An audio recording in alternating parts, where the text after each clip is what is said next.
Well.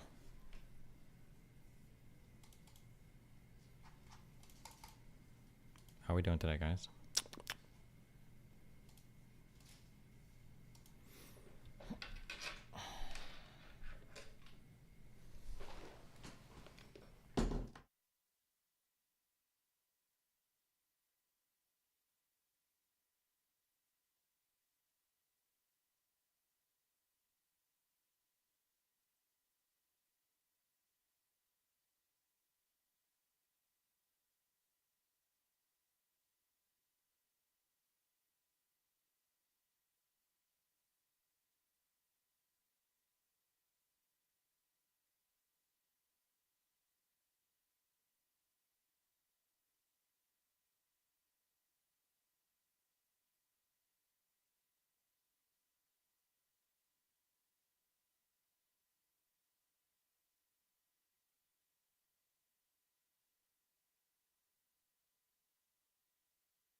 Do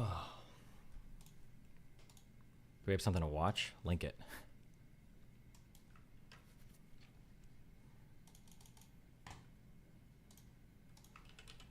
Cool song. Oh, this is an old song. Thoughts on foreskin restoration? Does that actually work? I feel like I heard about that on Penn and Teller's bullshit like 15 years ago.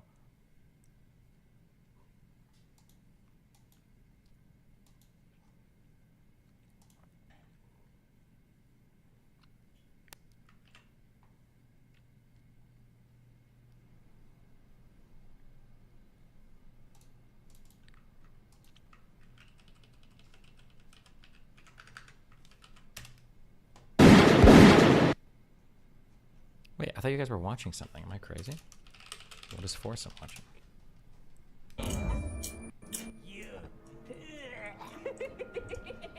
No, it's not Lego, it's fucking Roblox.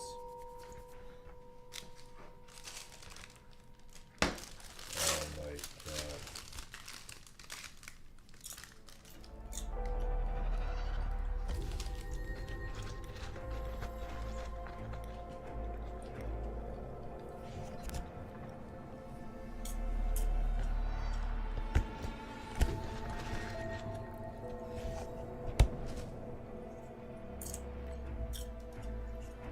New expansion. Expansion. It's a fucking Roblox minigame. What? Frogwares.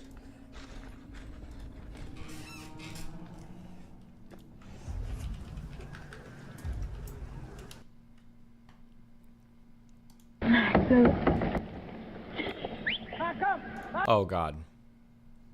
Hold on. Jesus Christ, Richard! Oh, fuck!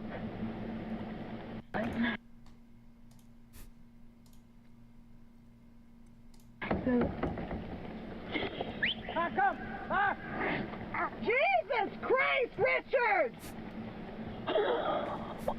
Oh, fuck!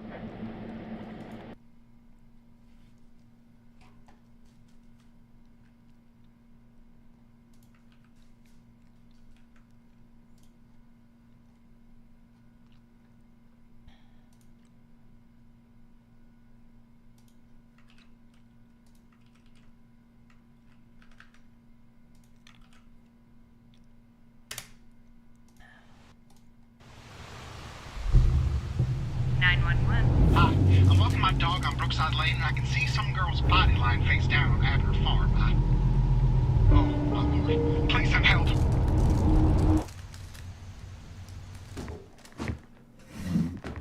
She was the only family I had left.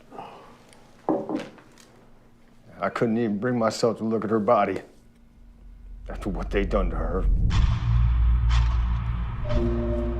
This was the most violent act of aggression I've ever witnessed. See, Panshaw's a quiet town most of the year, even during pinecone season it's quiet. So what occurred with Jessica Abner shocked everyone. Jessica was one of the sweetest people I ever met. Ain't nobody had a problem with that girl. Nobody. I still can't believe that was the last time I was ever gonna see her. I was just so focused on the pinecone race that... Jessica and Carson were like a perfect match for each other. Happy birthday! It's not my birthday. God damn, you need a crowbar to separate those two. Yeah, we used to joke around with Carson, tell him that the pine cone racing was his one true love. But then Jessica came along, and well, she changed all that. So, What is pine cone racing?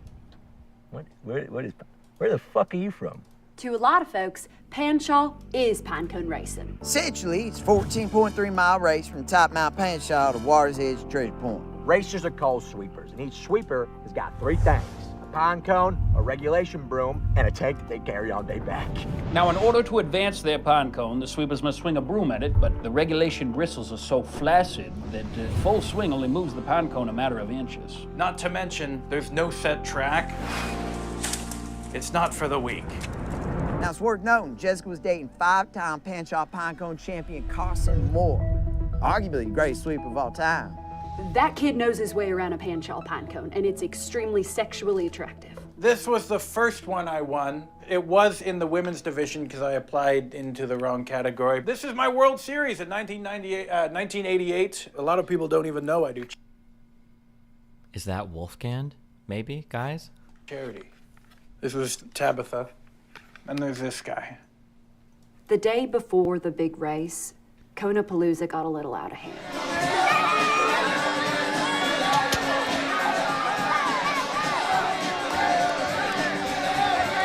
Lloyd was talking to my lady at the party. Over the last 5 races, Carson has beat out Lloyd Jr. every time. And those two can't stand each other. So I turned to them and I said, Why are you talking to Snapback? What's your business, Carson Moore? Smashing Carson's pinecone wasn't against the rules, but it was wrong. You just don't bring that junk around Konapalooza. The whole Lloyd Jr. thing, being an angry guy, made everyone really uncomfortable, so of course she left.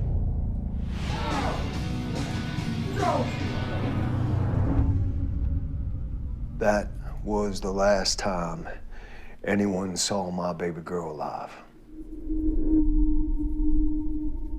I tell you what, that Carson Lloyd Jr. fight was about a lot more than some girl. 25 years, Lloyd's father owned 6 acres of the Briarcliff Flatlands. That's the easiest terrain to race on. And since private property can only be crossed by a direct family member, Lloyd Riggins Jr. and Sr. had a massive advantage for nearly 3 decades. That was until they busted Lloyd Sr. for mortgage fraud, and he lost everything. And the prosecutor, none other than Carson's pa, Carson Moore. This leveled the playing field, and Carson ain't lost since. Now the only private course land is Darrell Abner's farm.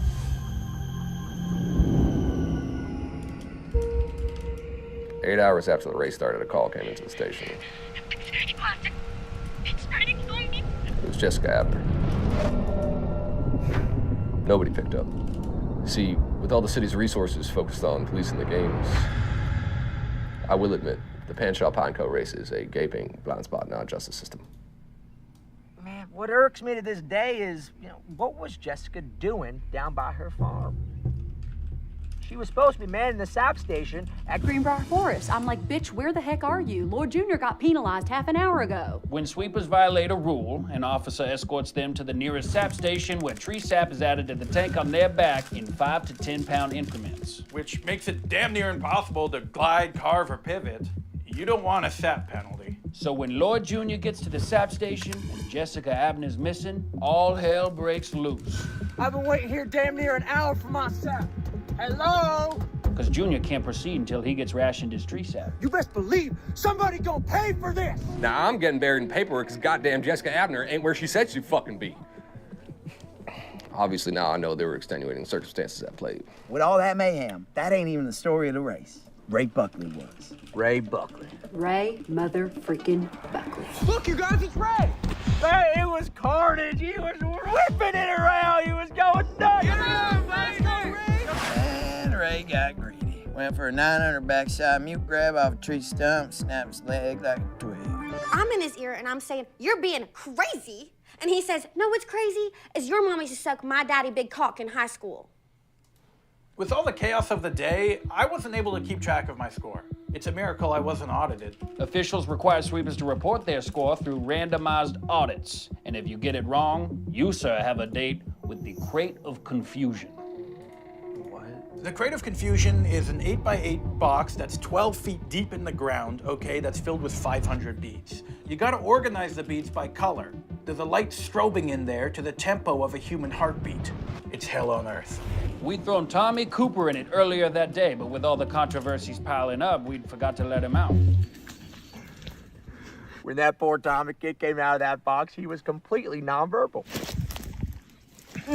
But by then, Carson was already down by Treasure Point, pinecone brim and all. That crafty son of a bitch, he took Chattahoochee strings and freaking floated his cone, like in the damn movies. I mean, come on now. Don't get a lot of young men like that in Pancho. Got the mind of a war general. Would have been a good officer, too, if he wasn't so goddamn physically gifted. Floating your cone is for cowards. Here he goes again. Baby, I told you that he didn't win by floating his cone, he won by foot. The Hollywood man just said he floated the damn thing.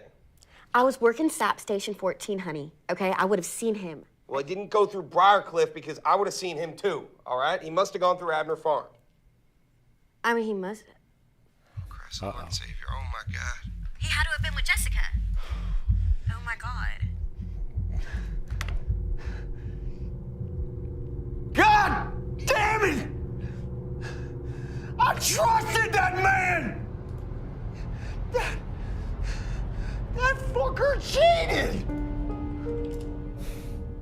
He cheated! Wait, but Abner Farm is private land. That ain't playable course. At the time, we didn't think much of the way Carson crossed the finish line. It's a tough terrain. But now I'm starting to think there's a chance that blood did not belong to him. Carson's a hero around these parts. I'd be careful going around alligating he didn't play within PPA-regulated course boundaries. You hear that? I'm not a cheater.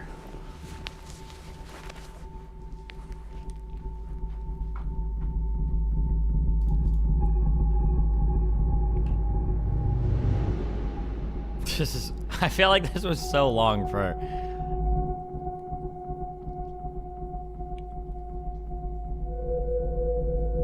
an okay punchline.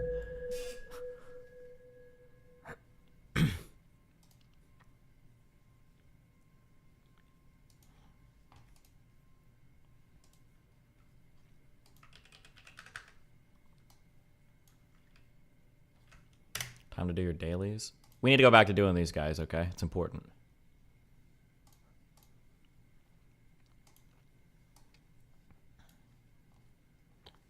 You're growing the balls to us with meme you were edging us with last night. Yeah, I'm just trying to stay away from the pedophile memes, okay? It's too much right now, all right? The ultra edgy meme. I can't say it.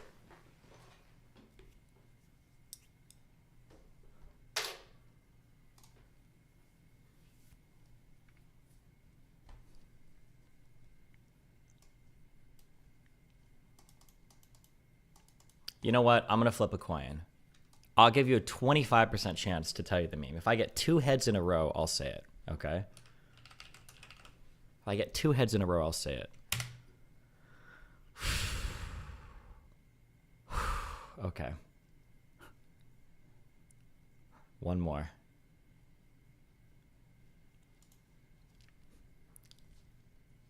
Oh, you guys are so close.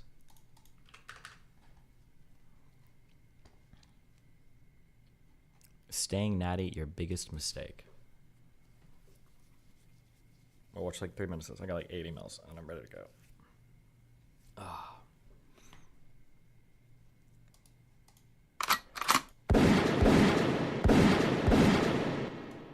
Question. Would you rather be huge, rich, and famous, or none of those things? If you chose none of those things, then I have good news for you. You can achieve that 100% naturally. But if you've recently felt the temptation to actually achieve your goals, then you might be wondering if being natty is... Hold on real quick. Hi, I hope you're well and that this message reaches you. I live in Israel. My wife is an ex-settler. Every time someone calls the settlers extreme right-wing fanatics, you simply accept it. It is actually a false statement. There are many leftist settlers. You can check the election votes in the large Israeli settlements and see many lean towards the left, and some even vote for Arab parties. Sounds crazy. It is, but let me explain how it came to be. There is the border, then there is the West Bank barrier. There is a huge illusion amongst Israelis that if they don't live over the barrier, then they do not live over the border. My wife was certain that she lives inside the Israeli border until I told her otherwise. Effectively, they are just as guilty as any other settler, since they make the transaction of land for peace harder by being there, but the young generation is simply not aware. Their parents who moved in the 80s and 90s were not to tell them. Wait, is the barrier not on the border? West Bank barrier versus West Bank border, Israel.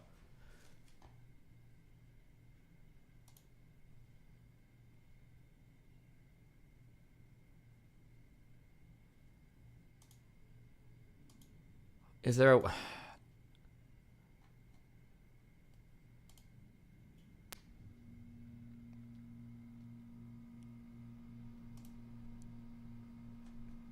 Huh.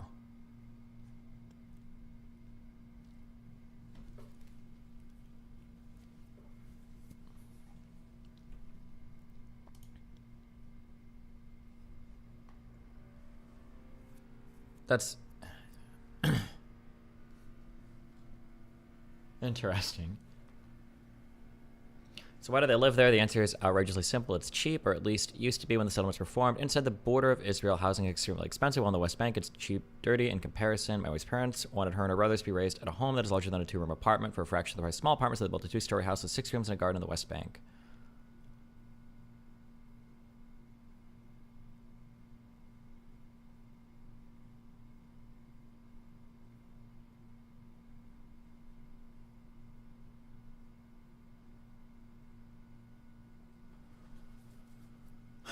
Wait, I need a person to talk to.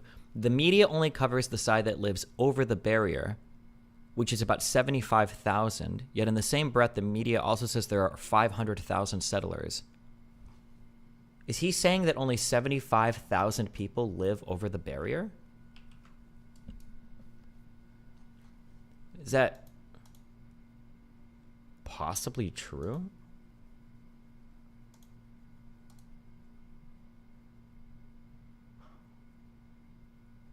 Oh, wait. So this is the barrier. And then this is the West Bank. So this would mean that, like, assuming there are, like, settlements here. What are they? That these people live to the west of the barrier? Or assuming there's... I don't know where the fuck people live. It's not marked on this.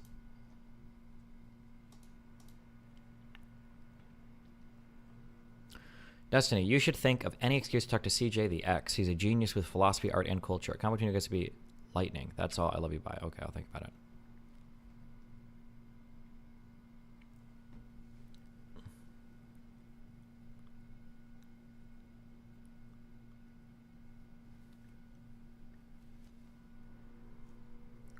The pink blobs are the sun. Yeah, interesting. Huh.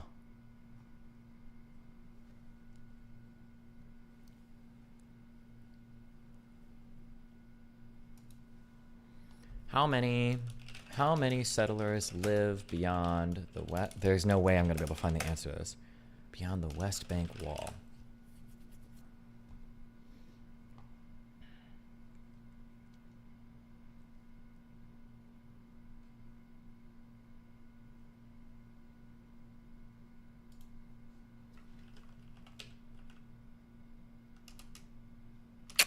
There's no way I'll be able to find the answer to that.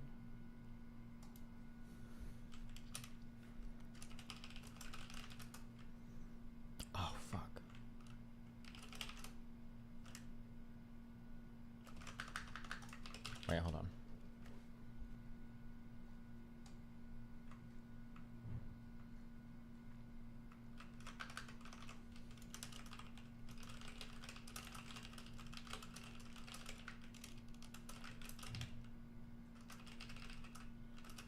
Give a mild food take. Yo, mama.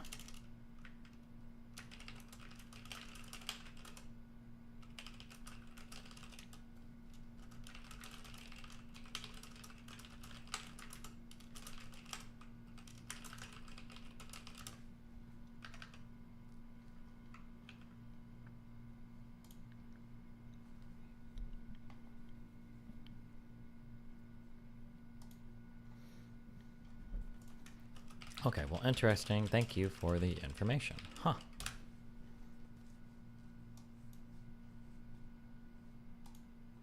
Okay, hold on. Wait 1 sec.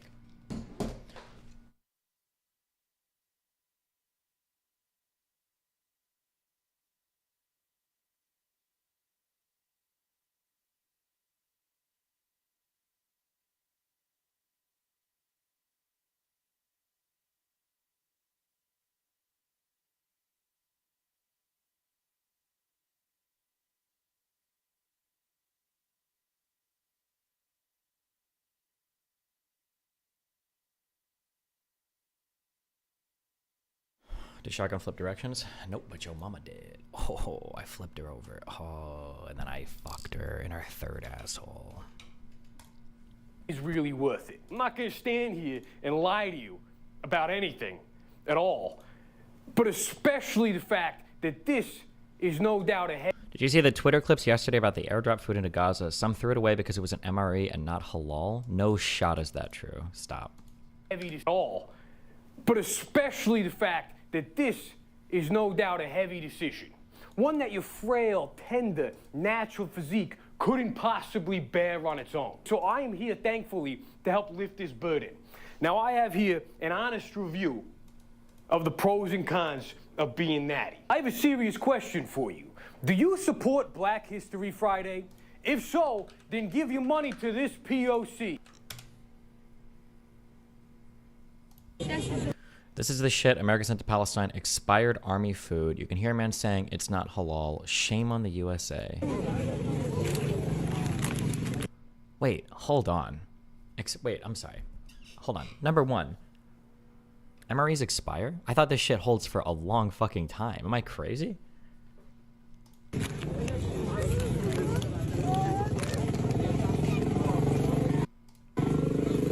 Where's the expiration on it?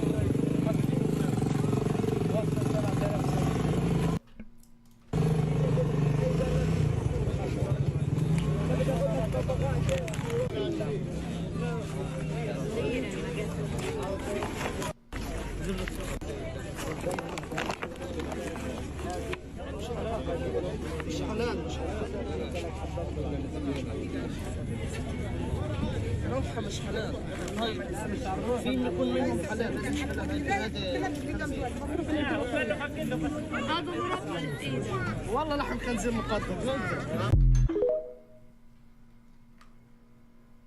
This is so toxic. Also, hold on. I'm sorry. All right? Palestinian people are human beings. There's no fucking shot you give a starving population MREs and they're like, oh, it's not halal. I can't eat it. I'm going to sit here and watch my child starve to death. There's no shot this is real. This is an insane video. I don't believe this. Can anybody translate in the background like what they're saying?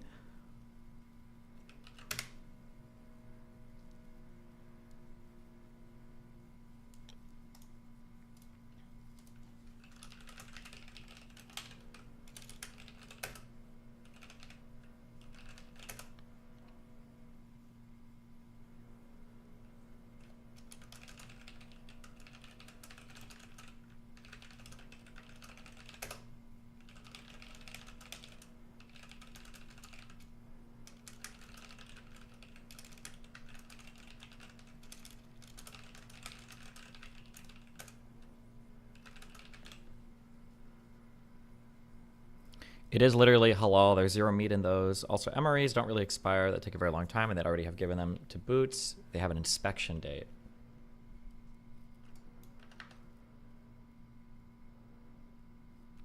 Would you say the same about Jews eating non-kosher if they were given it in World War II, if you had a choice to give them non or kosher? I'm pretty sure that if you were a starving Jew, I would say the same thing. If you were a Jew that was starving to death, and somebody offered you food and you're like, sorry, it's not kosher, then just die. What do you mean? What a stupid... Oh my God.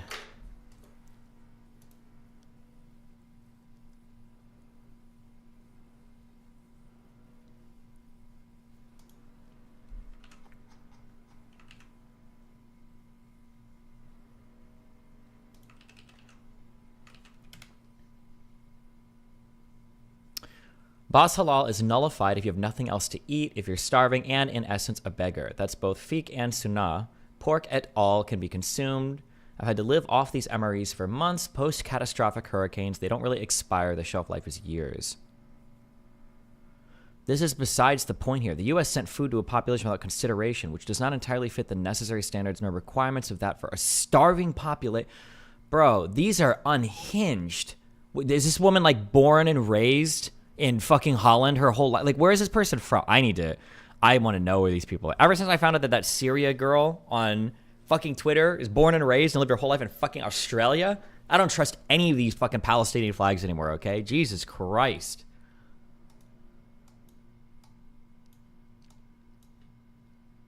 I feel like...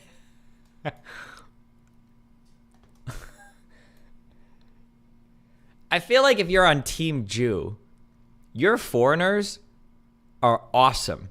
When you're on Team Jew, your foreigners petition governments, they raise a fuck ton of money, they do PR for you. Like, the Team Jew worldwide is like doing everything they can to bolster your cause. If you're on Team Palestine, 80% of these motherfuckers, sorry, hold on. 99% of these motherfuckers are never gonna visit you. 80% of these motherfuckers don't even know where you actually live. 75% of these motherfuckers are never sending you a fucking dime, not a single dollar to ever help with your cause, okay? I feel like Team Palestine is like the worst team to be on. It's all people from fucking London. It's young kids in the United States. It's all these Palestinian flags. Like, fuck, do something. Do something. Oh my God.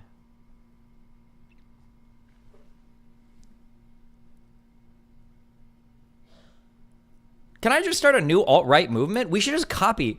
Bro, we should just copy everything the Jews do. If they're the superior race, if they've got the controlling... We should just copy all the shit they do. We need to make our own organizations. We need to worldwide raise money. We need to petition governments to act on our behalf. We should just do everything they do. Why wouldn't we just do that? Instead of taking them down. Apparently they're unkillable, okay? The Holocaust is like the worst genocide ever, and they're still around, and they got their whole country right after. Right after. How do you get your own country and then beat everybody around you, like, days after the Holocaust? That's wild. We need to just copy what they do.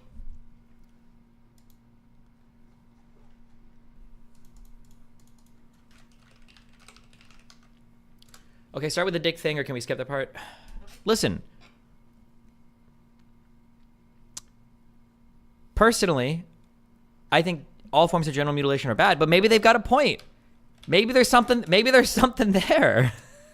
Maybe there's a reason why they do it. Maybe the foreskin is an intellectual weight, all right? And not just a weight at the end of your dick. I don't know. Maybe we got to consider it, guys, all right? Maybe they were, because it is kind of random. Why are you chopping off parts of your dick? Maybe there's why would you do that for no reason, you know? Maybe there is a reason.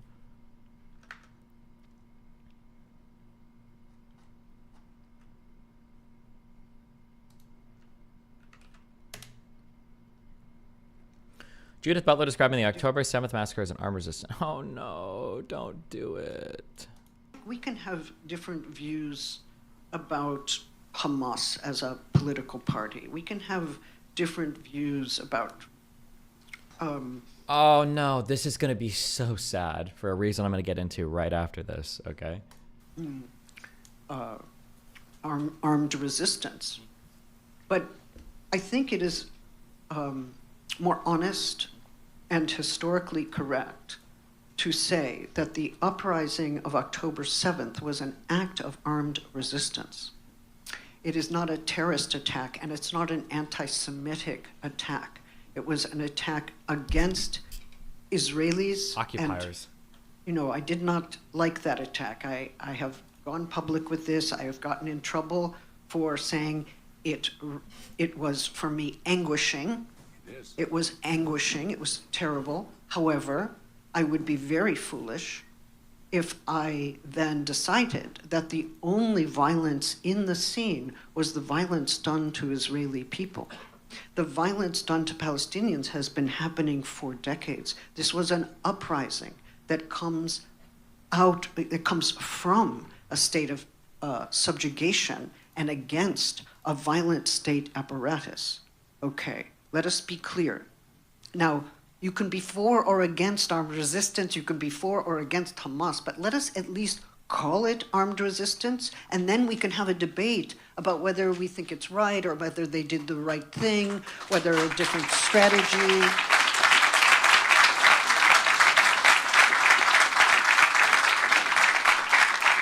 But the problem is, if you call it armed resistance, you are immediately thought to be in favor of armed resistance and in favor of that armed resistance and that tactic. It's like, well, actually, maybe not that tactic, and we can discuss armed resistance.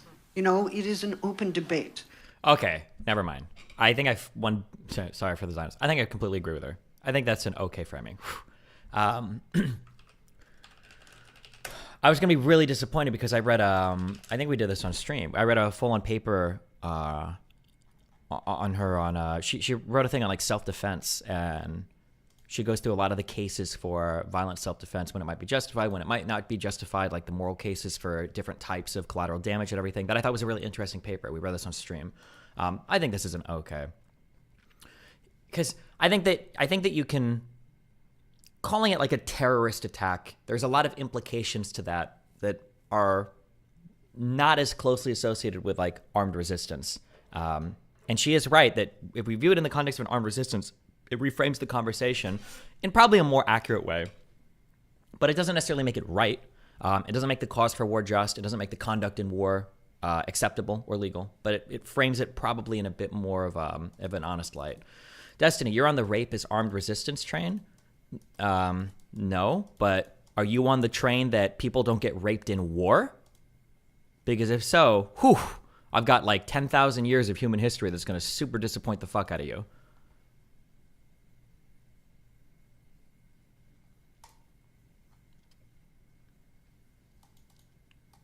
Is Hamas a terrorist organization?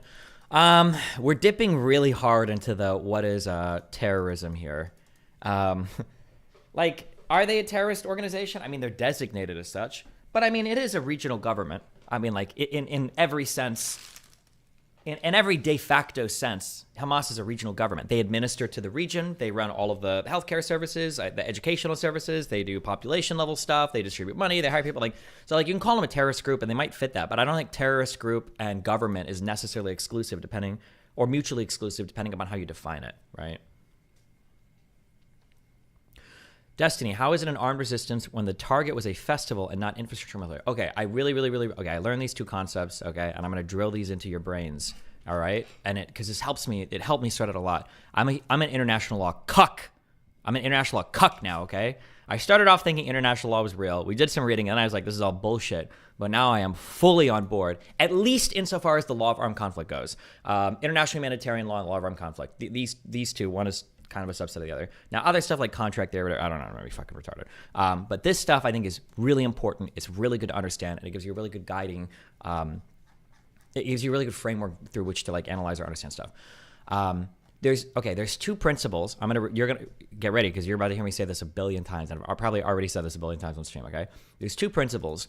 One is jus ad bellum, and one is jus in bello. Okay, so jus ad bellum is what are your justifiable causes for war? In the world today, you're not supposed to be the belligerent, the aggressor nation. You're not supposed to go to war with somebody. I shouldn't say belligerent, I'm sorry. You're not supposed to go to war with somebody for no reason. You can't do that, right? So when we're evaluating the jus ad bellum, the cause for war, I think, for a country, we're trying to figure out if a country has a righteous reason to go to war. So in Israel's case, on October 7th, I would say that there is a jus ad bellum there, that Israel has a cause for war. Hamas bombed them, and that's a good cause to go to war. However, all right, there is a fundamentally separate question of jus ad bellum, which is the cause for war, and jus in bello, which is the conduct in war. These two things are in totally different domains. So for instance, let's say that Israel gets bombed on October 7th, and on October 8th, Israel says, we're going to go to war with Hamas, and our form of war is going to be 100,000 9-inch dick, Viagra'd up, raping Jews. We're going to send them into the Gaza, we're going to rape everybody, okay? Now, in that sense, you would say that the jus ad bellum is justified. They're allowed to go to war against Hamas if Hamas attacked them. That's a totally justified reason to go to war. But the jus in bello, the conduct in war, is war crimes. That's not acceptable.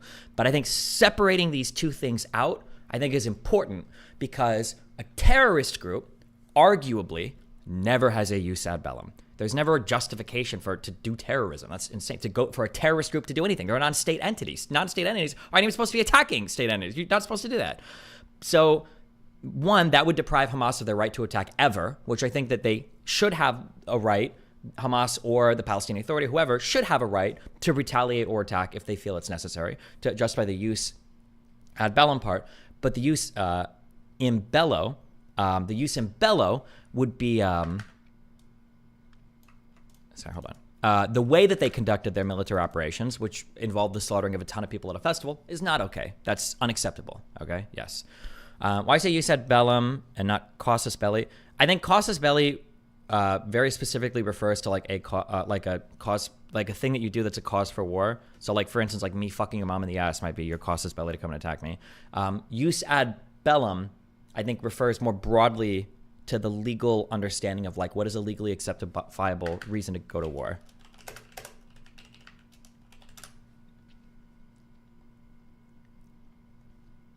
Wait, so you're trolling or not? I don't understand. October 7th was it a terrorist attack? It's a 180-degree turn from your position a month ago. I mean, I would say that I just explained. If you don't understand what I just said, I don't know how else to explain it to you. Then your brain isn't on this level, and you can't operate outside of like good and bad, and I can't help you. So figure it out. Good luck. You'll get there.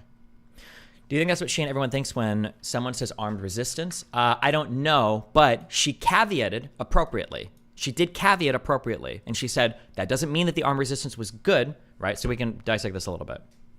We can have different views about Hamas as a political party. We can have. Don't you think calling Hamas an armed resistance group gives weight and some clemency to the way they resisted on October 7th? No. You have to be able to separate these out. I don't care if the public can't do it. You guys need to be able to do it, though. I can do it. You can do it, okay? I'll tell you to do it. I'll keep telling you to do it until you do it. You should be able to evaluate whether there is a just cause for war without mixing that up with the conduct in war. These are two completely separate things. These are two completely separate things, okay? Have different views about. So why is calling October 7th a terrorist attack wrong if you agree that they had not justification to attack civilians? Because the problem is when you frame something as terrorism, you've basically said that they have no right whatsoever to ever conduct war. That there could never be a valid casus belli. There could never be a valid jus ad bellum. There could never be a rational basis justification. I shouldn't say rational basis. That's the word. There's never be like a rational reason why Hamas want to go to war. Let's say theoretically, okay? Let's say 10 years passes, there's peace, blah, blah, blah, blah, blah. Let's say that Israel, for no reason, fires a missile into the Gaza Strip, Gaza City, and they blow up a building. And then let's say Hamas says, we're going to come out and we're going to blow up one of your, we're going to blow up one of your security camps or whatever, right? If we've identified Hamas as a terrorist organization, in a way, you've linguistically deprived them of the right to ever retaliate against Israel if Israel attacks them for no reason, or for a reason that might be considered illegitimate. That's not fair. I don't think it's a fair burden to place on them. I think Hamas ought to have a right, the people in Gaza ought to have a right to counterattack if they feel they've been unjustly attacked. Also, framing it as an armed resistance lets us have a more honest conversation about, okay, well, why might those citizens want to attack? And then we can say, well, I don't think there was, personally, I don't think there was a just cause for war on the 7th for Hamas. I don't think they had a good jus ad bellum. I don't think they had a good reason to go to war with Israel. And I think their use in bello, for the most part, was deplorable. They killed a ton of civilians for no good reason. There are war crimes. There are international humanitarian laws that are violated. There are Geneva Convention protocols that are violated, including AP1, AP2. It's bad for a billion reasons, right? So the conduct in war and the cause for war were both bad, right? But at least if we call it an armed resistance, we can begin that analysis. If you call it a terrorist attack, you deprive yourself of even being able to think of it. Because when the fuck would a terrorist organization ever be justified in attacking anything? They're terrorists, right? That's what I'm saying. Terrorist is no different than apartheid. It's a buzzword. It's simply putting the conclusion on the premise. True. Yes, I agree.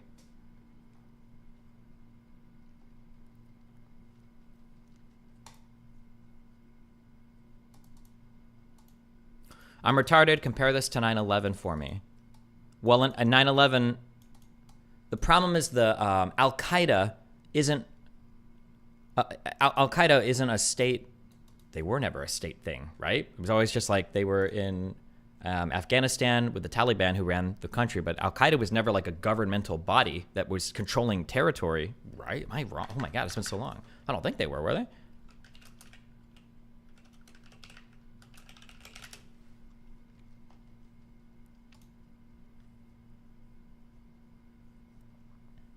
So October 7th wasn't a terrorist attack. I mean, like, Oh God, we've stumbled into the nightmare of the word terrorist again. Don't tell Pisco. I really should never use this word ever. It's just a bad word. It just gets you into so much trouble.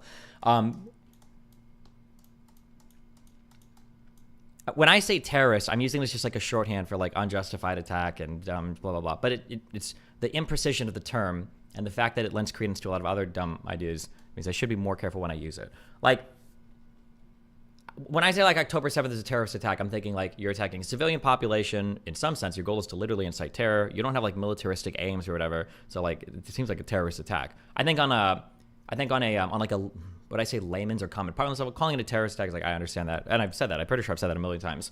But like for like formal analysis of the conflict between the two parties, when you call somebody a terrorist, you've already presupposed every single military action they can take. Does that make sense? That's the problem. That's the issue. If I were to label a government a terrorist government, there is no justification for a terrorist government to do anything. But if you flip it, can you imagine, is it really fair to say that Hamas would have no justification for anything? Would we really deprive that entity from being able to respond ever? That can't be the case. That just can't be. It's not a fair analysis of that region. It's not fair to say that, right? We can imagine a world where Israel gets on the walls and they snipe and they kill 300 Palestinians because they're bored, and then in Gaza, the governing body, I guess, or the organizing body, Hamas wants to retaliate. They should have a right to do that. They should have a right to retaliate in that sense, and they have to, because Israel has argued as such. And they have to be able to, because the only way, oh my God, the blocks, it's like Tetris, it's just all set in place. If you want to say that Hamas is a terrorist organization, and if you want to say that Hamas doesn't govern the Gaza Strip, they're not a government, then that means that the Gaza Strip is occupied territory.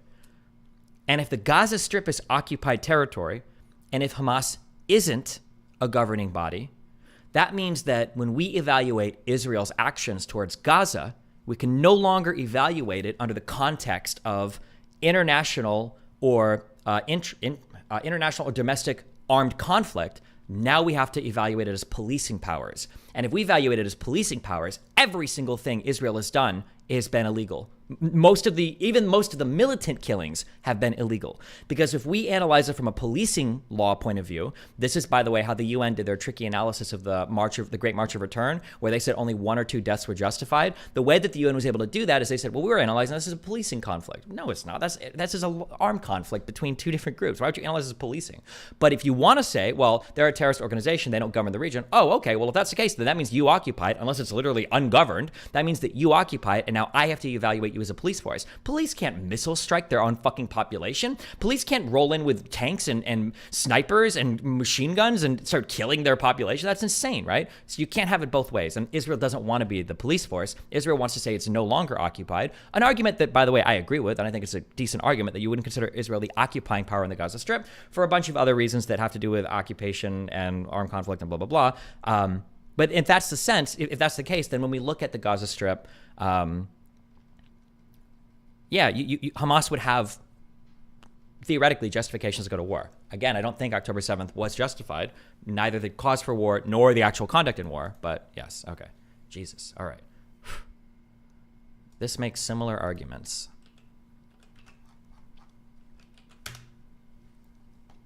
Can our leaders avoid the terrorism trap? For Israel and Palestine, the only way to break the cycle of vengeance is to understand the difference between justice and vengeance. Wait, Pisco, wake up. So can a state never commit terrorist attacks? I think a state can... Oh, somebody used that term earlier. State-sponsored terrorism? I think a state could sponsor terrorist attacks. I just don't like it when you call something a terrorist entity, you've deprived it of all justification for conflict, which I don't think is fair. What would your opinion be calling Russia a terrorist state then? I saw people use it on Twitter and Reddit. Again, this is like what I would say is when there are terms, there's a world where we're having like legal conversations and actual distinctions, and then there's like the layman's world, like calling something like a terrorist state or a terrorist state, whatever. Like I think it's fine in a layman's sense, but don't let that elevate you. No.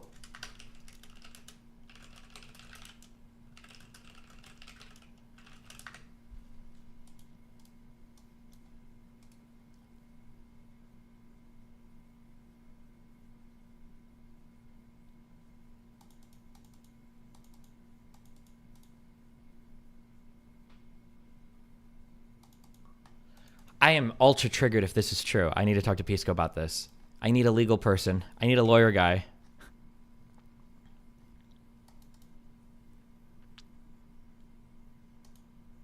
Was October 7th not a state-sponsored terrorist attack? I think that would be a fair statement. To say that October 7th was state-sponsored terrorism, I think that could be a fair statement, maybe. Here's what I would say. I would flip it on the United States. Let's say that the U.S. sends the Marines or sends the Army to Mexico, and then they start shooting and blowing stuff up, like because they fuck them, I guess, right? Would we say that that was a terrorist attack if it was done by the United States of America? Or if it was terrorism, would we say it was state-sponsored even if they used the U.S. military?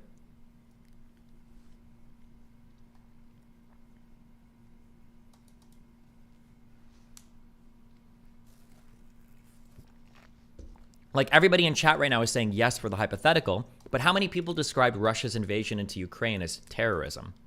I don't remember seeing that. Maybe a lot of people were and I just missed it, but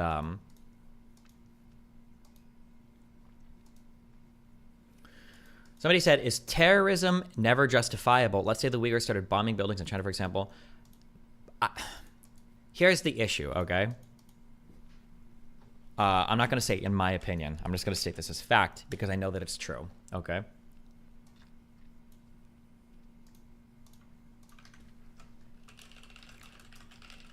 Okay.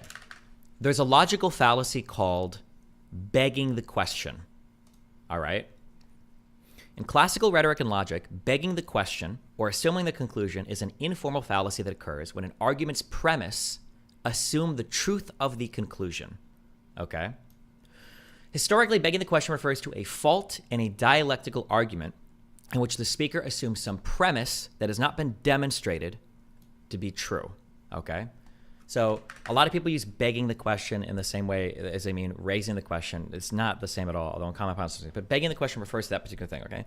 So this would be an example, I'm pretty sure, some philosophy bro can correct me if I'm wrong. This would be an example of begging the question, I believe, right? If I were to say, was Kyle justified in murdering those protesters, right?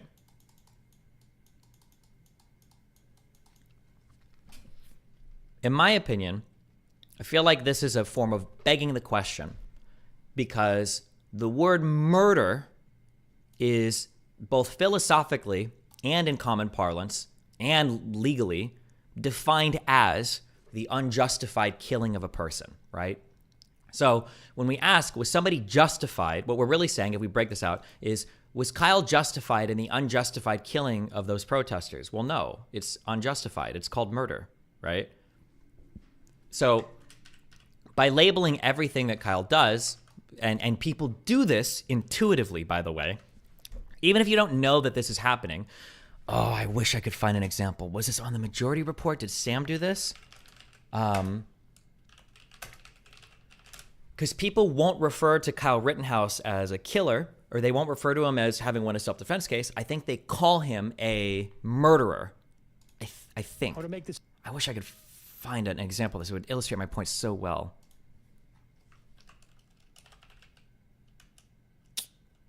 I'm trying to remember if he said this or not. But,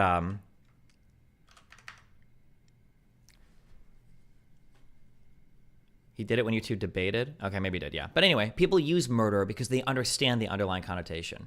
Nobody would say that, like, oh, she murdered her husband in self-defense. You'd say, oh, no, you killed your husband in self-defense. Because killing doesn't have, although it does a little bit, but it doesn't really have that baked-in moral conclusion, right? So my issue with the word terrorist is terrorist and terrorism basically have built in, its generally meaning in common language is to terrorize a civilian population, generally with a political end in mind. I don't like political end in mind. I don't like that part because I think basically anything can be political, right? What was the name of the incel kid? Elliot Rogers? Like, was that killing political because he called himself an incel? I mean, probably not. Maybe, though. Incel, is that political? I don't know. But yeah, so that's why I don't like if you call a group a terrorist group, in my opinion, not in my opinion, I'm sorry. If you call somebody a terrorist group, you've deprived them of all reasonable justification for any type of war at all. You can't, yeah, that's why I don't think it's okay, yeah.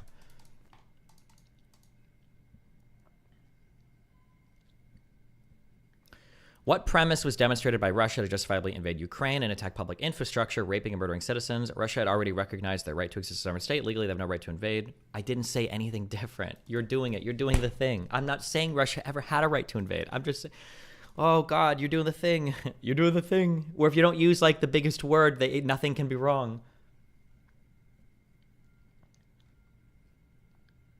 They call him a killer to try to seem less unhinged instead of murderer now, but before acquittal, they definitely called him a murderer all the time. You're saying that phrase is never applicable. What if he was convicted? Well, if he was convicted, you'd say he was a murderer. At least he was a convicted murderer, yeah.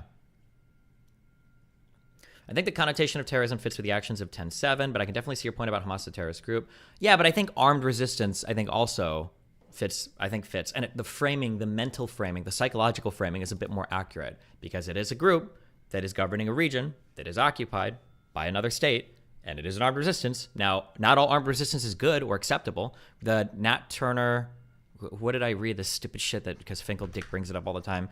And the Nat Turner slave rebellion or whatever, that was an armed resistance. But it was also terrorism, and it was pretty bad. So, yeah. The Jews in the ghetto uprising, that would have been an armed resistance. I think that wasn't bad, though. I think that both the conduct and the rationale, I think, was good. For the Nat Turner slave rebellion, we should just go through and think about these. For the Nat Turner slave rebellion, I would say that the cause for rebellion was good, but the conduct was bad. For Russia, I would say that the cause is bad and the conduct seems bad. I would say that for Al-Qaeda is a non-state body. I don't know if... And Al-Qaeda wasn't uprising against somebody either. Al-Qaeda is just that. I think Al-Qaeda, when you're a non-state entity, you don't govern anything. You're just a terror. I don't know if those people should ever have the right to attack anything. And I think law of armed conflict generally agrees. I don't think terrorist groups or whatever, I don't think like a terrorist group can ever have internationally the right to do anything. Don't you think a government can lose the justification to do anything? Yeah, of course. Governments can lose or not have justification to do something. What do you mean?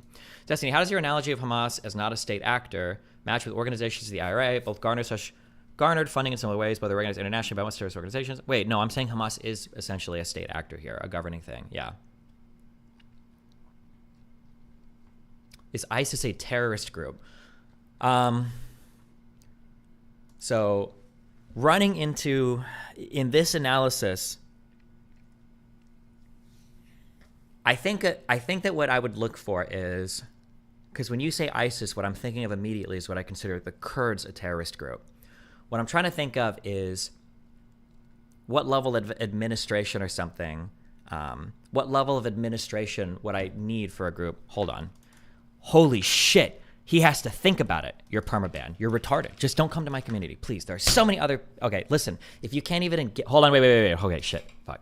Also, by the way, next month or the month after, I'm going to do a big community purge because a lot of you motherfuckers are retarded, okay? Listen, if you cannot engage with what I'm saying with right now, if it's like, if you don't even have like a desire to engage with it, or if you're just like soy posting or whatever, okay, then leave, okay? Because this type of shit, we do this shit all the time. Fucking leave. If you're some Zionist cuck fucking loser who wants to migrate to the West Bank, okay, listen, if October 7th happened to the settlers, I wouldn't even give a fuck. I probably would have never started studying this conflict because I wouldn't feel bad for any of you, okay? So if you're a super Zionist person and you're here because you think I'm here to fucking champion your cause or some shit, I don't give a fuck. I'm not Jewish, okay? I don't give a fuck about your religion. I don't give a fuck about your settlers. I kind of care about the country because I think it's interesting to study it, okay? But if you're here on some crazy Zionist shit, fuck you. I don't care. Don't care about you, okay? Eat a rock or hit a rock and let mana come out, but don't hit it too hard because then God's not going to let you go to Israel, fucking losers. Fuck off. Number one, okay? Also, if you're pro-Palestinian or whatever, fuck you too, I guess. Fuck everybody, okay? Okay. Bring it back down, okay? Jesus Christ. Okay. Designating something as a state or an administrator or not is important because it gives them the right to do something or never have the right to do anything. When I think of the Kurds in Iraq, it feels to me like a de facto, so de facto meaning just because of the situation it appears to be, as opposed to de jure, which is legally speaking, it is, okay? So the Kurds don't have a recognized government and borders in Iraq, okay? However, so de jure, they don't exist in that sense, but de facto, my understanding is the KRG, the Kurdistan Region Government, my understanding is de facto, the Kurds do run parts of Iraq, right? I would say that if you have de facto administration on an area, I would say that you have a right to engage in stuff that would be covered under international humanitarian law and law of armed conflict. So, for instance, if the Kurds were attacked by Turkey or Saddam Hussein or whatever, I think the Kurds could have a reason to respond, okay? Or the Kurds might feel they want to attack preemptively because blah, blah, blah, right? So I would analyze it in that sense. But if for ISIS, so the confusing part about ISIS is that for some time, ISIS did control some territory, but I don't know if ISIS ever worked as an actual administrator to territory, or if they just kind of held a lot of land and like killed people and like recruited soldiers and didn't actually administer to it. If that's the case, if ISIS never held any territory and administered to it in an administrative an administrative way, I don't know if I would say that ISIS ever rose to the level of like de facto administrators, such that I would consider them like, oh, ISIS can have a reason to attack or respond or whatever, right? But I'm not 100% sure. I don't know in Syria and Iraq, I don't know what level of administration ISIS had over those areas. I also imagine you'd probably need to control stuff for a while maybe to think this, but another example would be, for instance, like the Taliban, okay? For the Taliban they sponsor terrorism, they might do terrorism, they whatever, but the Taliban is definitely the de jure administrator for Afghanistan. But I wouldn't just say that, well, the Taliban are terrorists, that's it. Because then you're essentially saying that, okay, well, the Taliban or the Afghanistan government, which is the Taliban essentially, can never respond if they get attacked by another party. They can never attack another party. They've got no right. That doesn't make sense because they're the administrator of the region, okay? Okay. ISIS definitely administered, taxed, arrested, and judged and passed laws. Okay, then I mean, you can say that ISIS is a sponsor of terrorism, they engage terrorist attacks or whatever, sure, but then I would probably evaluate ISIS then under armed conflict stuff. That's how I would evaluate that action, I think. There is a big J. Is soft or hard in Latin debate. No native speaker. Oh, I don't know.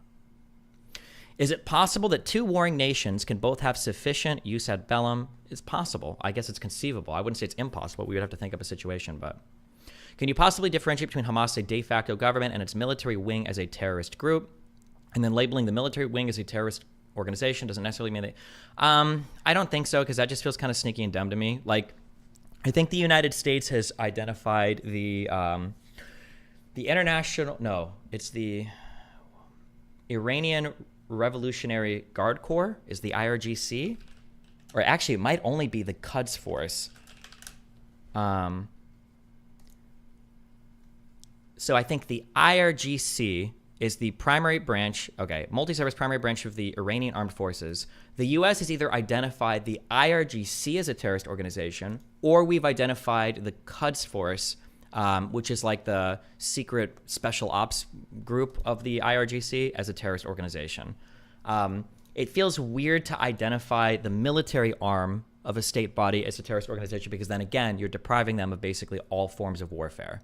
Yes.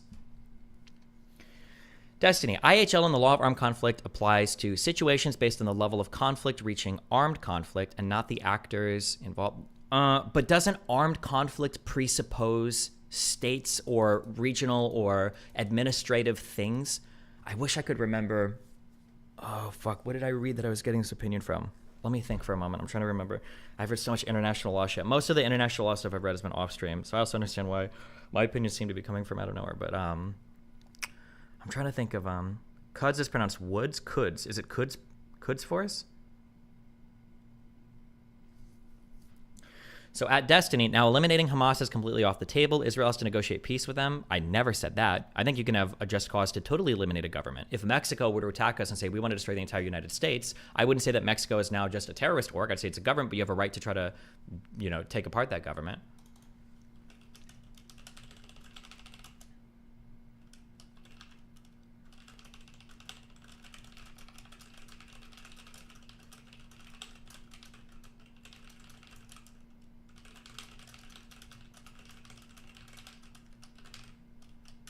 Destiny, you can't call it armed conflict if it's not a state, though. If Gaza's not a state, then putting it under armed conflict would be condemning the population for something that did not affect. Yeah, sure. Yeah, that's why I'm trying to, I'm just trying to remember I'm trying to remember where I got most of this from.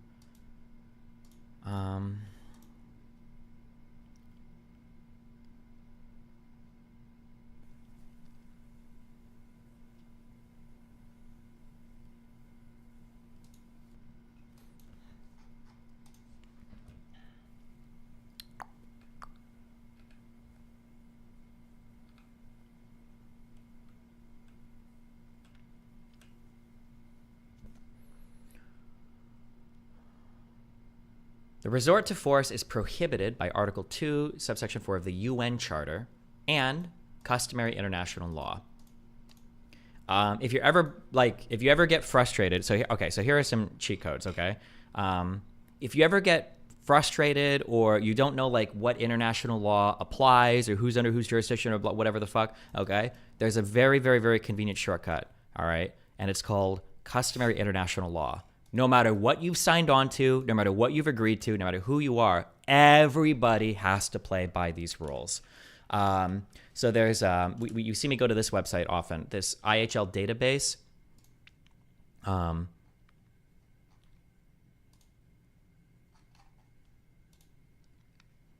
These rules here, if it's considered customary international law, these are rules that every single person is expected to follow. You must. It doesn't matter if you're signed on to a convention, if you're not signed on to a convention, whatever the fuck, it doesn't matter. Everybody's expected to abide 100% by every single one of these rules. So this is like a really easy shortcut if you're ever like, oh, I don't know, is this a blah, blah, blah, blah, blah. Now there's going to be a different question about who can prosecute or who would hold you liable, or is it a war crime or not, as defined by the Rome Statute of the ICC. These are different questions, but at the very least, these are rules that every single person should follow. Hello, Stephen. Curious to know as to your motive behind studying so much about this conflict. Is it because that's the type of content you usually do? Cover? Do you want things to quiet down in the area? It's because I started Vyvanse 6 months ago. So for the first time in my life, I can actually read stuff. And when I get to read entire stuff that I used to find traditionally very fucking boring, like history, is now incredibly interesting to me. So that's why I dove into this one so much. But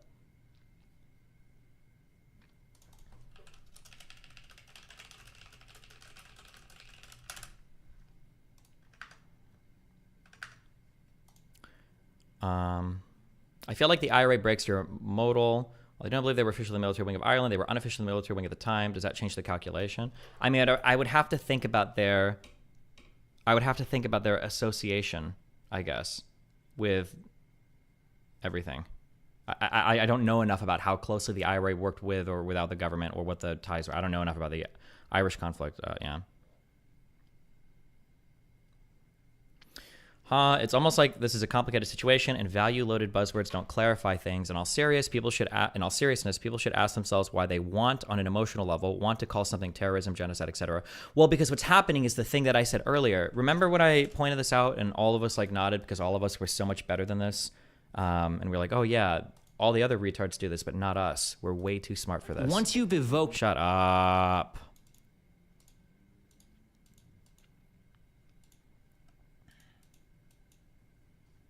This is the thing that's happening.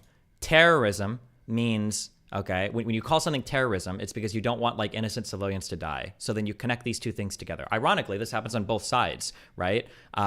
So Israel wants to call Hamas terrorist, or people that support Israel wants to call Hamas terrorist because they don't want to justify any of their actions. But that's it. There's not like an actual like analysis that's going on. It's just that they want to tie to that value. Like, well, wait, that's why when I'm saying I don't know if I would evaluate this as a terrorist group. I think evaluating it as an armed struggle or armed resistance is probably better. It gives us a better mode of analysis. People are like, oh, so you think October 7th was justified? You think it's okay then for them to kill all those civilians? Do you think rapes are part of armed resistance? Like, no.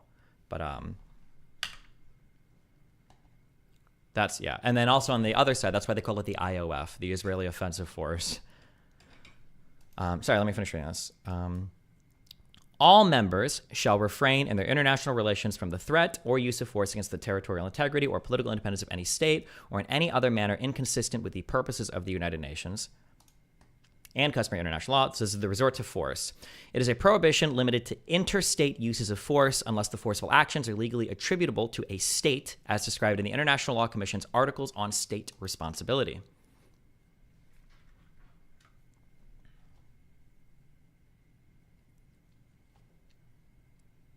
Every internationally wrongful act of a state entails the international responsibility of that state. Elements of an internationally wrongful act of a state. Characterization of an act of a state. Conduct the organ of a state. Is this? I'm trying to see if this.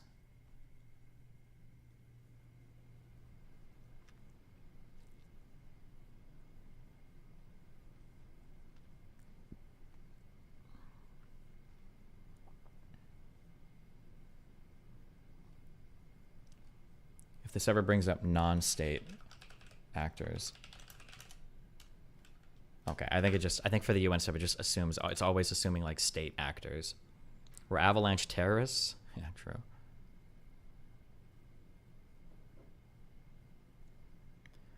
Destiny, you are wrong. Preemptory norms use Cohen's greater than treaties, greater than customary international law. I don't know if you can actually, I don't think you can make a treaty that supersedes customary international humanitarian law. Customary international law. Customary international humanitarian law. I don't know if there's customary law that's separate from customary international humanitarian law. But like, for instance, I don't think that two states could engage in a treaty that says, hey, we're going to engage in a treaty that says we actually can rape each other as prisoners of war, and we're going to sign that treaty and have it recognized in the UN. I don't think you can do that. I could be wrong. But I don't think you can do that. I don't think treaties can supersede that. You can make any kind of treaty you want. I'm almost positive that's not true. Can I make a treaty that says, like, I can commit genocide in another country, and if they agree to it, we're okay? A compelling law refers to a category of norms that governs customary international law. Oh, okay, I'm sorry. I should have just looked at this term. Wait, so what's the difference between, is this use Cogen's or use Cohen's? Cogen's? What's the difference between this and customary international law? A peremptory norm. I guess maybe you're saying all customary international law doesn't necessarily fall under this.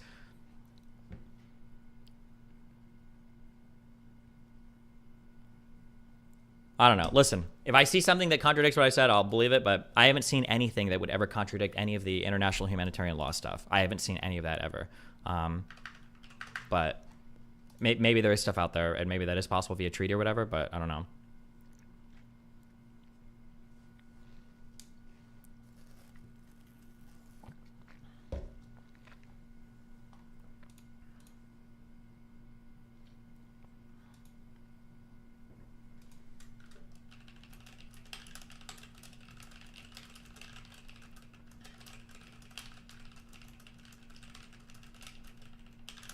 What about the ANC in South Africa, non-governing body, attacks against government and some civilians, etc.?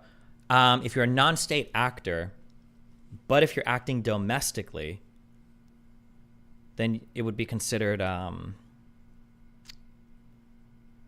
can imagine that to a certain point, it would become armed conflict. But I don't know if the ANC would have ever risen to that. I'm not sure. Look up persistent objectors. They can be exempt from customary international law, but not use Cogen's. Huh.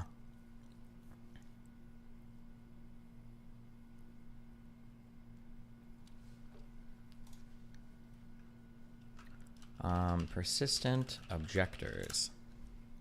The persistent objector doctrine in international law provides that a rule of customary international law will not oblige a state that has persistently objected to the development of the rule. The doctrine requires that the objection be persistent and consistent and that not be contradictory. This makes sense because customary international law, part of this develops because everybody kind of acts like and thinks that it's a legal thing, and they act as such. So if you're persistently acting like you don't think it's a legal thing, that would make sense. I'm not aware of, and also keep in mind, hold on, wait.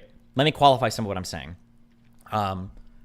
For the rules of international warfare that I've been reading on, these are like the most intense, most extreme rules, like rules of proportionality, rules of distinction. There's three huge ones. It's proportionality, it's distinction, and one having to do with killing civilians. Wait, I had this in my debate prep for. There's like three huge. It's Finkelstein debate outline.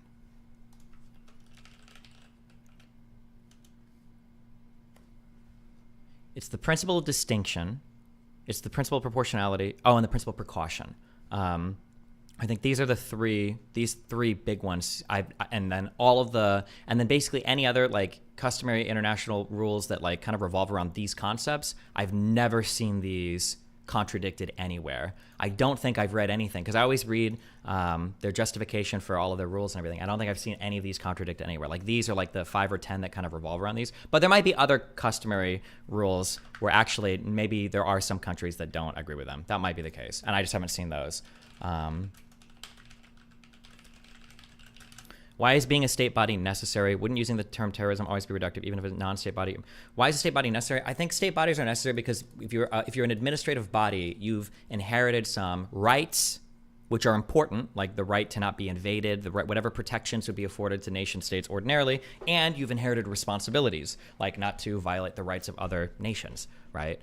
Or to adhere to whatever laws or rules or regulations you expect would be applied to your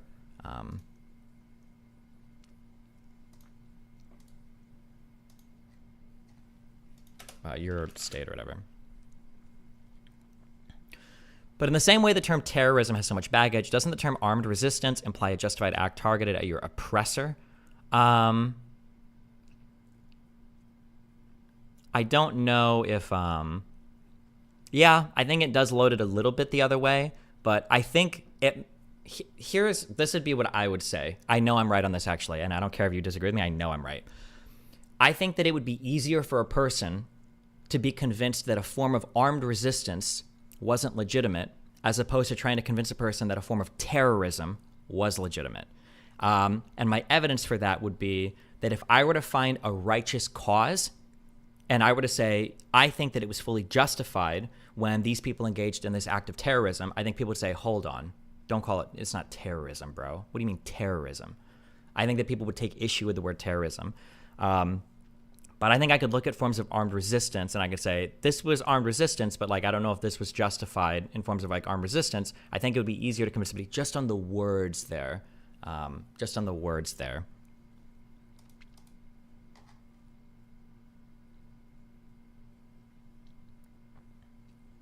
Destiny is a side note saying treaties are greater than customary international is not necessarily true. Treaties inform the existence of customary international, but cannot breach it once the CIL rule is established. Yeah, that would make sense. Hold on, I want to go to like a weird rule and see if there's like something where it's like nobody actually gives a fuck about this. Orders or threats that no quarter will be given. Oh, I've never seen this.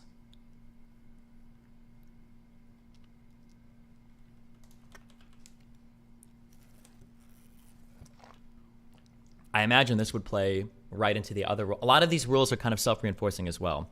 Like when you say no quarter will be given, you're kind of like violating other international rules relating to like soldiers surrendering or not engaging in principle of distinction, right? Because a surrendered soldier is now hors de combat, a person that's no longer a part of hostilities and can't be treated as a military target. And saying that no quarter will be given is also violating that type of rule, right?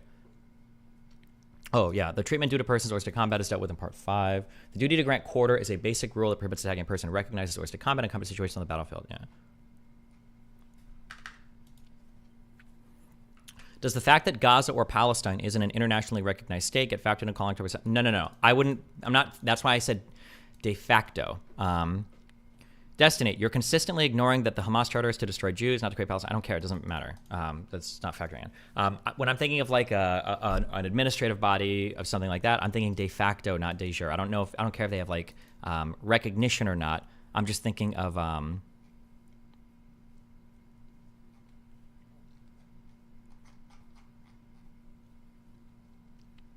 I'm just thinking of the de facto. Like, is it as such as it plays out on the ground?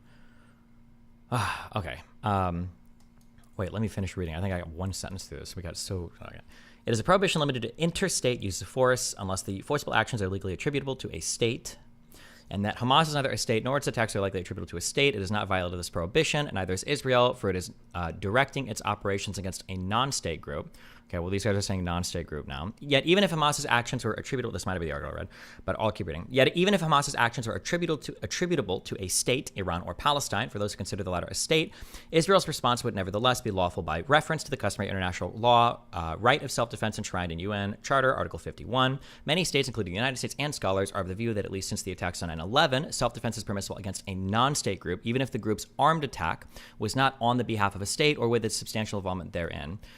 This was we read about this on stream, that some people were trying to say Article 51 means you can only counterattack against states. The UN, I think, gave this as an advisory opinion, I think in 2004.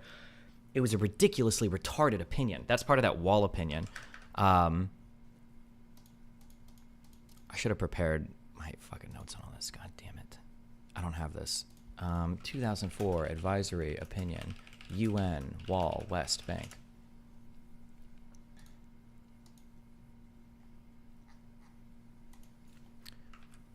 I believe they bring up Article 51.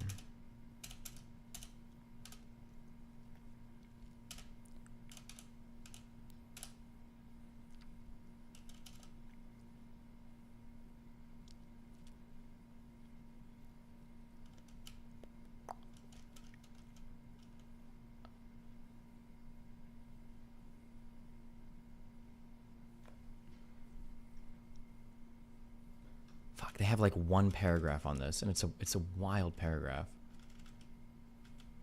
I'm trying to remember where. Fuck, I'm not gonna be able to find this.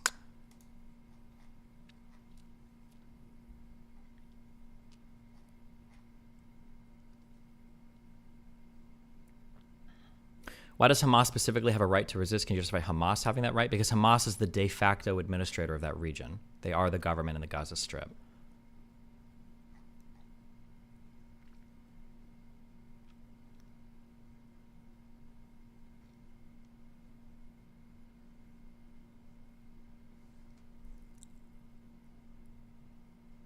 This isn't the PDF I read either. I feel like if I saw this in PDF form, I remember the way that the page was structured.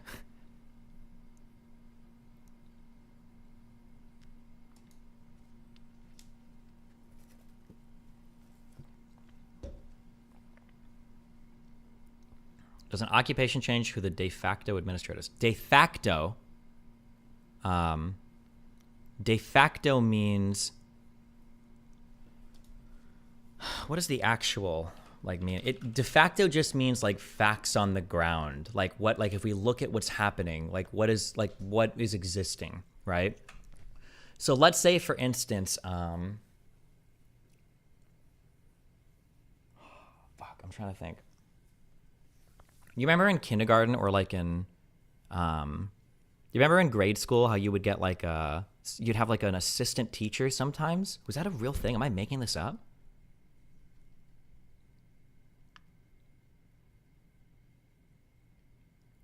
Like, let's say that you've got a teacher, and let's say that you have an assistant teacher. Let's say that assistant teacher, is basically like teaching the whole class for the entire year, right? Now, de jure, okay, by rule and on paper, the teacher of the classroom is the teacher. That's your teacher, okay? But de facto, the facts of, if we look at what's actually happening, the actual teacher is the assistant teacher, right? So you can have a conflict sometimes between de jure and de facto, okay? Ideally, these two things coincide, but they don't always, right? Okay.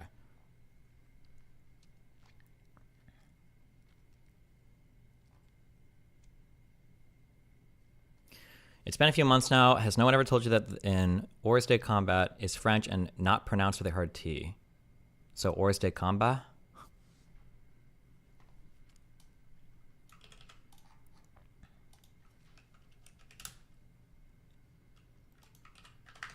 What exactly is in the ICJ advisory opinion? They just don't analyze much. I think the analysis is incredibly crude on it. They'll make like a really big statement, but they don't actually legally justify it. But I don't remember which part. There was a specific part as we read this on stream. It had to do with Article 51, or it might have had to do with Article 52. Oh, here's the actual PDF. Can I fucking...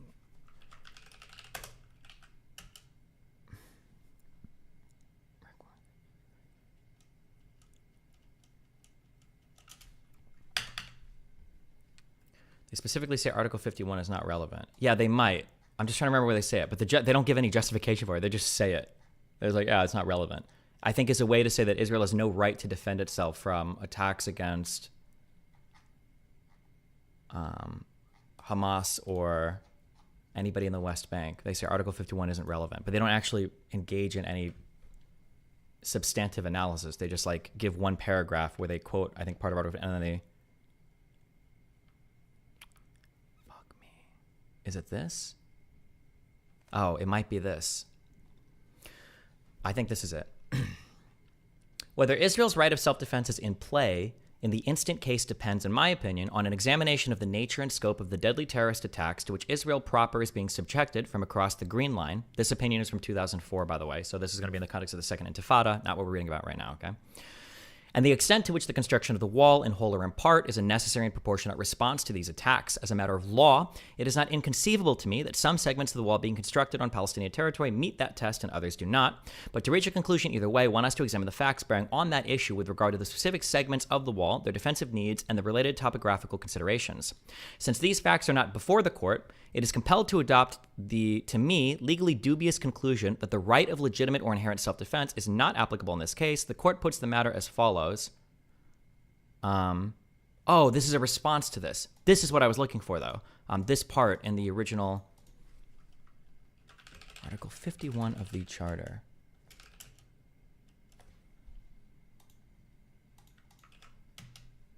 Oh, wait, is that not...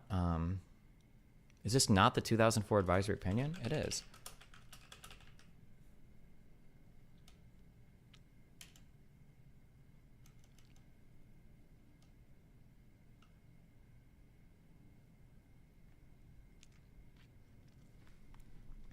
Oh, it's this. Here we go. Under the terms of Article 51 of the Charter of the United Nations, quote, nothing in the present charter shall impair the inherent right of individual or collective self-defense if an armed attack occurs against a member of the United Nations until the Security Council has taken measures necessary to maintain international peace and security. Article 51 of the charter thus recognizes the existence of an inherent right of self-defense in the case of armed attack by one state against another state. This analysis is not the one that the world currently uses, and I don't even know if 2004 it would have been valid, because nothing in the present charter shall impair the inherent right of individuals or collective self-defense if an armed attack occurs against a member of the United Nations until the Security Council has taken measures necessary to maintain international peace and security. I don't believe they try to reference another part of the UN Charter, but I don't think anything in here says that you can only defend against armed attacks from another nation and not from an armed group. And especially post 9/11, when we're looking at Al-Qaeda and everything, I don't think this reading of Article 51 makes any sense. So their argument was, Article 51 of the Charter thus recognizes the existence of an inherent right of self-defense in the case of armed attack by one state against another state. I don't know where they get this one state against another state. However, Israel does not claim that the attacks against it are imputable to a foreign state. The court also notes that Israel exercises control in the occupied Palestinian territory, and that, as Israel itself states, the threat, which it regards as justifying the construction of the wall, originates within and not outside that territory. The situation is thus different from that contemplated by Security Council Resolutions 1368 and 1373, and therefore Israel could not in any event invoke those resolutions in support of its claim to be exercising a right of self-defense. Consequently, the court concludes that Article 51 of the Charter has no relevance in this case.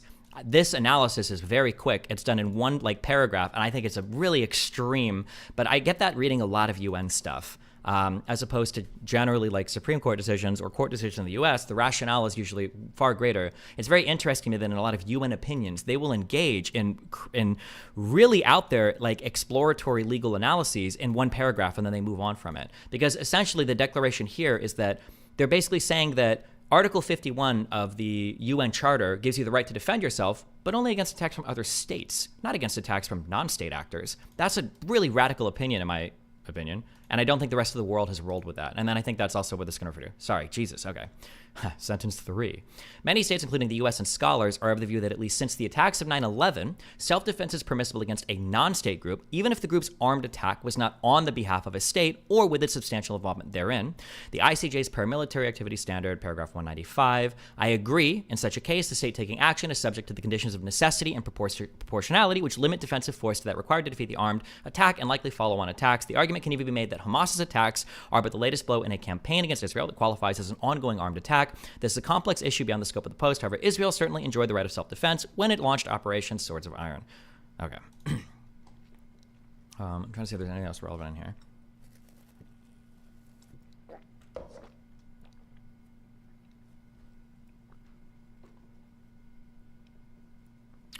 Okay, I might have read a different article, but I'll read this here for the sake of fairness. This begs the question of whether Hamas's actions are justified as self-defense, as some supporters claim. They are not. To begin with, it is well accepted that the right of self-defense is limited to states. So in this analysis, he's going by Hamas as not a state, de facto or de jure, for the purpose of this article. Even if that were not the case, self-defense is subject to a condition of necessity. Necessity has a temporal component that limits forcible defensive actions to those responding to an armed attack that is either underway or imminent. So this is an argument that I've copied, that even if we say they do have, they are a state and they do de facto represent the region, to say that October 7th was responding to like an imminent threat or something doesn't hold. So I would say that on October 7th, you're failing on the jus ad bellum, your initial justification for going to war, and then obviously the conduct in war of the jus ad bellum as well. The criterion of imminency is subject to various interpretations by states and scholars. I've long advocated a relatively liberal interpretation that permits forcible defensive actions where the potential victim state finds itself in the last window of opportunity to defend effectively against an imminent attack. But even by this liberal interpretation, assuming solely for the sake of illustration that non-state groups enjoy the right of self-defense, there is no indication that Israel was about to conduct any forcible action at the armed attack level against Hamas or other Palestinian entities. Finally, it is sometimes claimed that non-state groups may use force to secure their right of self-determination. Typically, supporters point to Article 7. Nothing in this definition, in particular Article 3, can however, this nuanced provision only acknowledges the right of certain peoples to resist and struggle, not necessarily to do so forcibly. The better view is that there is no right on the part of a non-state group or individuals to do so except when unlawful violence is being used against them directly and immediately, as in a specified case of acts of ethnic cleansing that are underway. So this would be, even if we did say Hamas was non-administrator, non-de facto, whatever, if it was the case, my example earlier was, let's say Israel says we're going to fight back against the Gaza Strip with a force of 100,000 raping IDF soldiers, that even if we didn't say they were a state actor or whatever, we could still say they have a right to engage in forcible armed resistance or whatever. At the time of Hamas' attack, Israel was not employing unlawful violence directly against any individual in Gaza, nor were Hamas' actions crafted to directly defend against any particular unlawful acts of violence. Finally, even if Hamas enjoyed a right to launch the operations, which it did not, there is no conceivable argument that it is entitled to effectuate that right by targeting the civilian population or taking hostages. Unequivocal IHL, so this is the jus in bello. Even if Hamas was justified, the conduct in war is clearly not so. It is very simple. Hamas has no right to mount operational acts of flood under international law, and Israel has every right to respond forcibly, as is doing so in Operation Swords of Iron. Okay. Jesus. 1 second. David wants to come in and fight for a second.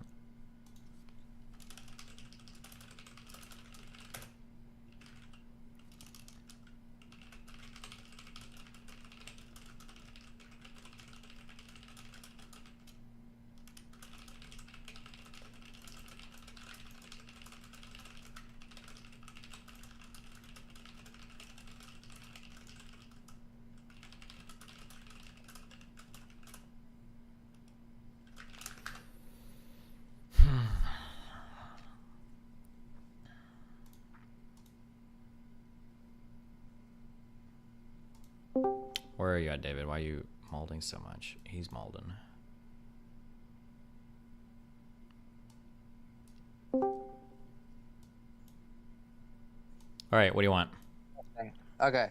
So, one of the things that feels weird is the idea of a group that already starts off as a terrorist group, something like ISIS or Hamas or Al-Qaeda.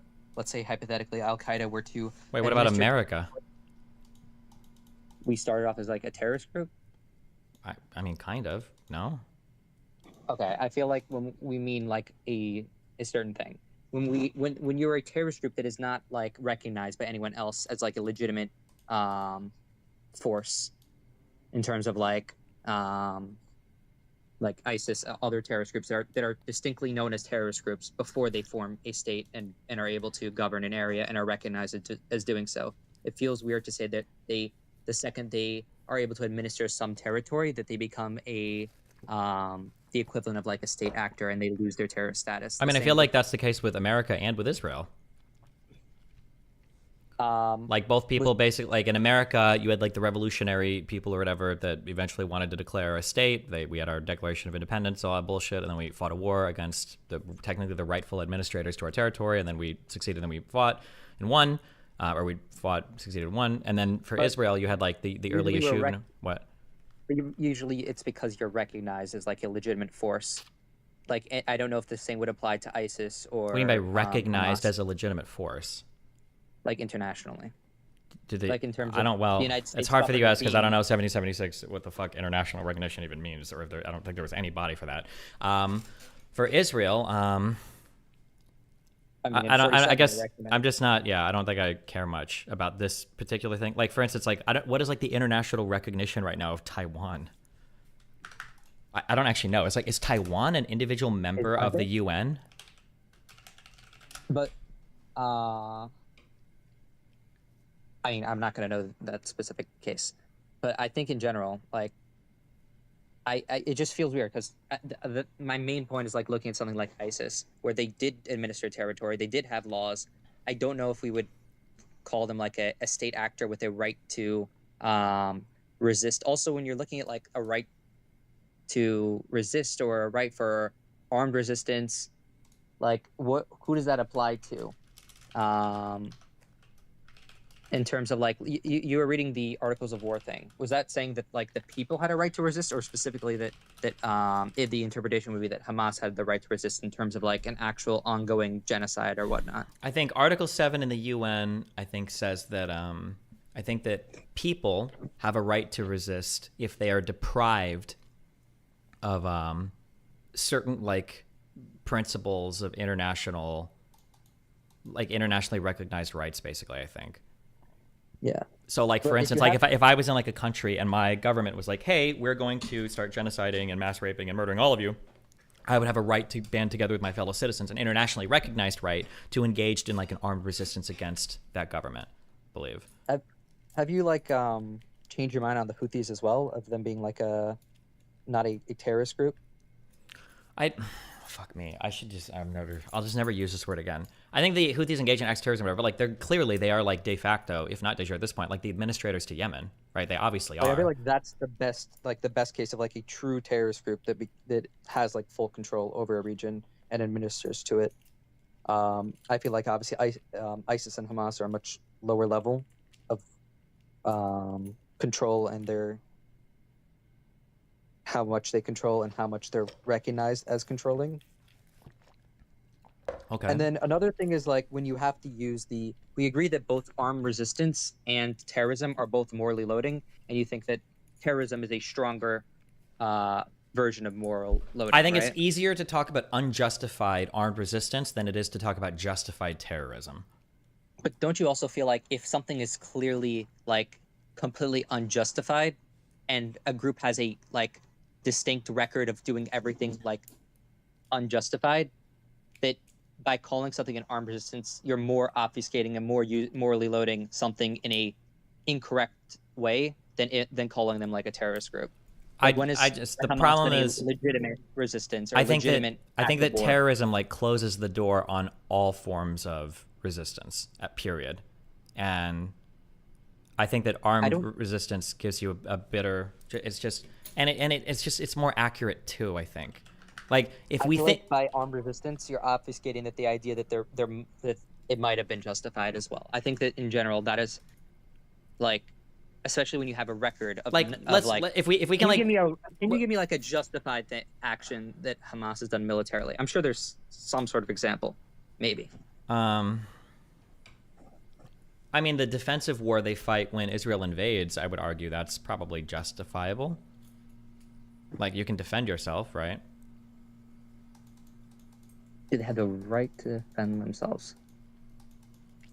Sure, maybe. But like, can you think of like an offensive, justified thing? I mean, when they dig tunnels to attack military targets, but they're still breaking like rules of war when they do this. But I don't know if they're necessarily able to justify a war at that moment. That's why I'm saying they're still. Yeah, I don't know. Probably not.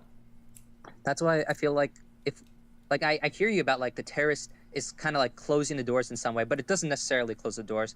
But it feels like when we're doing armed resistance, we're immediately giving a lot of credence to the idea that, hold on, this might be justified. Let's take a look. Yes. When there's wait. there's not yeah, that so much... what? Yeah. So what you just said, okay, is exactly what I want. And the fact that you just said that, and you think that like it's good to just skip that analysis, in my opinion, is insanely troubling. The fact that you're like, oh well, hold on, now you're saying we have to analyze if their actions were just or not. Yes, I would say yes, we absolutely need to. I would never forego that conclusion. I think you still can. Like, you can't analyze. No one analyzes the actions of terrorists. You can change it. You can change it and say, wait, hold on, this wasn't like terrorism. This one was actually armed resistance. I feel like unless you have something that already says that this was justified, I don't think you have to start off by calling it armed resistance until you find something that's justified to switch it to armed resistance. I think you can call it terrorism until you have something that justifies it to be an armed resistance. Okay, I mean, I disagree. I just don't. I think that the word terrorism is way too negatively loaded. I think that it leads you to believing that like Hamas is simply a terrorist group, which doesn't make sense because they are like the administrators to all of the Gaza Strip. I think that does that? Yeah. I don't know why you think that like stops them from being a terrorist group. I don't know if it just doesn't, because I don't think we would analyze them as such for any other purpose. Or if you want to say this, if you want to say this, like, I think that the form of analysis that you engage in is very important. If you call them terrorists, okay, here's another thing that you have to contend with. Netanyahu then did in fact facilitate the funding to terrorists in the Gaza Strip, because Netanyahu explicitly allowed that Qatari money to flow into the Gaza Strip, knowing that it would go to Hamas. Did Netanyahu then directly fund terrorism? Yes. Okay. I feel like a more accurate analysis is that he funded a group that engaged in terrorist acts, unfortunately, because Hamas does, but he's also funding the administration in the Gaza Strip. He's funding the administrators there. Because Hamas are the administrators of the Gaza Strip. They run the hospitals, they run the education, they run all the services. Like it's weird to think of like, oh, they're a terrorist group that also does all these other things. It's more akin to a de facto governing body. Like, so let's say, because I feel like also one of the things that's really weird is like the idea of the like distinct goal of Hamas to be to like destroy like a group of people. Okay. I don't think that changes anything. To do that, you can't, I don't know if you could do those goals. I don't know if you can do any like justified military operation. That's possible. That's true. Like, I'm not arguing. Hold on. Also, to be clear, separate this in your mind. I'm not arguing that what Hamas did was justified. I'm not arguing that what Hamas did was justified. I'm not arguing what Hamas did was justified. I'm not arguing what Hamas was justified. What I'm arguing for the potential to justify things.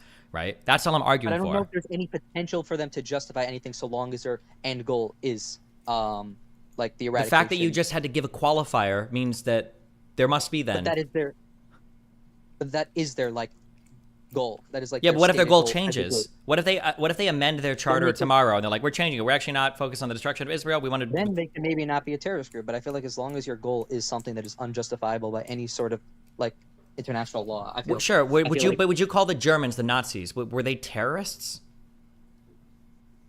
Or was the Japanese government? Was that a terrorist government? I get why the words are so fucky, but. Like, these were clearly, they were governments. They had horrible and atrocious goals, and they were committing fucking genocides and like murdering tons of people and raping and committing war crimes, blah, blah, blah, but they were clearly governments. They were administering to large regions. Like, their cause for war, I don't know if any Nazi government could ever have, just by virtue of like what their goals were, like a just cause for war, but they have the potential to. Yeah. I feel like the problem is the word terrorist is so like vague in general that it's hard to like say that something. I get what you're saying. I get what you're saying here. Like, I would say that yeah, the Japanese are a terrorist group, but they're the government.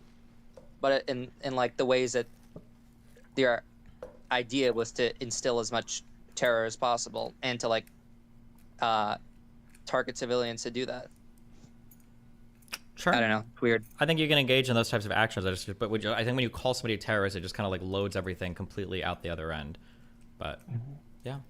But if that's like the fundamental ideal of your group, that is like that's been the entire history from all points, and that is like the foundation of your group. I don't know how you can like separate that from being a terrorist group without like a distinct change of that group to no longer be a terrorist group. If a group started, if their name was "We are the terrorist party," and in their charter they said, "We are going to commit terrorist attacks against every country around us because we love terrorism," and if their state policy was, "We are doing terrorism all the time," okay?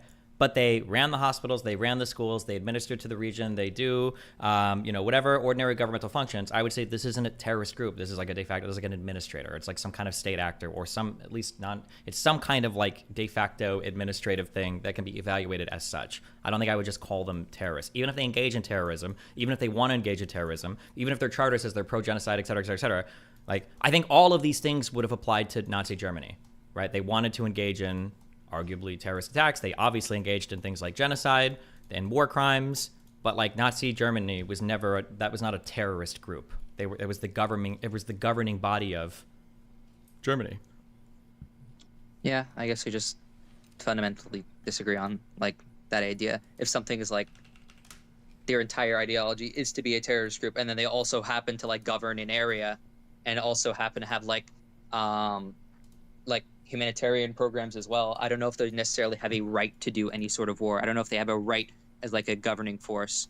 Okay, let's say that on October 1st, okay? Let's say that Israel took, like a few battalions or a brigade or whatever the fuck, like 100 or 200 IDF soldiers, and they just started walking through Gaza City and shooting and murdering people at random, okay? And then these soldiers started to walk back. Do you think that if Hamas was like, we're going to engage in a military operation against a base that these soldiers came from, in a week, would they have the right to do that? I feel like the people of Gaza would have a right to fight back, but I don't know if it like necessarily a terrorist group themselves would have the right for. Who represents the people of Gaza? I mean, well, not necessarily because they haven't an election, but wait, hold on, wait. Don't be democracy brained. Don't be liberal brained, right? You're right. Wait. I realized the second I said that was sorry. Not right. Yeah, because dictatorship would be the same thing. Yeah, I guess so. It just feels super weird, but I guess that's kind of how the wording and whatnot works. Sure. But so from what you understand it now, would you then switch ISIS to a non-terrorist group? I don't know. I'd have to see like how much. I don't know how much at their peak. I don't know what ISIS was running or controlling, or like the structures of government, or how they integrated with the whatever. Yeah, I'm not sure. I'd have to check. But you can see why like it just seems like such a weird thing to like lose the term so quickly when the entire ideology is to do terrorism. Like I'm not coming from like an insane position. Yeah, I understand your desire. Why? Where do you live? Me? Why don't you have batteries in your smoke detector? Can you hear that noise? I don't. Oh, that might be my fan. I'm sorry. Wait, no.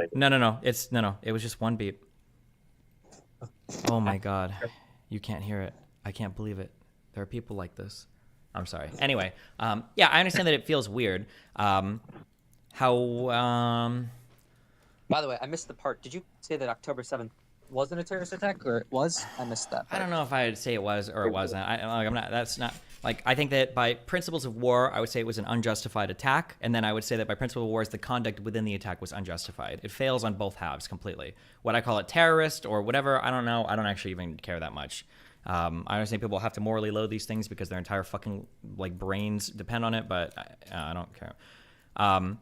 I think that the issue with ISIS, this is going to be digging through my intuition to try to feel out other people's intuitions. I think the reason why people considered ISIS a terrorist organization, I don't think it was because of anything having to do with ISIS. I think it was because ISIS engaged in a lot of foreign terror attacks. I think that's why people considered ISIS a terrorist organization. So, for instance, if ISIS would have taken over parts of Syria and Iraq, and if all of their conflict would have been regional, I don't think people would have considered ISIS. I don't think people would have thought about ISIS at all, actually. Just like people don't consider the Kurds a terrorist organization when they're like a non-recognized state that administers to a region and maybe engages in attacks or not attacks or whatever against whoever. Oh, now I got to ask you about Hezbollah. Do you think that Hezbollah is a terrorist organization? Hezbollah is more difficult because they are existing in land unrecognized, and I don't know how much land they run. I just heard it again. I can't believe you. I don't know how much land they actually run and administer to right now. Like, how much Hezbollah, is it in the hundreds of thousands in Lebanon? I mean, yeah, it's basically equal to the actual army, and they have like control and government as well. Sorry, by the way, that's construction. Now I know what you were hearing. I don't believe you. It's... No, I'm good. I don't have any beeping. I don't know how it could be a beeping noise. It's like a drilling. Interesting. Okay. But yeah, that's where I'm like, I don't know where the line crosses, and I don't know how important it is to switch something to like this is an armed resistance versus like a terrorist group when like the actual effect of the campaign is no. Yeah, okay, but the issue is that like from a terrorist attack, why can't we just like October 7th? Why can't we just analyze something and look at the actions instead of having to use the word that does all the heavy lifting for us? Like, that feels like the most 2-inch dick retarded 75 IQ thing in the world. Like, why can't we just say, like, this might have been an armed resistance. Let's see if it was justified or not. Why do we be like, oh, terrorism! Can never terrorism! Like, it's so fucking stupid. I mean, you can just say like it was an attack, and then you don't even have to say like terrorist or armed resistance. But I feel like both of these. I feel like I understand that terrorism is like a little bit higher of a degree of like moral loading, but I feel like you're always starting with a moral loading of a armed resistance, and then you have to like disprove it actually wasn't justified. To like the same way you have to prove that a terrorist attack was justified, you have to prove a armed resistance wasn't justified. Yeah, but how often? What can you think of a single justified act of terrorism ever? Yeah, sure. You could think of like if in the Warsaw Ghetto Uprising, that would be a justified act of terror. Weren't they literally just fighting against SS soldiers and shit coming in to ship them off to concentration camps? Were those really terrorist attacks? I mean, yeah, wouldn't they technically be a terrorist attack? They're not a recognized group. But they were literally like fighting against. I don't think anybody would call those people terrorists. I don't think that would be a word that literally anybody has ever used in the history of all of. I would say it was a justified terrorism, and you could also call it armed resistance because you think it's a good terrorism. So I would call it armed resistance because I think it's good. Oh, okay. That's kind of the position I come from. Like, you call something a terrorist attack, and if I like it, I'll call it armed resistance. Okay. I mean, I think they're basically the exact same term. No, they're obvious. You literally don't like. Sure, I understand what you're saying. Like, I agree with you in principle, but I disagree with you in degree.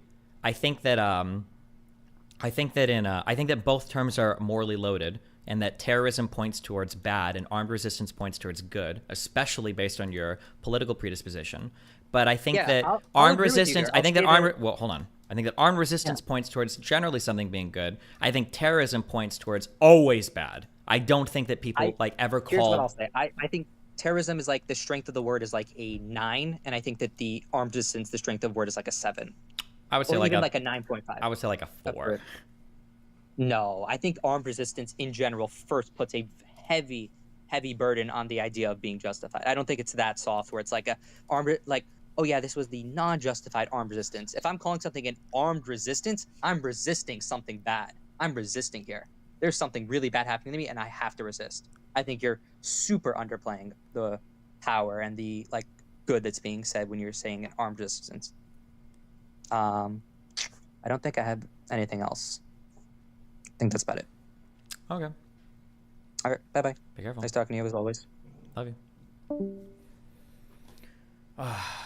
We got too far down this hole. Fucking Judith Butler fucked us.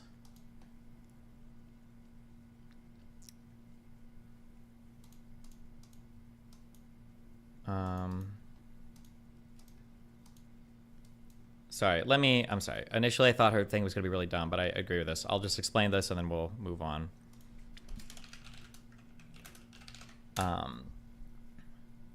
This is off topic, but in the USA, I see people complain about unemployment, even though unemployment is very low. Do you think 3.6% could be too low, causing overemployment and job immobility? I don't think unemployment is a real issue in the United States, and I don't believe people online that complain about it. Anytime people post shit where they're like, I've applied to over 100 jobs and I can't find, I just don't believe it. I think all those people are lying. I don't believe it. I think the job markets right now are fucking insanely competitive on the employee side. Well, no, on the employer side, that you're competing hardcore for employees right now. Wage growth has exploded across like lower wage paying jobs. Like the unemployment rate is, I'm pretty sure, pushing like the lowest in almost all of fucking US employment history. Yeah, I don't believe any of that. I don't believe any of that. That doesn't show up in the numbers anywhere. And then all these weird articles getting written. Fuck.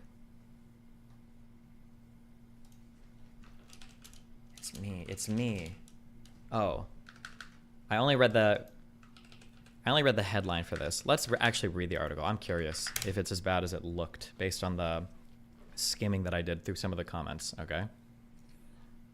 It's me. Hi, I'm the problem. I'm 33. Meet the 1990-1991 babies, a massive microgeneration in lifelong competition for America's economic resources, reshaping the world around them. I've covered economics for 11 years now, and in that time, I've come to the realization that I am a statistic. Every time I make a major life choice, I promptly watch it become one thing that everyone is doing that year. I started college in 2009 in the era of an all-time high matriculation rates? My God, does that mean going to college? What the fuck is matriculation? Matriculation. The act of matriculating at a college. Oh, registration, I think. To be registering for college. Okay. When I moved to a big coastal city after graduation, so did a huge crowd of people. It was the age of millennial urbanization when I lived in a walk-in closet so that I could pay off my student loans. The yellow paint makes it cheerful, Craigslist promised. Student debt had recently overtaken auto loans and credit cards as the biggest source of borrowing outside of housing in America. My partner and I bought a house in 2021, along with seemingly and actually a huge chunk of the rest of the country. We married in 2022, the year of many, many weddings. The list goes on. I'm no simple crowd follower. What I am is 32, about to be 33 in a few weeks, and there are so many of us. If demographics are destiny, and the demographics born in 1990 and 1991 was destined to compete for housing, jobs, and other resources. Those two birth years, the people set to turn 33 and 34 in 2024, make up the peak of America's population. As the biggest part of the biggest generation, this hyper-specific age group, call us what you will, but I like peak millennials, has moved through the economy like a person squeezing into a too small sweater. At every stage of life, it has stretched a system that was often too small to accommodate it, leaving it somewhat flabby and misshapen in its wake. My cohort has an outsized amount of economic power, but that has sometimes made life harder for us. When millennials gripe that they get blamed for everything, in other words, the accusers might be onto something. Does she go over her finances? Hold on.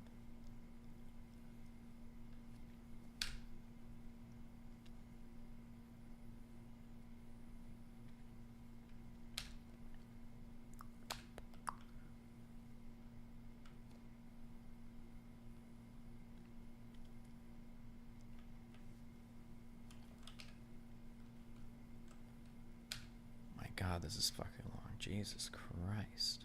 Wait, did it say this was a 14-minute read? Okay. Whatever.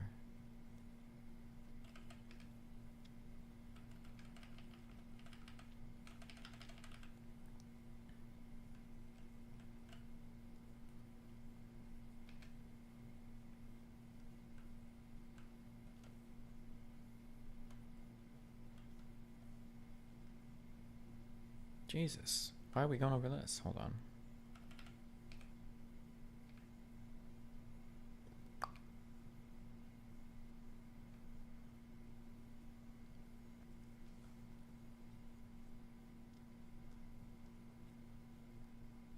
Why the fuck are they using like influencers as their fucking examples here?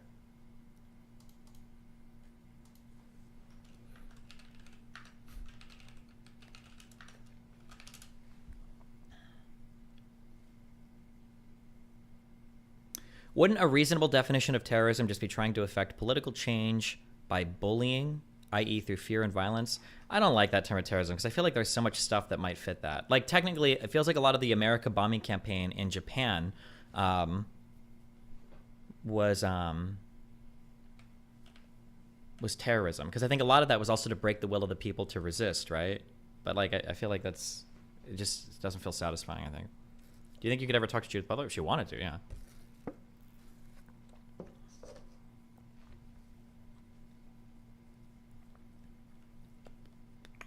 you give an example of a terrorist group? I think Al Qaeda would fit pretty well, right?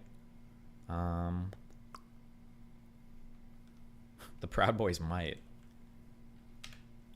I'd have to see how much like violent stuff they're involved in. The Ku Klux Klan might have been.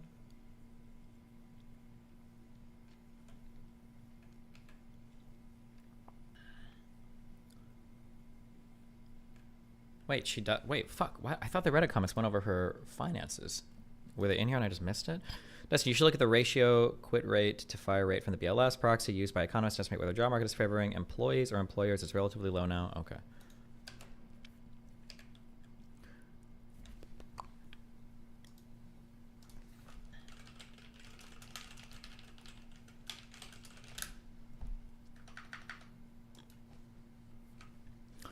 It's just housing, that's it. Everything wrong with the economy is just the dearth of housing supply. Obviously, the young people are at the peak of the population will suffer the worst, but basically everyone under age 45 is negatively affected. I don't think people realize that most people own the home that they live in.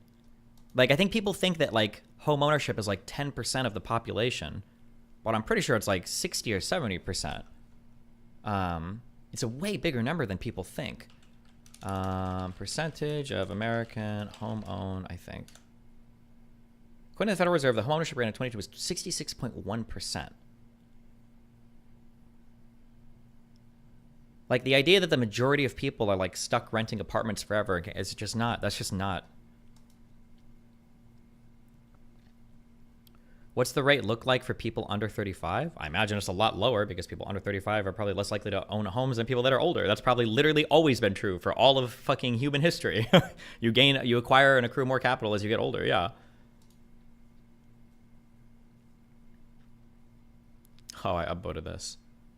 Oh, this here wasn't referring to the author. It was just one of the examples that she gave. These examples all look so stupid. I didn't even read these. Spencer Hallberg, 32, lives with his wife Rebecca's parents in a 4-bedroom in Coronado, California. With mortgage rates and home prices high, their dream of owning seems distant. But while his and his wife's household income is between $80,000 and $85,000 per year, and they don't pay rent, it is difficult to save enough between paying grad school costs and raising kids. I hope in 4 to 5 years, he said. So these guys make $80,000 to $85,000 a year with no rental payments.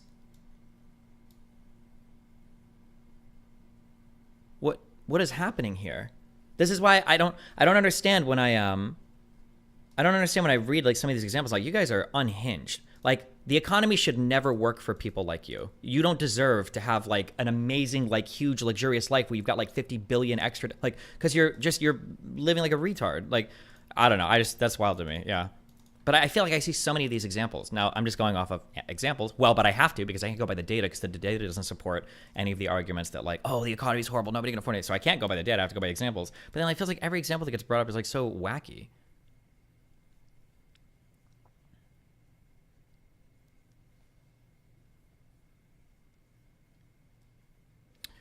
What do you think is the appropriate age for a person? X Trinidad, I see it.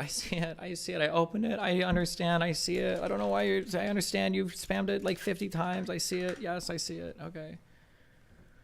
What do you think is the appropriate age for a person to own a home or for it to live on their own? And do you think that age bracket predominantly lives on their own? I don't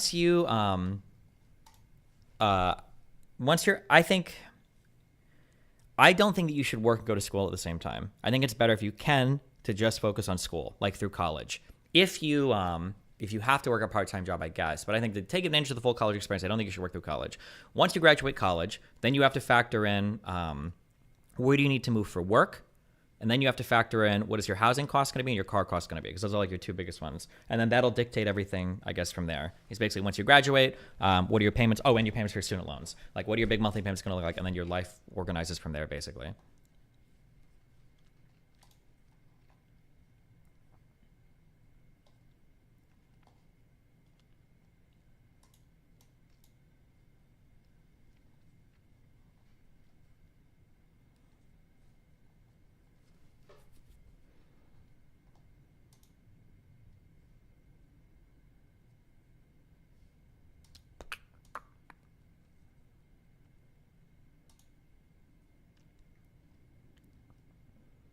Yeah, this is why I didn't know these were just examples. I thought this was the author. The examples they use in this article are so stupid. Man, they really hit it out of the park with some of these examples. A couple who makes $85K a year and lives rent-free at their parents' house who can't afford to save because they spent all their money on childcare with grandparents at home. Wait, fuck, did it say that too?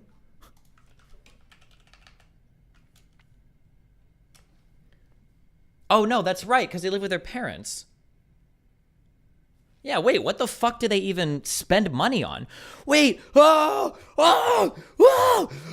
just realized too. His and his wife's income is 80 to 85K. They live with Rebecca's, both parents are alive are they working or are they on full retirement? You've got grandparents in the house. Either one of two things. Either they're working, and now you've got 4 people earning money in the same house. So what is their total household income? Is what, 200, 300K, 400K? And they've got grandparents at home for watching the kids. Now, if they're all working, maybe they've got to pay for childcare. But bro, and you don't have to pay rent. If a terrorist group has been elected as a governmental body, does that change their designation as a terrorist group, or their ideology, aims, and the way they conduct war hasn't changed? I mean, I would say the way you treat them and the way that you deal with them changes a bit, yeah. They don't each make 80K, right? No, this is saying that the wife and him combined earn 80 to 85K. But it says his and his wife's household income. Makes it sound like they're not including the parents, what they're earning. Is a tier 2 channel just for call-ins or used for a disagreement room like tier 2s? I've always been dragging from a disagreement room. I've abandoned my subs, okay? We'll figure out how to do that.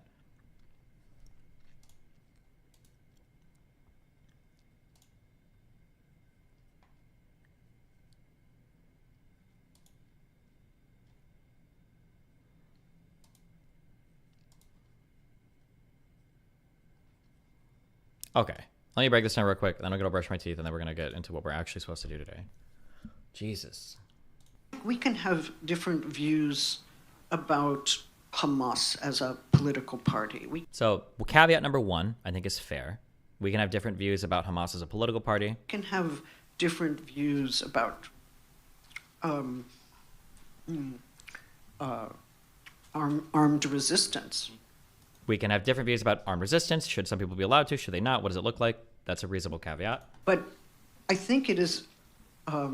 Debate Kalinsky on Israel. He's obnoxious. I mean, if he wanted to, I would, but I don't know if he would want to. More honest and historically correct to say that the uprising of October 7th was an act of armed resistance. I don't know if I like the term uprising for October 7th. That's loaded. I think that's... Actually, I would say that if you've got terrorist... Here's where I would load these, okay? But maybe she just misspoke her because that's not the part she's focusing on. But if I do bad here and I do good here, okay? I think terrorism fits here. Terrorism. I would say that, like, armed resistance is, like, here. I think uprising feels like it's almost always a good thing. That feels like pretty hardcore at the end here, yeah.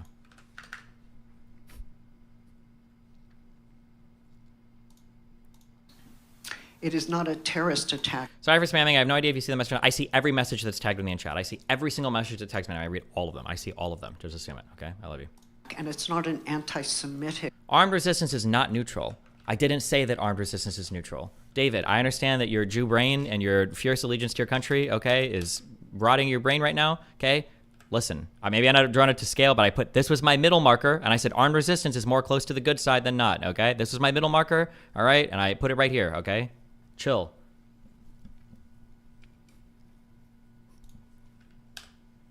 Resistance. It is not a terrorist attack, and it's not an anti-Semitic attack. It was an attack against... I would be really careful about saying it wasn't an anti-Semitic attack. I don't generally engage in statements of if something is anti-Semitic or not, but I would say a lot of Arab to Israeli violence, there are going to be heavy undercurrents of anti-Semitism. Is it the driving force? Probably not, but I don't think I would ever completely divorce it. And I know that if these same undercurrents existed in relation to trans people or gay people or whatever, they also wouldn't divorce it. So it feels very strange to completely divorce. It feels strange to completely divorce anti-Semitic arguments from attacks made by an Islamist, pseudo-extremist government. That feels very strange, but... And it's not an anti-Semitic attack. It was an attack against Israelis, and, you know, I did not like that attack. I have gone public with this. I have gotten in trouble for saying it was, for me, anguishing. It was anguishing. It was terrible. However, I would be very foolish. Destiny, can you think of an example of an attack widely called an armed resistance, more than it's called terrorism, that is considered bad? Stop avoiding. I don't know why you're assuming I'm avoiding anything. I feel like I just feel like in history books, I don't know if I can think of a particular example, but I feel like I read about like armed resistances, or there'd be like armed resistance of different groups through the fucking Soviet Union, or armed resistances of different groups through South America, on like when people are like cooing each other and shit. It could be that my intuitive loading of this based on what I've read or what I think I've read in the past is just different. But when I read armed resistance, I don't get that much of a moral loading from it. This is an armed resistance. Okay. But I guess especially with all the Marxist shit now, when people do like resistance as like part of the oppressor-oppressee thing, and only oppressed can resist the oppressor, that people would morally load it in that way. But for me, I just don't. But maybe other people do, but I'm not sure. I don't know. I'm not sure. If I then decided that the only violence in the scene was the violence done to Israeli people.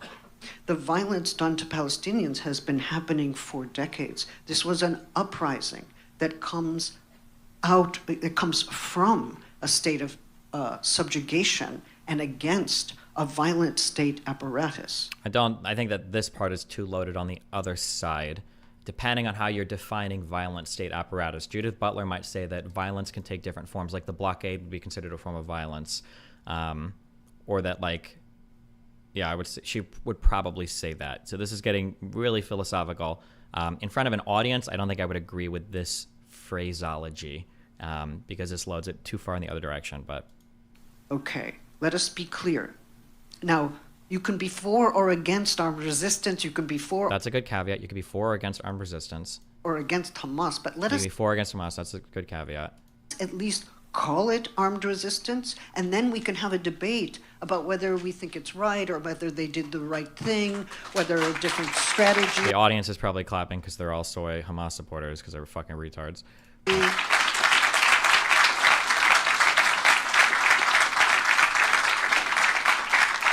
But the problem is, if you call it armed resistance, you are immediately thought to be in favor of armed resistance and in favor of that armed resistance and that tactic. It's like, well, actually, maybe not that tactic, and we can discuss armed resistance. You know, it is an open debate. Yeah. I've read, we did this on stream. There was a whole Judith Butler paper on self-defense. And I think this paper was pretty good. Fuck, what paper did we read? What was it called? Why can't I find this? It was a Butler paper, wasn't it? Am I crazy?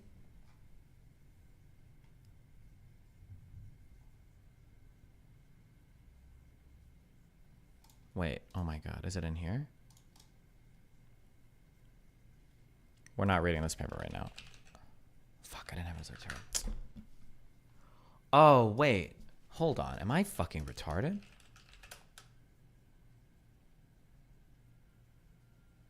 Wait, I am retarded.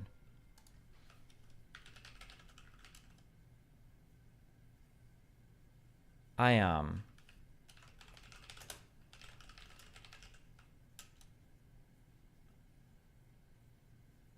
Forget every single fucking thing that I just said. Just forget everything I just said. Never. Just forget. We're going to restart the whole stream.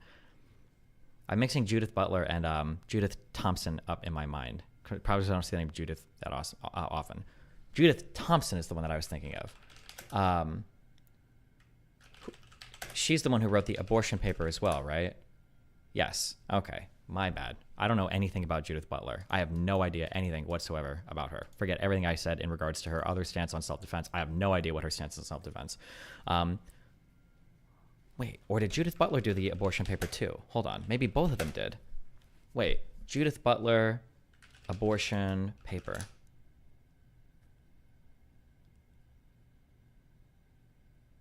No, the abortion paper was from Judith Thompson. Okay. Fuck me. Oh, it is. This is the paper.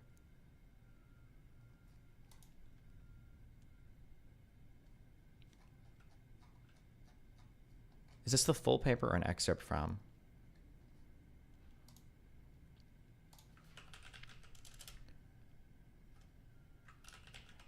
I think this might be. Oh, yeah, it was. Okay, yeah. Okay. Jesus. Fuck me. That's not it here. It doesn't change any of the analysis. I thought that she'd written that paper on self-defense, so it would have been weird to see her. Thompson was her maiden name? Wait, what?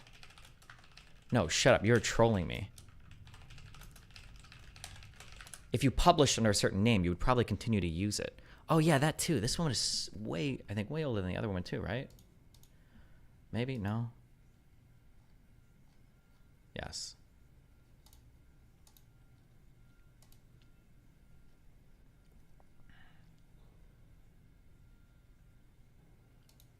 No, this is not the same one. This is why she used her stupid fucking middle name. No P? Oh my god. Oh, I got rid of the S. Oh, and she died years ago. We can't even talk to her. No stream appearance. RIP.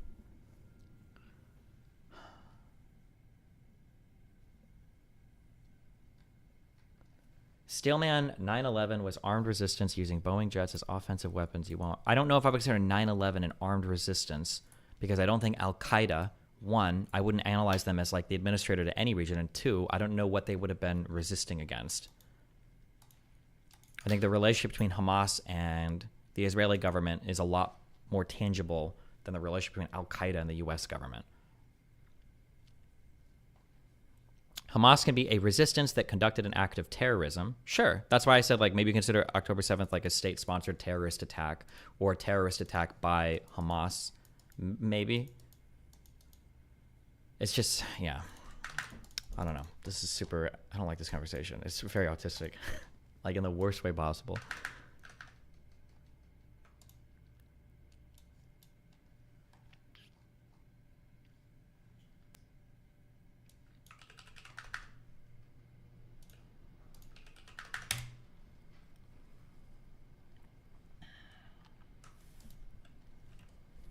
Defining terrorism. How do these guys define terrorism? There's still no international consensus on what exact meaning is. A discussion about the definition of terrorism has been going on for more than half a century. Later, large attacks like sabotage of an underwater pipeline in the North Sea, which is labeled as international terrorism by Vladimir Putin, or the January 6, 2021 storming the U.S. Capitol by militant supporters of President Donald Trump, labeled as domestic terrorism. It's given this pejorative label. Terrorism remains a contested concept, as also exemplified in the well-known saying, one man's terrorist, another man's freedom fighter. However, there is a legitimate question, or a legitimacy question by such ambiguity. Who should be permitted to use what kind of violence against terrorists often kill strangers whom they've never met in foreign contexts other than war, and the direct victims, who are generally unarmed, offer no idea whether that should serve, is involved in the conflict. This makes the use of one-sided, indiscriminate violence by terrorists puzzling. More and more people are trying to understand the strategic rationale of terrorist violence. When this author Googled definition of terrorism back in 2014, he got 48 million hits, 136 million.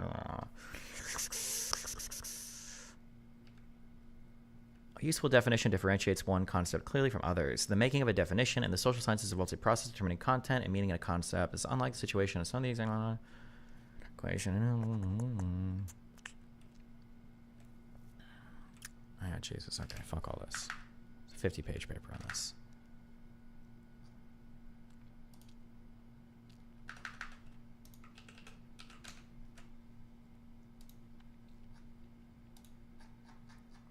Throw this down here, though.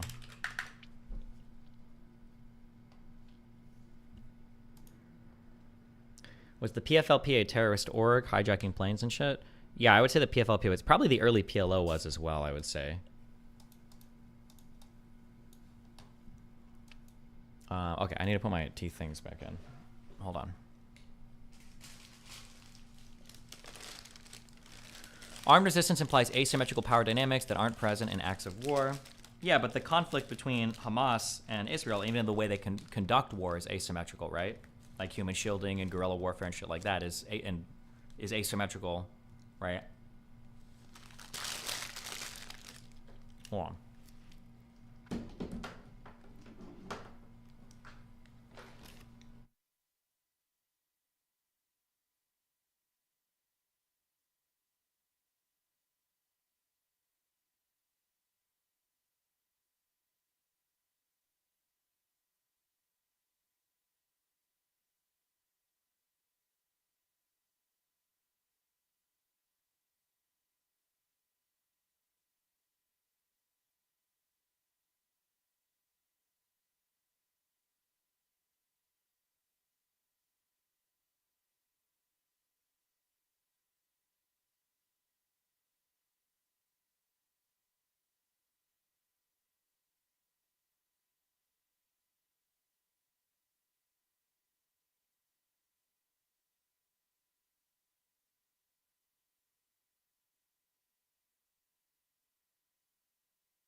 Pour one out for RWBY and Rooster Teeth. Oh, yeah, I have that open. Have you seen any of Edward Said's takes on the IP peace process? Literally the only voice in Palestinian leadership in the West from the 60s up to 2003 played a way more important role than Arafat, in my opinion. Arafat has banned his books post-Oslo.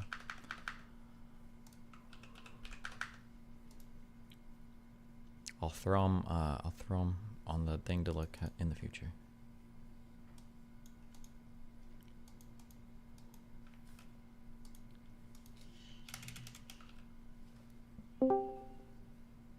Yo. Hi, what's up? Oh my fucking, hold on, sorry, 1 second. Okay, let's see if we can figure out how to turn his mic up as well. Good luck.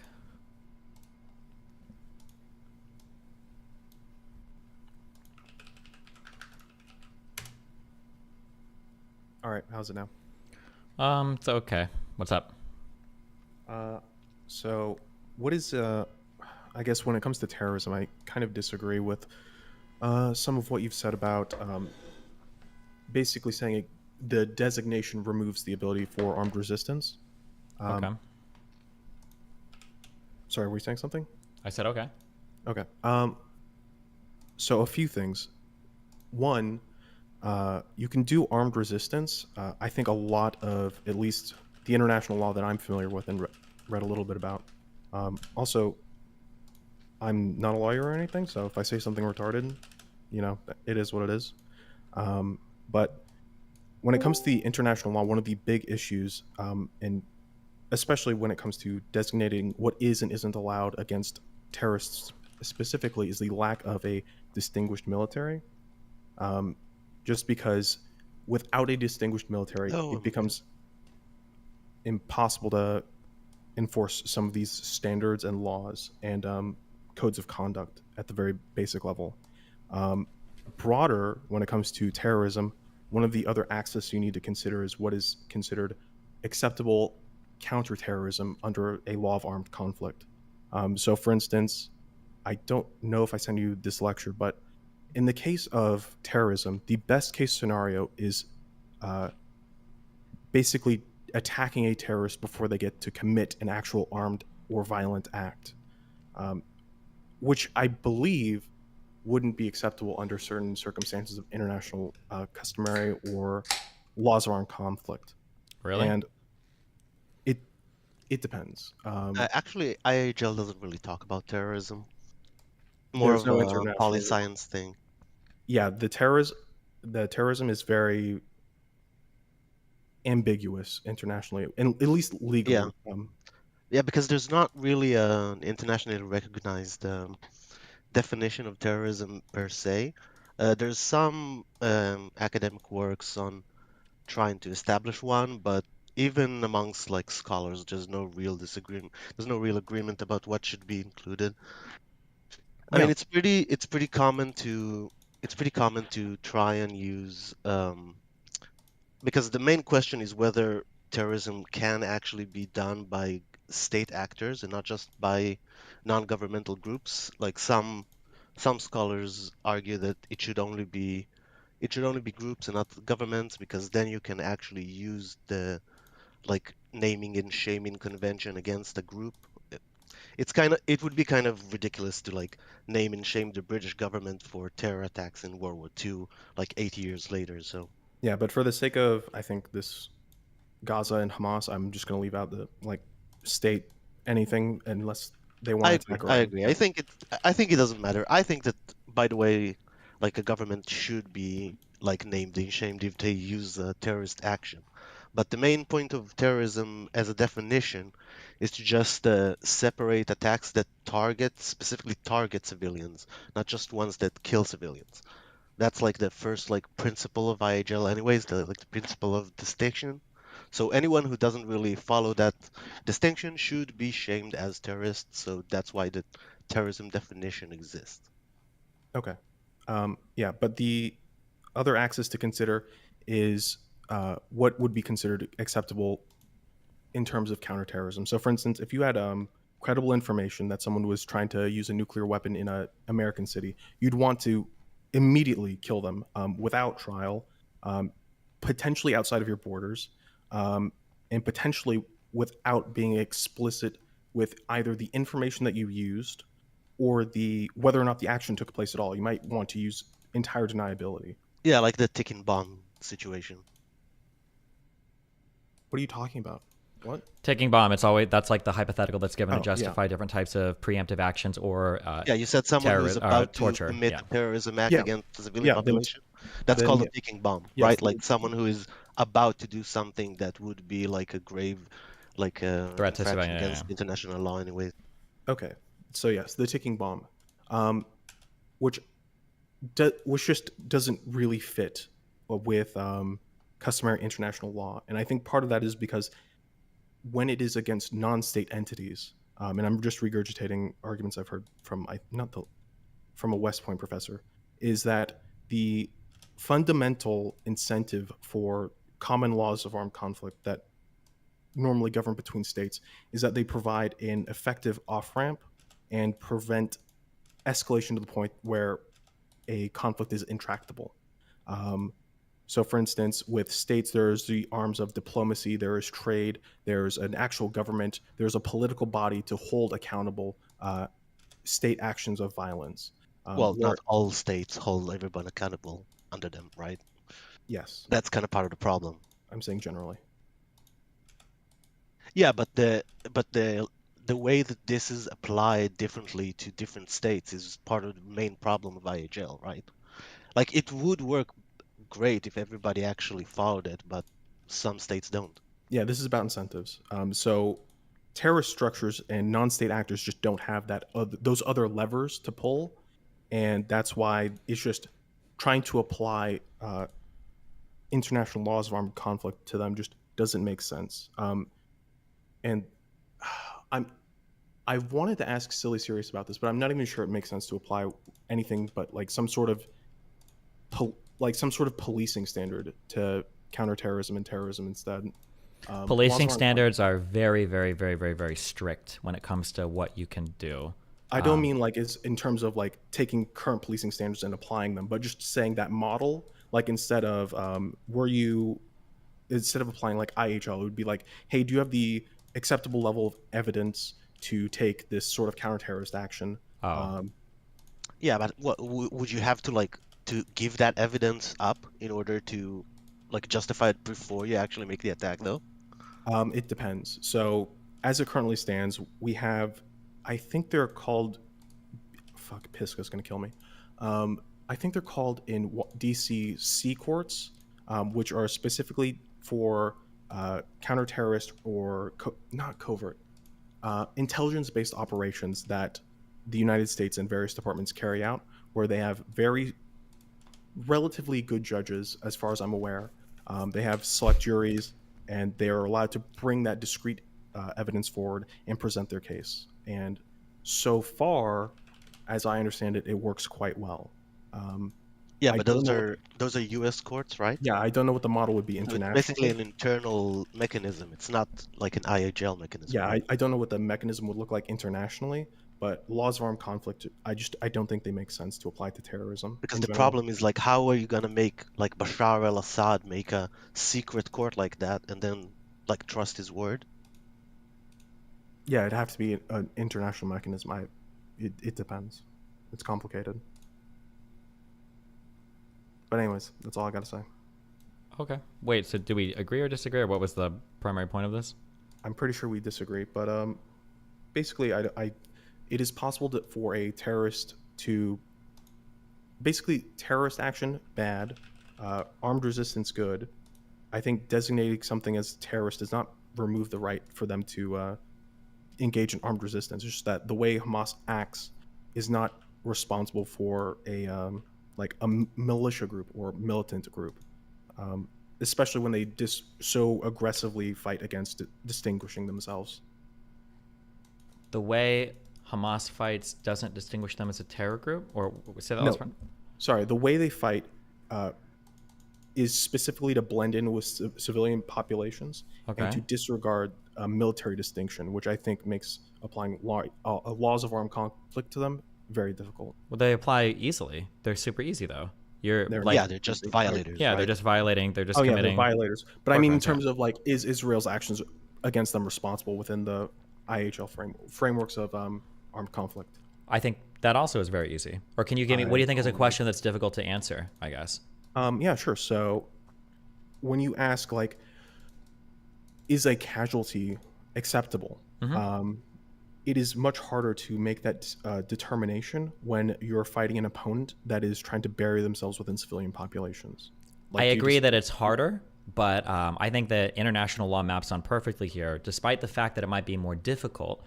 That doesn't remove the obligation from the belligerent to make those distinctions. And I think that's an important concept. We wouldn't want there to be an enemy that utilizes human shields and then a belligerent that says, oh, well, since they're using human shields, I can just basically nuke this whole civilian population. There's an important balancing act that has to happen that allows the fighters to fight and the civilians to be protected. But there's still an obligation on the I think attacker that to avoid actually- civilian deaths. Sorry, go ahead.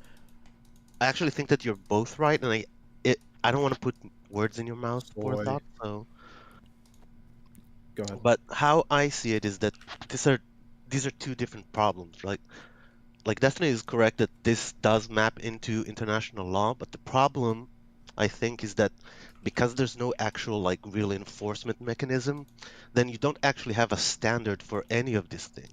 So in like a regular criminal court, we don't just have like things that are illegal and not and legal. We have like degrees of legality, right? Like murder is worse than theft, but both of them are illegal. In the current like IHL framework, we only have whether something is legal or illegal. So if they do one thing that's illegal, it's very hard to determine whether how much does that have to change your calculation? That's a question, right? My question or his question? I mean, kind of both of you, I think. Is that like how much, like if Hamas is clearly doing something that's against international law, how much does that justify taking action against it, right? Wait.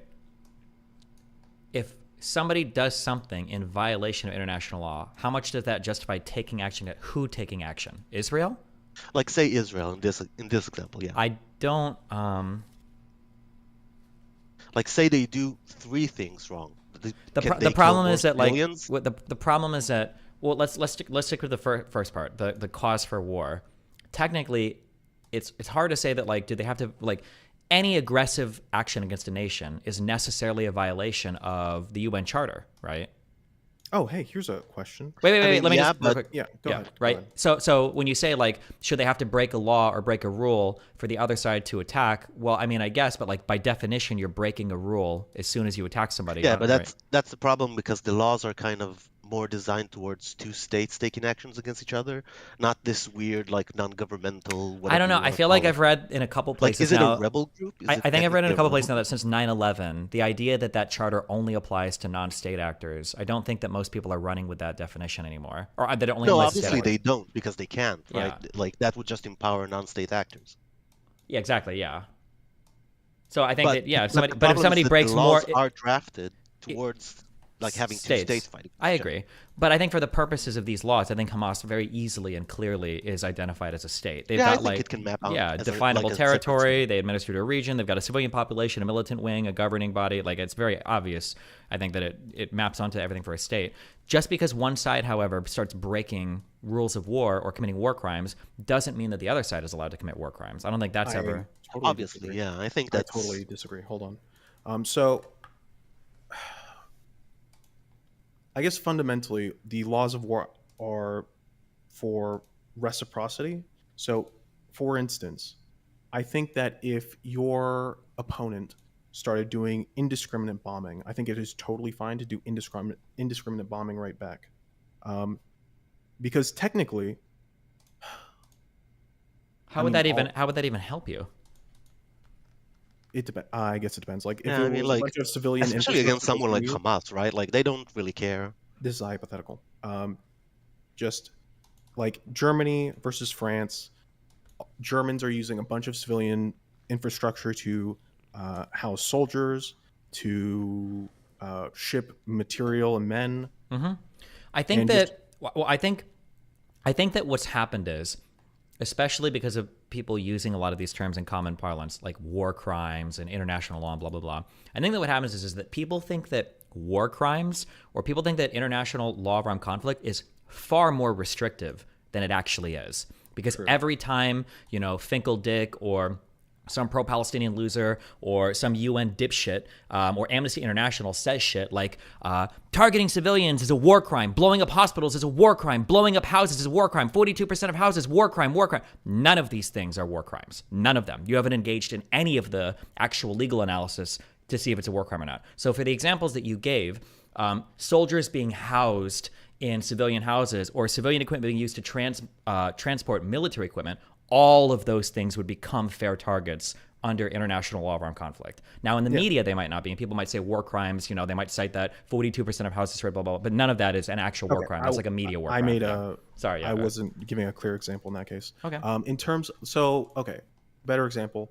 It's the Civil War, American South. The South announces, "Hey, for every black soldier, we're gonna immediately hang them."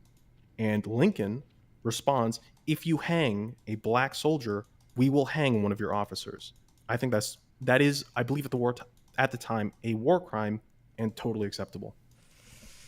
But by what standard is it acceptable? Like, we could say, like, maybe the eye for an eye standard. Okay thing. Yeah, no, that's what I'm saying. Literally, like, it is literally moral, the eye for an eye standard. legal, It is based right? in reciprocity.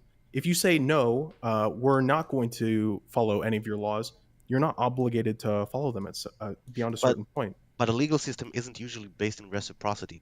It's based by like having an actual like, you know, a body to execute it and then Laws like force it on everybody else.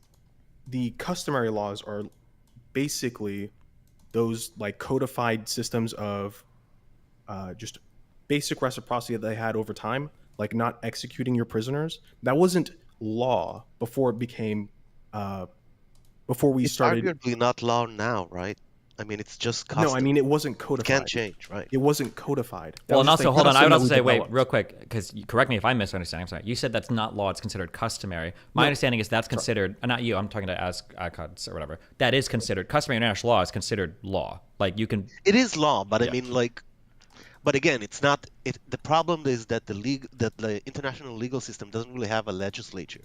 So that's like the only way you can get law. It's that, and it's treaties and. Yeah, the problem is that it's between states. There's no like final arbiter. It's literally what is reciprocity. and what isn't law. Okay, sure.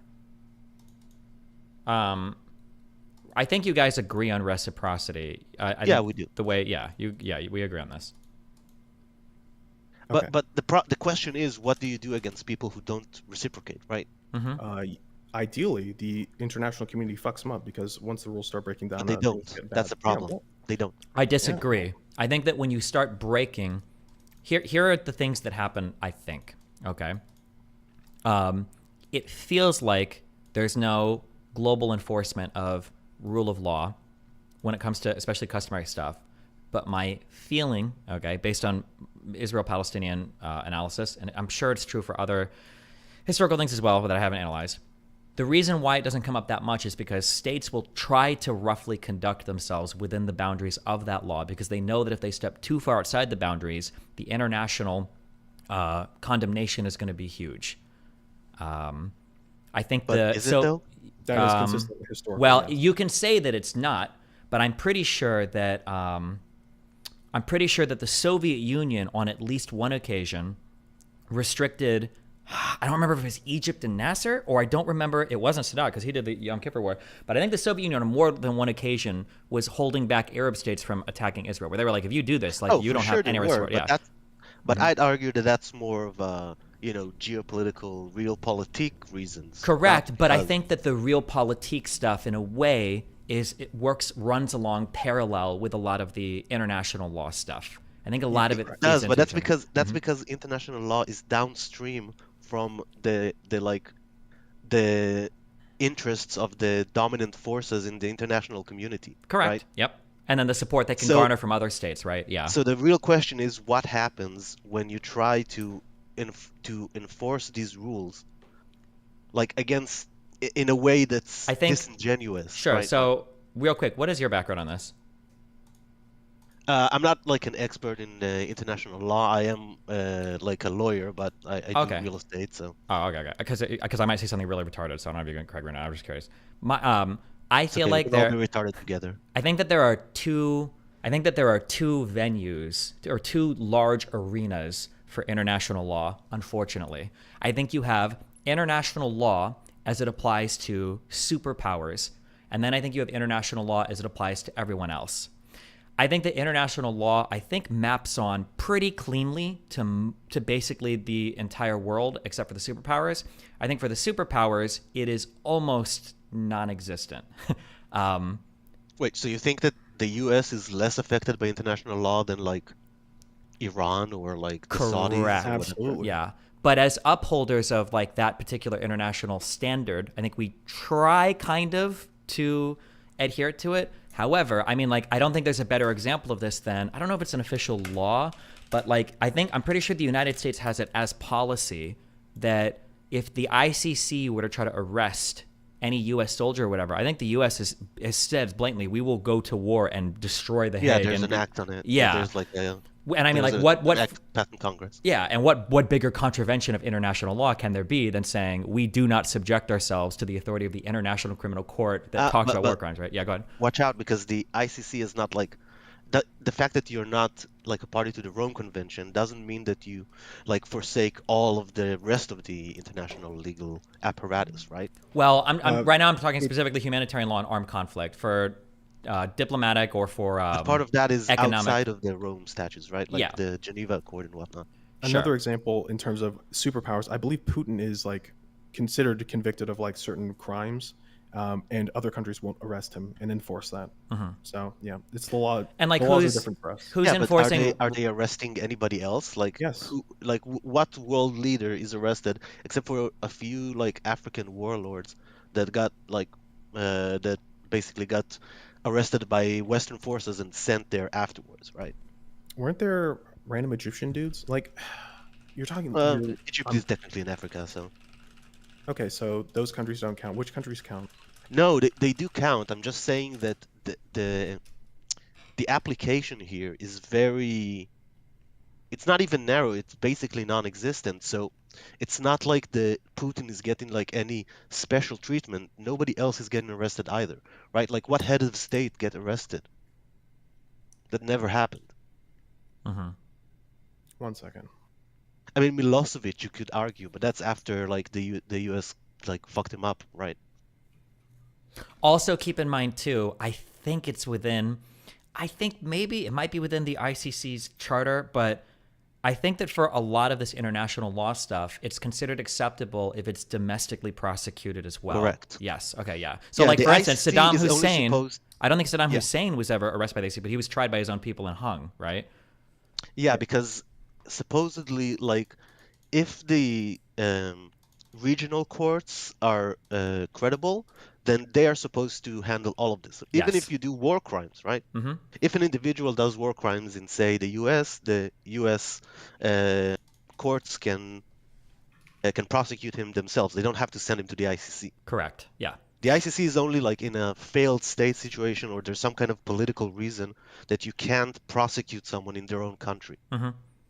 Yeah, that's what, so the counter would, when I said that the U.S. contravenes the ICC and that we don't submit ourselves to their authority, the counter argument to that is true. But if you look at situations like Abu Ghraib or whatever, like the U.S. should be having a court system that holds its own accountable in a similar manner that would enforce essentially whatever the ICC.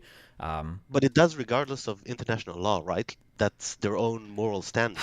Yeah, but like it's a hard, when you say things like regardless of international law, I feel like a lot of these things run and develop parallel to each other. Like so for instance, like you say like, well, they do this regardless of international law, it's their own moral standards. But I feel like the aggregate moral standards of humanity also largely inform international law, right? Like for instance, it's against the law, I guess, in almost every country to rape somebody. It's against international law as part of an armed conflict to rape somebody. So we wouldn't necessarily say like, oh, well, it's not like I'm not raping them because of international law. I'm doing it because of my own legal standards or my own moral standards. Like, well, that's kind of true. But also international law develops from a lot of these same moral standards as well, right? Like international law is heavily informed by, it can be informed by treaties. It could be, well, customary international law could be, but like everything else, right? The things that eventually get ratified in conventions or in other treaties sometimes come from local laws and everything too, right? Like it all kind of feeds into itself. I agree, but when you have like situation where like for example, rape is used as a weapon of war, like in Myanmar, and nothing is done about it, then it's hard to say that you're not using rape as a weapon of war because of international law. You're doing it because you think it's wrong. Wait, say that again? When rape is used in Myanmar, like. The whole point of a legal system is that if someone breaks the law, they get like some kind of sanction from it, right?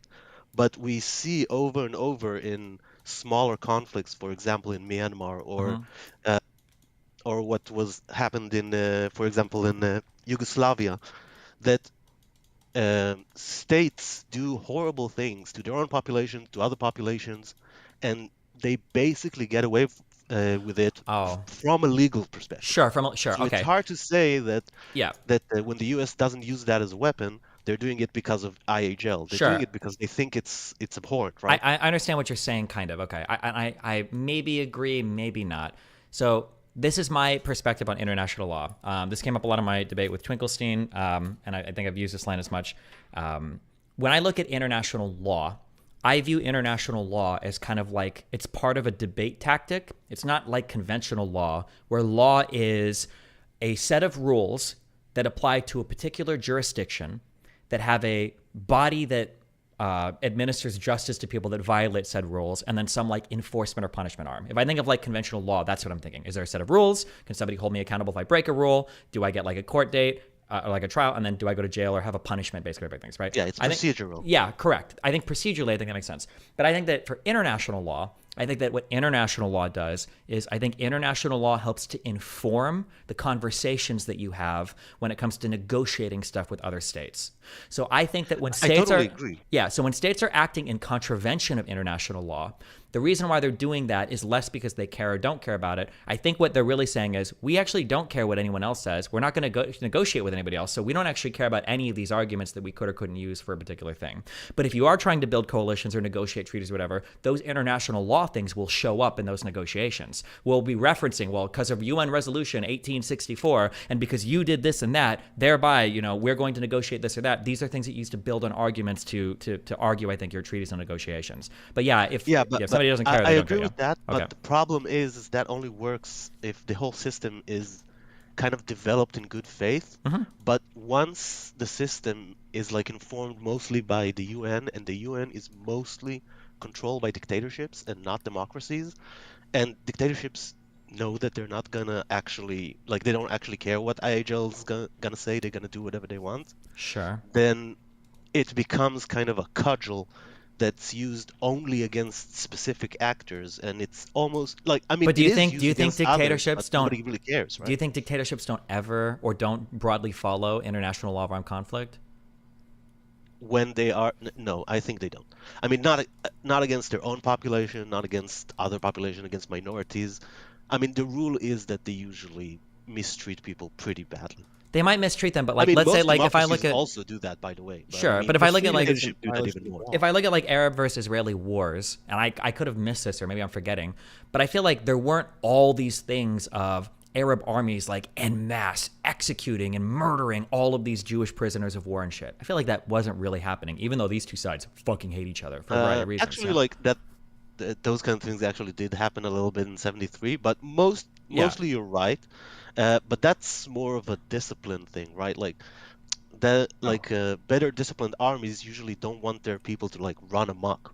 Okay. So there's practical reasons why. Well, but I'm saying they could have had these any kind of these states could have had as policy, we're executing every single prisoner of war, but they didn't. Yeah, but then the Israelis would do the same, and they didn't want to do that, right? Like, True, but then like what you're talking about there, I feel like that's another parallel track of like the international law, like the desire for reciprocity and to have some standards. Yeah, of war, that's why you kind of- do international treaties, right? Sure. Like we both agree to kind of handicap ourselves, but the problem is once you say, oh, like 60% of the world signed this treaty, so we're gonna make that customary law, and we're gonna basically like say that that all the state actors have to follow it, but none of the non-state actors do, then you get clusterfuck. Like we I have right agree. now. That's why it's incredibly important that everybody is held to international law standards. That's why. So like when you look at like to do that, you need monstrosities, enforcement, right? But to do that, what?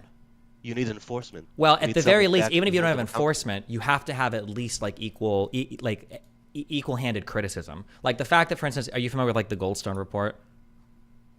But it's hard because this is such a nuanced subject, and most people don't understand it at all. No, I agree with They you. just hear but legal and unlegal as some moral loading. I agree And with they you, think but that, the like, international you know, bodies someone play actually made into it. that. Like when they only Yeah, I agree. Israel is I a good agree, example because of that, of all the 50 billion resolutions against Israel, and it's like, okay, well, how many people, like if you were to ask an average citizen, I'm so curious, I want to pull on this straight. If you were to ask an average citizen, how many Palestinians do you think Israel has killed? I think the average American might actually say in excess of 1 million Palestinians. I don't think anybody has any idea the scope and scale of how many people have even died in this conflict compared to like just the people that have died only in Syria in like from 2013 to like 2016. Like, I don't think because they anybody, don't actually know anything about the conflict. They only know about the media coverage of the conflict, and the media coverage is huge. Yeah. But also, Yeah, I think but- the UN and other, like Amnesty International, I think unfortunately these guys play into that as well, I think. They do, and I wanna play like devil's advocate for them a little bit and say that part of it is also because once you have like an international legal body, they want international law to mean something, so they do what they can in order to make it mean something, even if some of it's a little underhanded, right? So it's not all just like, anti-Western bias, but there's definitely a lot of that as well. Sure. Like I'm not amongst sure I agree with people that. who are there. Oh, wait, hold on. Wait, yeah, restate that. Is that I think that any institution wants to justify its own existence. So if you have an IHL institution, they want to make IHL matter, right? Oh, okay, yeah, never mind. I totally disagree. Sorry. You disagree? Yeah, because if they want to matter, there's like a billion things they could be writing about like Syria, about Yemen, earlier Definition about for terrorism, please. Iraq. Wait, what? The definition of a Oh. terrorism. Wait, I'll send the. As in from these bodies that need to justify themselves. Oh, but they don't really want to do that, right? Like, I mean, because a lot of their members are people who would rather keep it vague. I mean, it's a little conspiratorial, but I think that that's one of the reasons. There are some like definitions by academics, but there's no like accepted definition by any legal authority, right? Yeah, I know. Yeah. That's what these bodies should do. That should be their job. Terrorism is I just agree, such an but the problem is, but what if they Yeah, it's do a that and then nobody arrests any terrorists in their own countries? Like you don't want to create a legal system in a you don't want to have like half the fucking world be international like criminals, right? That wouldn't really fly. Correct. It has to be enforceable because if it's something that realistically people would enforce, then the legitimacy for the international law drops off dramatically. Exactly. Then it's just an empty system. Technically, So the enforcement mechanism exists Uh, as even the strongest case for the enforcement mechanism is that the UN can ask other people to do it for it. no, I'm saying it already exists. Like technically, because Hamas is funded by Iran, Israel technically has the legal right to go to war with Iran. Like that would be the enforcement mechanism. Like you fund terrorism, you get fucked. Yeah, but I mean, is that like so? So do you want Israel to actually like? Do we want to live in a world where Israel is? Absolutely. Oh, please, supposed to Lions of attack Iran? Zion. I don't think that would work out well for anybody in the region. Here's the issue. Okay, so if you're defining something, the reason why you define a thing is to separate it from other things and then to give you some use for the particular thing that you're defining. I don't think there is any value in defining terrorism. I don't see because I don't see anything that a terrorist entity or a terrorist attack could do that wouldn't fall under some other type of like legal understanding internationally for I how to think condemn that the that. rationale for the rationale for having a definition for terrorism, I sent you before like an article. I can link it to you again. That I found interesting. It just studied under someone who's like an Israeli like a recognized authority on the subject, and he used to talk about this a lot. There's So the idea of having a definition for terrorism is that basically you can name and shame people who do terrorism. That's like the only reason. Yeah, but you can just name and shame for people that commit war crimes or name and shame states that do bad things, no? Yeah, so this is just like another version of this, but it's supposed to be like a very strong one because the main determiner of the definition of terrorism is that you target civilians, which is like the worst thing you can do. Yeah, but So then what about, basically, we've already got a war crime for that. Why do we need a whole other distinction? Does the ICC not matter? Do we just not give a fuck then about the war crime of... There's another good reason. I mean, war crime is kind of more of a category. Maybe it's considered less strong.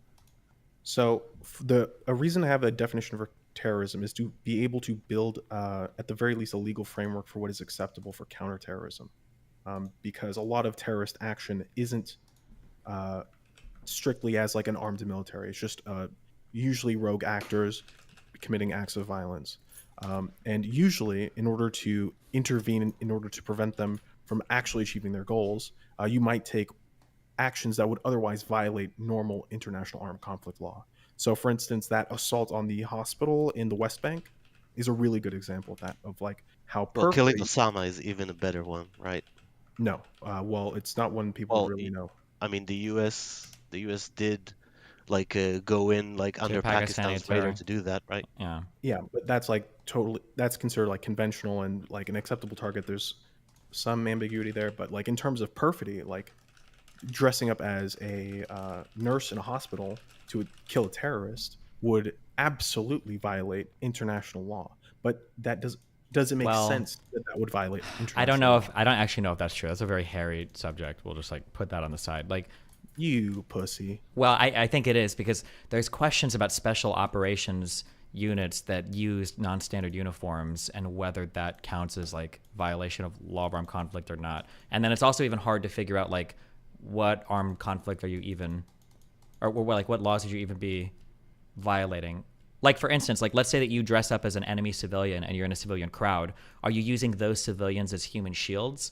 Like it's Yeah, kind of obviously. weird because Almost it's by like, definition, yes. well, are you? Because I mean, like, why are you dressing like that? Basically, you're a spy, right? yes. but Wait, you wait, have hold to on, wait. dress- Yeah. So the reason why I would say like I'm not sure if that counts as human shields is because those people aren't firing on their own people anyway. You're not trying to gain a military advantage by using human shields. You're trying to disguise yourself.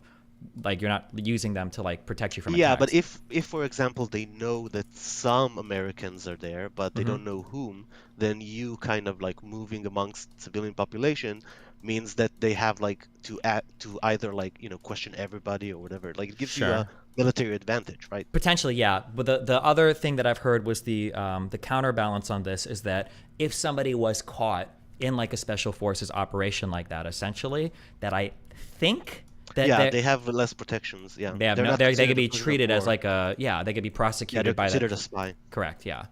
Yeah. Which might be fair, yeah. And like those Yeah, but if hairy they get situations are like why I want terrorism and counterterrorism defined, because I think there really does need to be a distinction on what is acceptable use of violence, and to what level of evidence for like what level of threat. Well, but like we can which is already just do like completely irrational. preemptive wars. Why do we need terrorism? Like what is something that a terrorist group could do that Iran Yeah. couldn't do, or Iraq Sure, couldn't do, so- or Syria couldn't do? Yeah.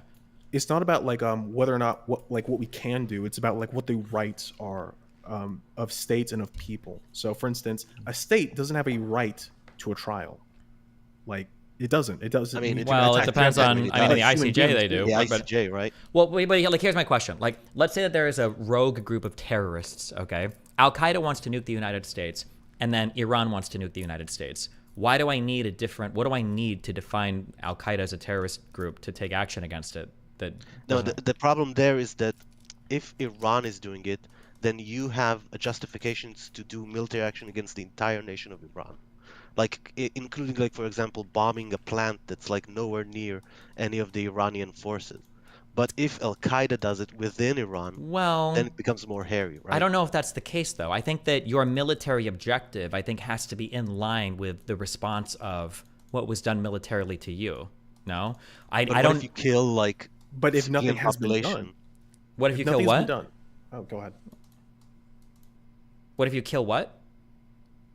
Akadozelet. Oh, sorry, yeah. You can just call me Akko. Akko. Yeah. What if you kill the civilian population, for example, of Iran in order to hit like a manufacturing site of Al Qaeda within Iran? Right? Then are you like are you allowed to do that? Because if Iran attacked you, then you probably can. I think But that if- in the I believe I have to find this. I think it's either in the UN Charter or it was in an attachment or whatever. I believe you have obligations as a nation for non-state actors that are doing things within your borders, such Yes, that you but can be your held responsible obligation- for them. Yeah, go ahead. That's true, but your obligation is only to do what you can, Mhm. and what you can is very loosely defined. So for example, before the Six-Day War, there used to be a lot of attacks by Palestinians from Jordan to Israel. But then, like the international court said that Jordan is doing basically the best it can in order to suppress them, so Israel is not allowed to target them back inside of the area of Jordan. Mhm. But that's bullshit because, I mean, Well, but wait. So Israel's just supposed to take it? Yeah, but then Right. I think no. But I think this maps on perfectly still to the international law thing. So let's say that there's a terrorist group in Western Jordan. Okay, we'll just say the PLO. Okay, let's say that they're attacking into Israel. You are the PLO, right? I know. Let's say that they're attacking into Israel, and now you're like, okay, well, I need to go and do something. Like I'm pretty sure I need to find out which rule this is codified in, or Aker might know since he's in here. I'm pretty sure that when you go to war against a country, I think your military aims need to be justified based on what they've done. So, for instance, if Mexico gets really mad at the U.S. and they were to bomb like El Paso or something, the U.S. couldn't say we're invading and destroying the entirety of the government of Mexico. But if Mexico launched a military attack on like 7 or 8 major U.S. cities with like fucking missiles and shit, the U.S. might say, we're going to go and destroy all of Mexico, the government, or the whatever. We're going to destroy this military and this government, right? Yeah. But wait, real quick. Yeah, okay, real quick. Let me finish this real quick. Okay. Sorry. So if the PLO or a terrorist group was attacking from Western Jordan, right? I think Israel, I'm pretty sure, even under international legal standards, would be able to say, listen, even if Jordan can't handle it, we are going into your borders and we're going to destroy these sites related to the PLO. It wouldn't give them the authority to go and attack the entirety of the country of Jordan. I don't think they can invade Jordan's territory because of something that Jordan didn't do. Even if Jordan is failing its responsibility, like it's a hairy situation. I understand that there can be like a case in which you, but wouldn't that necessitate like a declaration of war by Israel on Jordan if they want to attack their territory? No. Can you attack? It's actually, yeah, sorry. It's actually a gray area. You're talking about the regime of the international use of force, and we have pretty clear rules as to when a state A attacks state B. But the problem with non-state actors is that, as Destiny says, states have obligations to either avoid having their territory used as a staging ground or as a platform for attacks into neighboring states. The problem is this obligation does not automatically authorize the other state to use force cross boundaries. That's why I say it's a gray area. There are doctrines, which means some states say that the law is in X or Y, but it's just a doctrine, or a way to see the law. So, for instance, the US insists on the unable or unwilling doctrine, right? So if your state is unwilling or unable to stop a terrorist group or whatever non-state group from attacking my state from your boundaries, then I'm justified in using Article 51 of the UN Charter, right? So using force in international relations, even if your army per se is not the one originating the attack. And to Destiny's point previously, yes, there is a rule of across state boundaries. Yeah, so an international use of force is what we're talking here about. If there's a terrorist group inside of the United States and it acts inside of the United States, international law is not involved. At least. No. Obviously. Yeah, I agree with that. That's why I say across boundaries. So what? Wait. Hold on. Wait. Let me just be super clear. Wait, you just said that if it was originating in the U.S. against the U.S., you said that wouldn't apply, Aker? No, because that's not an international law situation. Yeah, right? But just to be crystal clear, it might not necessarily be an international thing, but depending on the size and the character of that conflict, it could still fall under rules of armed conflict internationally. Yes. Yeah, okay. I meant the group of rules in international law applying to international use of force or the use of force in international relations would not apply, because this would be either a domestic armed conflict if it reached an enough size, or it would be just a law and order situation in which, of course, human rights considerations of international character could apply, etc., etc. So it's not international law is not inapplicable. Just the rules regarding the use of force from one state to the other would not be applicable. Yeah. Right. So that's why it's a gray area. And some states say if you're unwilling or unable to stop those armed groups from operating, then I will do that. Like Israel, US are proponents of this theory. I would say they're in the minority, but it's still a great gray area. And to Forthought's point about terrorism. Wait. Just on that point, if I may. So the majority opinion is that Hezbollah can fire rockets inside of Israel, and Israel can do nothing about it. No. Why not? So the thing is, I mean, they're inside Lebanon. They can't invade Lebanon, right? Yeah. Because it's So not the Lebanese who are shooting. Yeah, but if Lebanon is failing to control what's going on in their borders, Yeah, I but don't know that's the what. minority opinion. There's The no majority shot. I opinion don't is think that they anybody can't, in right? the international community reasonably would That's go what I'm after asking. somebody for doing that. There's just no But way. that's why I was a little confounded by the minority opinion. What's the yes. majority opinion? So the thing is, you have an almost absolute right to defend your state from an armed attack from the outside. So in the clear-cut cases where the attack comes from another state actor, if it comes from a non-state actor, you still have the right to defend yourself. The question is, what does this right allow you to do? Of course, this right is not unlimited in its application. Like as Destiny said, it has a requirement of proportionality, and the attack has to be serious enough for you to enable to answer militarily, etc. So I would say the minority opinion is the unwilling or unable doctrine, not in that you cannot defend yourself if you don't subscribe to this opinion, but that it would be more limited in what you can do to answer it, right? So that's what I'm asking. What's the majority opinion then? I actually don't know, because it's such a gray area. Every state would say you have a right to answer somehow. A full-on kind of invasion is another thing. That's why many states, but again, this is all very informal and gray, and we don't have a lot on these lines, like legally. A lot of states, what they will do is like bomb or reprisals, and like limited, say, bombing. Or So this is the case that I was talking about like IHL being kind of a little wishy-washy, right? Like, if the minority opinion is that that you can attack Hezbollah if it's attacking you from Lebanese territory. I don't think that's the case. Maybe you can't. Wait, did he say that? Hold on, Aker. Do you think that it was a minority opinion that Israel had a right to attack Hezbollah? That's the unable or unwilling, right?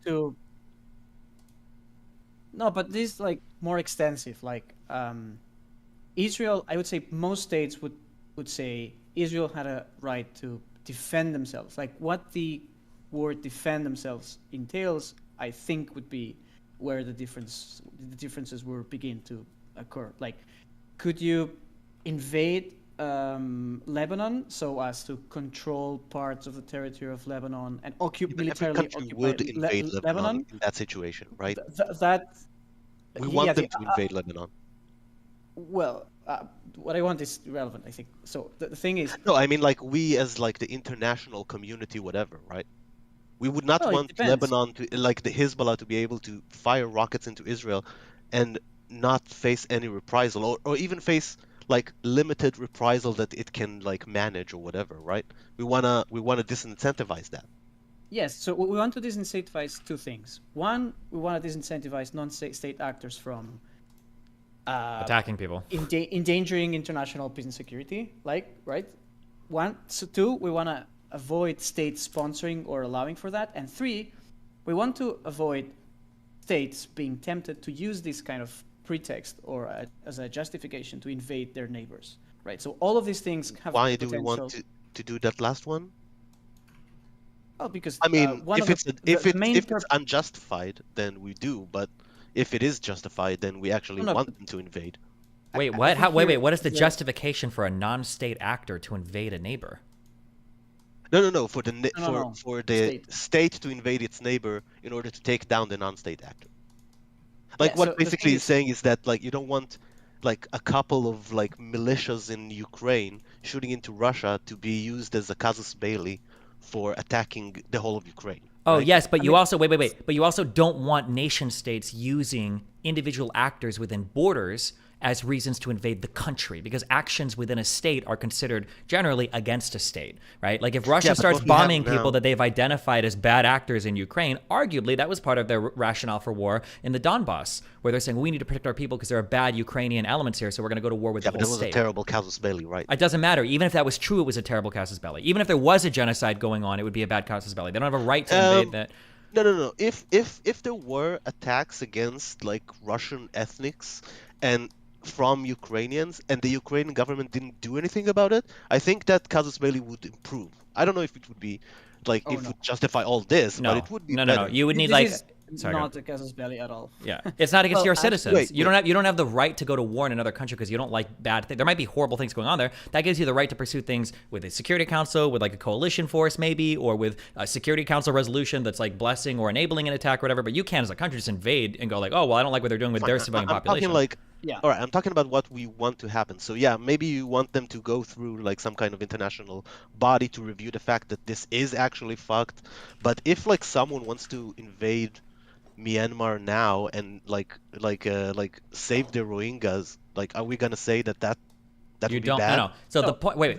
Or sorry, fuck. And you can summarize this if you think it's better. Okay. But the point is, international law of armed conflict is going to heavily, on a very imbalanced way, favor the rights of states to self-defense, and it is going to heavily restrict the rights of states to attack. So I agree. the idea that we're drawing things was like, oh well, if you think there's a genocide, you think there's a lot of rights, then you can attack. I don't think there's. Actually, I think what is it, Article 4, Section 2, whatever. You're not supposed to ever attack another country. And the idea that just because there might be a war crime there, you can attack. You can't. That's just not. So you shouldn't have attacked Germany. That's like that's obviously retarded. Well, wait. There's no The UN then. whole It's a notion- different. Sorry, go ahead. The whole notion of the casus belli, which is very popular among common parlance, is an ancient, to this day, an ancient proposition. Like, Yeah, do that's you not have, used by the entire world, by the way. Yes, in common parlance, for sure. Do you have a good enough reason to attack or to invade? That was the way people spoke about, should we begin a war or not? And there were, I don't know, 10, 20, however many reasons people considered sufficient to begin a war, including, I don't know, commercial disputes, including like petty stuff, blockades, like things that, and nowadays the big innovation of the UN system is banning the use of force in international relations, with only two exceptions. One, authorization by the Security Council. This happens like almost never because there's veto power by the permanent members. And number two, self-defense. Good reason, by the way. And request of an ally to your defense as well, right? Yes, self-defense of yourself defense, or yeah, that- yeah. of another. Yeah, That's like you defending someone from getting stabbed. It's like it's considered part of self-defense. Yeah, individual or collective self-defense. So Yeah. now everyone tries to jam everything into self-defense, but self-defense, like narrowly construed, does not include. For instance, when you Destiny, you were doing prep for the Israel-Palestine stuff. You were talking about the cutting off of the Straits of Tiran. That is illegal under international law. Mhm. However, that does not enable you to use military force. Well, against historically the it does. state and stuff. No, I'm not talking historically. I'm talking international law. Now, you can argue international law is way too restrictive in this. It's bullshit. In this.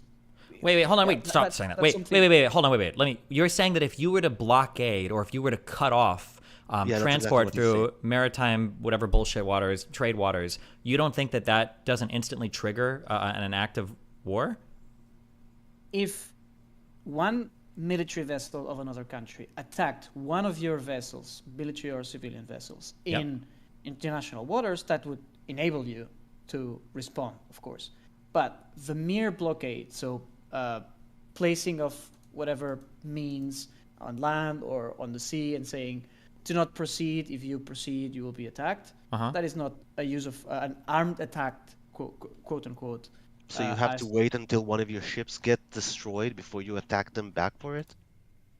Acre, I'm not entirely sure, but in terms of Yeah. international water navigation, Isn't that aren't there specific rules regarding what action isn't allowed, and wouldn't that trigger some sort of retaliation in terms of militarily, in terms of blockading international waters? I mean, that would be for sure be illegal.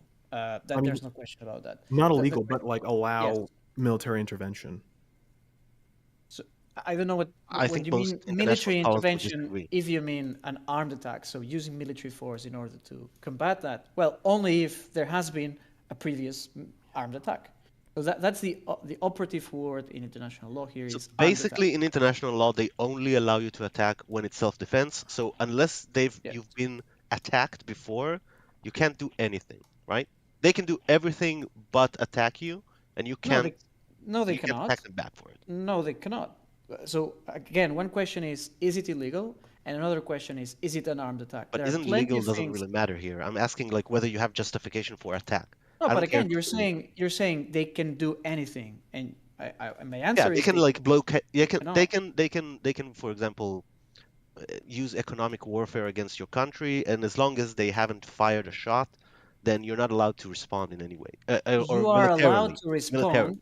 Yes, exactly. Okay, wait. Can I ask? Okay, hold on, wait. Just on this very particular thing, you're telling me that if you blockade, you said a blockade is not considered an act of war? Not until you fire the guns. No, I'm asking. So again, an act of war here is perhaps a relevant concept in history and for military people. For international law, the operative word is an armed attack, and an armed attack is, has been tested, has been defined in several cases across history, and a military blockade. If the military blockade did an armed attack, so attacked a civilian vessel with sufficient amount of force, etc., well then, yes. But they can't actually, right? It's not legal for them to do that. I thought that like if you look at like the so you can't blockade and you can't stop a blockade by international law. Because a blockade is only as good as like the enforcement of it, right? I am not aware. Let me make a disclaimer here. I am not aware of any definition of armed attack as it pertains to the. But by the way, this is not international humanitarian law. This is the regime of use of force. Yeah. So I'm not aware of any definition of armed attack that includes a mere blockade with no actual enacting of any violence. Armed attack sometimes is construed as to include attacks that are imminent. Like, for instance, there have been some wars. I think it was the 6-Day War in which there was an argument that Egypt was about to attack. It was imminent. It was unstoppable, and Israel just,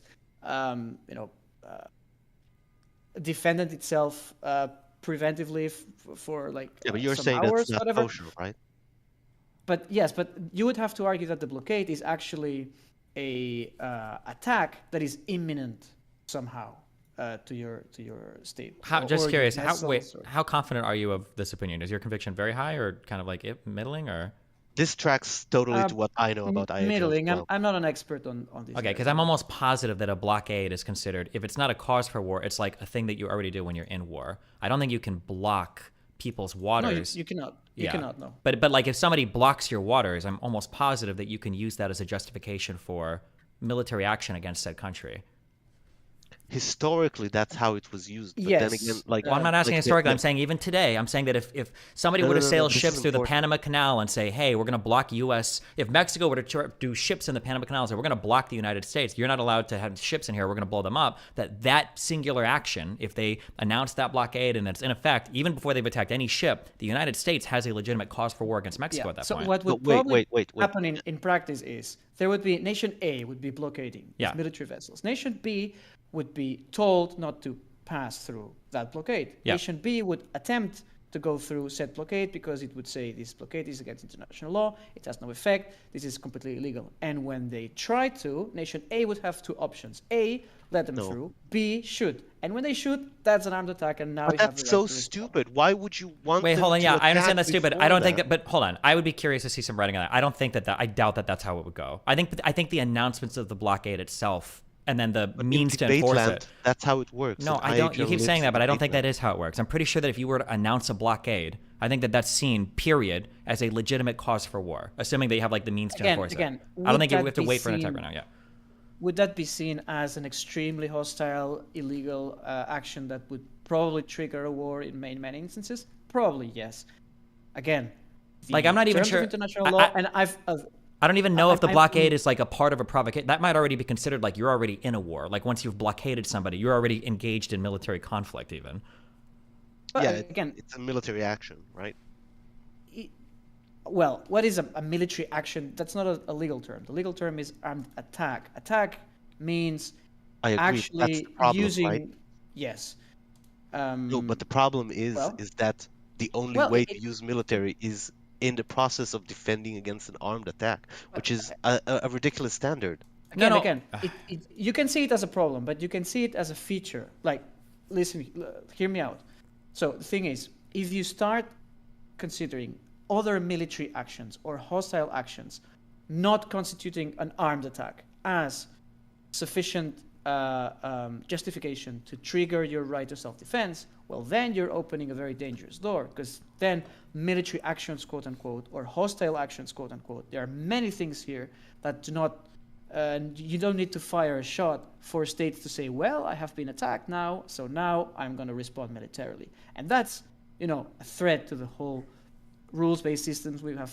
You can agree with it or not, but I understand what you're saying, that it would be a threat, but remember, or I would say, like, law of armed conflict is also supposed to heavily favor, self-defensive states. So, for instance, you can say that we're opening a door, but I would argue that the door you're closing leaves way more problematic things. For instance, if one state were to try to enforce a no-fly zone over part of another state's territory, that's an act of war. I don't think you have to wait for a plane to get shot down. I think you would already say, okay, well, we're now engaged in armed conflict with each other. Like, we're past that point. Again, if you say there is a no-fly zone and any plane will get intercepted, and then you engage a plane, like you just we don't want them to kill the plane.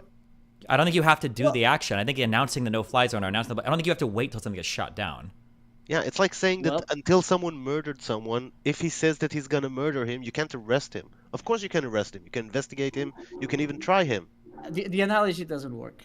Plenty of things in international law are illegal against international law and do not allow you to. Yeah, because they allow you to do arresting a lot of body. things, like countermeasures, for instance. There are plenty of countermeasures you can do that do not require the use of force. You can do those countermeasures against people who don't, who are not violating international law, though. You can sanction people just for your own, like, geopolitical reasons, right? Yeah, that's an illegal countermeasure. Then. So I mean, what? Okay, that would not be if a they use an countermeasure. illegal countermeasure, what are they gonna do? I mean, again, there are many Like, things I you can agree do with you that illegally if- in international law that would not be met with a sufficient answer beyond words. That doesn't mean that they're not illegal before international law. You can argue international law is not a legal system, but I do argue that. Well, okay, but in as much as we consider it a legal system, the fact that it doesn't something is not met with a response, and this illegal act is kind of left alone, does not mean that it is not illegal in the first place. You understand that? In terms of blockade specifically, do you mind if I interrupt real quick? Sure. Right now I'm reading over Article 93-08, Methods of Warfare.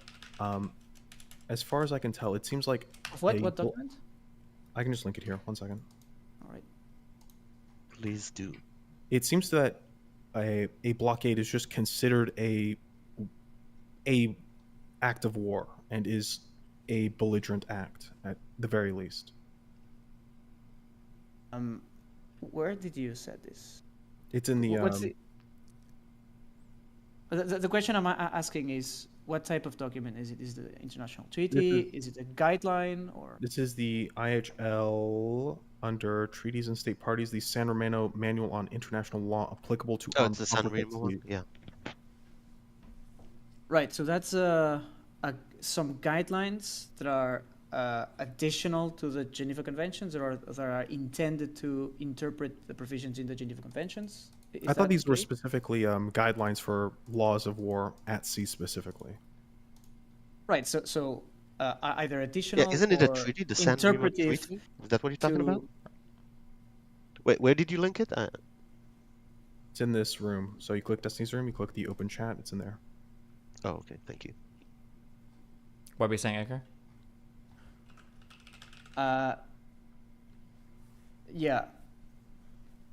Yeah, so go ahead. Article 19 for the San Remo manual.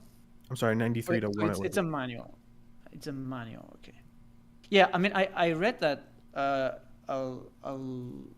Actually, in my first conversation with Destiny, I read that to prepare for the legality of the Gaza blockade by Israel. And, well, it's a manual, right? So it's guidelines to interpret the actual convention. So the 4 Geneva Conventions, one of them is regarding that. Yeah, so it is a I'm not sure manual, of the but it wasn't bindingness of adopted. this instrument. Sorry? it is a manual, but it was adopted by the Institute for International Humanitarian Law. Yeah, an institute is the Institute of International Humanitarian Law is probably, I mean, an important organization in its own right, but it does not legislate. Yeah. I mean, I'm not. Nobody legislates for international law, right? That's the problem. That's not true. No, Stop saying that. It's not true. States do legislate international law. They don't have an overarching, controlling legislative body that legislates unilaterally for everybody else. That's right? the ICJ. The ICJ will legislate for things relating the to. The ICJ is a court. A court does not legislate. Well, okay, then the UN will legislate, and the ICJ can take courts to interpret laws. Sure. And the UN then, that every state is a member of, can. But that's the problem, is that the UN only the Security Council and only under Article 7 does it considered like a binding, I think, under international law, right? But and that's not nearly enough because nothing ever passed there. Yeah, the question here is a super basic one, which is what is law? What I think Ako, you can call me Ako, yeah. Ako, what you're advocating for is a very, very old, I'm not saying it's wrong, mind you, notion of what is the law. It was advocated for John Austin, a legal philosopher from the 18th century, and he said it's the command theory of law. It's what you're saying, right? So a law is defined as an obligation that is imposed by A to B, backed by a threat of force or a threat obviously. of, I mean, yes. I mean, it is definition. It's an antiquated definition, but it is definition. Right? It's not antiquated because without enforcement, without enforcement, it's just virtue signaling. Nothing happens. Again, I'm not dismissing it. I see its point, right? What I'm saying is there are other, probably more widely defended definitions of what is law by modern I scholars. agree they're more widely defended these days, for instance, but they're wrong, right? H.L.A. Hart's definition of what law is, that contemplate other forms of law that do not necessarily have these like omniscient body that like the state that administers in each case, etc. There are other forms of law, like for instance, there are situations in which there is not a state. Like I'm putting a hypothetical situation here, which is just a test to see if you would consider this law or not. There's no state, but there's a group of people who are kind of horizontally taking decisions, and people most of the time obey the decisions of the whatever collective, the assembly. Let's imagine we're in kind of an anarchist commune. But people nonetheless respect those decisions. Sometimes they violate them, and when there's a violation, sometimes there is a consequence, a negative consequence, and sometimes there isn't. But regularly there are expectations that are usually met by the others, and people kind of recognize each other as having obligations toward others. Sometimes they comply with them, sometimes they don't, but generally everyone recognizes there is a system here. Would you deem that to be the law?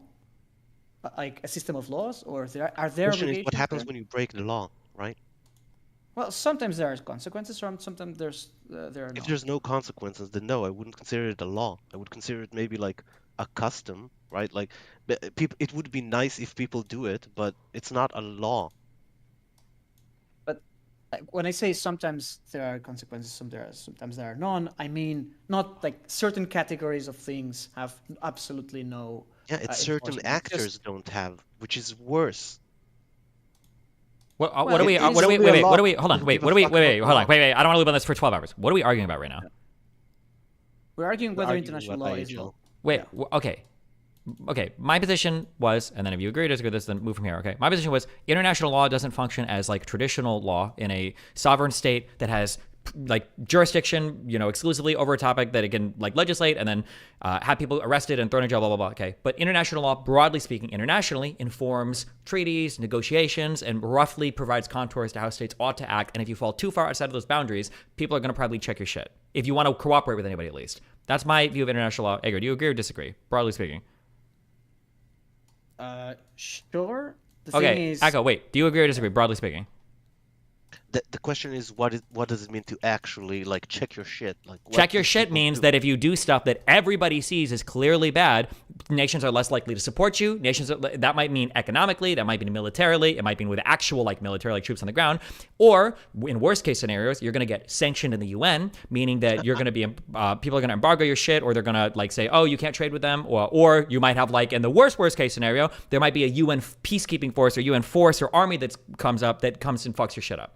Well, that doesn't actually really happen ever. What do you mean that doesn't really happen? What happened with Saddam Hussein? true. What do you mean that doesn't No, happen? that's a coalition of nations. It's not an international force. Sanctioned by the UN. Wait, but that was okayed by the UN, right? And there have been NATO missions that have been okayed by the UN. Okay. About everything. My only problem is that once you use that system that you described, which is a good system and a system that we want to have, as a legal system, it creates in people's minds expectations that are not there. Because the problem is that you've created a system which people think is a legal system, and in a legal system, the most important thing is that everyone is the same before the law, right? That's one of the most important things, and that just doesn't happen. So I agree. That's my the problem for is the legal legitimacy is of the international. yeah, my problem is the framing of this as a legal system and trying to apply this like a legal system. Like saying, because in a legal system, when you have an actual ruling body that has to make decisions that have an impact on people's lives, they do have to be very strict with all the definitions, and you have like reams and reams of people who interpret this and are very like pedantic about every word. Akko, But would you agree with the following? Yes. Would you agree with the following? If you call international law in a general context to non-specialized public with no qualifications, with no explanations, I agree that is misleading because that people understand law to be synonymous with the law they experience in a day-to-day basis in a developed country. Yes? Yes. Okay. Exactly. Now, that is one thing which I agree with. The other thing is international law a legal system, even though it is a very different legal system with very different characteristics than the legal system we are accustomed to in developed countries? I'd argue no, but that matters less to me. Okay. My problem is more like let me- people like Finkelstein who are saying, "Oh, you're an international criminal," in such a dishonest way that works because. Okay, wait, people stop. Hold on, think- wait. Okay, hold on. So people like Finkelstein are people that don't understand international law. They use it in the media, right, or lawfare. They do understand Sure. it. No. They understand it. I don't know if that's No, true, but because hold on. I Okay, disagree. let me just Because finish my point. Okay, Sorry, he might say it. Media people might say it. Blah blah blah. That's fine. I think that leaders of nations, and I think that people that make real decisions, I think do understand it better. So, for instance, while we say Israel's violating international law, or retards like Finkelstein might say that over and over and over and over again, there is a more mature understanding from the people in the surrounding states, such as, let's say, for instance, that on October 7th, let's say Hamas didn't do anything, and Israel's just like, we're going to go and fuck the shit up out of the Gaza Strip, and we're going to start bombing shit. I think that the responses of the surrounding Arab states would have looked a lot different if Israel was actually committing horrible, unspeakable fucking war crimes. I think that would actually be the case. Now, they might give lip service to it now, or you might see like in PR speak or Twitter speak that people are saying like, oh, I don't know, blah, blah, blah, blah. And then, but to go from that and then to say, oh, well, clearly the law doesn't matter because of what retards on Twitter say is not fair. I think that leaders of nations and other people conduct themselves roughly in accordance with these things. No, they don't. They really don't, because they understand the law and they know where you can't really use it as a standard. That's why every government who does some things that are illegal under international law. Yeah, but you're describing every law system ever. No, that's absolutely. Not true. I can speed in my car and probably not get a traffic infraction in certain senses. You can cheat on your taxes and not. Well, sure, yes. But I mean, like, that's going to be the same in every legal system. There are little places you can bend, there are little edges that you could scoop out. Like, that's every legal system. The problem with international law is that there are areas of the law which there is very high degree of compliance, and areas which there's a very low degree of compliance. With, I don't know, in the United States, I'm guessing people do speed usually. People do get tickets, but many people do speed. So, degree of compliance, whatever, in the mid-level, the mid-range. But for the huge stuff, for, I don't know, serial killers or terrorist attacks, they generally either get killed or get caught, right? And it's a big, and people are kind of reassured that for the big stuff, people are caught.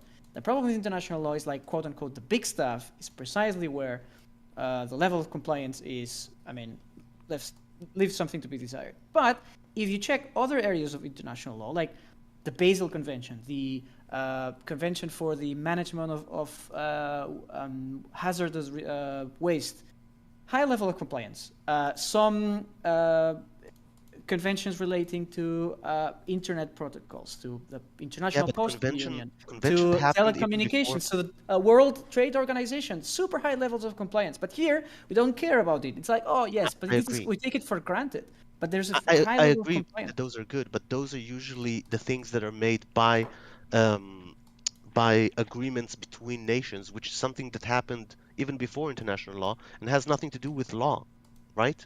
And even in those cases, by the way, Does let's say have a for lot to do with law. well, I don't really think so because even in, for example, environmental agreements, you have basically nothing to do against people who don't follow them, right? Even if they are members, You do right? have Like a lot to China. do. I mean, yeah, I mean, kind of.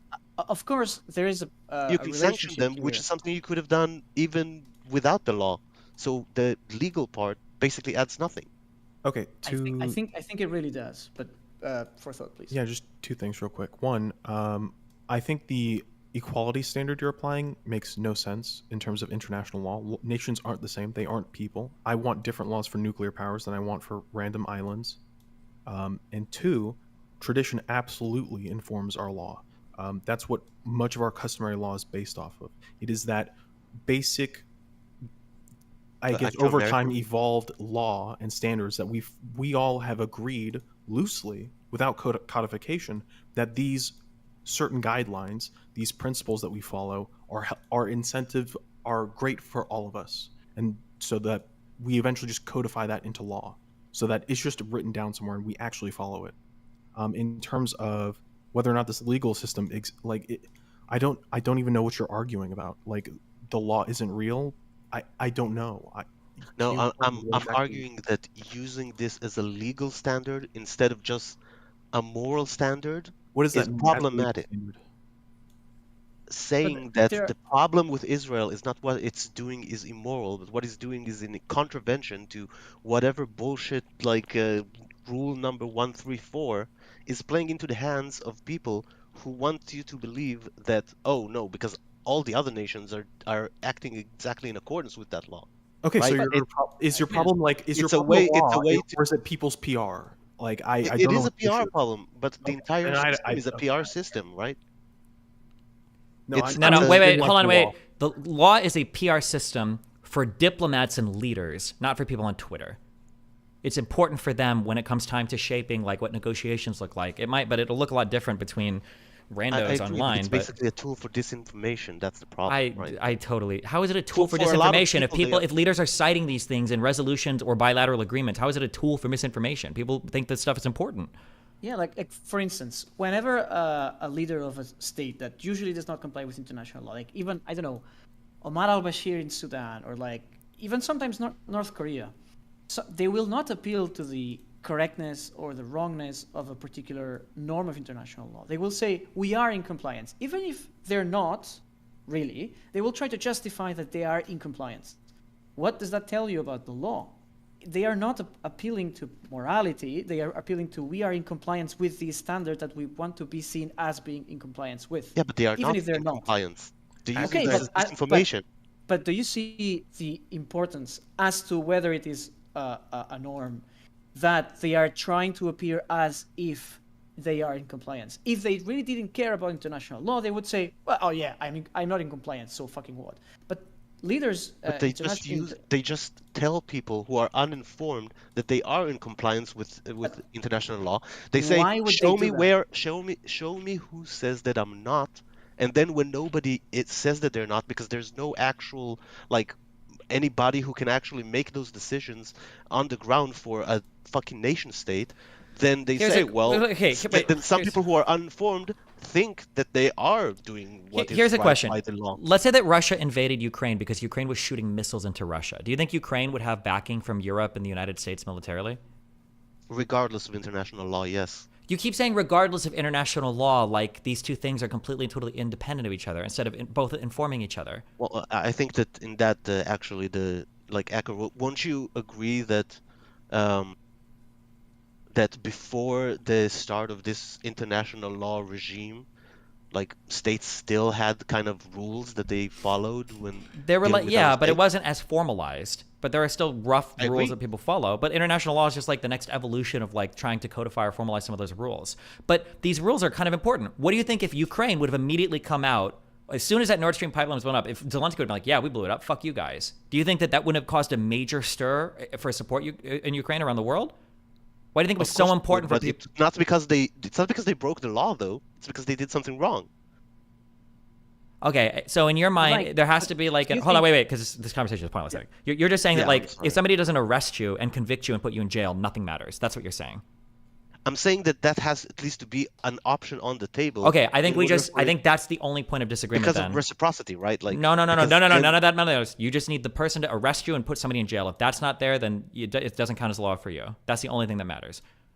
I mean, That what's is the that is a necessary. It's not sufficient. I'm sorry, it's not sufficient, but that is a necessary component of law for you. If that's absent, enforcement mechanism is a necessary. Okay, there. Okay, I think. component.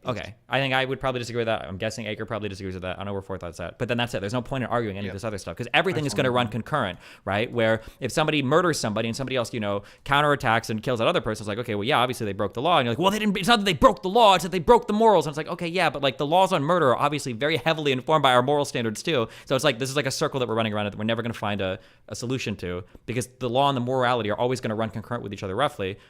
And yeah, I think just because you don't have an enforcement body. Not always, but yeah, there are examples that very good counterfactuals here. There are rules, many rules actually, that are not concurrent with morality, but are enforced all of the time nonetheless. Like rules regarding international trade. People generally don't design those rules thinking about morality. They're thinking about whatever. The international economy or GDP growth, etc. That's not moral. I mean, it could have moral or immoral consequences. Depending on how divorced you want to get, maybe. But I think most people consider it like morally good to have a more prosperous nation. But I mean, if you don't consider that moral, I guess not. But like generally, economic trade deals are going to try to protect like the economies of the countries involved. That's like the normative end that they're looking at, right? Yeah, but the rule that whatever. Algeria is allowed to export this product to the US with a 10% tariff. That is not a moral rule. That is just an agreement that has been reached through a lot of negotiation, and states will look for their own self-interest. And everyone knows that countries look for their own self-interest and not a higher moral goal when it comes to international trade, right? So again, I guess it just depends on how you define the moral thing, right? Because I think that the moral fighting against tariffs are when people start tariffing things, you're making other economies more competitive or other economies less competitive, which is a way of disenfranchising the people in our country. Yeah, like, so it's would you about power and influence and. Well, I'm just curious for your definition of morality. Let's say that I make a country, and let's say for the lower class, I put a 50% tax on their income, and for the upper class, they have a 0% tax on their income. Is that a question of morality too, or is that just simply tax policy? No, it's both. But what I meant is, in the context of international trade, states are not designing whether it's 10% or 15% tariff, thinking about. Is there a higher moral goal of free trade that we have to advocate for, no matter the cost, no matter our own self-interest and stuff? I feel like for a period of time that was true. In the way that Akko was talking about, well, if Ukraine bombed Russia, would people come to their defense? Yes, because that would be kind of the moral thing to do. Those are very different cases, I think. Interesting. Yeah, I don't know if I agree with that. Like, it's not. No, I think what he's trying to say is that like it's not moral. Like if you can merge like 28% and not 27%, that's more of a practical decision, right? Yeah, but but it's also isn't it a practical decision for It how is many informed by the morality of civilians the- can you kill when achieving like a military end versus not? Like that's also like quote unquote practical, but it's like informed by the moral argument of like principle of distinction and proportionality. By a moral viewpoint, right? Like, say, if you think that big government is good, then you would advise like a higher tax rate. But the specific tax rate is more of a practical thing. I think that's what he was trying to say. Okay, but that's true of everything. Imagine there are we agree. there are I two think we're all states. just agreeing, by the way. Okay. I'm gonna go. I really thank you for this debate. I'm sorry if it ran too long. Also, Yeah. just to summarize, I think Forethought was right that the most important reason why you would want to have a definition of terrorism is because of enforcement. And if you want to continue debating that, then you can go on ahead. And thank you very much. Okay. All right. Bye. Peace out. Okay. Oh God, he agrees. What if I'm wrong? Very good. Okay, what were you saying, Edgar? Fourth, a very minor point about the San Remo manual. This Yeah, go ahead. manual is on the conduct of hostilities, right? So it is a manual of international humanitarian law, which is, as we pretentious international lawyers like to call it, use in bello. So the law in the context of the war that has already started. Whereas the use ad bellum, so the law which is applicable to the decision whether to begin a conflict, that is a separate legal regime. Yeah, and that one is governed by Article 51 of the UN Charter. Yeah, just as reading these rules, it seems like a blockade would be considered belligerent. Is there a case of a blockade that was not an act of war? Can you point me again to the article? It's 19- what? Sorry, it's in the chats. If you open up the Destiny's Room channel and you just click open chat, it's right there. Also, 93.2.108. Yeah. Also, go ahead. I'll wait for him to have a question about what he just said. Sure.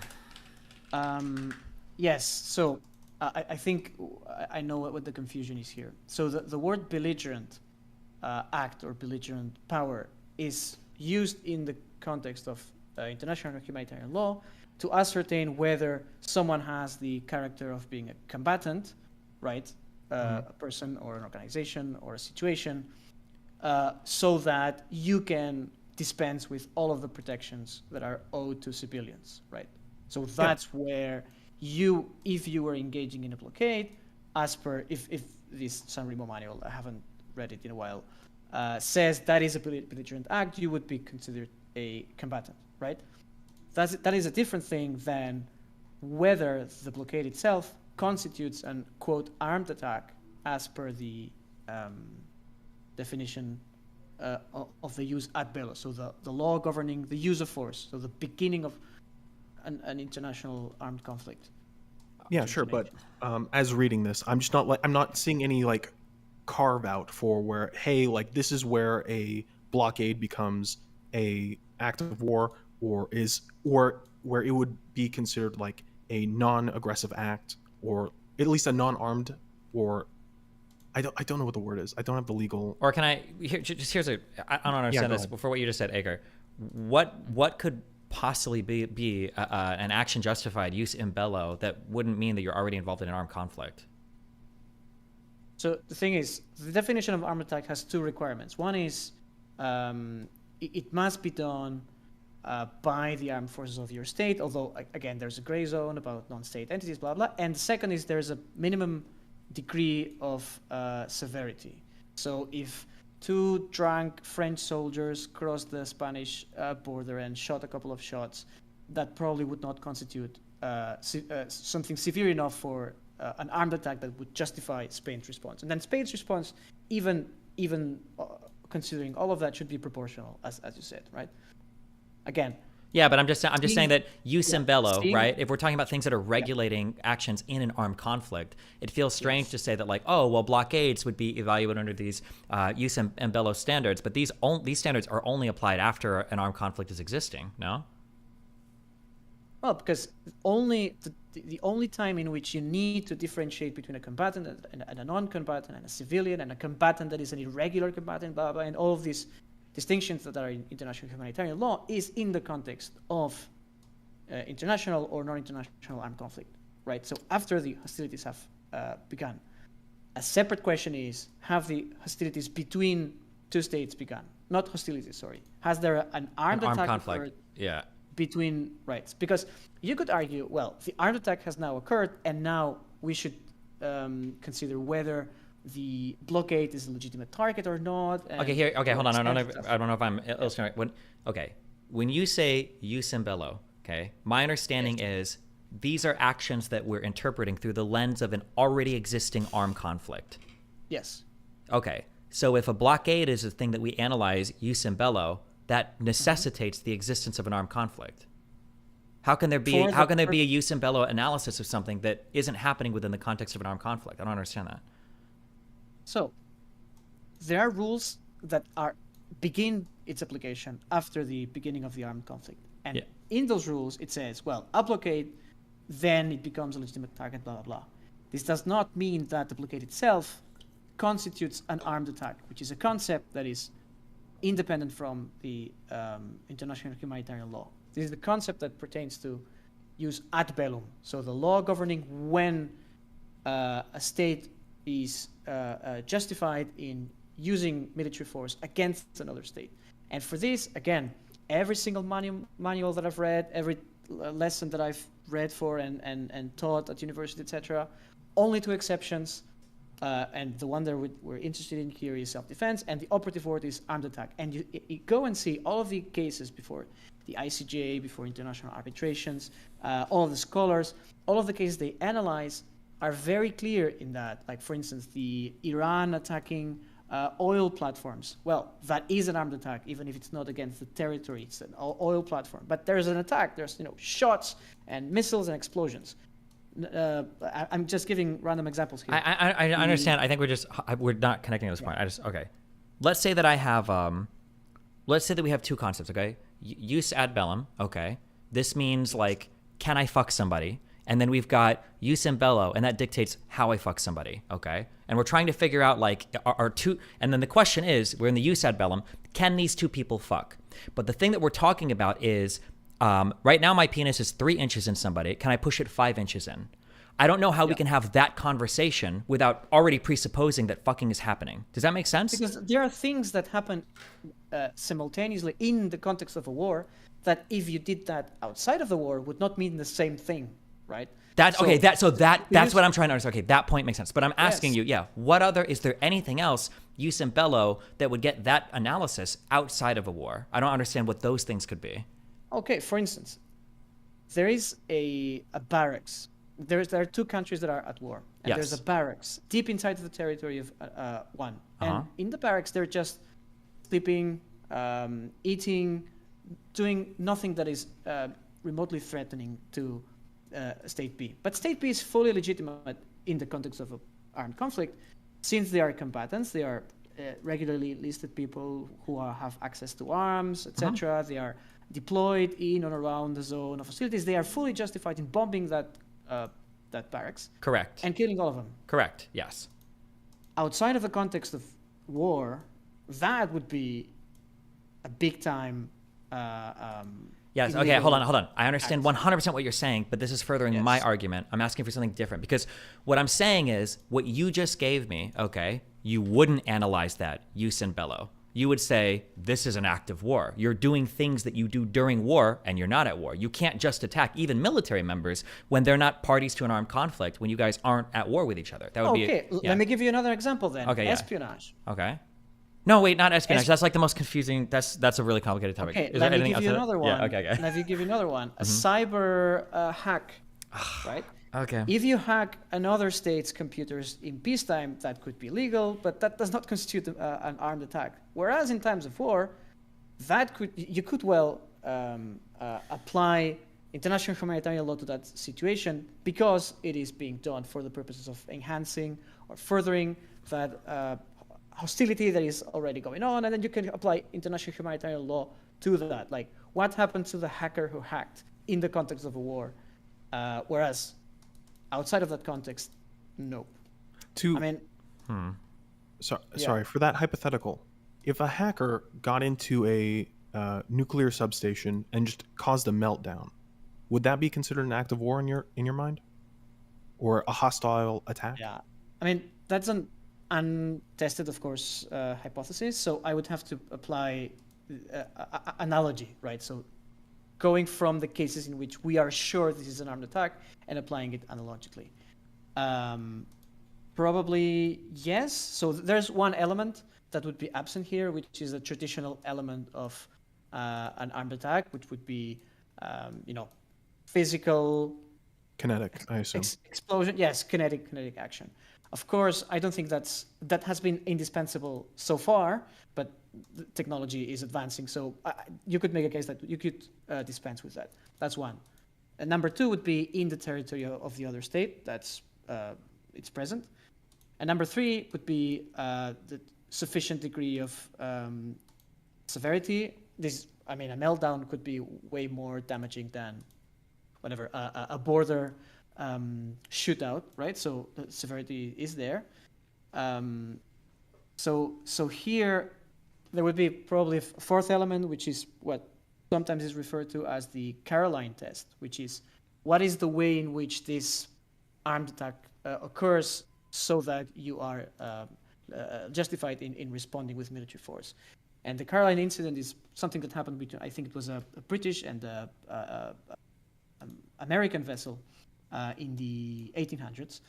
And I think the American vessel shot, or at least, or perhaps even sunk the British vessel because they thought they were going to be attacked. And the reason that the Secretary of State of the U.S. became famous, and states used that test in order to justify their own military actions, which is something that is instant, leaves no choice for deliberation and stuff. So in this case, you're saying something that has already happened, right? So it's not even instant, leaving no choice of deliberation. I have to respond, but it has already happened. So I probably am fully justified in answering. I would say yes. Yeah, in short. But again, untested. The cases that we have are border disputes, ships being sunk, Yeah, oil platforms being sunk. Yeah, totally get it. Like, no one has melted down a nuclear reactor before, from another nation at least. Actually, we kind of did, but I guess another question. And the other thing would be armed. Like, what is armed? Do we interpret the word armed to be adaptive to the new methods of warfare, or do we just say, well, has this Yeah, I was just about to ask. horrible consequences, but since it was not done with the traditional weapons of war, then it's not an armed attack. It's an attack, but it's not armed. I see that's kind of a frivolous way to argue. Yeah, so like a different type of blockade. Let's say America has some very low Earth orbit satellites, and they decide to cut off all telecommunications outside of China. Like, China can no longer use the internet to either contact satellites, and fiber optic cables have been cut. Do you think that would ever qualify as an act of war, or at least a hostile action that could justify self-defense? An armed attack. Well, again, satellites. I would probably argue analogically from vessels, because vessels in international waters have a similar situations in that it is a some sort of vehicle that has the nationality or the flag of a state and is navigating or flying through an area that is not part of the territory of any state, like international waters or space, right? Oh, So the satellites aren't like attacked; they're just jammed. Like, they're totally fine. They're totally structurally fine, just jammed. Jammed. Like electronic warfare. It's all electronic warfare. There's no physical anything outside of electromagnetics. Yeah, I have no idea. I would have to argue analogically. Like, if the incapacitation of a bunch of satellites, telecommunications or military satellites, is done as a pattern of, I'm incapacitating your satellites because then I'm going to attack you, well, then it's clearly part of an attack. If it's just to annoy you, I don't know really what the barrier here is. I think an international court would have a hard time with the word armed. Like, what is the arm here? Is the whatever software an arm in the whatever sense? And second, like, is this incapacitation of a satellite something that we could compare to an attack on your territory or on a vessel? Even if you don't sink the vessel, if you incapacitate the vessel, is that enough? Is any life being lost? Like, human life would probably be a consideration. Whereas if you're just whatever trashing an object, that's a harder case, especially if the object is outside of your territory. Yeah, I'm spitballing what my intuition would be, but I don't have a super solid legal opinion here. Okay. I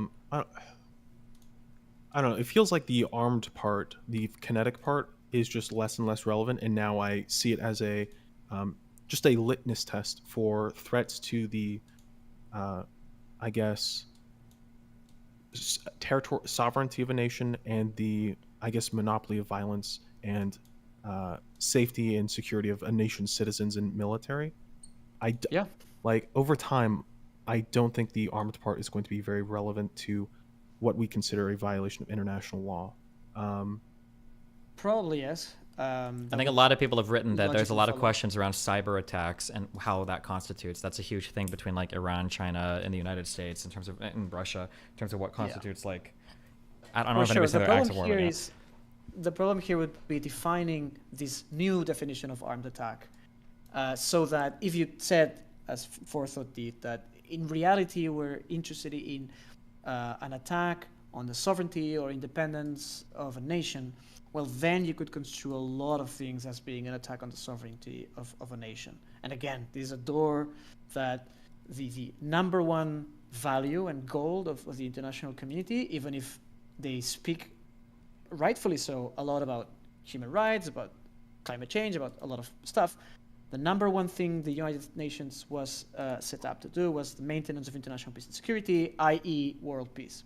So anything that would open a door like that is kind of the first priority for most states to avoid, especially states that are not aligned with one of the new Cold War blocs that are forming right now, I guess. I feel like the other end of that is also equally scary. So for instance, in terms of in the jamming hypothetical, or in a hacking hypothetical, you could have just a constant escalation of electronic warfare to the point where a kinetic response is now required or mandatory. So for instance, if a Russian hacker stole some of our nuclear codes, like that demands a tremendous kinetic response from the United States at minimum. Yeah, I mean, and I think if you involve military equipment, that you have a clear case. But imagine the attacks were just on whatever economic infrastructure. Well, then, I think you can at some point you can justify a military retaliation for economic damage. I think that's. I mean, maybe it wouldn't be considered legal under an international law, but I don't think a nation will consider international law over like 10% of their GDP. Yeah, but like imagine that China tomorrow decides to stop every single import and export to the United States. This would do tremendous amounts of damage to the, many economic sectors, to food availability or to technology availability, natural resources. I mean, it would be a huge catastrophe. Probably thousands of people would die, probably. I don't know where, but yeah. To the United States or to the world at large? Because to the United States, we're relatively self-sufficient as far as nations go. We're sort of unique in that respect. Well, sure. Let's take then another country that is. I mean, I can go along with the hypothetical. I'm just I'm wondering, is this just about a United States-China relationship, or is this broader? Yeah, I thought that like for the financial sector, for the technological sector, for manufacture, there was a lot, like huge volume of export and import from those two countries. But like, okay, to get the example to, I don't know, a more... Thanks, Thompson, for the 30 for your host. A better one. Let's take, I don't know, China and whatever, Vietnam, or a state that is way more dependent on imports and exports from, right? So the supply chain is set up so that if trade was interrupted between two nations, many people would die of hunger, right? That is a situation that could happen. Sure. Well, then you would have to argue in your rationale, for the rationale that you were using, that is an act of war, and therefore that would justify military attack. So that's a slippery slope, no? Yes, but I feel like I'm fine standing on that slope. I think a good sort of realistic analogy is in Yemen. They're preventing various grain silos to like countries like Sudan. you have the Houthis blocking really important cargo that is going to rather impoverished nations. And I think even if they were doing it without any sort of kinetic aspect, I feel like a military retaliation would be acceptable within my mind. Again, of course, you're arguing for a morality perspective or political perspective, not a legal Yes. perspective. If we codified this rationale into law, what would stop any nation from attacking their neighbor if they considered that a nation is, with their trade policy, impeding the entry of vital materials or products or services into their own state? I feel like you're describing a blockade and we're back to square one. Not a blockade. I mean, let's imagine just there's a huge dependence between two nations. Mm-hmm.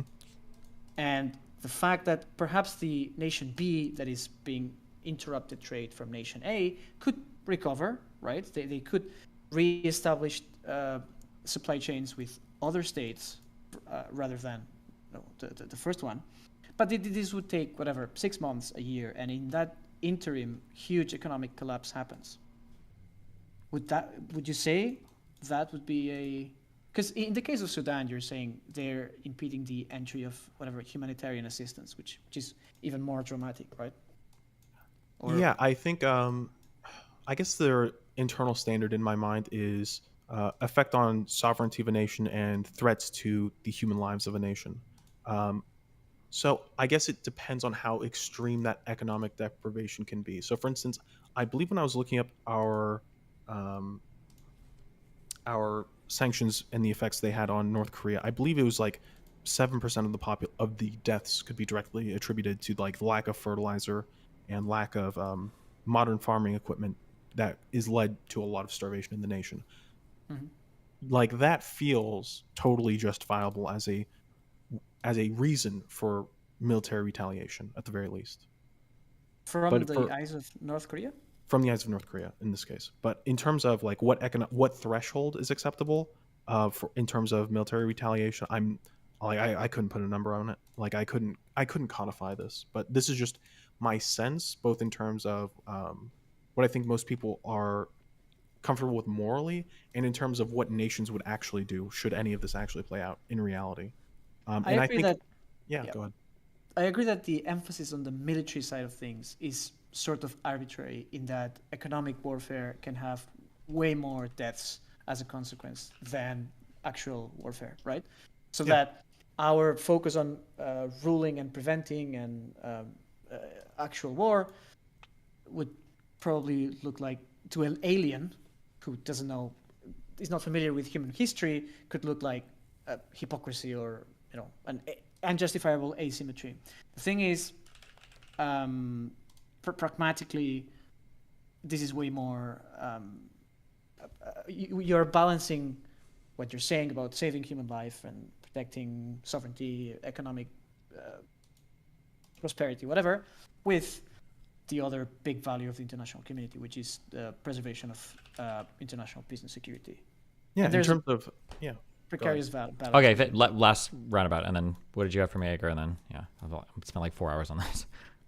Oh yeah, sorry. No, I didn't have anything particularly for you. I just tuned in and I heard shit being said about international relations, international law, and I was like, I gotta say something about it. Not shit in that you were.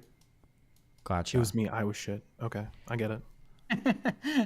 No, but the other guy had like the second year law student opinion about international law, which is understandable. I had the same opinion. And for my students, the first lecture of the course of international law is like, okay, let's have a discussion on whether international law is law.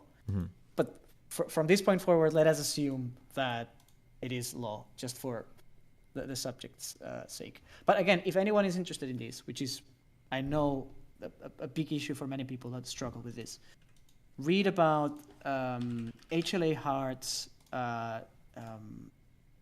conception. He's a legal philosopher. Conception of what law is and how this applies to international law, right? And also Ronald Dworkin, other legal philosophers. Okay.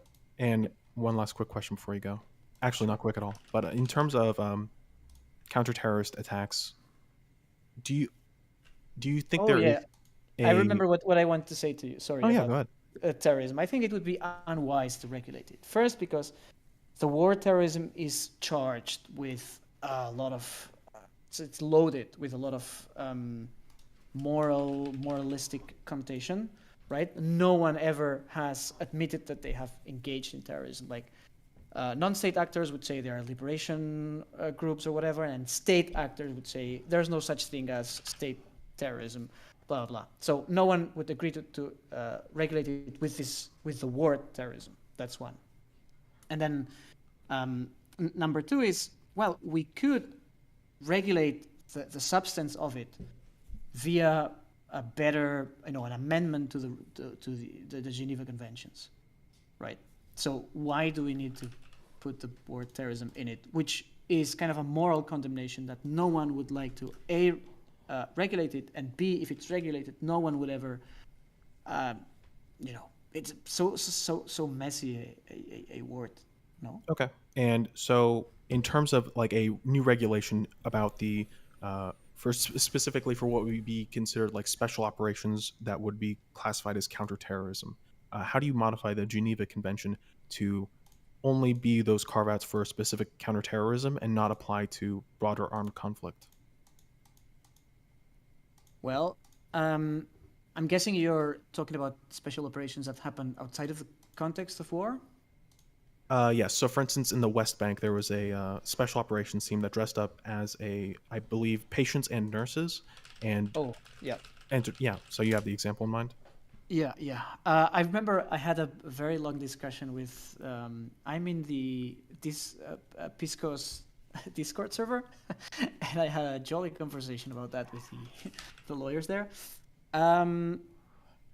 Well, first, let me say I don't agree that necessarily the answer that international humanitarian law gives right now is the wrong answer. The answer right now would probably be you are not allowed to dress as doctors in a hospital to do that. But if you amended the Fourth Geneva Convention, you could allow for use or military action to be taken inside of the hospital in an occupied, military occupied area, if and when certain requirements are present, right?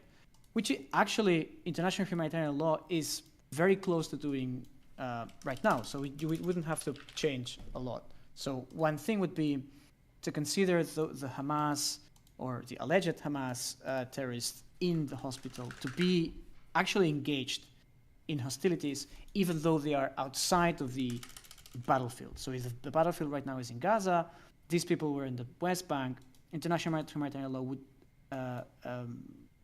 would consider them to be belligerents, combatants in an either domestic, international or a non-international armed conflict. So then you would only need to justify, which is an easy thing to do, I think, the engagement in hostilities inside of a hospital, which is already probably or possibly being used by the terrorists or the Hamas combatants themselves. If it's a dual-use building, right, the hospital, if it's being used for whatever purposes, then you're already justified in considering doing something in it. And if it's a kind of surgical strike that you're doing, you're not bombing the hospital, you're just going there with a targeted attack. Well, then you are additionally complying with the requirements of proportionality and of distinction and of necessity and blah, blah, blah. Hold on, So complying again, with distinction to go in to a hospital? yes, I mean, the hospital is full of people and you're only shooting the Hamas people. You're not shooting the other ones. So you're distinguishing between civilians and non-civilians inside of a hospital. Oh, sorry. Okay, yeah. Okay. So if the hospital is admittedly a very protected building by international humanitarian law rules, but if you deem that the hospital is being used by combatants, then it's a dual-use building, and then the story changes. I'm not sure it's what was going on there. Were the Hamas militants seeking Medical refuge treatment? Yeah. there. Medical So, treatment. yeah, so as far as I'm aware, the one member was injured and I believe was laying in bed getting treatment. Two came in to help from different organizations to help conduct planning within the hospital, at which point certain special forces arrive, they kill them, and then leave. So, Yeah. in my mind, there is just a whole wide range of international laws of armed conflict that are violated in that entire chain in order to make that operation acceptable in any way. So I'm curious how you would amend the laws currently in order to make that something that is acceptable in kind of an instance, but not be I- broadened to like broader armed conflict in general. I don't agree that it's so much of a stretch or so many rules are not being complied with. If the building was used in some sort of capacity in the context of hostilities, it becomes a dual-use building. Of course, a dual-use building means it is ordinarily not a military facility, so you cannot target it unless it becomes dual-use, so used for civilians and used for warfare. As a quick thing on that, I don't think dual use is an actual thing, right? It's either a military target or not. I don't think there's like a dual use distinction, is there? No, there is. Like, for instance, bridges, they are usually civilian facilities that are used for civilian traffic, whatever. But if certain bridges are being used or liable for being used by the enemy, then they become dual use. They are used for civilians and they are used. Yeah, but in terms of by like, the in military. terms of laws that would govern how you would treat these things, I think wouldn't that just fall under? It would become a military target, and then your proportionality and everything would happen from there. Like I don't think you evaluate under a different, like a special, like a dual use provision. I think you would just evaluate it as a military target. No. It's been a long time since I've read up on this, but I'm pretty sure that a dual-use building is not like a regular old military target. That's my understanding. Is it literally becomes that. But if I'm wrong, it'd be interesting showing. That's a pretty big part that underlines a lot of my current understanding. But I'm pretty sure, yeah, just even a hospital will just become a military target. I think you have to be super, super extra careful and to justify the proportionality way more. Correct. If Yep. it And if was there's any doubt, you have to fall. You're supposed to err on the side of caution and assuming it's a civilian target. Yeah. But but it's not. There isn't a dual use analysis where it's like, okay, well, it's a civilian and a military target. It either is a military target or it's not targetable in terms of armed conflict. I mean, again, it's a long time since I've read up on this, but the term dual use is constantly used in the law and in the practical use of it. Like, for instance, in the Ukraine, when there was an attack on certain bridges or even to electric power plants, this dual use analysis was triggered in that there's an argument there whether you can target it, where the electricity of that power plant is used for one and for the other. True, but what are the consequences for the civilians of the Sure. If you could shoot me like an article or something on that, I'd be very interested because I've never seen a dual use analysis. The first analysis I see is one of distinction. Does it count as a military target or not? And then once distinction has been done, then it's only proportionality in terms of figuring out like what's the damage that you're allowed to do based on collateral damage. Yeah. I'm reading from the IR's. Oh, sorry. Go ahead. No. Go ahead. According to this document, Laws of Armed Conflict, Lesson 3 from the ICRC, the law does not recognize any class of dual-use objects. Only military objectives are defined. Anything outside of the formula is by definition a civilian object and cannot be attacked. Yeah, that's my understanding. Well, then perhaps you're correct. I remember hearing a lot about when I took a class on international humanitarian law a long time ago, but perhaps the dual-use rationale is only applied when deciding if it is indeed a military objective, and then it moves on from there. I don't think there's, to be clear, three regimes, like civilian objective, dual-use objective, and a military objective. I think there's both of them, like legitimate, and therefore military, and then illegitimate, and therefore civilian. Dual-use thing is just like a set of rules that are triggered to determine which is which, right? Yeah, that I could understand that. Yeah, Yeah, because a dual use thing might be, like you said, like train tracks that deliver military supplies and civilian stuff. So that it would have a dual use, but then you would have to determine at some point, like, well, is it a military target? If it is, then all those rules apply. If it's civilian, it's untargetable. Yeah, so sure. in the context of a hospital that is one room of the hospital is being used by to plan, but the rest of the hospital is being used regularly. Would under the dual use rules, would that be a military objective? Probably not. Or wait, you said if one room in a hospital is being used for military stuff, but the rest of it isn't? Yeah, I mean. So under those rules, it would 100% be a military target. So you would move to the military analysis, or I'm sorry, you'd move to the proportionality analysis, but the proportionality analysis might say that, like, even though this is for sure a military target, like a single soldier running into a hospital and fighting from that hospital turns the whole hospital into a military target. But then at that point, you would have to do a proportionality assessment and say, okay, well, we could kill 5,000, civilians to kill this one soldier that ran in front. So you'd probably fail on the proportionality part. But on the distinction part, it would for sure be a military target. Yeah. Yeah, that's likely. I'm gonna be honest. I'm not super clear on this. Sure. So it's possible you're right. So in the case that you're saying, as to Forethought's point, I don't think a lot of modifications would have to be implemented into international humanitarian law to enable you to consider it a military target. Then you would have to move to proportionality, distinction, necessity, etc. Yeah. And if you send a team of people which are like trained to only shoot these people that have been identified, and they have, they have a picture, they don't mistake them for others. I think that also would go to the proportionality, necessity, distinction. Yeah. And I guess the other half is specifically with distinction, but not on the terrorists being attacked, but in terms of the military conducting special operations.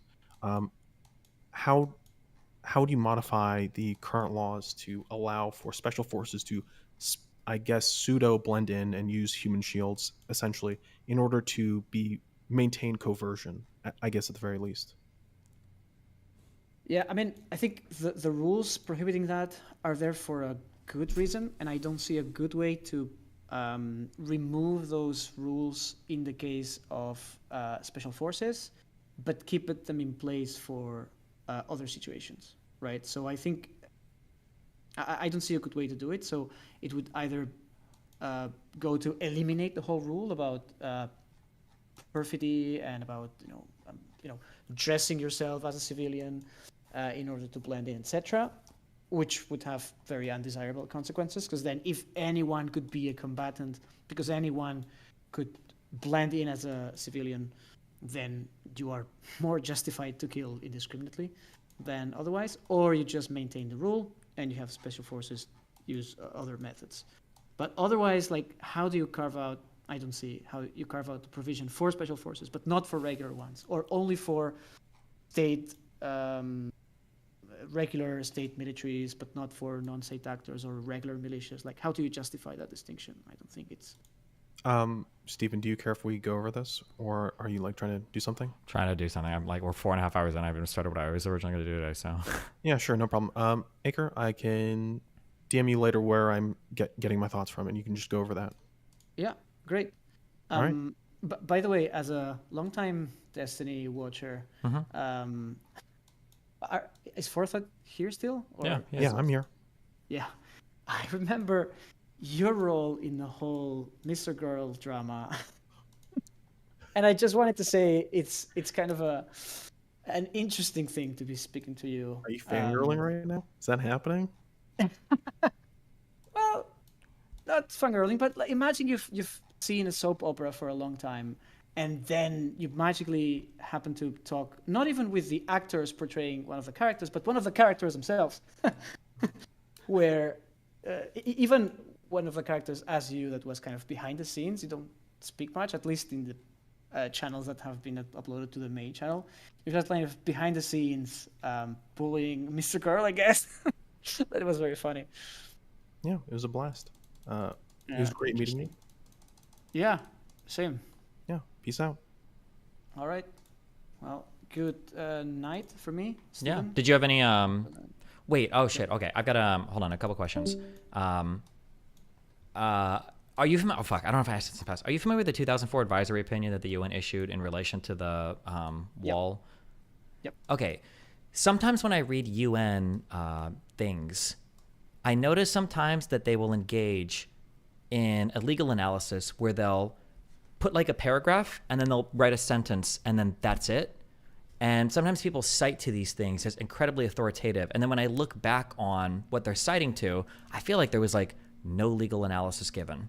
And it's very strange to me. So for instance, in that 2004 advisory opinion, I think that one of the things that they rule on very quickly, like it's within one paragraph, they make the statement that a state is not allowed to take part in conflict or can't declare conflict or whatever with a non-state actor. In 2004, they say this. And that's because they cite one paragraph of the UN Charter, and it doesn't even say it has to be against a state, but they just insert that, and then that's just it. Can you tell me like why or how you deal with things like this or what like... I'm not familiar with the passage you're mentioning, but yeah, sometimes international courts, especially I would say regarding stuff that they don't consider transcendental or super important to the decision that they're reaching, right? So there's the main arguments where they're basing stuff, and then there's kind of the dicta, right? Stuff that they say by the way, or it's like kind of a tangential argument to support, like secondary argument to support the main argument, or perhaps it's just to counter one of the arguments of one of the parties, but it's not really material in order to justify the decision and stuff. And sometimes they don't justify it well. That can happen. It doesn't tell you a lot about whether the argument is solid legally or not.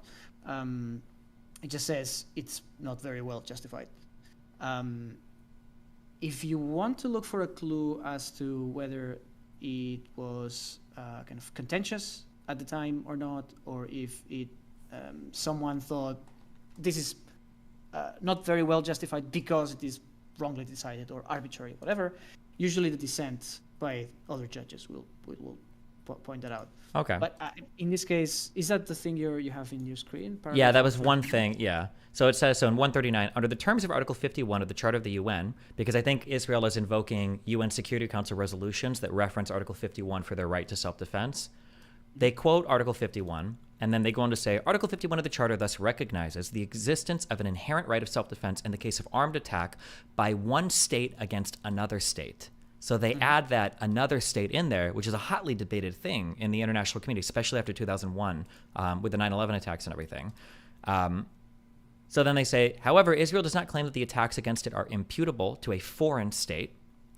And the court also notes that Israel exercises control in the occupied Palestinian territory, and that, as Israel itself states, the threat which it regards as justifying the construction of the wall originates within and not outside the territory. The situation is thus different from that contemplated by SC Resolution 1368 and 1373, and therefore Israel could not in any event invoke those resolutions in support of its claim to be exercising a right of self-defense.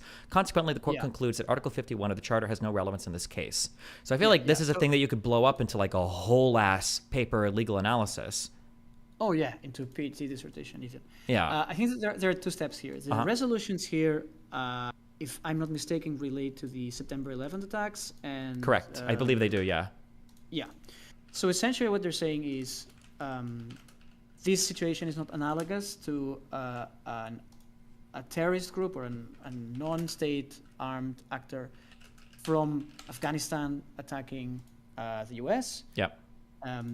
Because that is kind of an interstate attack, even if it's not from a state to a state, from the army of a state to a territory of a state, just from an entity that happens to be in a state to the territory of another state. What the court here is saying is Israel occupies the West Bank, which is true. I mean, it militarily occupies it. So it originated from the territory they control. So here, even if there's a terrorist group or whatever you want to call it, it's internal in nature. You cannot trigger. Well, wait, hold on. I understand what you're saying. I understand their analysis. I'm just saying what you were about to say. You can't invoke Article 51 in an occupied territory. That sounds like a statement that would require heavy legal analysis instead of just like. No, because Article 51 is about the use of force in international relations, right? So here, Article 2.5, I believe, or 2.4 of the Charter talks about the prohibition of the use of force or threat of use of force in international relations. So either it's between two states or there's an international element here. You're talking about cross-border between actors situated in several states. Article 51 is a part of that regime, the regime of the use of force in international relations. And this is one of the only two justifications for the use, this thing that we have prohibited, the use of force in international relations. This is one of the only two exceptions. Yeah.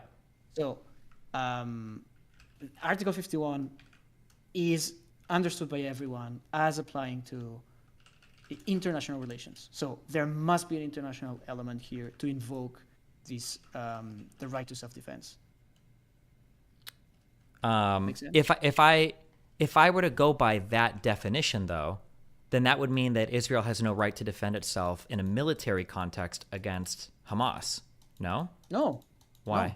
If Israel defends itself from a non-state actor that operates within the borders of Israel, Israel is fully entitled to do that, but that is not even related to the norms relating to the use of force in international relations. It would be a domestic armed conflict or a domestic terroristic situation. The domestic situation, though, the rules and regulations for those domestic things, though, fall much, much, much heavier on the policing power at that point. Yes, which in such this case, that, like, of course, go ahead. Sorry, go ahead. The policing power here would be under a different regime. So if Israel was acting against a terrorist group in Tel Aviv, that would be different than it acting against a terrorist group in Ramallah, because Ramallah is in a militarily occupied territory, and therefore international humanitarian law is in effect there. Sure, but I'm saying that, like, I'm saying that if you analyze this absent, like, Article 51, then certain things become basically never permissible. Like every single artillery strike, every single airstrike, none of these things would be permissible. Police can't do this against people they're policing. All of these things would be huge contravention of any type of regulation of this type of conflict. Like I think that Israel being able to take, because I think Israel being able to take military actions against Hamas requires that Hamas is given the analysis of not like an occupied, like within a country type of thing. No? Don't they have to be considered a separate actor? It's not true. Like if there is an internal military conflict between whatever, one rebel militia and the government, or two separatist entities or whatever, that is not international use of force, because there is no part of this conflict that involves the territory of more than one state or the government of more than one state. Everything is internal. However, the state would be fully justified in, trying to establish their control of the territory and engaging in a war, in an internal war, not an international war. But doesn't the internal war stuff still fall under Article 51, or is there what else? No. Article 51 talks about self-defense in the international relations. So between states or between entities that come from other states. So what would be governing then the conflict between Israel and Hamas? Well, first you have to answer if Palestine is a state or not. Then you will have to answer if Hamas is the government or part of the government or the government of part of Palestine.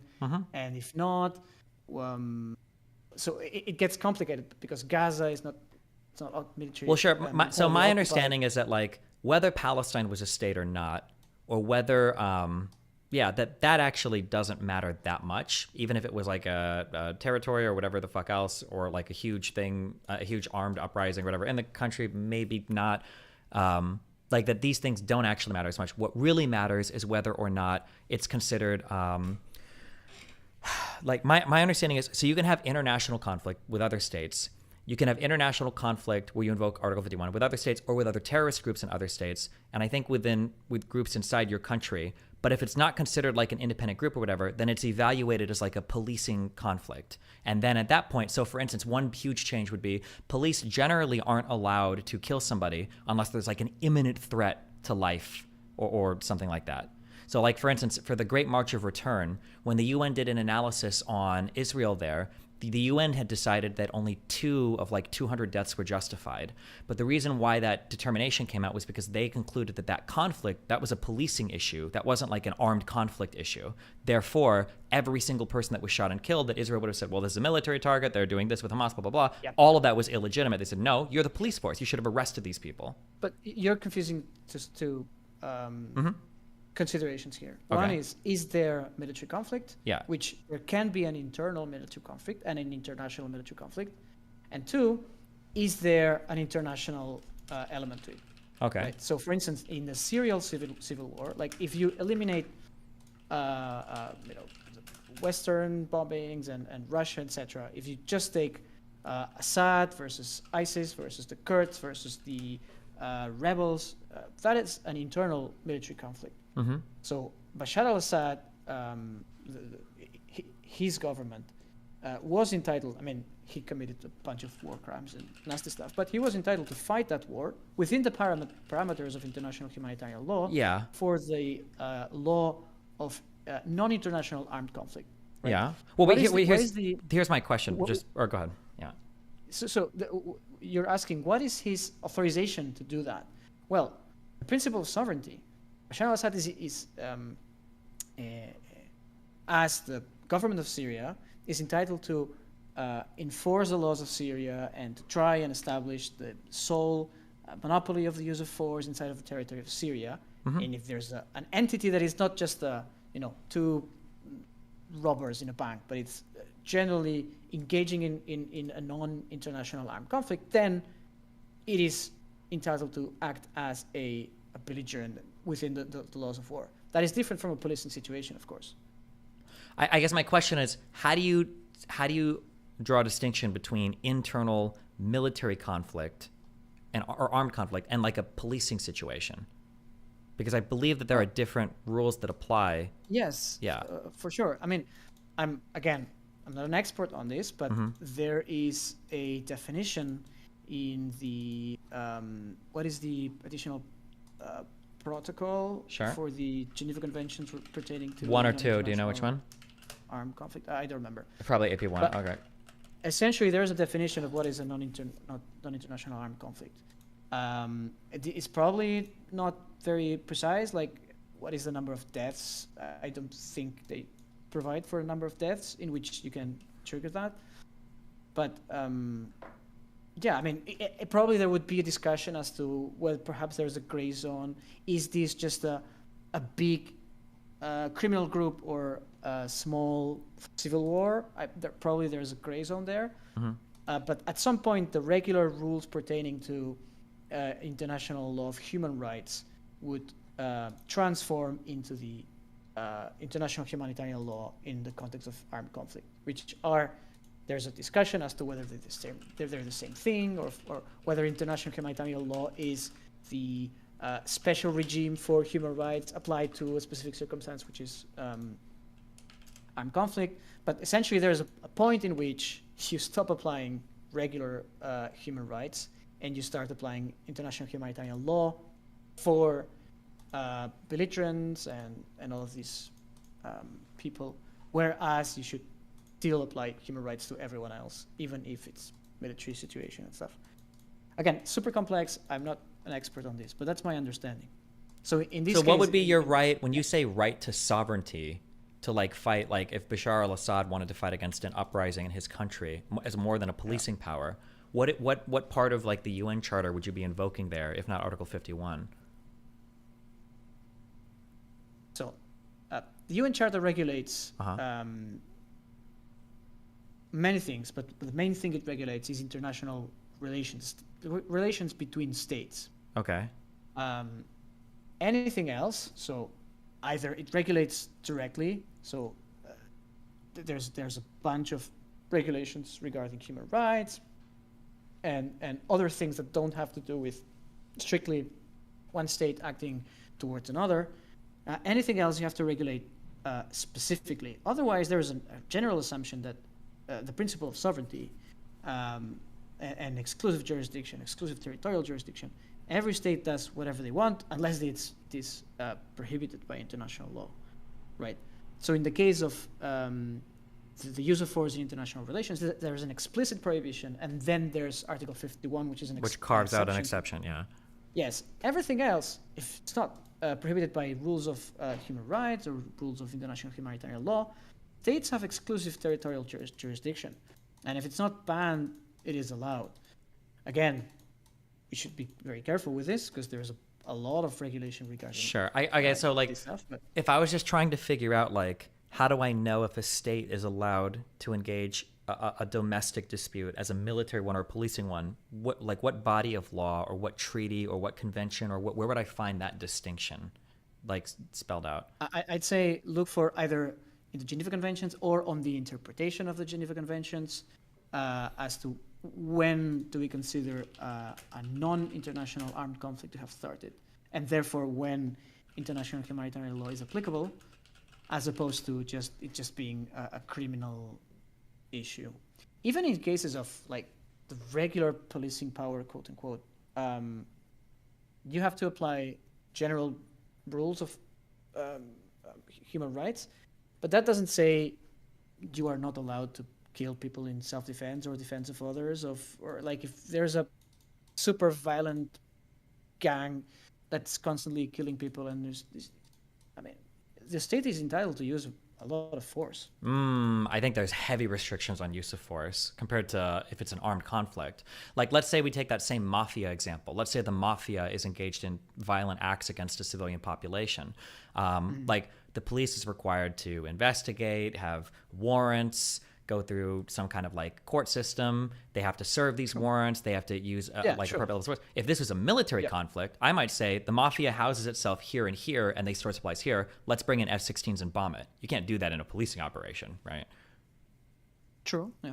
Yeah. So I think that's the. I think that when Israel was challenging the UN's rule here, Israel was trying to say, well, we have a right to defend ourselves in the case of armed conflict. Here are the resolutions we're citing. And then the UN says, well, actually, you only have the right to engage. It feels like they were saying you only have the right to engage in military conflict between other states and stuff originating from within your country. You don't. Okay. Yeah. So here in the paragraph you showed me, the court said you are not allowed to use the justification provided to in Article 51, which is self-defense in international relations, because here you don't have another state or an actor that is operating from another state attacking you.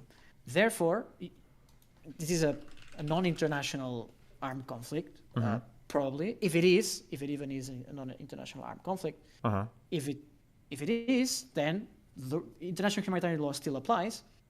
If it isn't, well, then it doesn't. But again, you should look for the definition here. I'm not super clear on what's the threshold for. Okay, I'll try to dig through that more, I guess, to figure out the distinction. This paragraph would probably be... I agree that it's not very well justified, but this is probably a case in which the court found that to be like evident, so they did not need to justify it further. Yeah. I mean, I could see a criticism of the this paragraph as you showed it to me, which is, well, if you consider Palestine to be a state, which the court probably doesn't, the ICC doesn't, anyways, and if it's an occupied part of that state, well, then you could argue that there's an international element there, right? So if Palestine is a state and the West Bank is a militarily occupied part of that state, and then there's armed conflict in there, perhaps you could be way more justified in saying, well, this is an international use of force and armed attack, etc., etc. And if you could say Hamas is part of this state of Palestine, but of course Israel does not argue that Palestine is a state, because they don't.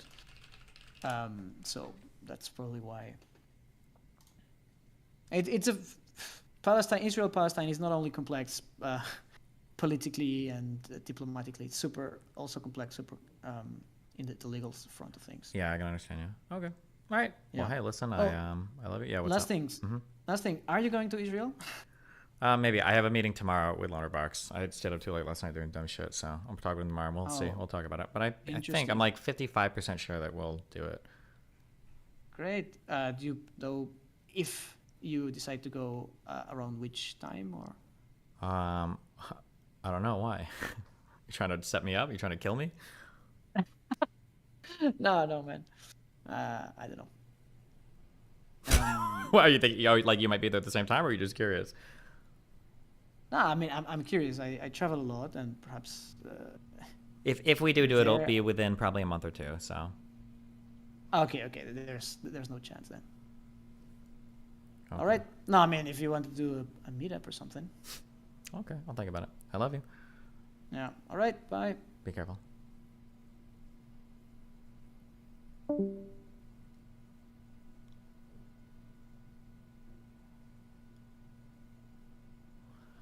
The definition of non-international armed conflict is the subject of intense legal debates fed by international jurisprudence, by the diversity of the forms of conflicts in the Cold War and the global war on terror, as well as the multiplication of non-state armed groups. This qualification determines the law applicable in these situations. Jesus. Okay, I might dig into this later. Okay, holy fuck. Close. Wait. Why do we have this open? The Intercept. Oh, they wrote another thing today, I think. Okay, put this over here. That's what we were supposed to go over today. Recently hosted a debate with Destiny and... Oh, this got posted. My God. I woke up like 5 minutes before this fucking debate.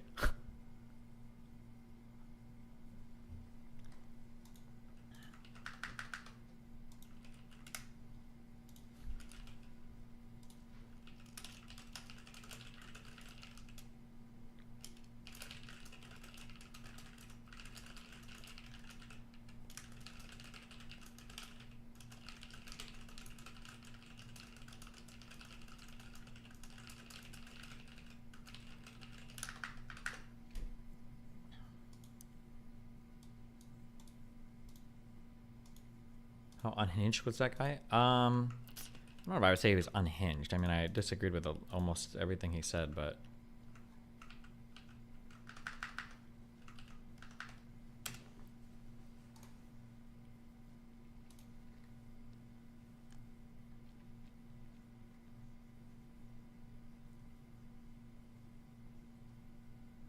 I feel... Is it Simka? Is that what the guy's name is pronounced as? Struggling to contain radical outbursts. He did a good job staying on point. Jesus. Am I interrupting anything? A little bit. You've got like 2 minutes. What's up? Have I given you the latest bench press update? Nope. Go ahead. Update us. Okay, I did 350 pounds for 3 sets of 5. Good job. We're proud of you. Anything else? No, that's it. Okay. Wait. All right, we'll take fuck care. it. We'll ask. Why not? How do you? How are you increasing your sets of 5 maxes? Are you doing like a lot of other types of like rep ranges or a ton of accessory work, or do you just do like 3 sets of 5? So I never train to a max effort, like very rarely anyway. So there's usually like at least 1 or 2 reps in the tank. But I do vary my rep ranges. Right now I'm doing sets of 5 and sets of 10 on bench. Mm-hmm. I also do incline press and overhead press as an accessory, and I also do dumbbell flies. Is there a reason why you oh my God, I just had a question. I just fucking forgot it. You said you do incline. You said you do overhead press. You said you do dumbbell. What did you say right before that? I vary the rep ranges, so I do sets of 5 and sets of 10. Okay. I had another question. I totally fucking forgot. Oh, when you do like sets of 10, I'm curious. What is your work weight for those? If you're doing sets of 5 for 350. Yeah. Last session I did 310. Hopefully by the end of this week I can do 315. That's the goal. Damn. And it's 3x10 for that as well? Yeah. Okay. Nice job. Jeez. Do you are you All still are you like an all natty duder? Are you like on TRT or anything or? No, no TRT, don't take testosterone, no anabolic steroids. That includes testosterone, testosterone derivatives, DHT derivatives. Illuminator, thanks for the 5 gifted subs. Don't take any pro hormones, no non-steroidal SARMs.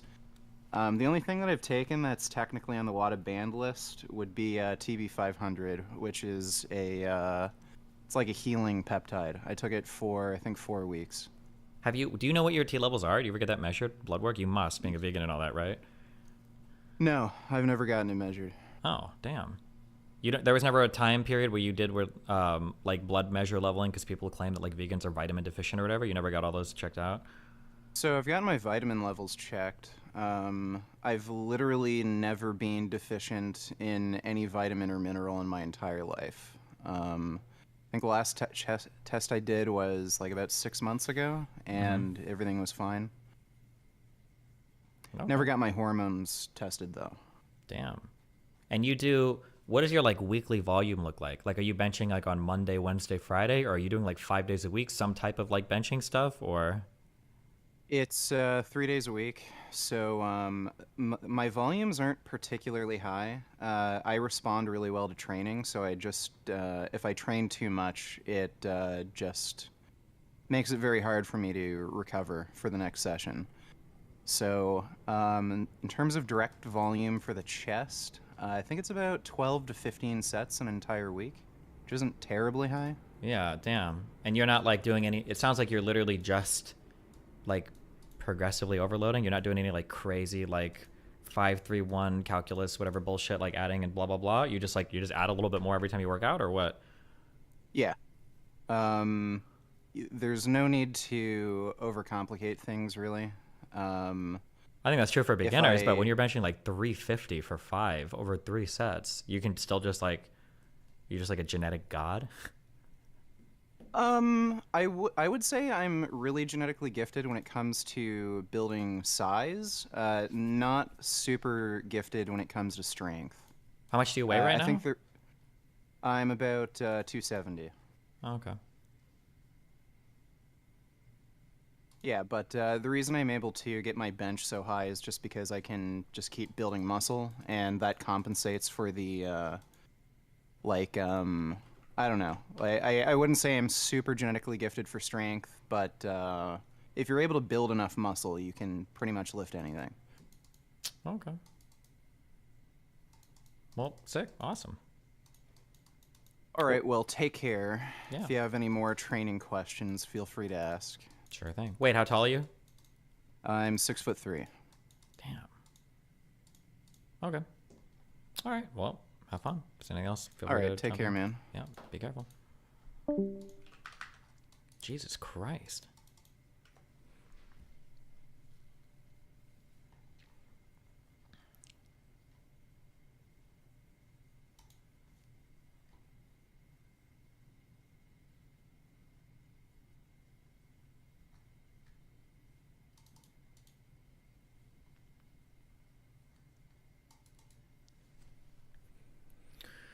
The CH in Simcha sounds like how Israel say the H. Oh, Simcha? Simcha? Ugh. Rooster Teeth is biting the dust for more than 2 decades. Rip. May I challenge you on settlements and 2-state solution? No! We already talked about that shit way too much today. We got way too sidetracked. I'm already 5 hours on my stream. What the fuck? Go. But you said here the transfer of Arabs was inevitable.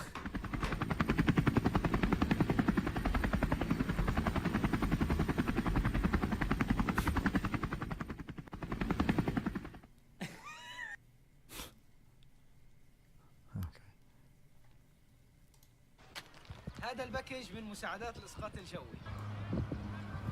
هالمساعدات المفروض تكون مجانية ولكن أنا اشتريتها عشان أورجيكم. Nice subtitles. Make it for كل America. باكج بيختلف عن الثاني. في عندنا منيو 1 منيو 3 ومنيو 4. هانا تشيلي with beans, chicken noodles, spaghetti with beef. خلينا نشوف أول باكج. هاي أول. It switches to English? Yeah, better. Let me grab a sippy soy soy.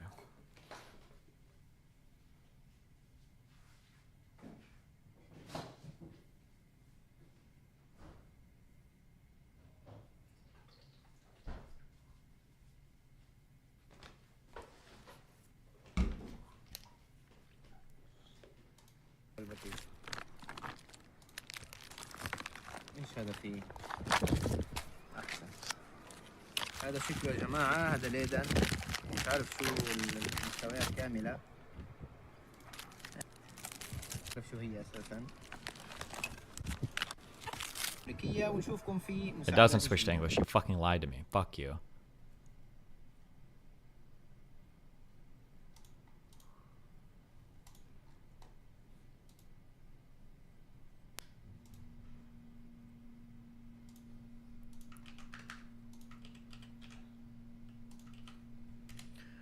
Our plans for 2024. What did Twitch do to eliminate this? I can't see how much. What is happening? Why is there no sidebar? I didn't even know you could like define this in a document. HTML has gone too far. What the fuck? Cringe. Okay. The last year has been an exciting time for me since I took on the role of CEO at Twitch. The highlight of that year has been the time that I've spent at Twitch, or I've spent with the Twitch community, whether it is in person at events such as Twitch. Okay, I don't care about this. Helping you grow your communities. This year, we're producing ways to help you grow. Share your content on social media. Sharing clips of your content on other social media sites is a great way for new viewers to find you. It can help you stay connected with your community. Okay. Can we talk about this some other time? Sure, yes. Making collaborations easier and more rewarding. We'll be improving Stream Together. Okay. Improving the Twitch mobile experience. We're redesigning the mobile app. Okay. Helping you make more money. The past year, expanded the Plus program. We've also made the ad incentive program. Okay. Fueling more creator sponsorships. We built channel. Okay. New incentives. Okay. Increasing sub prices. We increased the price of a tier 1 sub in these places. Damn. And all the subs in Turkey.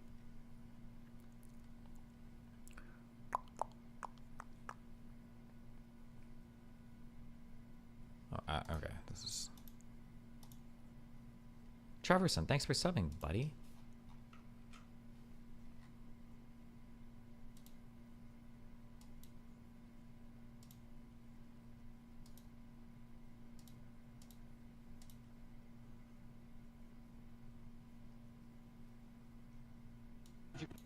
هذه مكانها واحد وحيد. هاي المساعدات تنحط بكيس اسود زي هذا، اوكي؟ وبتنحط ثواني اورجيكم وين، وبترتمي في الجماعه اللي زي هذه. Just remember, guys, you should always be asking lots of questions when you see videos like this. The name of the video is Gazan Man Throws Food in the Garbage because it was parachuted into Gaza by the U.S. Air Force. Okay, so one, we don't know where this is, unless you see a landmark or you 100% know the sky or trying. We don't technically know where this video is from. We don't know who this person is, okay? This could be some fucking guy in Syria for all we fucking know. We also don't know the time period. This could be from 3 months ago. So we don't know, and we don't know what he's saying. We don't know the language. So we don't know geography, where. We don't know who this guy is. We don't know the time period, and we can't even speak the language, okay? So we're truly relying solely on this headline, okay? That's supported by this video, okay?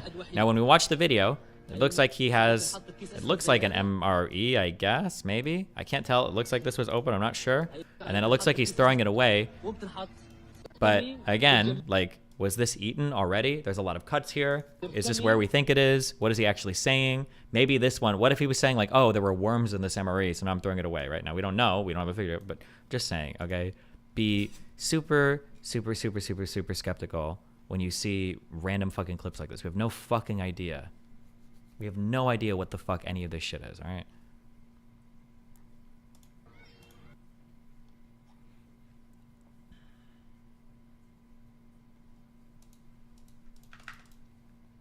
Or he could literally be a person in an area of Gaza that's not that hungry, that's not starving, that's doing fine on food, and he's just trying to stir shit up on social media for clicks and likes, and it doesn't represent the average views of the Palestinian, blah, blah, blah, blah, blah. Okay.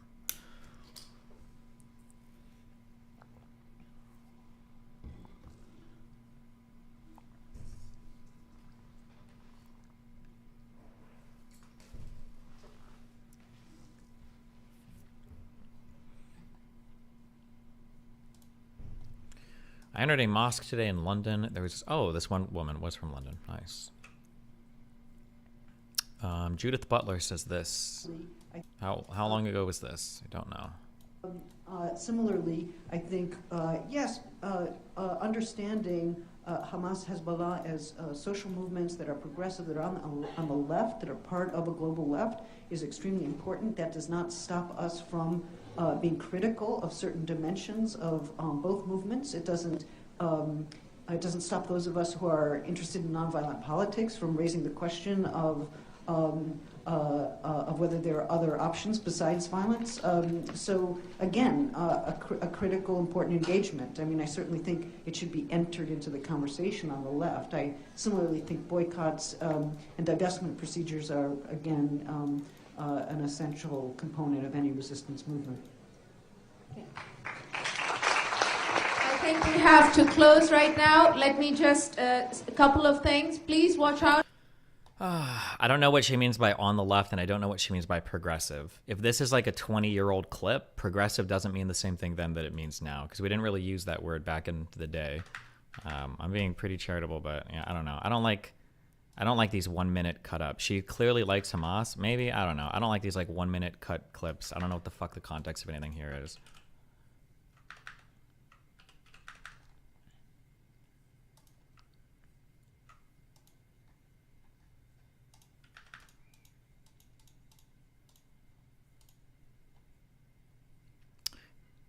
The OG BDS were insane lefties.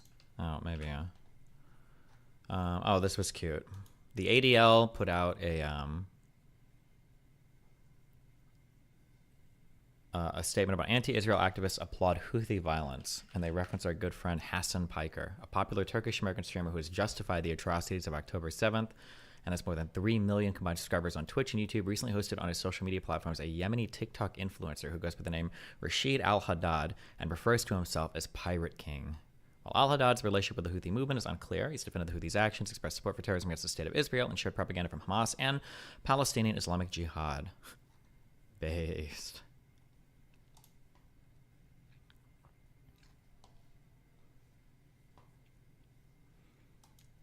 All right.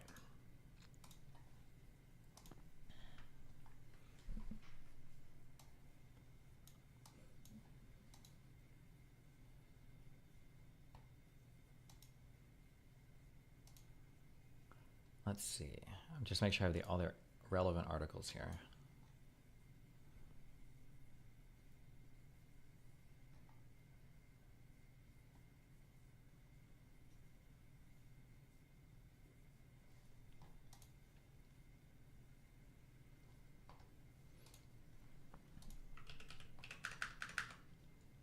Okay, we've got this. And then we've got this. Then we've got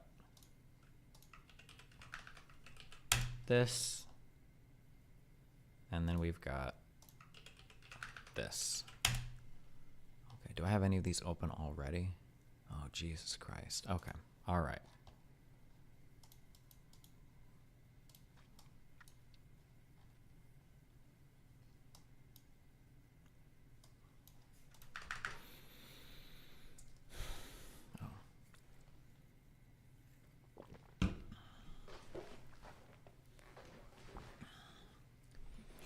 Organizing by date.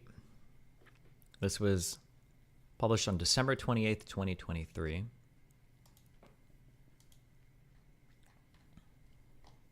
I've got to...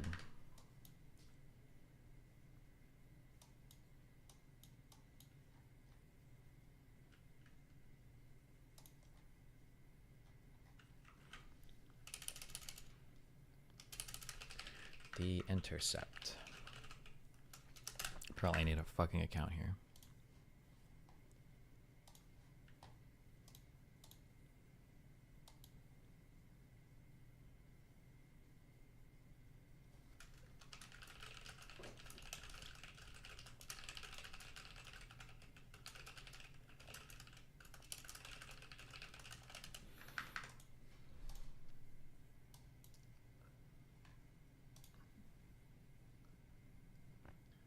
Log in. How do I make an account? Oh my God. Become a member. Wait, they said you can do it for free. Oh, contribute $0. Ugh. This is not a paywall and joining is free. Oh, that's the newsletter. Ugh. Oh, cringe. More spam bullshit.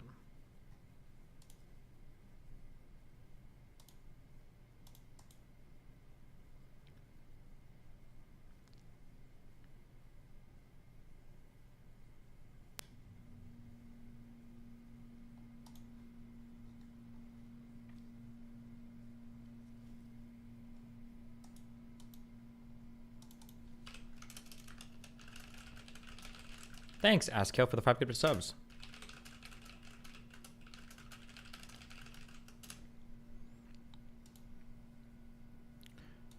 The Lex Friedman debate with Shapiro and Destiny is already the 8th highest viewed video on his channel with 8.5 million views. Oh, damn. I haven't been checking the viewership on that. 8.5 million.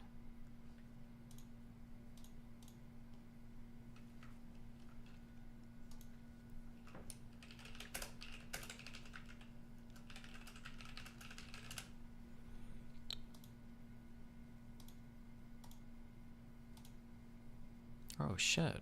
8.6 million.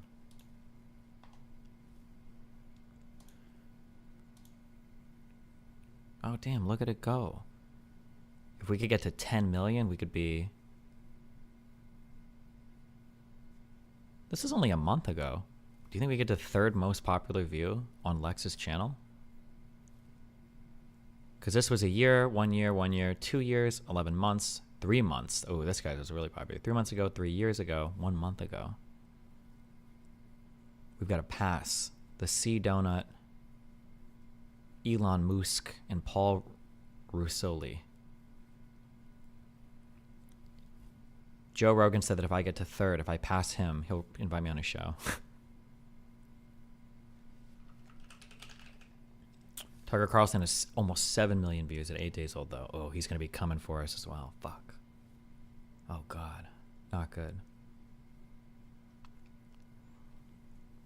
Okay, this was written on March 4th, 2024. This was written on February 28th, 2024. March 4th,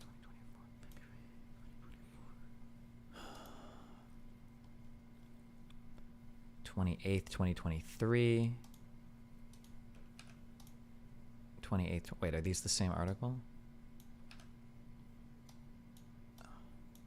Oh, they are. Thank God. Okay. Close this. 28th, 2024. Wait.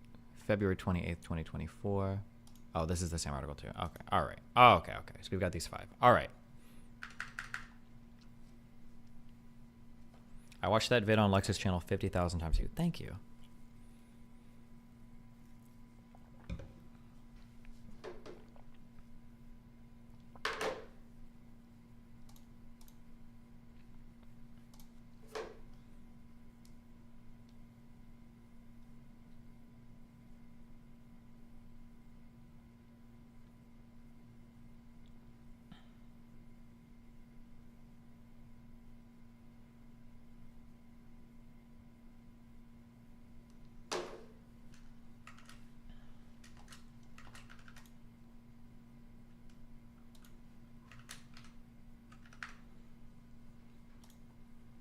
New songs. Okay. I don't know if I should like take notes on this. Probably just read this.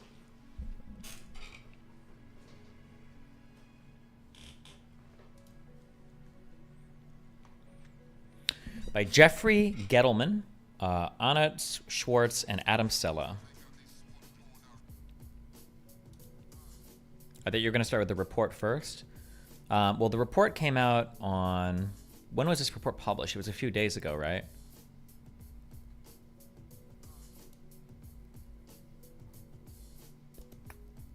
Disclaimer.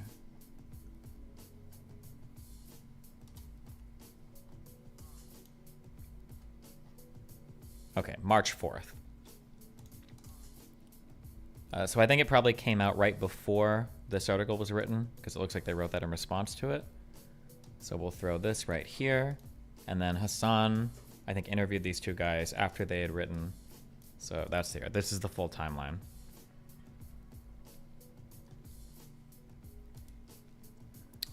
Damn, what would I log this under? I don't think I would,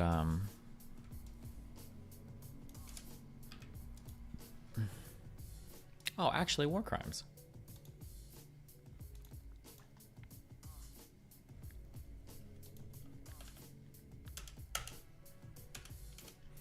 So this would be part of, well, we consider this Operation Iron Swords. I don't like using the names of the operations here.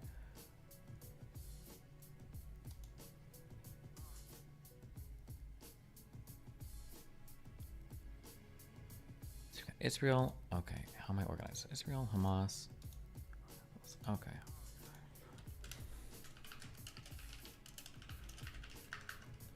And then articles, okay.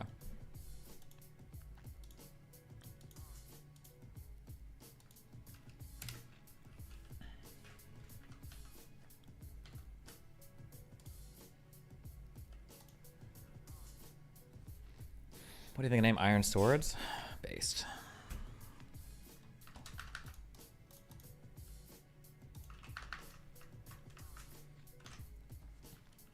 So we've got December 28th, 2023.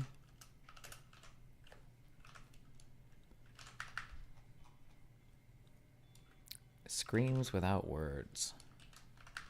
How Hamas weaponized sexual violence on October 7th.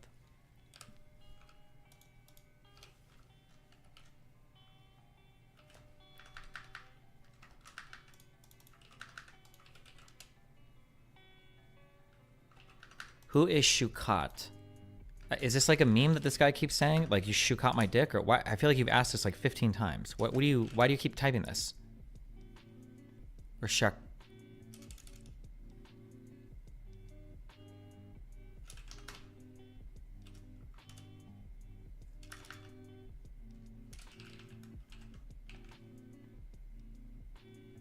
The dude you're talking to tomorrow. Calendar. Oh, I don't know. I shouldn't even use this stupid fuck calendar. That's the guy's name. It's just a guy on my calendar. I don't know who it is. A random dude. Oh, I need somebody to run this for me. It's probably a professor or somebody that emailed me and fucking whatever. That's just the name I've got in my email for him.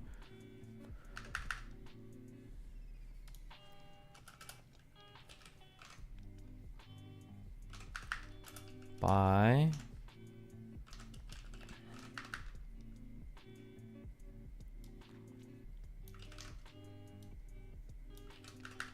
Jeffrey Gettleman, Anat Schwartz, and Adam Sella.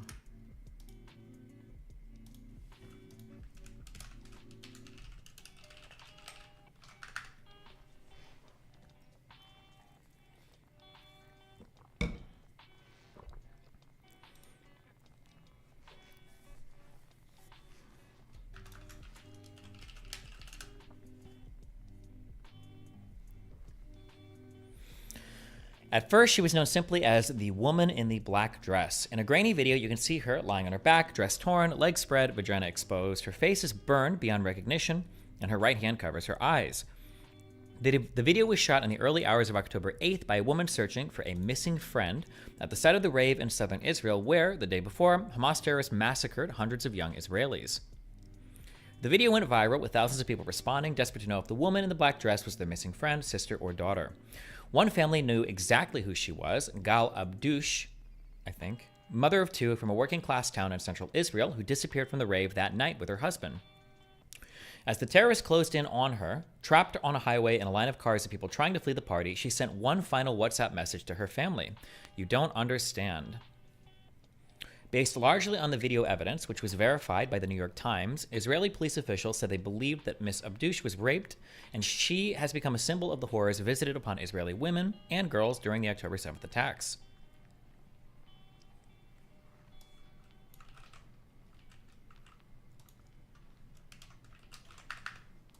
Israeli officials say that everywhere Hamas terrorists struck, The rave, the military bases along the Gaza border, and the kibbutzim, they brutalized women. A 2-month investigation by the Times uncovered painful new details establishing that the attacks against women were not isolated events, but part of a broader pattern of gender-based violence on October 7th. Relying on video footage, photographs, GPS data from mobile phones, and interviews with more than 150 people, including witnesses, medical personnel, soldiers, and rape counselors, the Times identified at least 7 locations where Israeli women and girls appear to have been sexually assaulted or mutilated. 4 witnesses described in graphic detail seeing women raped and killed at 2 different places along Route 232, the same highway where Miss Abdusha's half-naked body was found sprawled on the road at a 3rd location. And the Times interviewed several soldiers and volunteer medics who together described finding more than 30 bodies of women and girls in and around the rave site, and in 2 kibbutzim in a similar state as Miss Abdusha's, legs spread, clothes torn off, signs of abuse in their general areas. Many of the accounts are difficult to bear, and the visual evidence is disturbing to see. The Times viewed photographs of one woman's corpse that emergency responders discovered in the middle of a besieged kibbutz with dozens of nails driven into her thighs and groin. The Times also viewed a video provided by the Israeli military showing 2 dead Israeli soldiers at a base near Gaza who appeared to have been shot directly in their vaginas. Hamas has denied Israel's accusations of sexual violence. Israeli activists have been outraged that the United Nations Secretary General Antonio Guterres and the agency UN Women did not acknowledge the many accusations until weeks after the attacks. Investigators with Israel's top national police unit, Lahav 433, have been steadily gathering evidence, but they have not put a number on how many women were raped, saying that most are dead and buried and that they will never know. No survivors have spoken publicly. I don't even want to guess here. My understanding is, I think there's a stupid Jewish thing where, like, you have to bury dead people fucking immediately, which I don't know if that seems like it would hurt or prohibit a lot of the investigations into these things. Jewish custom, bury dead immediately, or Jewish custom autopsy. There's like I think there's some dumb shit around this. Let me check. Traditional Jewish laws and customs, halacha. As such, under the most traditional Jewish law, there's a general prohibition against autopsies, as an autopsy disfigures the body and disgraces the corpse. Some scholars judge that autopsy should be strictly forbidden. Jewish law forbids the despoilation of a body. Some kind of, I don't know. I think there's like, this is some dumb shit. A traditional Jewish funeral occurs within 24 hours of the time of death as a sign of respect to the deceased. However, any modern funeral service will happen later, so friends and families can all attend. There's no public viewing of the body.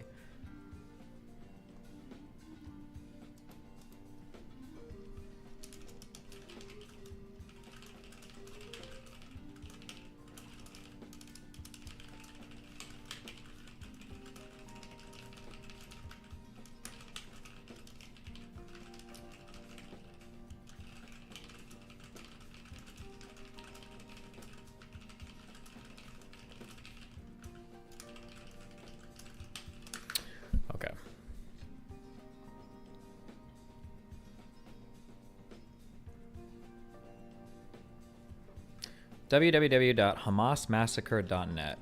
I think I scrolled through this site once. What is this? Just like pictures and stuff after the fact, or?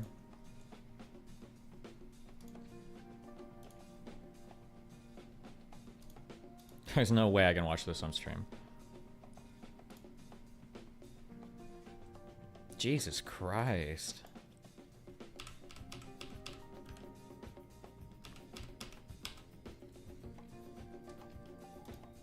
Body cam of first responder. I can't show those. It's just like tons of dead people.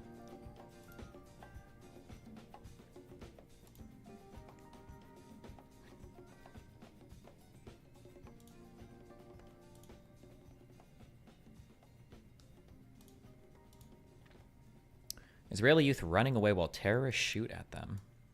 Is there actually shooting in this? Hold on.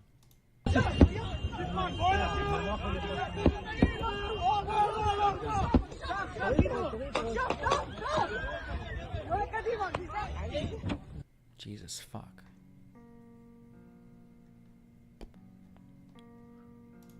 Click to see more footage. Yeah, why would I not want to? Partygoers hide behind trees while shots can be heard in the background.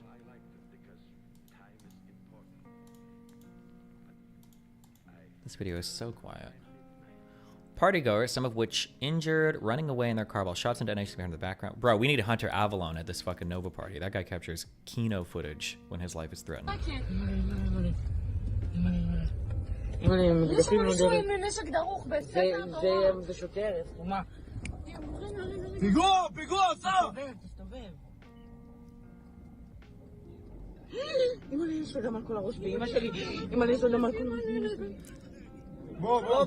Just driving a car, driving away kind of. Oh, this dude's bloody.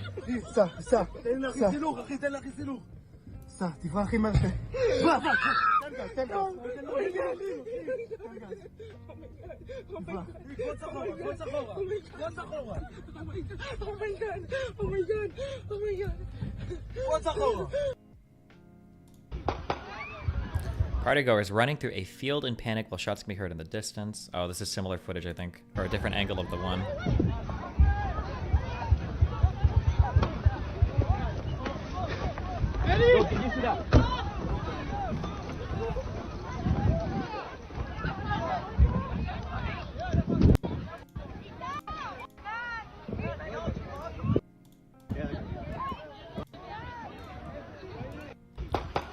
Partygoers hiding behind a car and then running away as terrorists start shooting at them.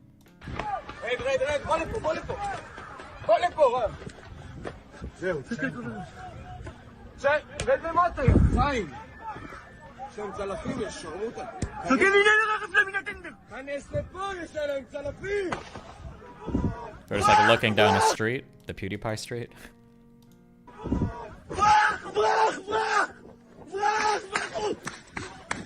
Imagine that's them getting shot at. That's what it sounds like.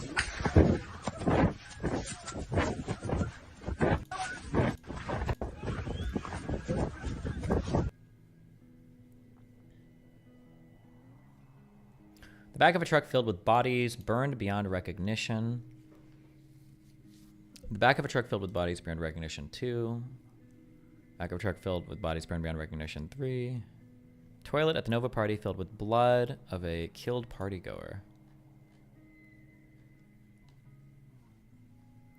Partygoers hiding behind a container while gunshots can be heard in the distance.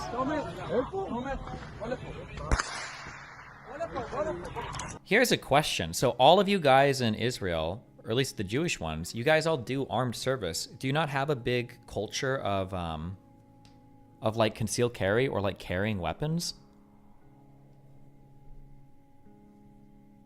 It's kind of weird. I feel like I would imagine that would be the case, but I guess not.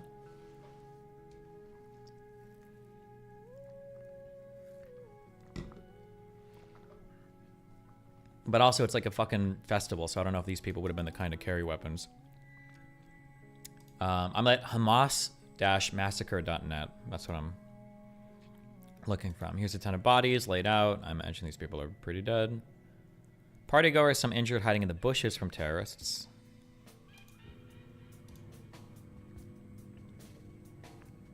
Jesus.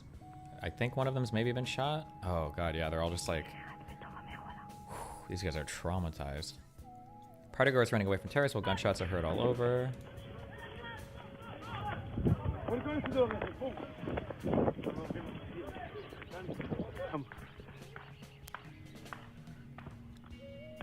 They're just like in a forest. Partygoers flee through fields, black smoke in the distance.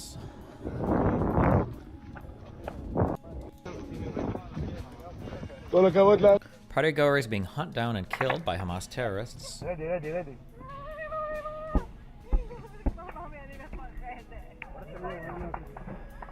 It's just like people in cars driving away.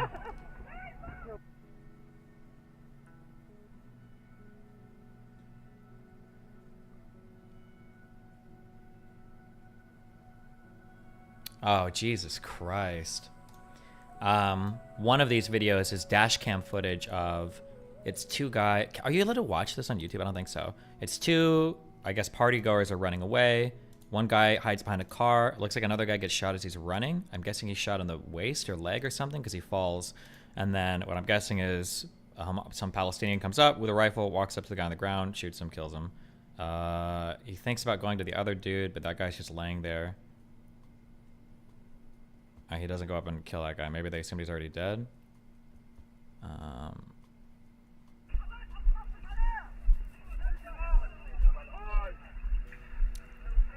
Just, I'm guessing Hamas and Palestinian Islamic Jihad, whoever, dragging bodies around. Okay.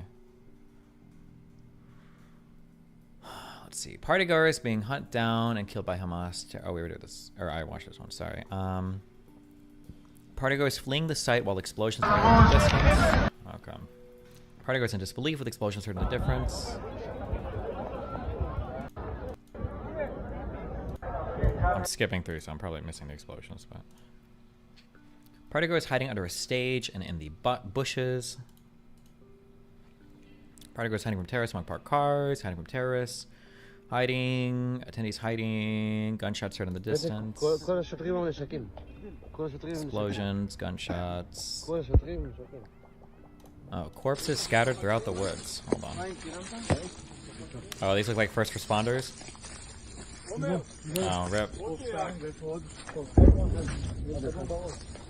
טלפון שלו לידו גם. אנחנו צריכים לנסוע לבית עלמין אופקים.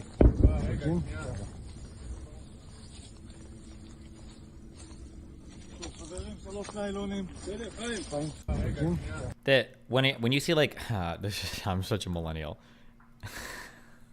I'm sorry. When you see like their shorts and stuff ripped like this, is this like evidence of like rape or like getting attacked here, or is this like the style of like ripped jeans? I can't tell. I'm sorry. That's too dark.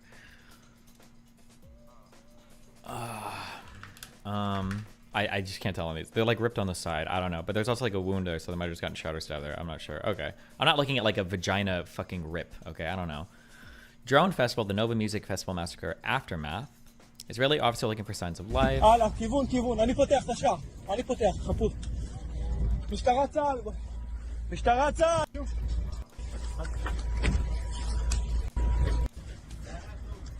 להיות לנו. יש פצועים. מישהו. Damn. 4, 5. שוטר. יש פה מישהו. It's a lot of bodies. יש פה מישהו. יש לי פה. שוטרת. יש לי שוטרת הרוגה. יש פה הרוגים. It's a lot of bodies. Just people like stacked up almost inside this like little party drinking area. עם סימן ח... I don't know what he's saying. Is anyone alive maybe? I don't know. Jesus Christ. Damn. Have you not seen this stuff yet? I think I glanced through a couple before, but I haven't like done a big no, going through all of it, no. Israeli couple burned alive in a car. Jesus Christ. Are they supposed to be dead people in the front seat as well? Or I can't even tell. You can like...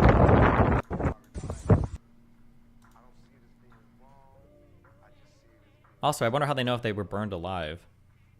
He's asking for a sign of life. Oh, okay.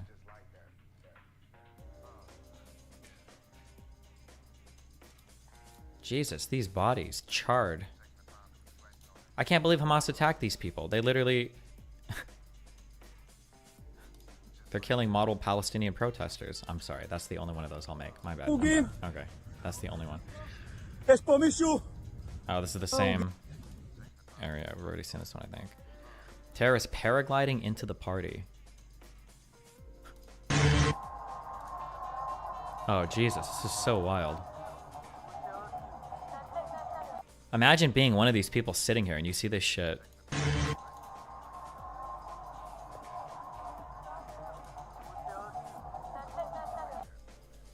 I've got telegrams and videos over the October 7th to make sure whenever anyone in my Islamic family denies it, I have some frame of reference, so I'm taken seriously and not as a Zionist. Like 90% of the Arab world unironically supports October 7th. Ask me for a source on that. I dare anyone. I think I believe you. I think that, not to sound, I don't actually care. I think in general, I think Arabs have really, really, really shitty views of Jews and like Jewish conspiracies. And I think that's really common. I shouldn't say Arabs, actually. I should say people in the Arab world. Because my guess is if you're an immigrant, if you're like in Europe or America, the views are probably a lot more affected by where you live. But Arabs in the Arab world, and then like probably also, Actually, I'm not going to speak to that. I don't know what Persians or Turks in general think about Jews. I've only heard things about like Arab thought. I can't speak to Persians and Turks. Israeli youth dancing at the party before the attack.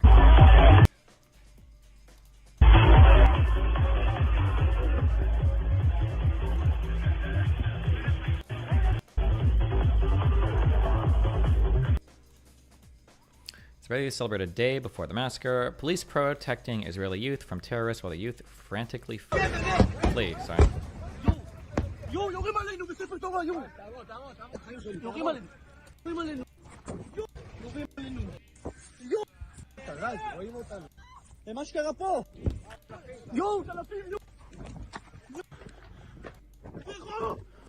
How, this is what I would be the most upset about. Maybe I need to read a breakdown of what happened on that day. How do so many people get into Israel from the Gaza Strip without Israel knowing? You've got a whole ass wall, state-of-the-art surveillance, you've got control of the airspace and the sea. What the fuck?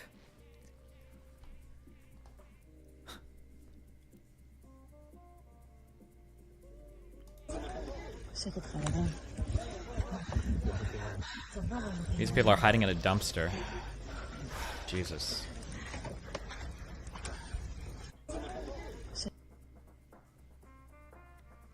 Israeli youth hiding from terrorists in a shelter near the Nova party. Israeli police trying to evacuate the party at the start of the attack.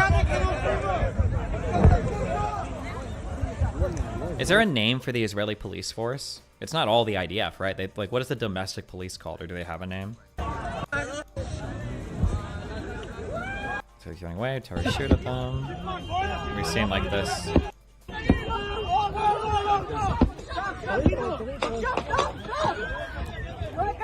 Partygoers attempting to escape in a car.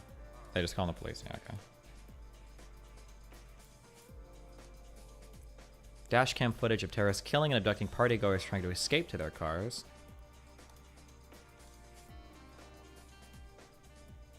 Oh, let's see. Hamas guy telling somebody to... I think he's... Ooh, he just shot that dude. No, did he shoot that dude? No, he didn't. Oh, they're taking hostages here.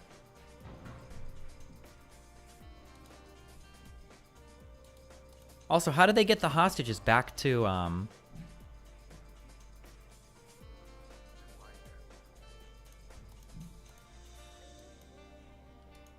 Damn, they just walked them back? Bro, what's happening? I would be so triggered.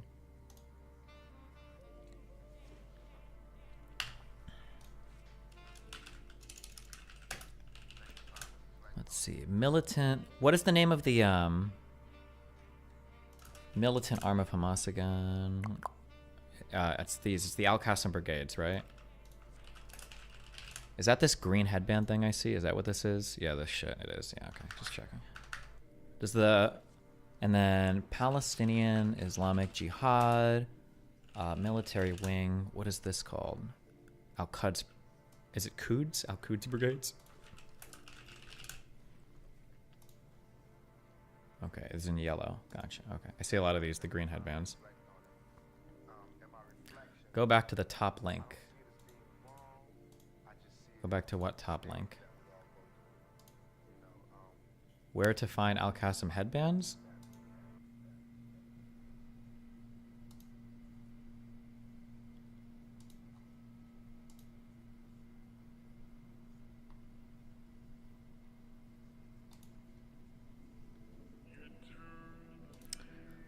Destiny. Hamas attacked the communications infrastructure on October 7th. That's how they got so deep. That's satisfaction. That's not satisfying to me. Like, if the communications goes down, wouldn't you assume the worst?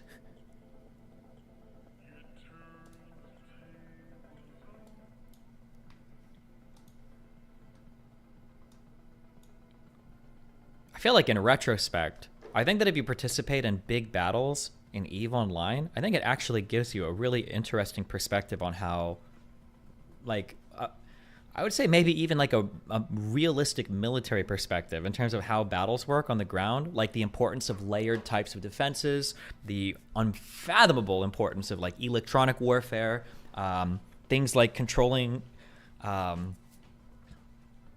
there's like basic stuff like controlling checkpoints and having range on your weapons and shit, but just like the concept of like layered defenses and the concept of recon and like knowing where stuff is and why in Eve even like most of the stuff isn't actually fighting. It's usually just like positioning. It's like a positional warfare kind of game or whatever. It's interesting because I feel like a lot of those concepts carry over to real life conflict, which is funny. But let's see. Nova partygoers murdered while others are hiding from terrorists in a shelter. Wait, is this woman in the black outfit? Is this the one that people are talking about?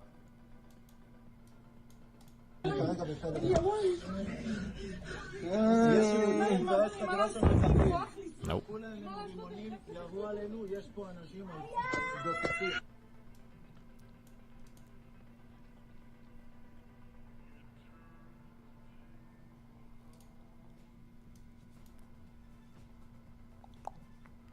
Aftermath of Hamas attack, a partygoers trying to escape. Israeli military trying to protect Nova attendees. Terrorists paragliding into Israel. Part 2.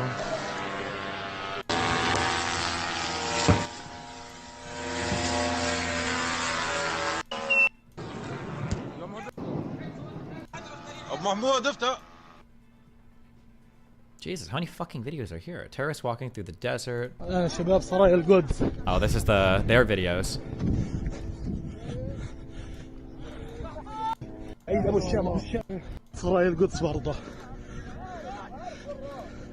Nova attendees badly injured, hiding in a shelter. Burned remains of the Nova party. Bloodied porta potty at the festival. Nova party after the attack. Injured Israelis hiding from terrorists. Terrorists shooting at porta potties. What? Really? Oh, this is a Palestinian video.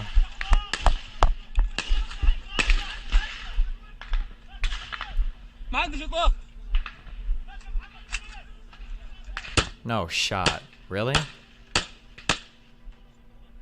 It's just a guy just shooting at the door of every single porta potty.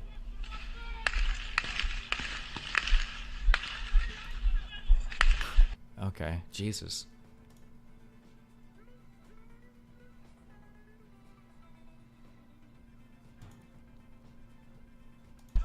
Wait, can I get a link to this video? Ah, fuck. Is it? It's not possible to link or look at just one video from this, is it?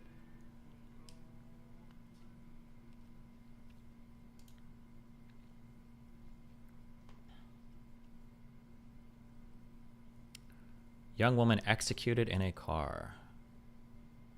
Yep, she looks pretty dead. Pretty executed.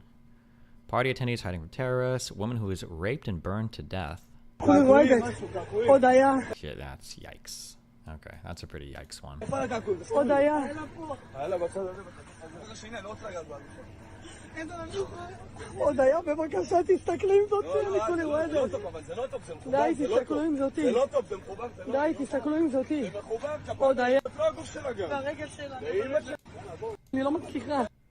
Jesus.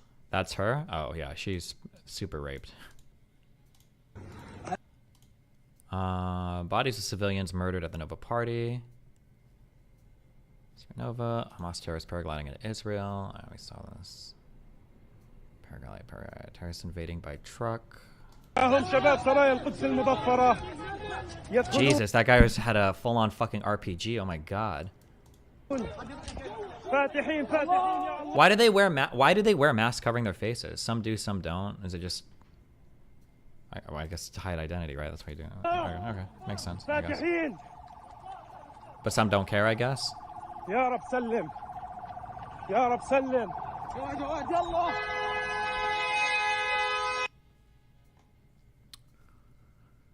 think it has to do with their age.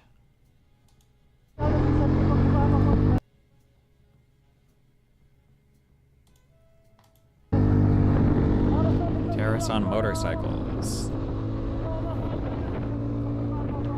That guy has multiple RPGs behind him. RPGs are multi-use devices typically, right? If you got an RPG launcher or whatever, right? They're not single-use, right?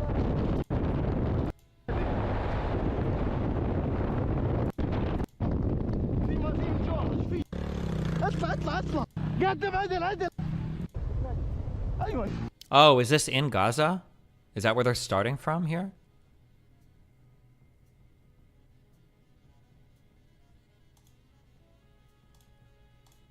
And then this is the... Oh, and this is where they cut through the fence in multiple areas, I guess.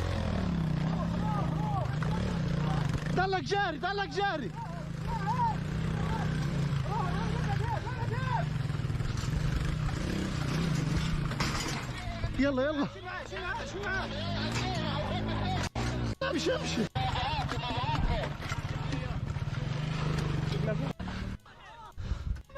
هاي شباب. And then this is them driving into Israel, yeah. Jeez. Festival night. Festival the night before the massacre. Okay. Damn.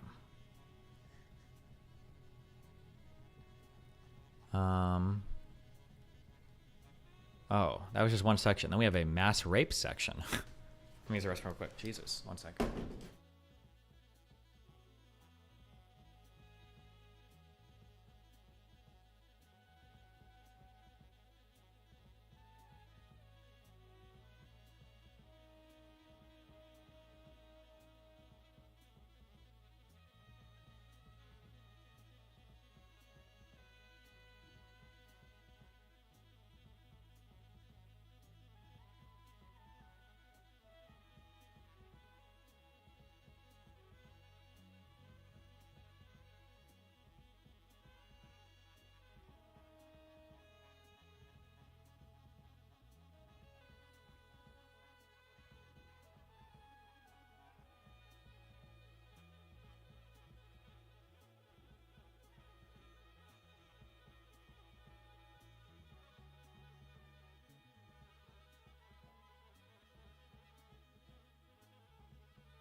Mass rapes. Let's see. Okay, not as many videos here. So we've got testimonies. מנעול שלו. קרוב דלת. Right next to the door, 2 women, mother and daughter. There were shots. And the room opposite, a 19-year-old naked in the intimate area. And the family decided to enter to the children, and one daughter was left. I have no picture of what happened there. Can someone tell me another story from this story? I don't know what this is. A rescue officer testifies finding a body of a 19-year-old girl who'd been raped and then killed in her home. A captured Hamas terrorist testifies about what they were planning to do with Israeli women. What did they want to do with them? Oh, interrogator. Why did you kidnap women, Hamas terrorists, to rape them? Hamas equals ISIS. This is a TikTok video, I'm assuming, from an interrogation. His response is to have their way with them. What does that mean, have your way with them? Talk. I don't want to talk. Talk. What do they want to do with them? Dirty them, to rape them. I don't... Now that I'm saying that rapes didn't happen, I don't know what I would take from like a 15-second cutout of interrogation footage. They enter a home of a family, and while we're looking for injured people, civilians to rescue, as we are in combat there by terrorists that are still holding houses on their own people living there as hostages. And I open with my team one of the rooms of that house, and I see 2 girls lying, one on a bed, one on the floor in their own bedroom. And the girl, 14, 15 years old teenager, she's lying on her bed, on the floor, on her stomach. Her pants are pulled down, and she is half naked. Her legs are spread out, wide open, and there are remains of sperm on her back. Someone executed her right after he brutally raped her while just shooting her in the head. She was left there to, lie in the blood of her in a puddle of blood. And that is the first time I actually like this, slap in the face. I understand we're not acting against terrorists here. We are acting against savages, inhumane savages. Okay. Captured Hamas terrorist testifies on what Hamas operators did to the bodies of murdered women. I don't like the term testifies here because that implies in court, but it looks like this is part of an interrogation. Look at Hamas and look at ISIS. What's the difference between them? What's the difference between Hamas and ISIS? Because of the beheadings, people compare Hamas to ISIS.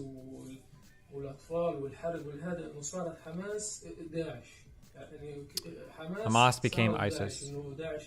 ISIS burns, beheads, and butchers. Hamas became ISIS. How did that happen? There is no brains, they're inhuman. Because you become what? They become animals. It's things a person doesn't do. Beheading people, having sex with dead bodies, meaning the body of a dead young woman. It's a body. It's not humans that do that. Okay.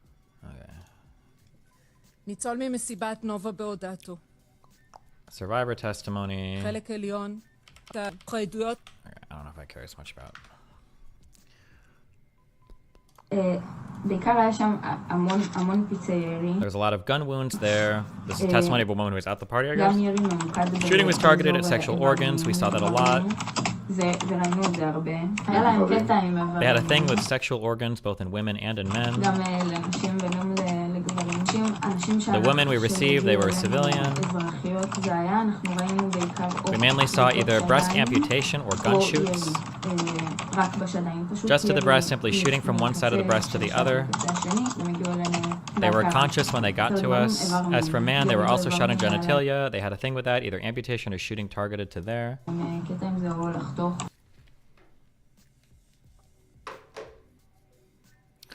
Testimony of an Israeli woman who witnessed mass rape.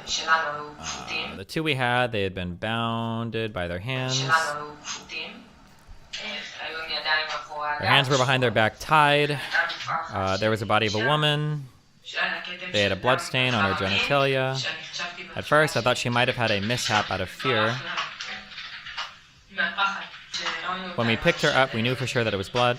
This could also be referring a lot to the same like one or two women, just as a clear thing, right? We don't technically know if these are all like different things about different women, but...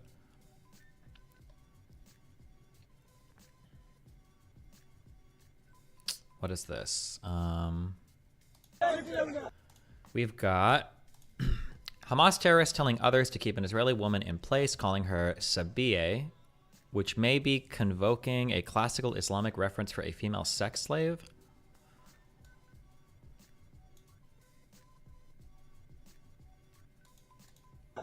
So it looks like there's pulling some woman out of a porta potty or out of a house, I guess.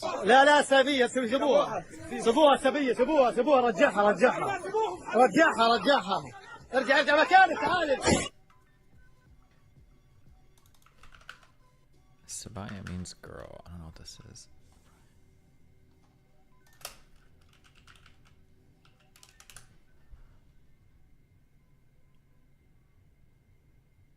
Oh, this is about that in particular.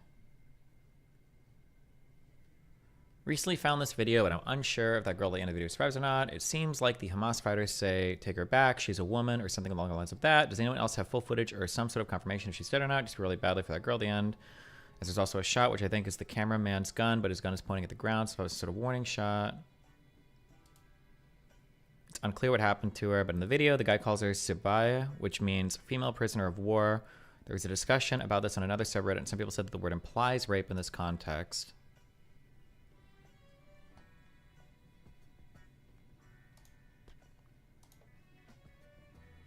This is a comment from an Arabic speaker on another thread. The word is something which roughly translates to sex, slave / war captive. Raping female war captive is totally permitted in Islam. Is that not really the word then? Because when I look up like in a translator, it does say a captive. I mean, I grew up in an Arabic speaking... Oh, I didn't want the video. Oh, I didn't want the video. I think I didn't watch the video, so I don't know if this has any value, but just wanted to say Sabaya in Arabic means young lady. I mean, I grew up in an Arabic-speaking country and speak fluent Arabic, and the word sabaya is used in mainstream everyday language to refer to a young lady. It's news to me if it has gained a new meaning or if it actually already carried that meaning as well. However, I feel like if that were the case, I need to second-guess my whole life. Spelled something, which is actually just a feminine version of something else, which means boy. Edit to say, I tried to watch the video to hear what they say so I could differentiate between the two S sounds in Arabic, but sadly the video won't play for me. I looked at your spelling of it, and it refers to captivity, the noun, yes. However, I've never heard that term, and it doesn't sound like a term that would be used to reference an individual. I asked my husband too, because now I am down a rabbit hole. I hope she is alive. I'm on, oh, Jesus.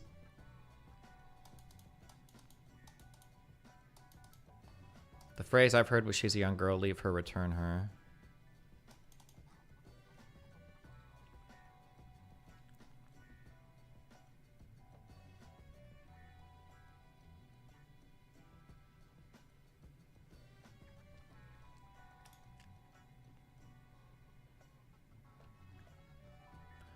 Interesting enough, the direct translation with no context as a video is this: no, let her be, or any version of save her, spare her, it's a young lady, take her back, and repeated a couple words multiple times. He says two very similar but different words: sibha, which translates to leave her / let her be / spare her / save her, and sabia, which is the young lady part. However, given a different context, take her back could have multiple fates: take her back to safety, or obviously the more morbid and dark alternative, and I am not claiming to know which one.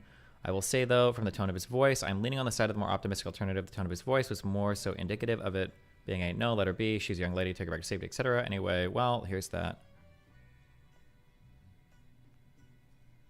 Okay, I understand that there's a lot of people that are saying things over and over again in chat, like, this means young girl, this means young girl. My understanding for some of these languages is that, like, meanings of words can change depending on context or whatever. So I had, like, 3 Israeli speakers email me about...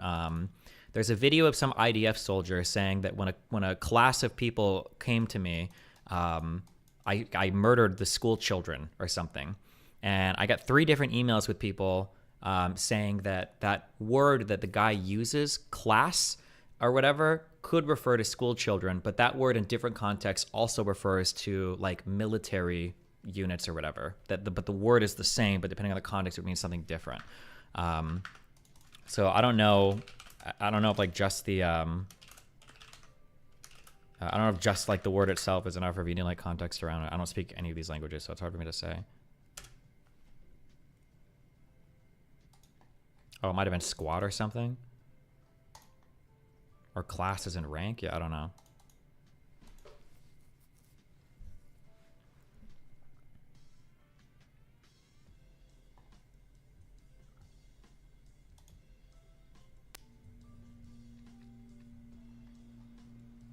Okay, I don't know. A young Israeli woman in the midst of being abducted by Hamas terrorists has a large bloodstain on her pants, suggesting she was raped. Okay, apparently they say Kita. That's what people are referencing there.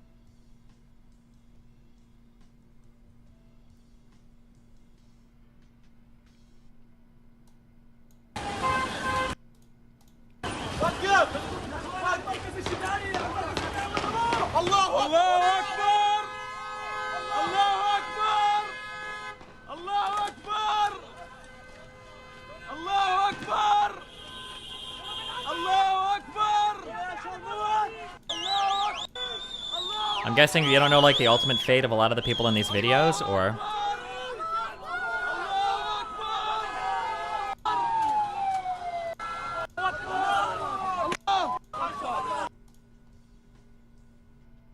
It's a little unhinged.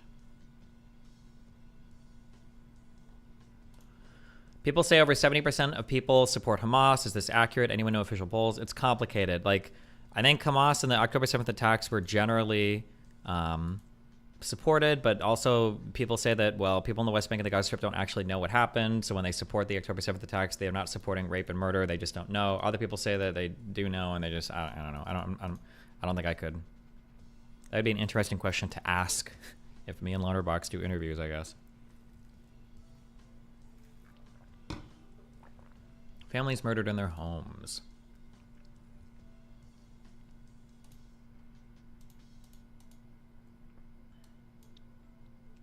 Child's bedroom in Kibbutz Be'eri following the Hamas massacre.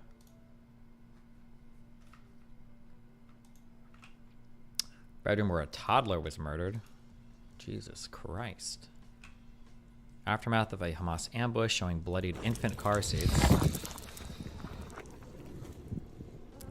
Jesus.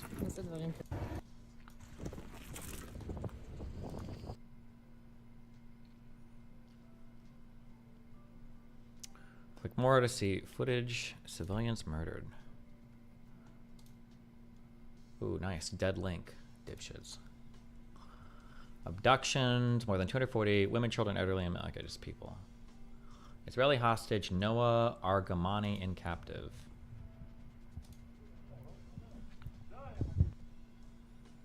Israeli citizen abducted to Gaza on a motorcycle.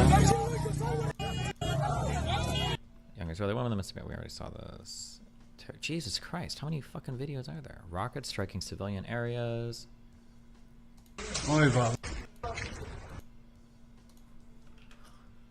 Okay.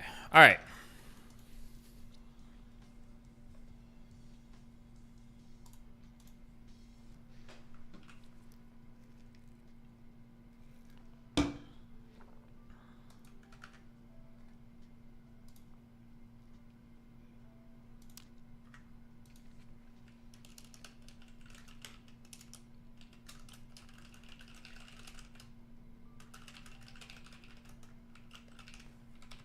Anyway.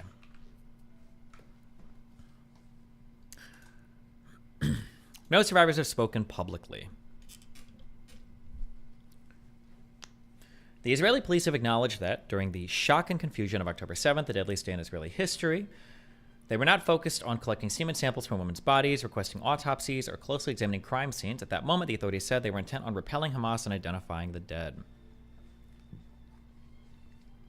A combination of chaos, enormous grief, and Jewish religious duties meant that many bodies were buried as quickly as possible. Most were never examined, and in some cases, like at the rave scene, where more than 360 people were slaughtered in a few hours, the bodies were hauled away by the truckload. That has left the Israeli authorities at a loss to fully explain to families what happened to their loved ones in their final moments. Miss Abdusha's relatives, for instance, never received a death certificate. They're still searching for answers. In cases of widespread sexual violence during a war, it is not unusual to have limited forensic evidence, experts say. Armed conflict is so chaotic, says Adil Haq, at Rutgers Law, a Rutgers law professor and war crimes expert. People are more focused on their safety than on building a criminal case down the road. Very often, he said, sex crime cases will be prosecuted years later on the basis of testimony from victims and witnesses. The eyewitnesses might not even know the name of the victim, he added, but if they can testify as, I saw a woman being raped by this armed group, that can be enough. What a dog shit policy. You guys need to change this. Huck is pronounced Huck. Okay.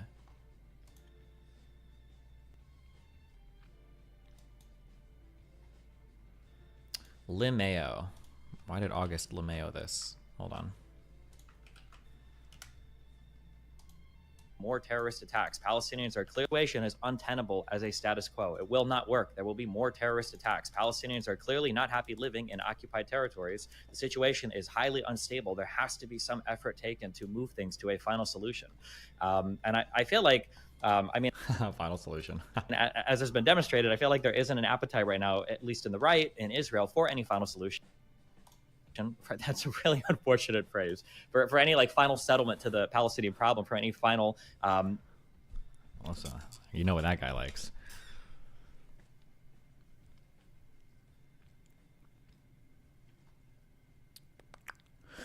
Screams without words. Sapir, or Sapper, a 26-year-old accountant has become one of the Israeli police's key witnesses. She does not want to be fully identified, saying she would be hounded for the rest of her life if her last name were revealed. She attended the rave with several friends and provided investigators with graphic testimony. She also spoke to The Times. In a 2-hour interview outside a cafe in southern Israel, she recounted seeing groups of heavily armed gunmen rape and kill at least 5 women. She said that at 8 a.m. on October 7th, she was hiding under the low branches of a bushy tamarisk tree just off Route 232, about 4 miles southwest of the party. She had been shot in the back. She felt faint. She covered herself in dry grass and lay as still as she could. How early was this fucking festival? What the fuck, guys? Or if it's a festival, it might be a multi-day thing, huh?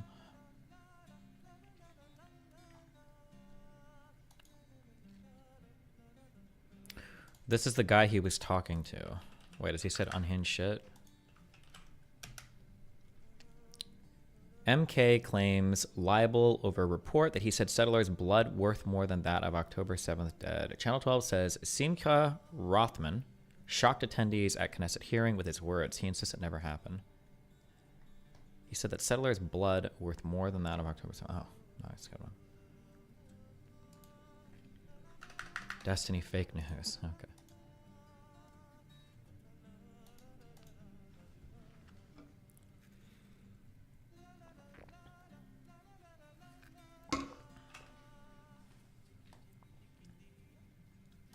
She said that at 8 a.m. Oh, okay. About 15 meters from her hiding place, she said she saw motorcycles, cars, and trucks pulling up. She said that she saw about 100 men, most of them dressed in military fatigues and combat boots, a few in dark sweatsuits, getting in and out of the vehicles. She said the men congregated along the road and passed between them assault rifles, grenades, small missiles, and badly wounded women.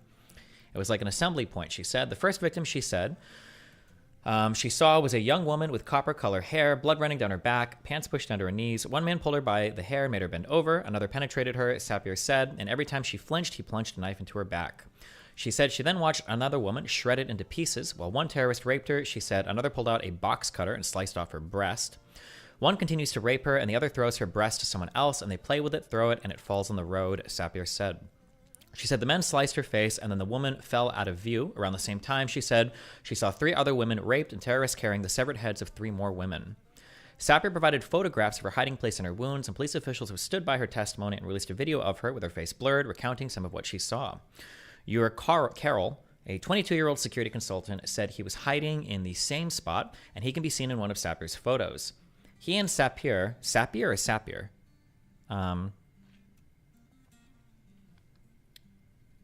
Wait, did she take pictures while she was down there? Sapir. He and Sapir were part of a group of friends who had met up at the party. In an interview, Mr. Carroll said he barely lifted his head to look at the road, but he also described seeing a woman raped and killed. Since that day, Sapir said, she has struggled with a painful rash that spread across her torso, and she can barely sleep, waking up at night, heart pounding, covered in sweat. That day, I became an animal, she said. I was emotionally detached, sharp, just the adrenaline of survival. I looked at all this as if I was photographing them with my eyes, not forgetting any detail. I told myself I should remember everything.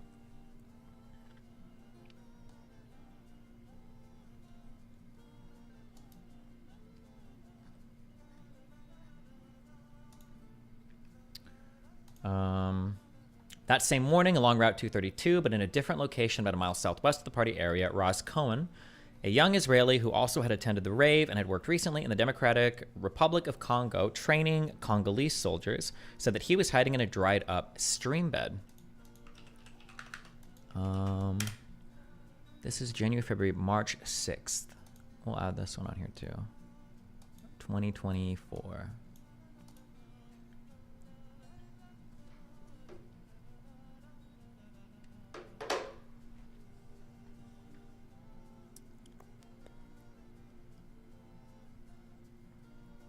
It provided some cover from the assailants, combing the area and shooting anyone they found, he said in an hour-and-a-half interview in a Tel Aviv restaurant. Maybe 40 yards in front of him, he recalled, a white van pulled up and its doors flew open. He said he then saw 5 men wearing civilian clothes, all carrying knives and one carrying a hammer, dragging a woman across the ground. She was young, naked, and screaming. They all gather around her, Mr. Cohen said. She's standing up. They start raping her. I saw the men standing in a half circle around her. One penetrates her. She screams. I still remember her voice, screams without words. Then one of them raises a knife, he said, and they just slaughtered her. Shoam Gueta, one of Mr. Cohen's friends and a fashion designer, said the two were hiding together in the stream bed. He said he saw at least 4 men step out of the van and attack the woman, who ended up between her legs. He said that they were talking, giggling, and shouting, and that one of them stabbed her with a knife repeatedly, literally butchering her. Hours later, the first wave of volunteer emergency medical technicians arrived at the rave site. In interviews, 4 of them said that they discovered bodies of dead women with their legs spread and underwear missing. Some with their hands tied by rope and zip ties in the party area, along the road, in the parking area, and in the open fields around the rave site. Jamal Waraki, a volunteer medic with the nonprofit Zaka Emergency Response Team, said he could not get out of his head a young woman in a rawhide vest found between the main stage and the bar. Her hands were tied behind her back, he said. She was bent over, half naked, her underwear rolled down below her knees. Yanon Rivlin, a member of the rave's production team who lost 2 brothers in the attack, said that after hiding from the killers, he emerged from a ditch and made his way to the parking area east of the party along Route 232, looking for survivors. Near the highway, he said, he found the body of a young woman on her stomach, no pants or underwear, legs spread apart. He said that her vagina area appears to have been sliced open as if someone tore her apart. Similar discoveries were made in 2 kibbutzim, Be'er and Kfar Azah. 8 volunteer medics. I don't think we're going to read every single one of these. Yeah, fuck that. I don't have time. 8 volunteer medics and 2 Israeli soldiers told the Times that in at least 6 different houses they had come across a total of at least 24 bodies of women and girls, naked or half naked, some mutilated, others tied up, and often alone. A paramedic in an Israeli commando unit said that he had found the bodies of 2 teenage girls in a room in Be'eri. One was lying on her side, he said, boxer shorts ripped, bruises by her growing. The other was sprawled on the floor, face down, he said, pajama pants pulled down to her knees, bottom exposed, semen smeared on her back. Because his job was to look for survivors, he said, he kept moving and did not document the scene. Neighbors of the 2 girls killed, who were sisters, 13 and 16, said that their bodies had been found alone, separated from the rest of their family. The Israeli military allowed the paramedics to speak with reporters on the condition that he not be identified because he serves in an elite unit. Many of the dead were brought to the Shura military base in central Israel for identification. Here, too, witnesses said they saw signs of sexual violence. Shari Mendez, an architect called up as a reserve soldier to help prepare the bodies of female soldiers for burial, said that she had seen 4 with signs of sexual violence, including some with a lot of blood in their pelvic areas.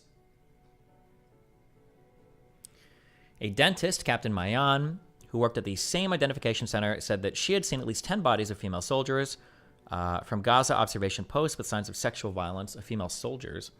Captain Mayan asked to be identified only by her rank and surname because of the sensitivity of the subject. She said she had seen several bodies with cuts in their vaginas and underwear soaked in blood, and one whose fingernails had been pulled out. The investigation. The Israeli authorities have no shortage of video evidence from the October 7th attacks. They've gathered hours of footage from Hamas body cams, dash cams, security cameras, and mobile phones showing Hamas terrorists killing civilians and many images of mutilated bodies. But Moshe Finzi, a deputy superintendent and senior spokesman of Israel's National Police, said we have 0 autopsies, 0, making an 0 and 0, and O with his right hand. In the aftermath of the attack, police officials said forensic examiners were dispatched to the Shura military base to help identify the hundreds of bodies. Israeli officials say around 1,200 people were killed that day. The examiners worked quickly to give the agonized families of the missing a sense of closure and to determine by a process of elimination who was dead and who was being held hostage in Gaza. According to Jewish tradition, funerals are held promptly. The result was that many bodies with signs of sexual abuse were put to rest without medical examinations, meaning that potential evidence now lies buried in the ground. International forensic experts said that it would be possible to recover some evidence from the corpses, but that it would be difficult.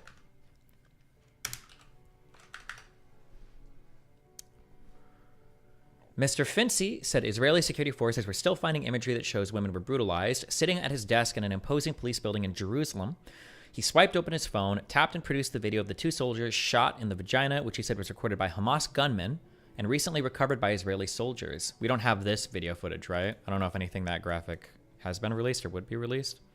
A colleague sitting next to him, Mirit Ben Meir, a police chief superintendent, said she believed that the brutality against women was a combination of 2 ferocious forces, their hatred for Jews and their hatred for women.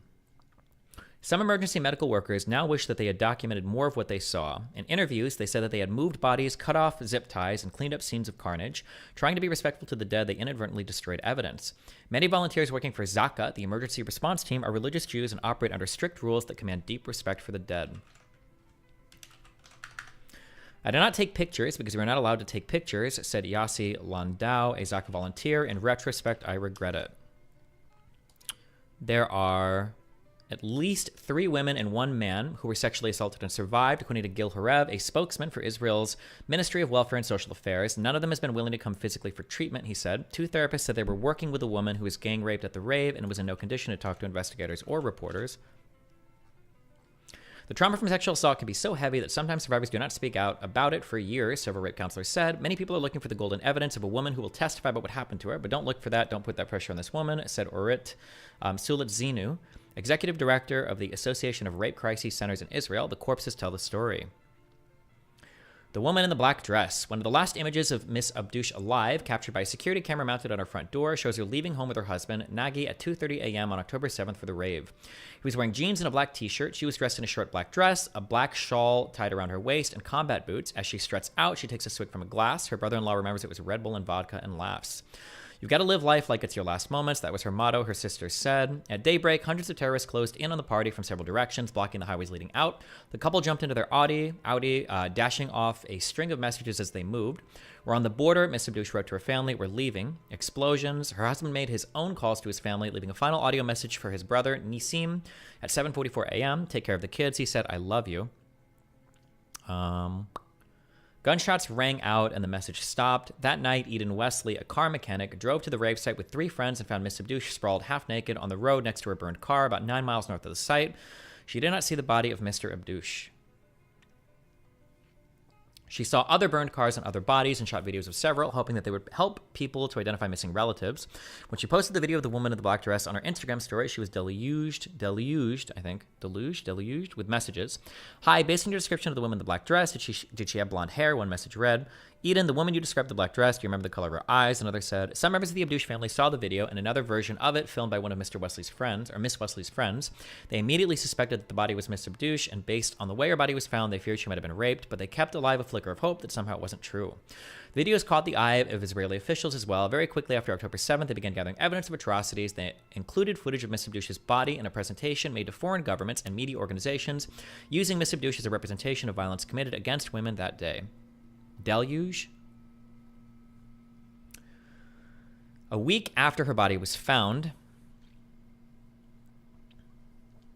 3 government social workers appeared at the gate of the family's home in Kiryat Ikran, a small town in central Israel. They broke the news that Miss Abdush, 34, had been found dead, but the only document the family received was a 1-page form letter from Israel's president, Isaac Herzog, expressing his condolences and sending a hug.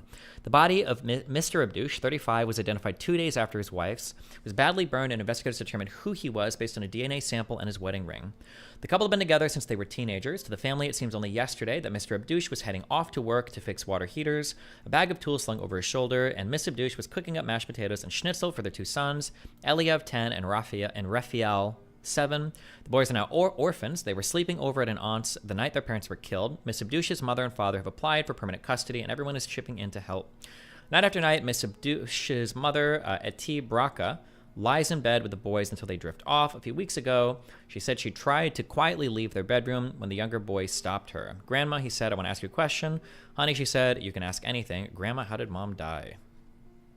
Correction was made, blah, blah, blah. An earlier version of this article misstated the age of Sapir, the woman who has become one of the Israeli police's key witnesses to sexual violence. Oh, okay. Misstated the age. Okay.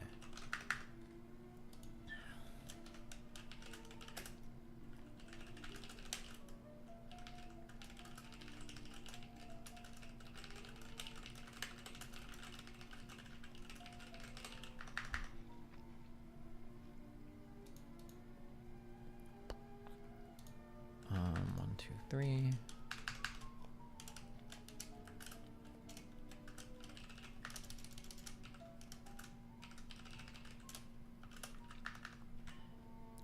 So what all are the claims here? It would be sexual violence, and we would say rape, mutilation of genitals and breasts,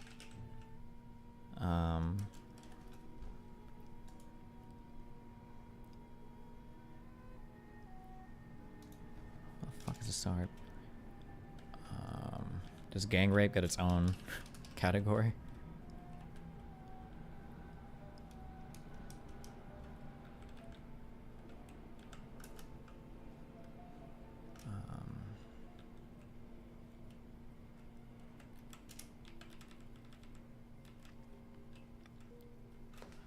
I'm trying to think of a better way of how I would like write this stuff down.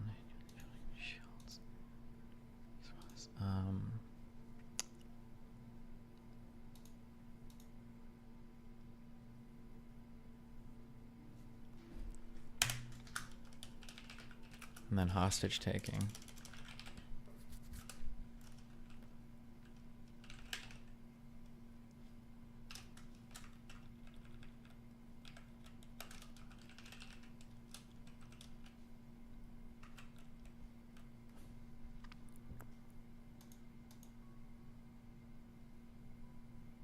Would you include systematic or planned sexual violence?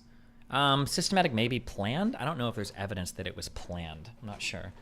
I don't think I've seen anything convincing of that. I'm not as systematic, maybe. I don't know, depending on. But okay. Some response articles to this story. January 28th, and then this. Okay. So The Intercept does a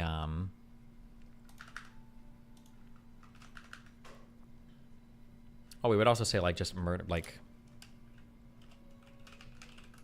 murdering civilians, right?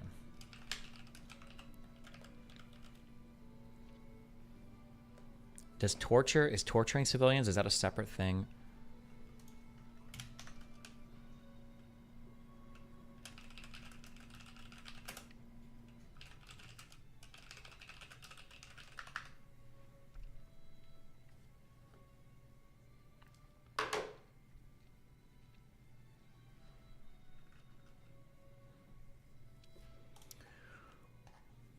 Okay. We've got an Intercept article response from Daniel Boguslaw and Ryan Grimm.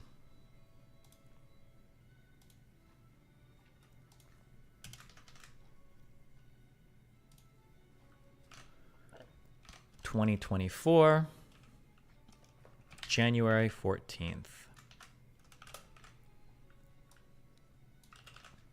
New York Times puts a daily episode on ice amid internal firestorm over Hamas sexual violence article.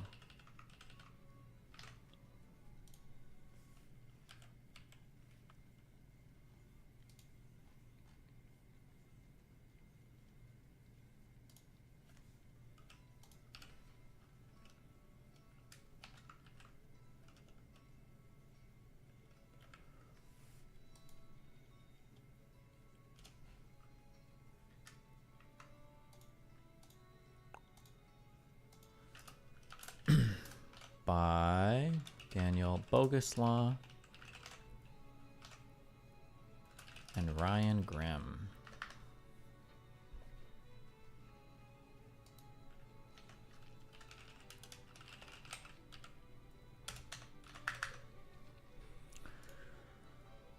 The New York Times pulled a high-profile episode of its podcast, The Daily, about sexual violence perpetrated by Hamas on October 7th amid a furious internal debate about the strength of the paper's original reporting on the subject. So I think this is a response to this article.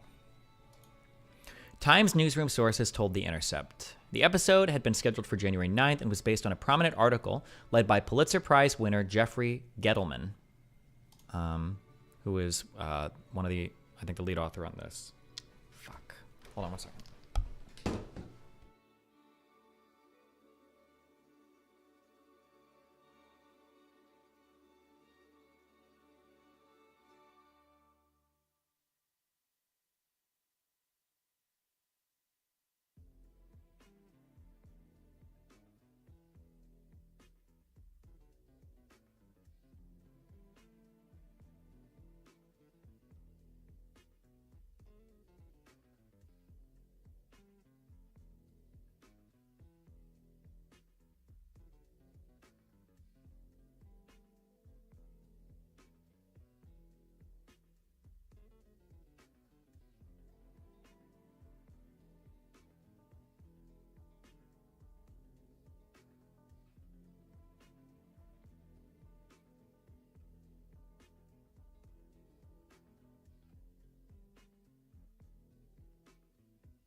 Okay.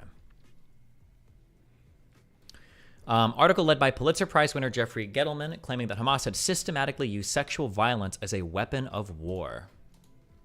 Was that a claim in this article? I don't think they used the systematically. And then weapon of war. That wasn't a thing we saw in here, but okay. Well, Hamas weaponized sexual violence. For the title, I think that's fair, I guess. Okay. Maybe.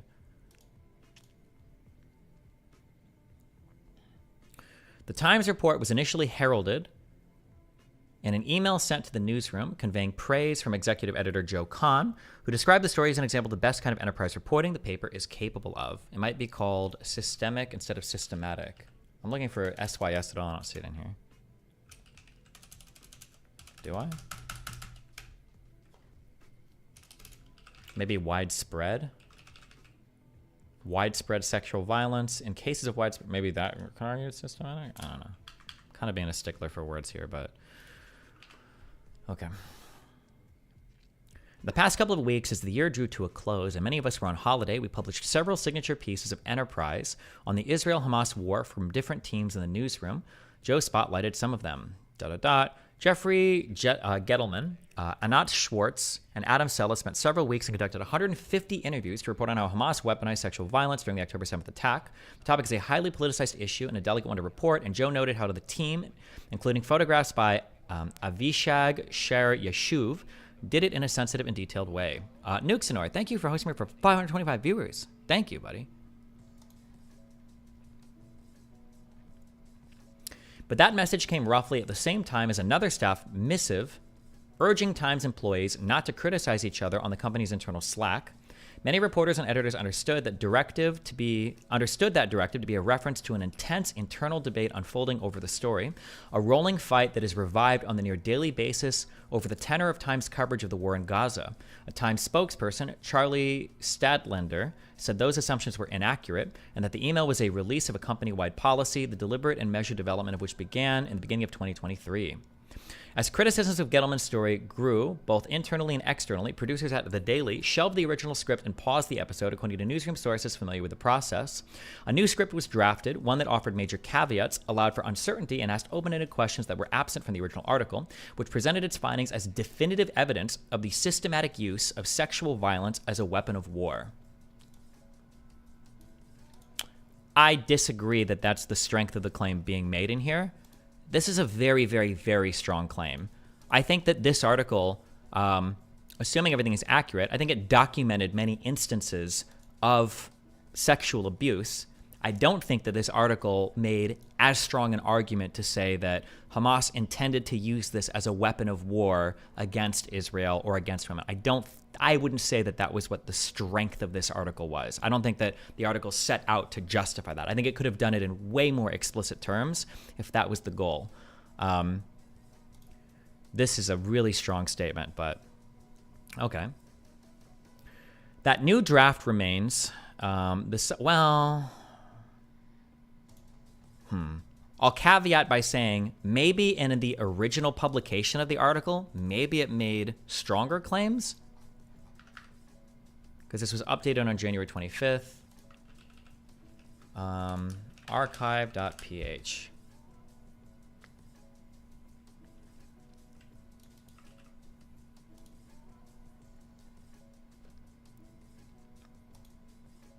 It was published on December 28th, 2023. Let's see what the original. Destiny, please be for real. They definitely did set out to do that. The article just didn't drive home that point. If anytime you use my name like be for real, like I'm not being for real, just fucking leave. Don't ever come to my channel, you fucking retard. Please off yourself and go to Canada. Please, medical care. MAID, M-A-I-D. Please, please, please.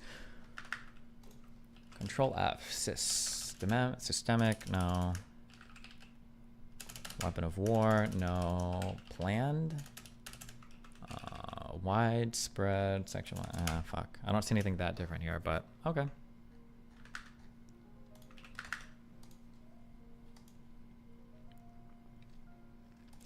That new draft remains the subject of a significant controversy and is yet to be aired on the flagship podcast. The producers and the paper of record find themselves in a jam. Run a version that hews closely to the previously published story and risk republishing serious mistakes. I don't know what the mistakes are. We haven't gotten to that yet. Or publish a heavily toned down version, raising questions about whether the paper still stands by the original report. Meanwhile, sources at the Times say Gettleman has been assigned a follow-up to gather evidence supporting his original reporting. On January 29th, he and his co-reporters published a follow-up story addressing questions raised on social media by critics about Times sourcing on claims of sexual violence. Internal critics worry that the article is another caliphate-level journalistic debacle There seems to be no self-awareness at the top, said one frustrated Times editorial staffer.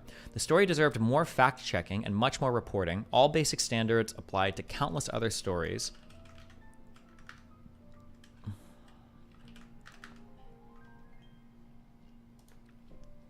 The critics have highlighted major discrepancies in the accounts presented in the Times, subsequent public comments from the family of a major subject of the article denouncing it, and comments from a key witness seeming to contradict a claim attributed to him in the article.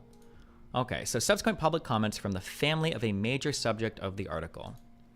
The family of key case in New York Times October 7th sexual violence report renounces story, says reporters manipulated them.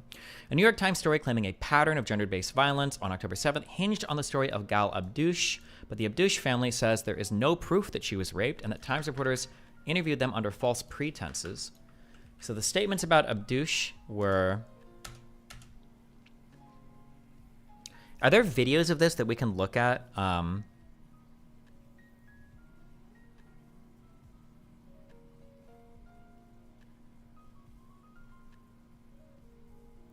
Fuck. Like, was that on that website?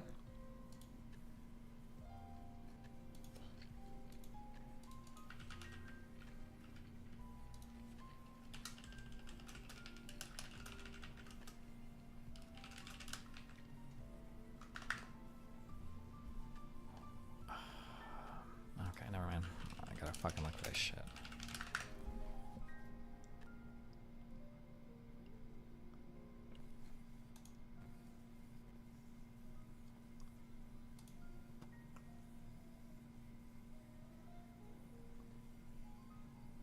He was literally spamming "it's her" when you watch the video. Yeah, I just don't remember which video it was.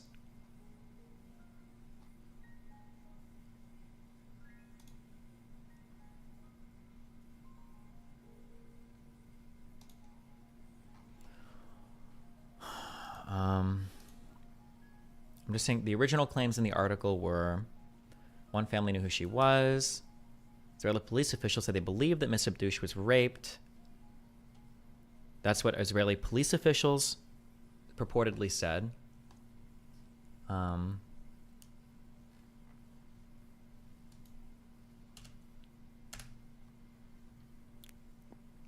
Miss Abdouche's half-naked body was sprawled on the road at a third location.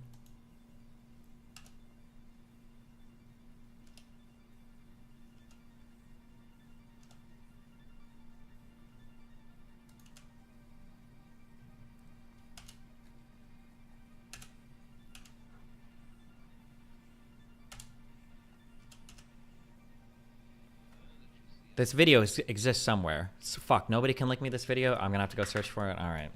I'm just curious the position of her body and everything. Found it. I'm just if strong claims are gonna be made about.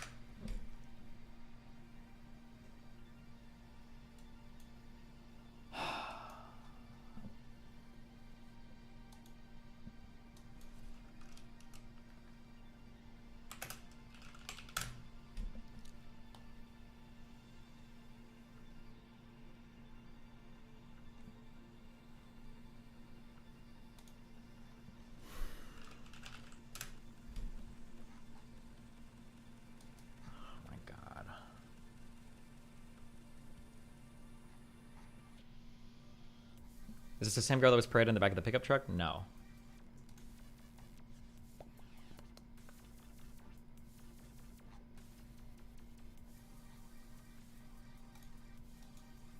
The girl in the video with the black dress, the same one in the article about. Yeah, but which video? What was it like called? Was it after? Was it raw footage after the massacre began, or was it the Nova Party massacre? Under which thing is it here?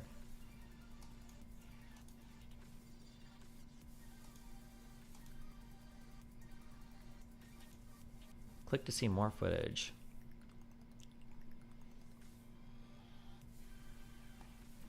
Her body would have been next to some cars.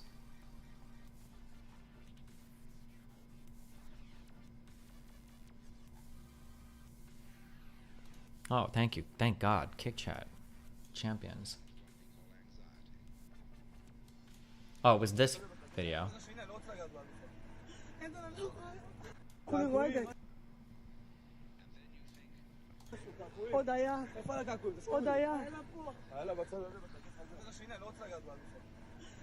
That's the woman I said looked super raped. So what is the claim then, that she wasn't raped? She just was in this position. Maybe she didn't wear any panties and her dress got pulled up when she fell over? Maybe.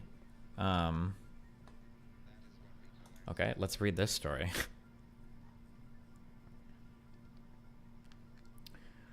On December 28th, the New York Times published an investigative report on gender-based violence allegedly committed by Palestinians during the October 7th attack. The newspaper says the story was based on over 150 interviews conducted by Pulitzer Prize-winning reporter Jeffrey Gettleman, along with Anat Schwartz and Adam Sella. The story concludes that Hamas fighters engaged in systematic rape and sexual violence against Israeli women. Damn, this systematic rape is so strong. If you report multiple rapes, that means it was systematic? Because this article never made the claim that it was like policy of Hamas to rape or that they came in planning to rape. It just documents that like a lot of people said that rape happened. I feel like there is a difference between these two claims, but I don't think anybody gives a fuck about the difference between them, but whatever. The story itself repeats October 7th testimonies that have been previously published and already debunked and discredited.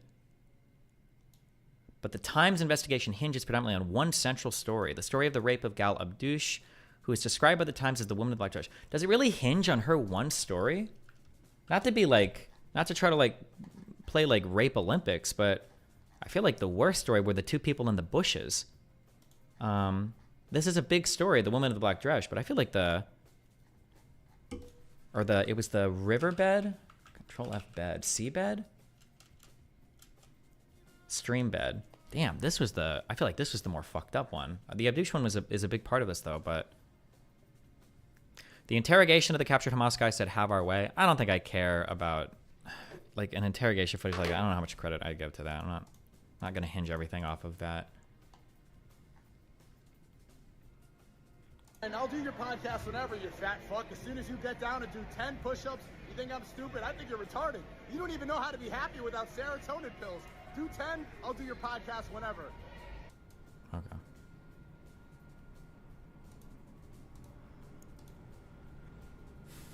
But the Times investigation hints predominantly on one central story, the story of the rape of Gal Abdouche, who is described by the Times as the woman in the black dress.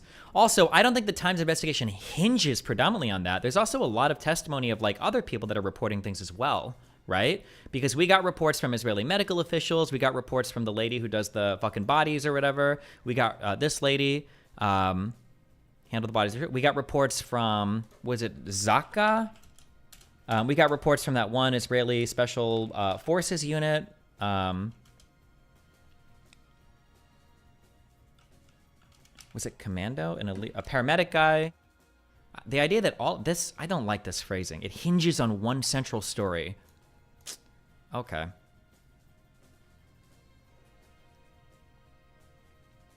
Who was described by the Times as the woman in the black dress. Although claiming its story proves that the attacks against women were not isolated events but part of a broader pattern of gender-based violence on October 7th, the veracity of the New York Times story was undermined.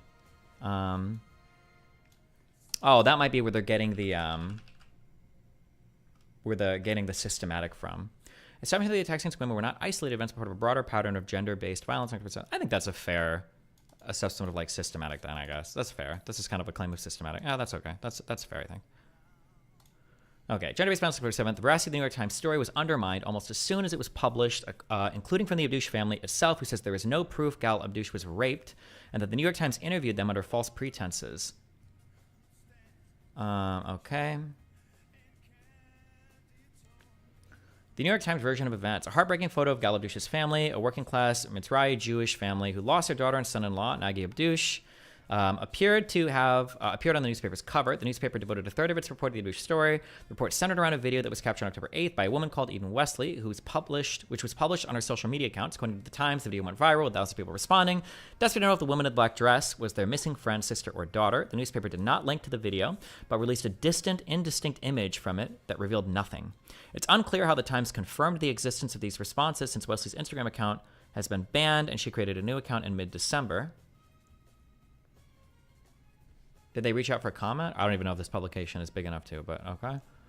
The newspaper narrates the tragedy of the family. how they learned about their daughter's fate and how the video on their daughter became known as the woman in the black dress. The Times states that her husband, Nagy Abdouche, who was who was also killed, sent his last message at precisely 7:44 a.m., asking the family to take care of their children. What the newspaper omitted, and the family later confirmed, is that the husband contacted them at 7 a.m. and reported his wife's death. What the newspaper omitted? Did they say there were no other messages sent?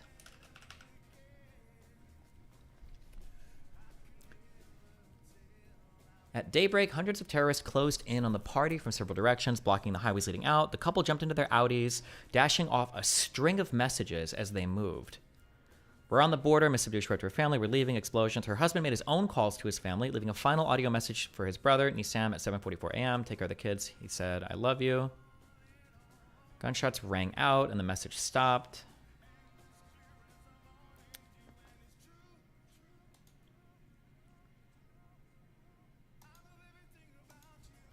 Okay, maybe this is important. Let's see. The husband contacted them at 7 a.m. and reported his wife's death.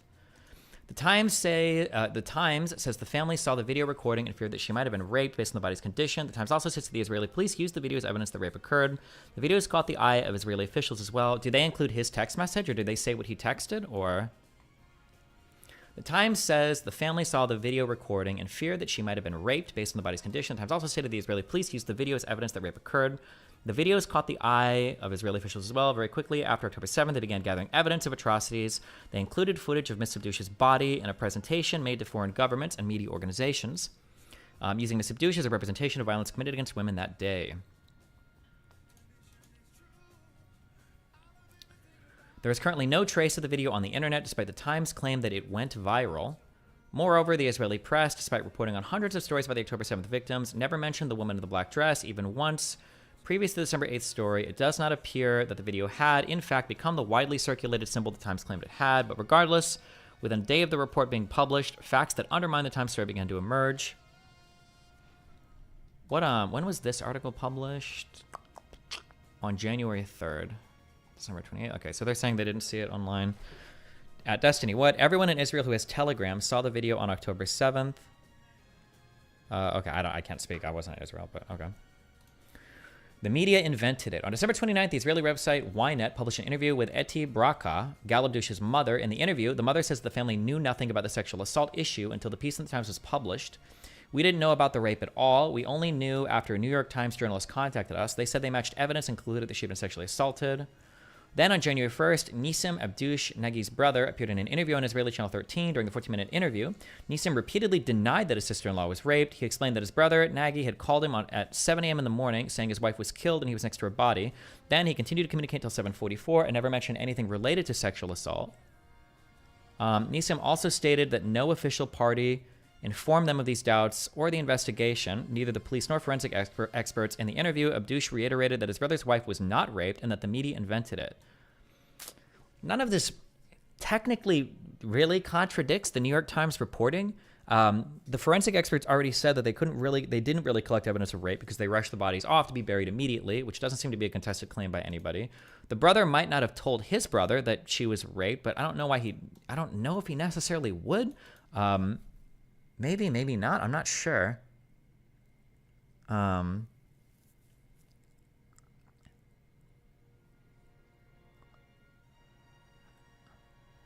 did the husband leave his wife's body looking like that, though? Yeah, I have no idea. I'm not sure.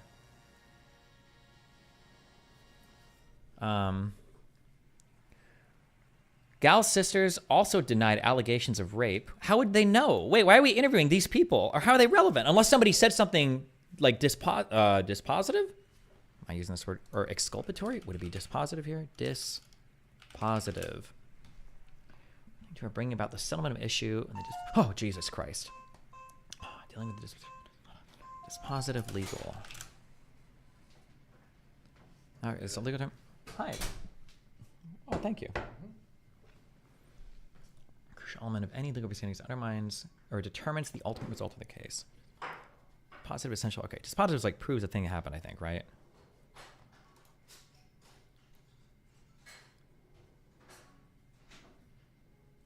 Insulin dependent, please. Actually, you're getting a week ban. I've seen your messages a million times. We're reading all the articles in sequence. Please, fuck off. You're getting a 1 week timeout. I should permaban you, but you're only getting 1 week. Jesus Christ, stop. Her sister, Tali Baraka, posted on Instagram, no one can know what Gal went through. Also, what Nagi went through, but I can't cooperate with those who say many things that are not true. I plead with you to stop spreading lies. There is a family and children behind them. No one can know if there was rape or if she was burned while alive. Have you gone mad? I spoke to Nagi personally. At 7 o'clock, Gal was killed by those animals, and they shot her in the heart. Nagi was alive until 8:15. This is not the same thing. This is not saying that denied allegations of rape makes it sound like she's saying that like it didn't happen, whereas she's saying here nobody can know for sure, which is understandable as well. But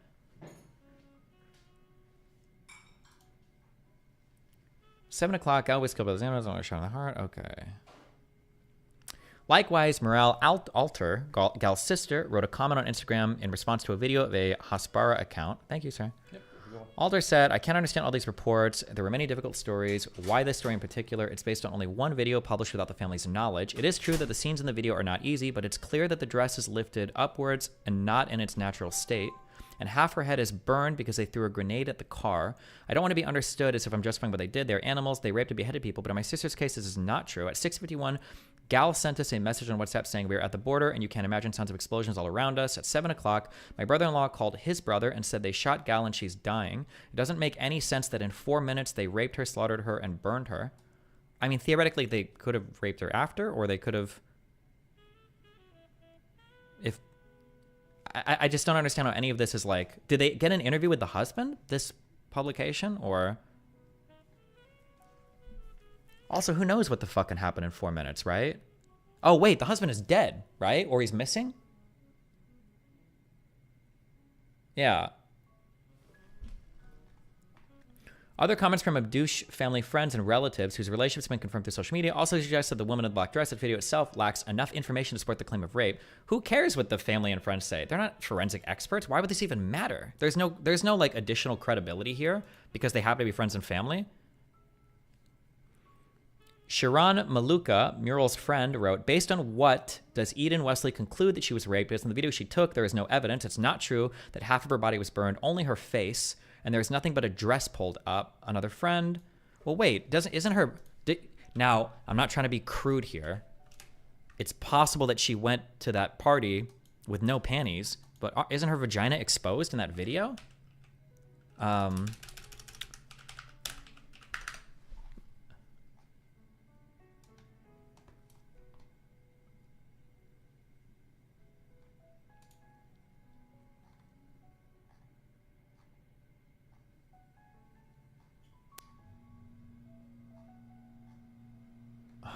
What was the video again? Somebody linked it on Twitter, I think. Oh, no, it was this one.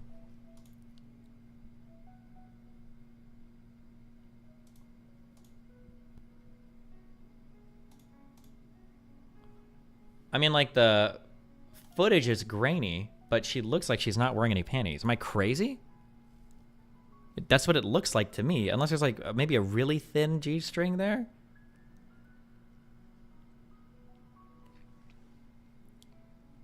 Also, just a question, because they say that only the face is burned. When you die, is it possible, like, does rigor mortis, can your hand stay up like this? I thought that this shit only happens when, like, your body gets, like, charred and burned.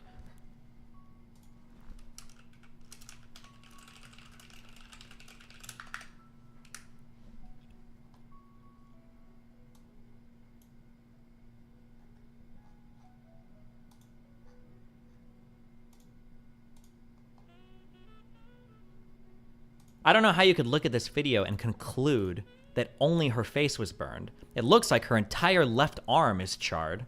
Her right arm looks like it has burn wounds. Unless there's a higher quality, her upper torso looks like it could be burned as well. I don't know how you conclude from this video that only her face is burned.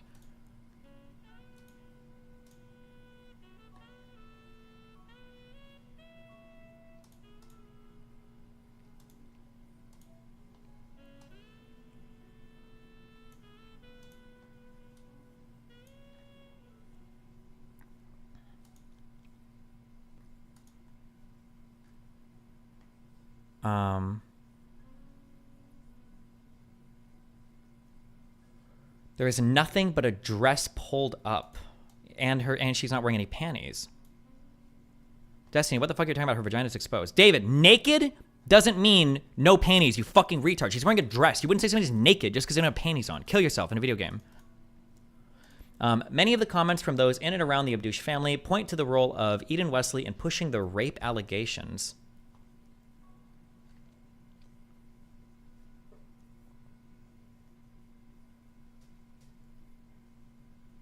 Although Wesley's quotes in the Times didn't contain a graphic description, her following statements to the Israeli media were very explicit and clearly stated that Abdush was raped, burned, and murdered. Those pushed back on the story seem to believe that it was, in fact, Eden Wesley's testimony and personal interpretation that initially raised these allegations of sexual violence rather than the video itself. They argue that Wesley's testimony is inaccurate and does not match with what's seen in the video. What are these statements? Oh, Wesley is how you pronounce her name. Went to look for her best friend. Were they actually best friends?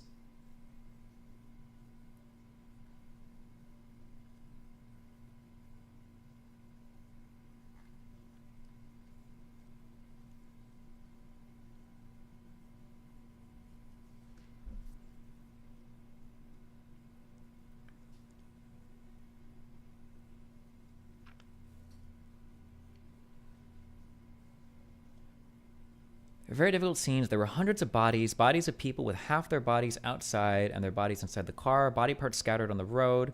No one had touched the bodies yet. We were looking for my girlfriend, but unfortunately there were only bodies all along the route. We thought maybe...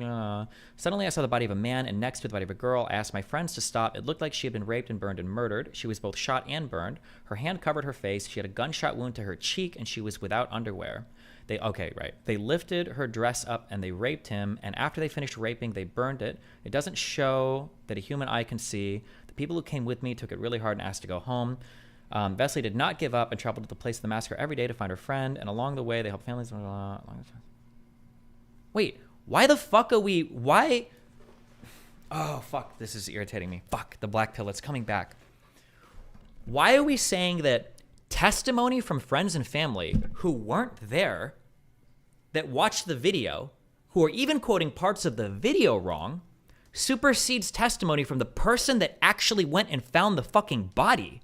In what world does this make sense? What?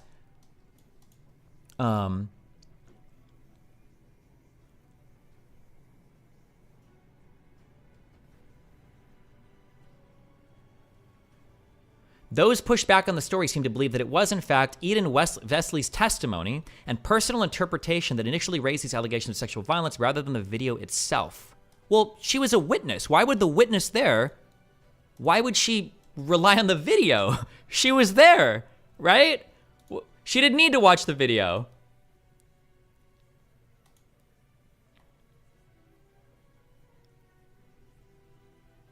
Do you think the family's denying the rape because of rules relating to Jewish... I mean, there could be a million reasons why they don't want to think that their child was raped. I mean, I'm sympathetic towards that. But, like, there's just no evidence.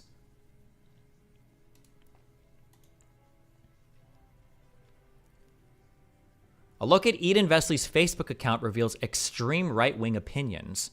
For example, in the early days of the war... Wesley posted fake news debunked by the Israeli media about Israeli traitors who supported Hamas fighters during the attack on October 7th. Wesley also shared many posts by the extreme right-wing organization Im Tirtzu and posts by the far-right rapper Hatzel, considered a symbol of Israeli fascist racism. In another post, Wesley shared a picture of the Israeli human rights lawyer Leah Semmel, calling her the devil incarnate. Bro, everybody's going to have extreme opinions in the days after this. Assuming that the reporting on her end is true, she saw her best friend and her husband, her best friend's husband, get murdered and raped potentially, and their bodies on fire. What do you mean? What is this standard? What the fuck? The family's testimonies unmistakably confirm that the Israeli authorities did not have the decency to inform the family about the investigation into their family member's rape. I don't think there was a formal investigation. That's the whole point. But 3 months following her death, Israeli authorities and the Israeli police are weaponizing her case, using the death of Gal Abdouche as propaganda material to garner support for and justify the genocide against the Palestinians in Gaza. Likewise, the New York Times also joined in explaining the family in a highly unethical manner. Despite mentioning the element of rape to the family, the Times reporters did not make clear that this was the focus of the story and evidently got them to agree to participate by saying they wanted to cover the family's tragedy. According to Abdouche's sister, Miral Alter, this is why the family agreed to speak on the reporter. As Alter explains in the Instagram comment above, the Times reporters mentioned that they want to write a report in memory of Gal, and that's it. If we knew that the title would be about rape and butchery, we'd never accept that. I want to see emails or something. Was there a conversation here? In the end, it appears the New York Times manipulated a working-class Mizrahi family in the service of Israeli Hasbara. Hasbara, I think, is like right-wing propaganda or Zionist propaganda, I think is what this means, in order to score journalistic achievement, which in reality is something about the reputation of fake news and propaganda. Okay, this article is trash. This is a garbage, dog shit article. But okay, so obviously, of course, The Intercept will cite to it. Subsequent public comments from the family of a major subject of the article denouncing it, and comments from a key witness seeming to contradict the claim attributed to him in the article. Let's see what this is. Interesting interview with October 7th survivor Raz Cohen, who gave the New York Times the quote, "Screams without words" for its headline. Screams without words. Well, he just told Tapper the men he saw were not actually from Hamas, but rather Gazan civilians who came through the fence after the IDF collapsed. The number of non-Hamas people who came through has complicated efforts to figure out what happened that day, and has even made it difficult to know who's holding all the hostages. That doesn't make his allegation any less serious, but that makes for an awkward headline on a significant piece of journalism. Detail. Wait. Contradict a claim. So what, he claimed, I think I saw Hamas. Wait, first of all, did he actually say Hamas? Or the claim is that, well, maybe that wasn't Hamas. It might have been Gazan civilians?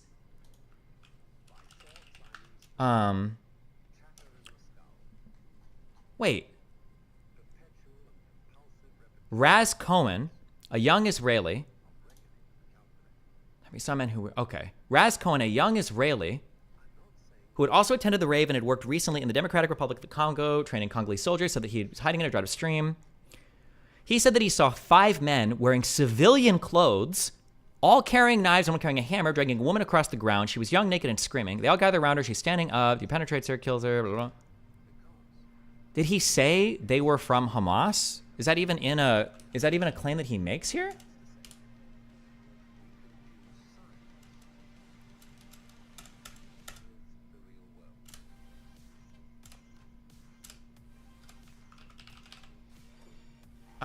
Maybe later on. They all gather around her. She's standing up. This is one of his friends. Okay, maybe in the original article?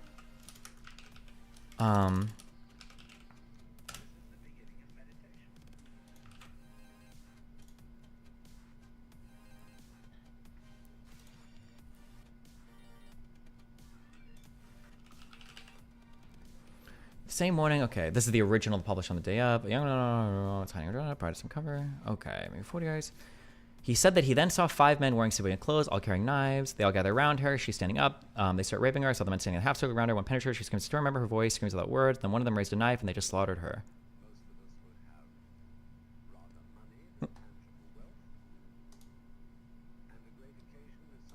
Seeming to contradict a claim attributed to him in the article. What was the claim? What is the reference?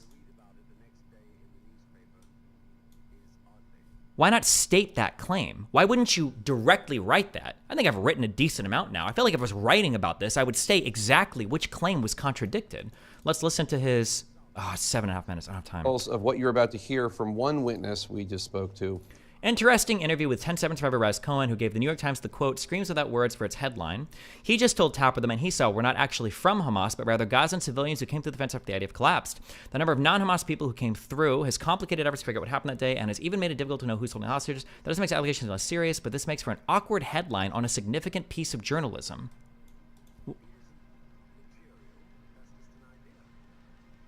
I don't think there's a... What is the contradiction? Are disturbing. And one of those witnesses. Oh, he was in the videos too. I think we saw. Raz Cohen, who attended the Nova Festival with his friends, and he survived. Raz, I know none of this is easy to talk about, but it's important that the world hear from witnesses. While you were hiding out that day, hiding from Hamas, you saw 5 men, 5 of these terrorists, pulling a young woman out of a van. Tell us what you saw next. I hide in the bush, and 30 meters from the bush, I saw a white van that arrived near the bush, And from the van, 5 guys, 5 civilians from Gaza. Normal civilians, not soldiers from Nukhba's soldiers. It was regular people from Gaza with normal clothes and regular Nukhba's soldiers. It was soldiers from Nukhba's soldiers. It was regular people from Gaza with normal clothes, and they started to pull their clothes off. It was like a half a circle, and the girl was in the middle of the circle. And after they pulled the clothes off of the girl, they started to one of them started to rape her, and it was something like a 40 seconds.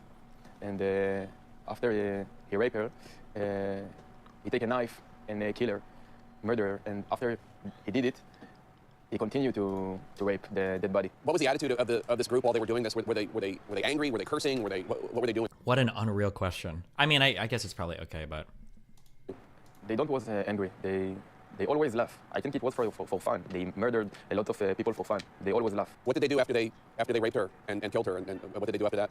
They started to run after one couple, boy and a girl, that they saw, and they murdered them too. With knives? With a knife and the axes. You know, there are people out there who deny that there were rapes or sexual assaults against Israeli women on October 7th. And you're a witness. You're a witness. What do you say to the people who deny that these things happened?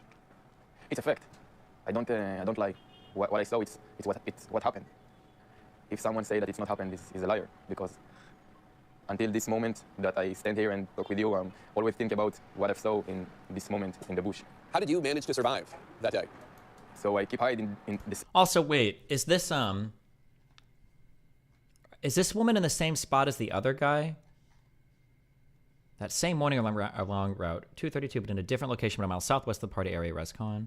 Okay, so the Raz and his friend, Shwarm Guetta, apparently both saw the same thing, but okay. Same in the same bush, something like.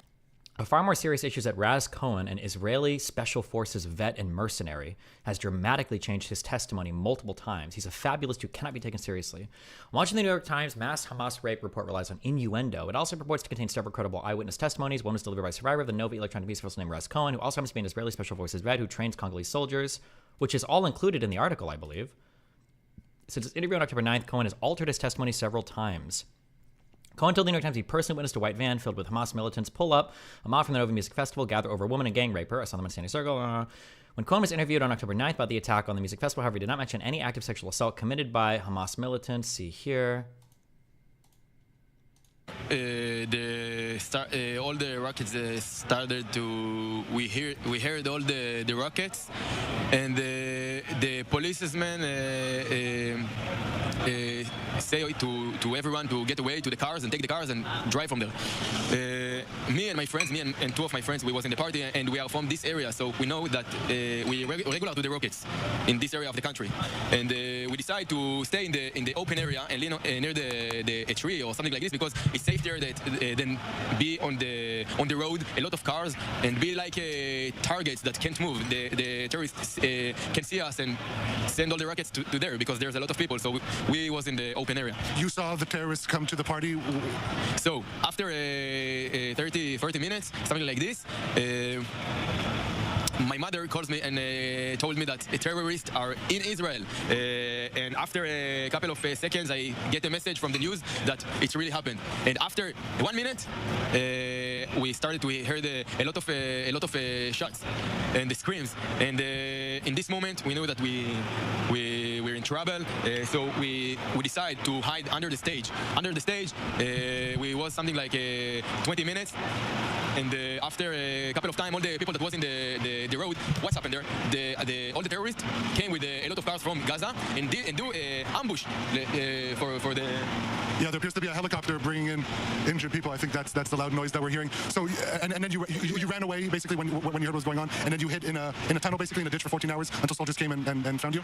Yes, that's what's happened. But I want to say that they do an ambush and they came to the stage, and in this moment we ran away to the open area. In the open area, we was something like 3 300 people from the party, and a lot of people near to me. I saw a lot of people get shot in the head, in the leg, in the body, and I saw a lot of bodies. And me and my friends were from a special unit in the army. Me and the one friend that I spoke on him, and we decided to go to the river. It was a dry river. We go to there because we thought it's a safety place, but we didn't know what's the direction that we go to.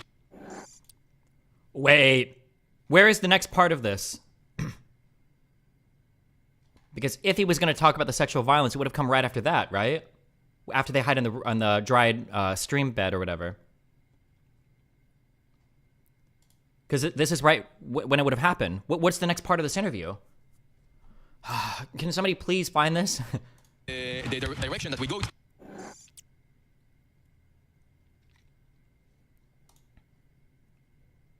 See, here and here.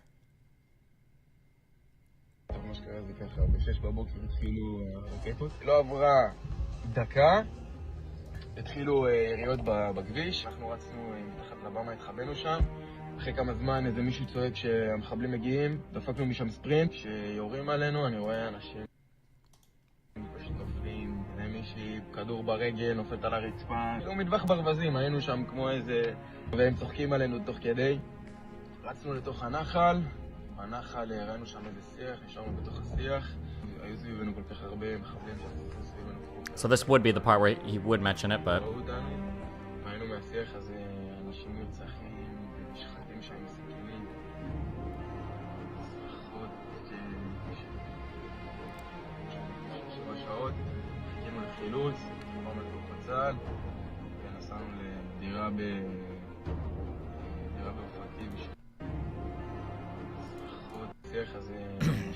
So, I mean, if it would have occurred, it would have occurred in here. So I guess the evidence is, since he didn't mention rapes here, so he mentions the slaughter, he mentions the screams, I think he mentions the vehicles and the patrols, but he doesn't say about the rapes here. So then, I guess the idea then, what we're running with is that he is inventing it.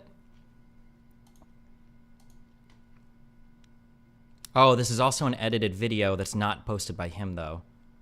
Does anybody have the original video? This translation is wrong, by the way.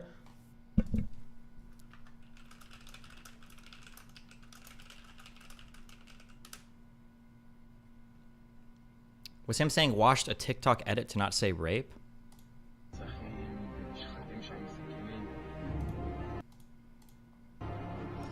It's not washed, it's killed? Okay. It's all hearsay, there's zero evidence? Hold on, first of all, this is not hearsay. This would be considered direct witness testimony. I don't know why you're saying hearsay.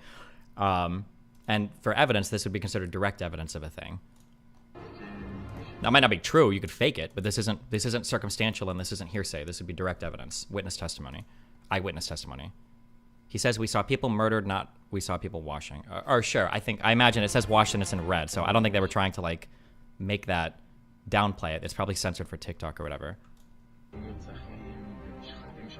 Or they're just using an auto AI translator. Where's the original video of this? Because this is edited. And he's also like pausing like he's about to say something dramatic, maybe? I don't know if he is or not. Why is this all edited video? Why does this video stop right where he would have talked about it, right when he gets into the stream bed? Me and the one friend that I spoke on him, and we decided to go to the river. It was a dry river. We go to there because we thought it's a safety place, but we didn't know what's the direction that we go to. Hearsay is technically just an out-of-court statement being used to prove what they're saying, but I get what you mean. No, it's an out-of-court statement by somebody you don't have access to. Hearsay would be like me saying like, oh, then Ben did this, or Ben said this, or whatever, to, or using that statement as evidence. I think you can say what somebody said to you, but you can't report what somebody else reported about like another event, because you can't cross-examine that person. You can't talk to that person. So it's hearsay. It's not admissible. There's no accountability there.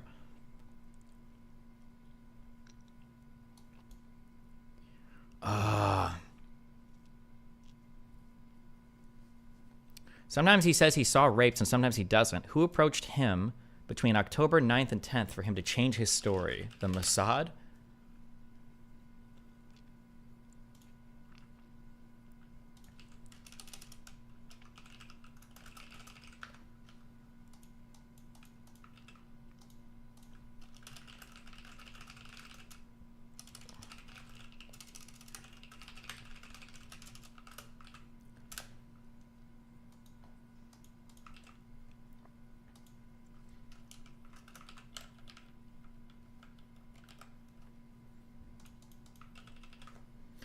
A day later, Cohen began to introduce vague suggestions of sexual assault in his testimony, but did not indicate that he witnessed any such attacks taking place. The terrorists captured women and hurt them in any way possible. When they were done with them, they started butchering them in front of their friends, Cohen told an Israeli publication. Cohen was also interviewed by Canada's CBC on October 10th, but was not quoted about witnessing any rape. The same day, Cohen offered lurid new details to PBS, claiming that the terrorists were not only slaughtering women after raping them after 7th, but occasionally necrophilia as well. The terrorist people from Gaza raped girls, and they also raped them. They killed them. They murdered them with knives. Or the opposite, killed after they raped. They did that. Testimony provided by the Australian Broadcasting House differed slightly, remained vague. We see from there a lot of people don't know. By this point, no Israeli media reported that any rapes occurred on October 7th. Cohen quickly fell off the media's radar. He would not be heard from for over 2 months when the Israeli government launched an international propaganda campaign accusing Hamas of mass rape in a transparent bid to maintain international support for its genocidal military assault on Gaza.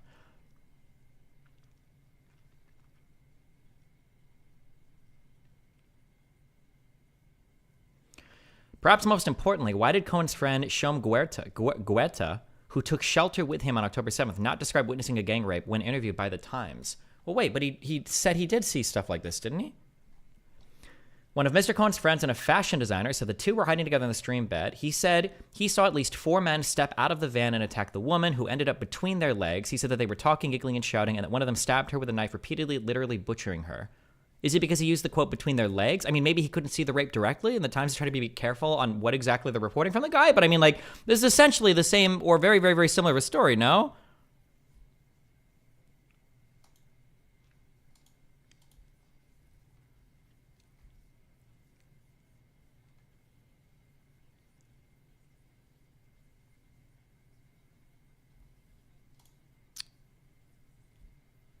Okay. English. What do I push for the translator button? Oh, wait, translate. No.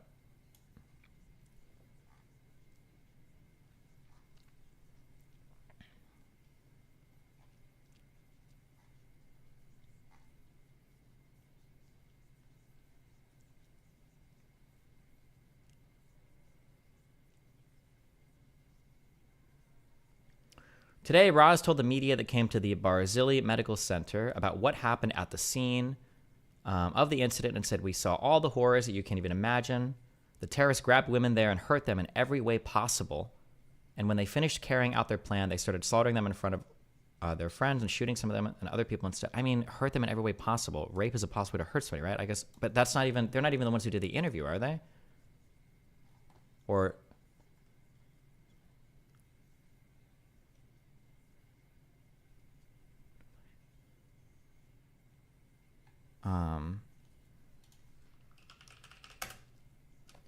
Today, Roz told the media that came to the Barzilia Medical Center about what happened at the scene of the incident and said, "We saw all the horrors that you can't even imagine." So this isn't an interview that this thing did. They're reporting on other stuff.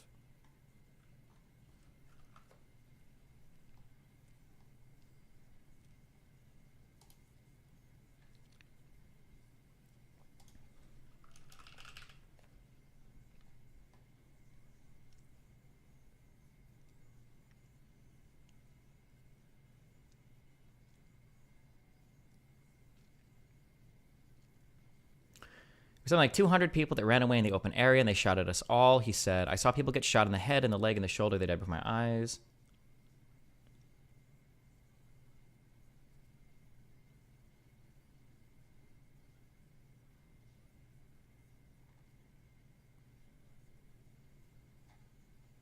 I don't know if they're...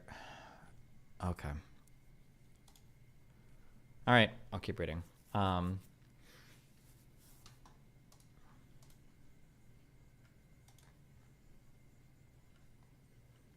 Oh, wait.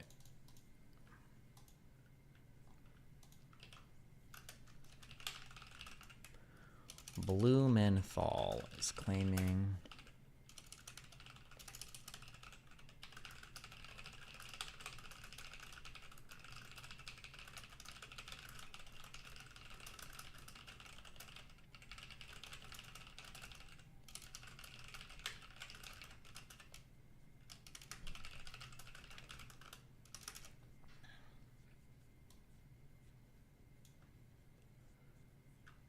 link.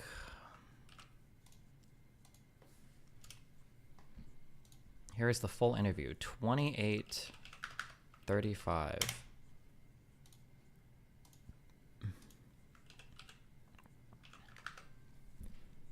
Please be in English. Please have subtitles. I saw a lot of people get shot in the head, in the leg. Oh, I don't need to speak English. What a god. In the body, and I saw a lot of bodies. Now, is that cut short also because he came here to. Hello? Why does it keep muting? Support. He ended up leaving before getting that treatment because there was such a long line here.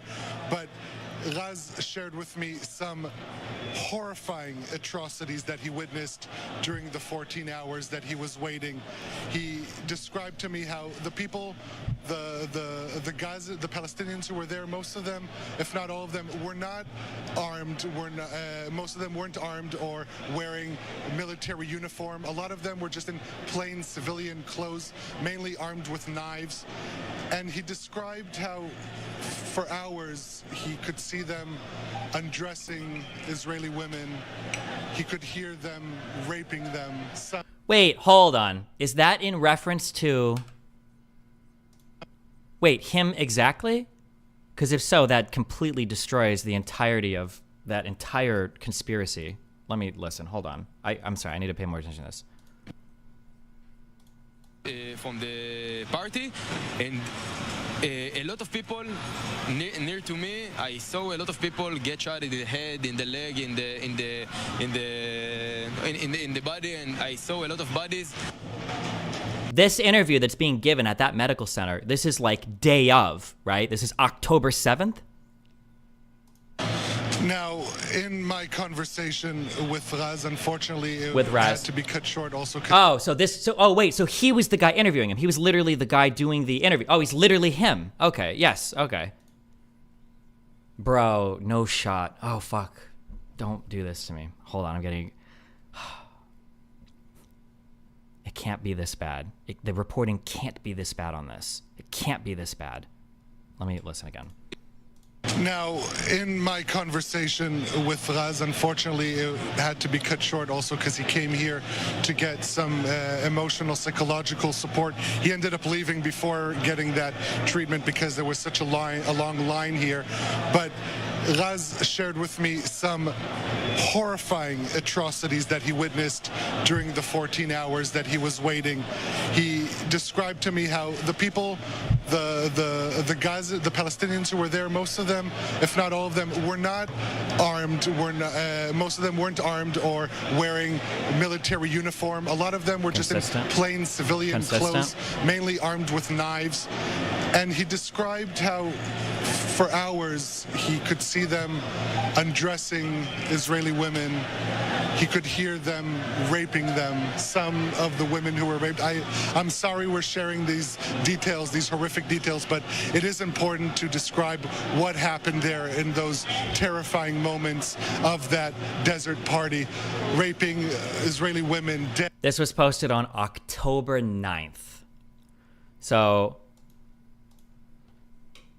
This tweet here, okay, hold on, please, okay, listen, okay? It's risky to do these investigations on stream because if I have a hunch on something or if I look into something and it ends up being true, then it looks like I'm taking a fat L. That's not a fat L. If you read something and what the author said was true, even though you weren't sure, it's totally fine to verify things. So if it was the case that his story changed, then we kind of go over the, okay, so let me just be clear. Just because you find something wrong doesn't mean that, like, that was good, and if you don't find anything wrong, then you shouldn't have second guessed. It's always good to be skeptical, okay?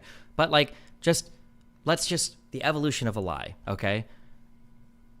My first question, I believe, was incredibly reasonable, okay? But remember, I can only ask these questions because I'm reading all of the underlying source material, okay? So we know that in the New York Times interview, because we read the whole article, and I'm not just reading whatever you fucking retards are telling me to read the most recent thing, because we read the whole article, we know what his claims were. His claims were that he was in a stream bed, and when he was in the stream bed, that's when he saw the women getting raped. We knew that claim was true. Or I'm sorry, we knew that's what he said, all right?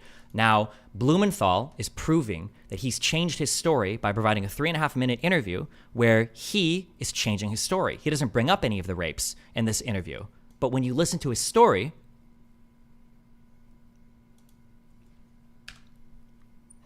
6 a.m. In the body, and I saw a lot of bodies. And me and my friends were from a special unit in the army. Me and the one friend that I spoke on him, and we decided to go to the river. It was a dry river. We go to there because we thought it's a safety place, but we didn't know what the direction that we go to. So when because we know the underlying story, we know that this is the part right after where the rapes happen. So my only question was, right, I just wanted to see the full interview because I'm curious if he brings them up because that's where it would have occurred sequentially, right? It would happen there. So I was just curious, did he bring that up? So because of that, we found the full story, and now we see that on October 9th, he did bring that up, okay? So this claim, this big claim by Blumenthal right here, when Cohen was interviewed on October 9th about the attack on the music festival, however, he did not mention any act of sexual assault committed by Hamas militants. That is a lie. This is factually 1 billion% incorrect. That's why when he says, see here, that's why he's linking a 3.5-minute video instead of an actual link to the full interview. It's because he probably hasn't seen the full video. He doesn't know what the fuck he's talking about. He probably didn't even watch this. He got linked clips from other people. And then we've got a second source here, which I don't need to investigate now. And to be honest, I don't care. But remember on my question here, this is a highly edited video, okay? And the question I had was, to be fair, this is me doing a lot of, I'm reading into this a lot. But he brings up bad things happening here. And then we get this screams and then look to the side and then like this throat swallow. And then it's another cut. Was he about to describe rapes? Maybe, maybe not. I don't know. Maybe in the video he doesn't. But anyway, right? Both of these are highly edited. This is bullshit, okay? Fuck. I don't want to make a file on this. I don't have time to do this. God damn it.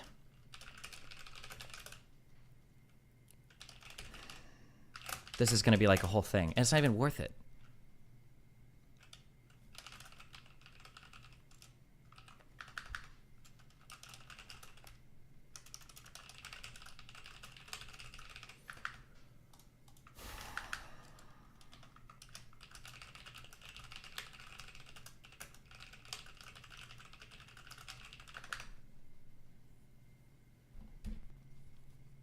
He's going to take down the tweet? No. Okay, be very clear here.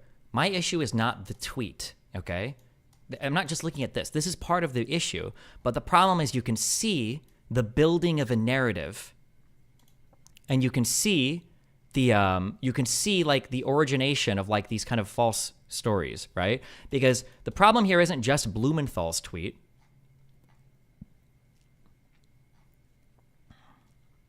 Wait, somebody says he acknowledges this in another tweet. Link me the other tweet where he acknowledges it. The problem isn't just that he did this.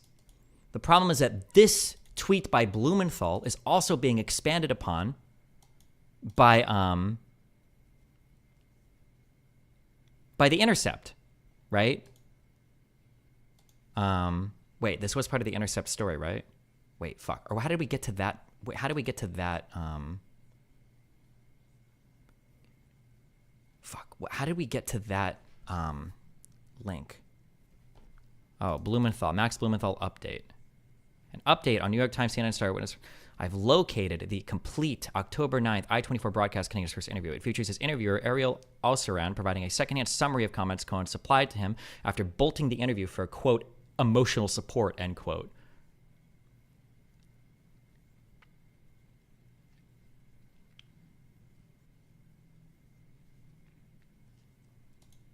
While this seems to contradict my initial findings that Cohen never mentioned witnessing rapes on his October 9th interview, it also contradicts the New York Times December 28th Screams Without Words investigation, which he serves as a key witness. In that article, the lead author, Jeffrey Gettleman, writes, Cohen said he saw 5 men wearing civilian clothes, all carrying knives and one carrying a hammer, dragging a woman across the ground. He says he saw the men raping her, but in the I-24's Osseran summary, he said that Cohen, quote, chose not to look, end quote, at the attacks being committed in his proximity. What? None of this is necessarily contradicting. These are some of the most well-actually things I've ever heard in my life. Like, imagine you see somebody getting murdered, and you're like, oh my God. And then when you're recounting stories, like, it was the worst thing ever. I couldn't watch. And then later on, you're like, yeah, so I was here. They took out a knife. They started stabbing her, and I turned away. And it's like, hold on. Excuse me. tips Fedora. You claimed you couldn't watch. Then how did you ever see it happen in the first place? Tips Fedora. Blumenthal is a hack fuck.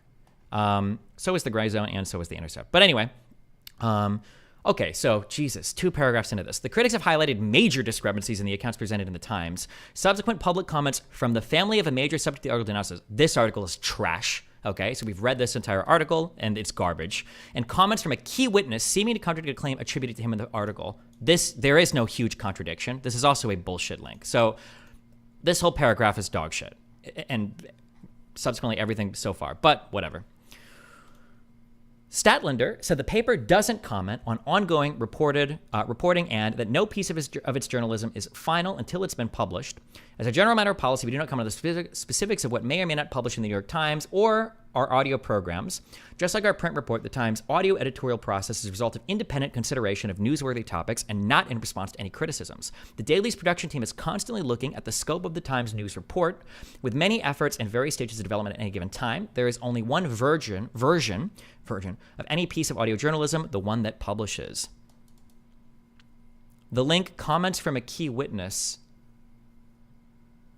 links to Blumenthal's Twitter. Wait, does it? No, it doesn't. It links to Ryan Grimm.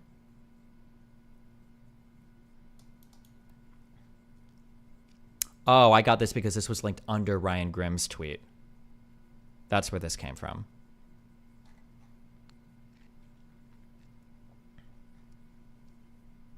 So this guy got 1,000 likes under. Damn, he got almost as many likes as Ryan did. Jesus. That's where this came from. Okay. The dissent within the Times comes as the paper is also facing serious external scrutiny for its coverage of Israel's war on Gaza. Also, keep in mind, when we say dissent in the Times, we haven't even gotten specifically what the fuck that means. What is the dissent in the Times? Like, what are the specific criticisms? Criticisms of his story. What were the criticisms? That he shouldn't have covered it at all? That it's unethical to say Palestinians did anything bad ever? Did they say he was factually incorrect?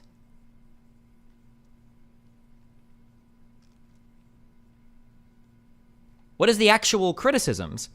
Since October 7th, the New York Times has shown deference to Israel Defense Force sources while diminishing the scale of death and destruction of Palestine. An Intercept analysis found that in the first 6 weeks of the war, the New York Times, alongside other major publications, consistently delegitimized Palestinian deaths and cultivated a gross imbalance in coverage to pro-Israeli sources and voices. The paper's coverage of South Africa's charges of genocide at the International Court of Justice played down severity in the case at the outset and downplayed Israel's defeat on Friday. Just like, what? Defeat on Friday? ICJ ruling on Gaza genocide is a historic victory for the Palestinians. No, it's not. The 17-judge panel ordered Israel to halt any genocidal acts in Gaza. It stopped short of... It did what? It just said you have obligations not to commit genocide. If you are doing a genocide, stop. It didn't say they were. And what do you mean stop short of ordering an immediate ceasefire? They didn't order anything. They didn't say to stop any military activities whatsoever. They didn't even consider the ceasefire. It wasn't even part of the consideration. None of the judges even spoke to it. Okay, sorry. Fuck. Okay.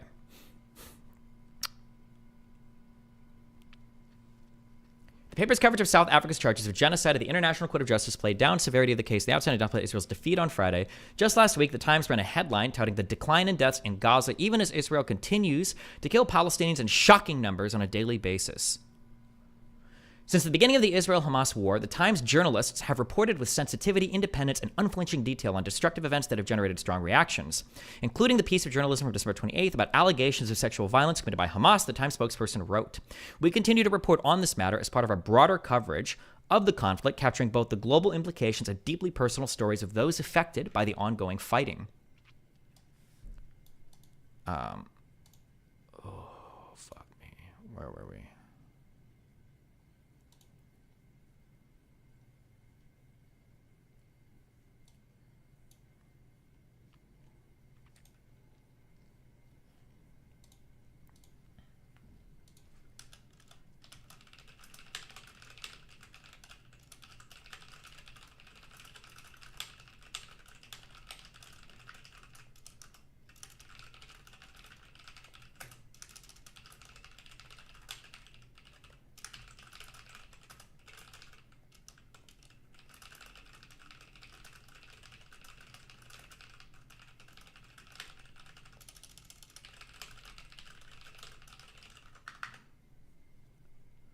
New York Times leadership has long taken a reflexively pro-Israel stance. Destiny, for journalists who do such egregious work, would it be worth it to add them on Twitter? No, The Intercept is not real media. It's alternative media. There is no accountability here. There's no point in adding anybody or whatever.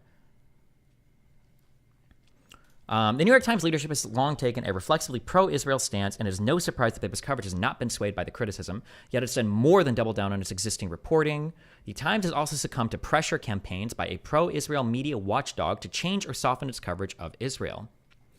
Pressure from Camera. The Committee for Accuracy in Middle East Reporting and Analysis, or CAMERA, was founded in 1982 in response to what it claims was anti-Israel bias in the Washington Post reporting on the Israeli invasion of Lebanon. Since its inception, CAMERA successfully lobbied for hundreds of corrections in major media outlets, seeking to streamline a pro-Israel line in news reports and editorials.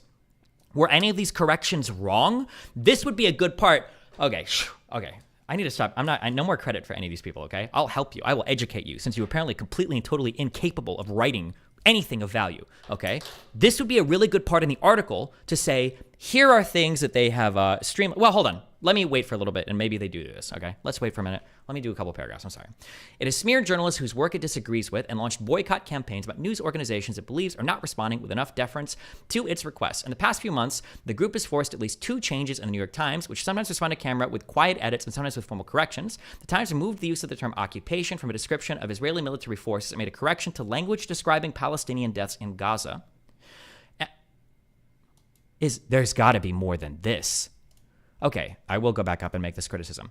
This would be a time, if they've made hundreds of corrections in major media outlets, and these are the 2 best ones you can come up with, it sounds like most of the corrections were probably fair then. This would be a really good part to list a whole bunch of times where they have corrected things that have been incorrect. Like where their corrections are incorrect. Where something was accurately reported on, they wanted a correction, and that was a lie or a piece of propaganda.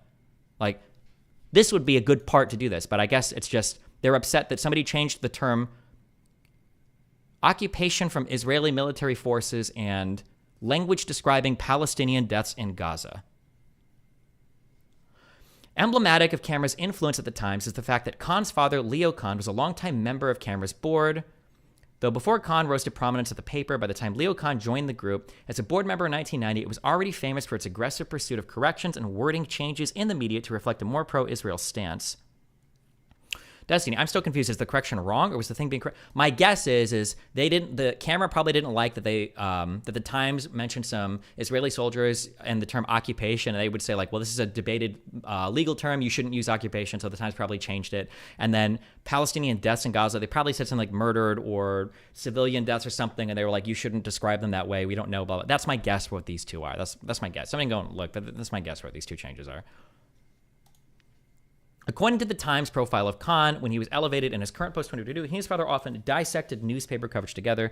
CAMERA, which boasts more than 65,000 members, campaigns against coverage in a wide variety of U.S. news outlets, but it has been particularly aggressive in its targeting of the paper of record. For over a decade, CAMERA has paid for billboards across the street from the Times headquarters, criticizing the paper for its allegedly biased coverage. At times, it has even used its billboards to equate the paper of record with Hamas. All that pressure has had an impact. Dating back to 2000, CAMERA's website records dozens of successful corrections issued by Times editors after concerted harassment campaigns. I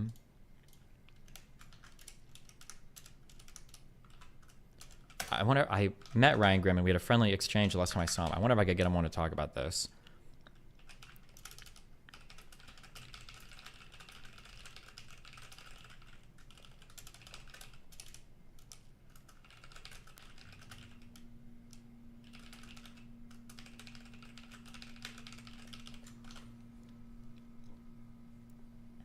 This is all about Khan, I guess, to character assassinate and say that he's like some fucking deep state operative. I don't know if any of this. I don't know if I give a fuck about any of this.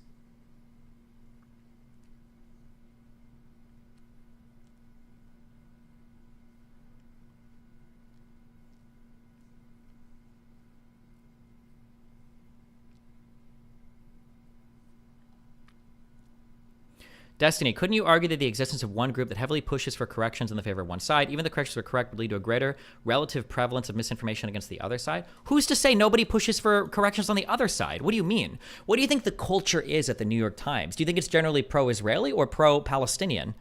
Like, you don't think they get pressure from any pro-Palestinian or younger people or any of those groups to change things? Like, we're only talking about one group here.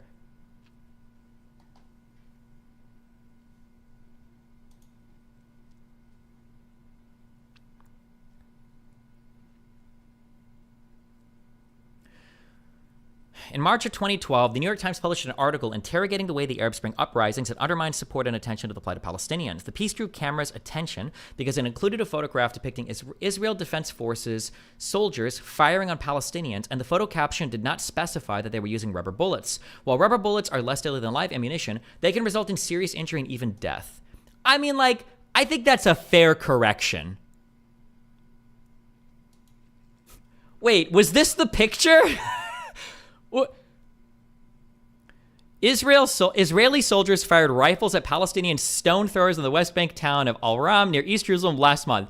That is a totally fair correction. Say, hold on. We were not mowing down protesters. According to Camera's account, they quickly notified Khan, then an International Desk editor, who agreed the caption needed correcting. The Times soon issued a correction. A picture caption on Thursday with an article about the increasing marginalization being felt by Palestinians in the West Bank referred incompletely to the action of the Israeli soldiers shown. While the soldiers, whose activity was not recounted in the article, were indeed firing rifles at some stone throwers in the West Bank town of Al-Ram last month, the rifles contained rubber bullets. That is this is what I... Okay.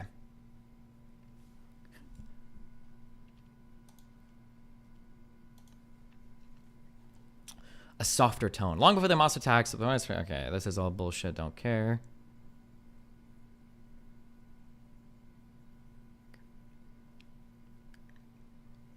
Camera-inspired change to an article describing Jesus as living in Palestine, a change to an article that failed to describe the Western Wall as the holiest site in Judaism, and a correction for conflating property seizures with violence.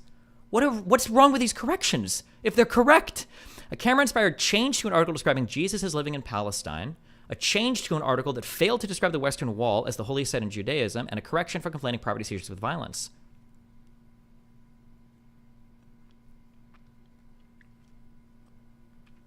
The group secured one of the most substantial changes in 2021 when Khan was serving as managing editor. In response to a demand by Camera, the Times appended a lengthy explanatory editor's note to the top of an article, a type of alteration that almost always has to pass through a member of the masthead leadership. The article in question was a profile of the celebrated Palestinian poet Rifat Al-Arir.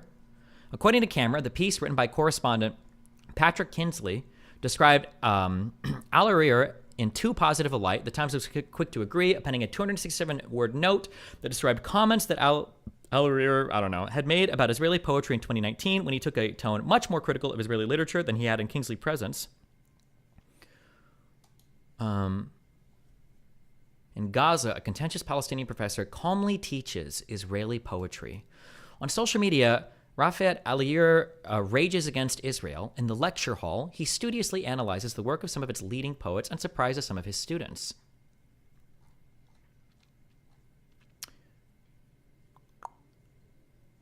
Text about Jerusalem, a city that they, as young Palestinians, unable to leave Gaza for most of their lives, had long cherished but never visited. The poem was written from the perspective of a wistful onlooker.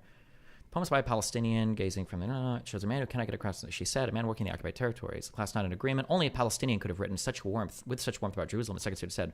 But the professor had a surprising waiting. The poet of this really beautiful piece is actually not a Palestinian, he said. There was a hubbub of murmuring as it dawned on the class what this meant. Someone gasped, and he suppressed a shocked laugh. It's an Israeli poet, Mr. Al-Arir continued, called Yehuda Amikai. It was a moment that added nuance to two contrasting narratives that embraced by the students themselves, many of whom knew someone killed by blah, blah, blah. Okay, I see. Edu teacher. Let's see. What is the editor's note? After publication of this article, Times editors reviewed additional information that is at odds with the article's portrayal of Rafat Al-Arir, a literature professor at Islamic University in Gaza, who was described as presenting Israeli poems in a positive light to his Palestinian students. In the class witnessed by a Times reporter, Mr. Al-Arir taught a poem by the Israeli poet Yehuda Amikai, which he called beautiful, saying it underscored the shared humanity of Israelis and Palestinians. He said he admired how it showed that Jerusalem is a place where we can all come together regardless of religion and faith. Okay, and a class witnessed by a New York Times reporter. That's a little interesting, so it was an observed class, but okay. However, in a video of a class from 2019, this was written in 2021, he called the same poem horrible and dangerous, saying that although it was aesthetically beautiful, it brainwashes readers by presenting the Israelis as innocent.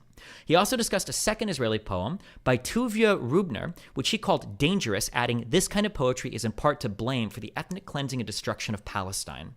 When the Times asked Mr. Alir about the discrepancy, he denied that there was a substantial change in his teachings, and he said that showing parallels between Palestinians and Jews was his ultimate goal. But he said that Israel used literature as a tool of colonialism and oppression, and that this raised legitimate questions about Mr. Amikai's poem. In light of the additional information, editors have concluded that the article did not accurately reflect Mr. Alir's views on Israeli poetry or how he teaches it. Had the Times done more extensive reporting on Mr. Alir, the article would have presented a more complete picture.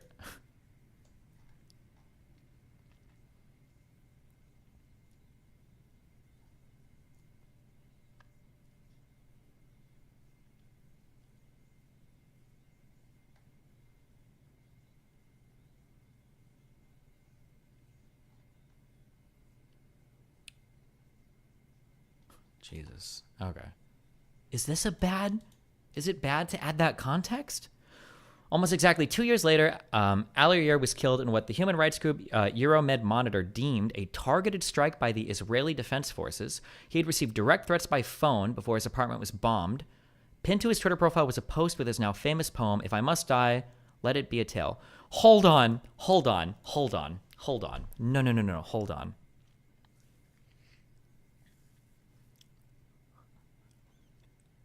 When it said that he received a direct threat by phone before his apartment was bombed, they don't mean that they called the apartment to say there was going to be a military strike here, right?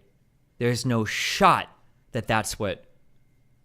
Because why the fuck would you call someone to tell them that you're going to bomb them? Israeli strike on Rafat al-Arir apparently deliberate. The Israeli airstrike that killed the professor was apparently deliberate. Euromed Monitor concluded on Friday. The apartment where Rafat and his family was sheltering was surgically bombed out of the entire building where it's located. According to corroborated eyewitnesses and family accounts, this came after weeks of death threats that Rafat received online and by phone from Israeli accounts.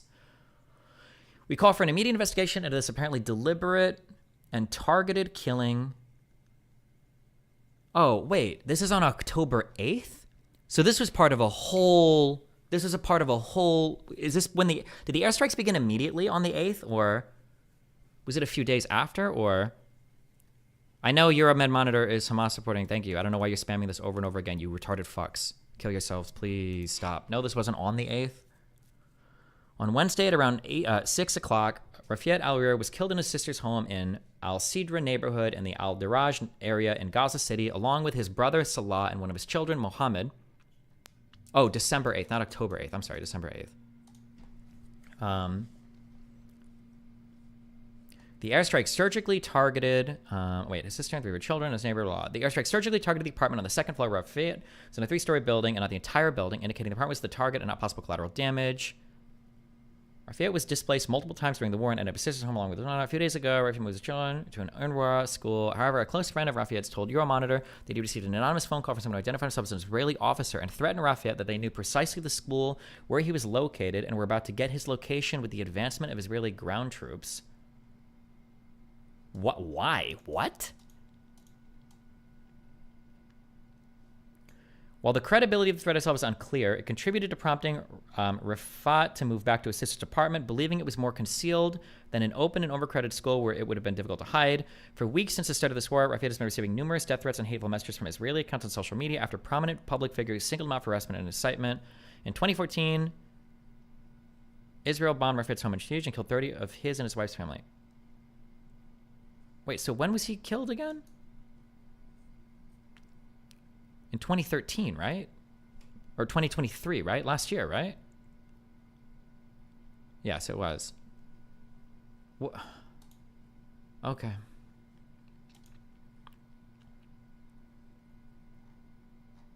Okay. Holy Christ AIDS, this article. Jesus Christ. All right.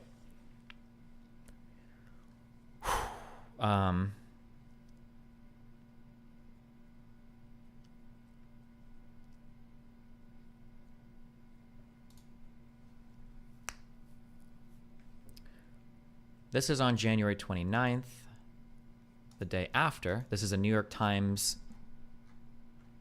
UN study reports of sexual violence in Israel during the October 7th attack. A team from the United Nations arrived in Israel to examine multiple reports of sexual violence during a Hamas-led attack.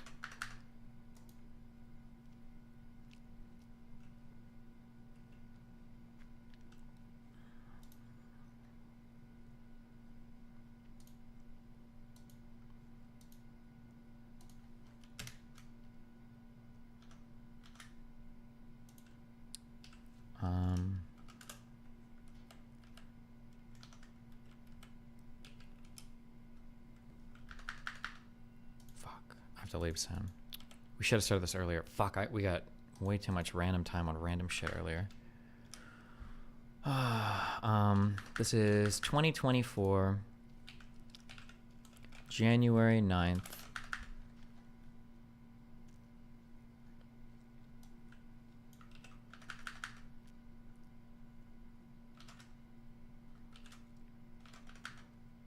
A team from the United Nations has arrived in Israel to examine multiple reports of sexual violence during the Hamas-led attack.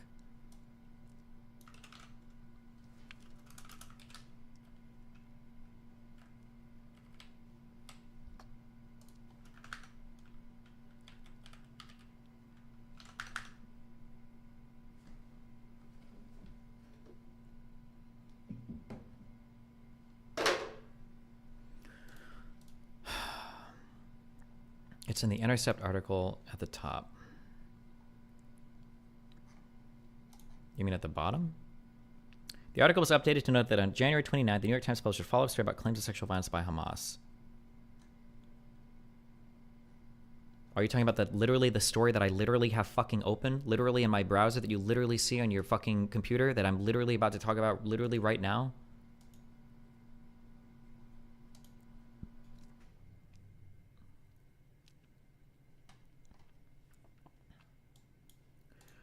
Okay, I think I have time to read this and then I think we're done for today. Jesus.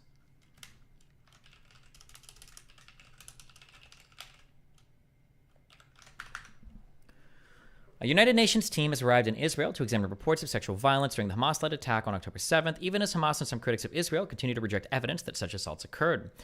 Israeli officials have said that Hamas terrorists brutalized women throughout their incursion into southern Israel and have complained that UN leaders and others have been slow to condemn sexual assaults. The UN visit comes after multiple news organizations reported allegations of sexual violence occurring during the October 7th attack. In a December 28th article, the New York Times documented a pattern of gender-based violence in the attack and identified at least 7 locations where Israeli women and girls appeared to have been sexually assaulted or mutilated.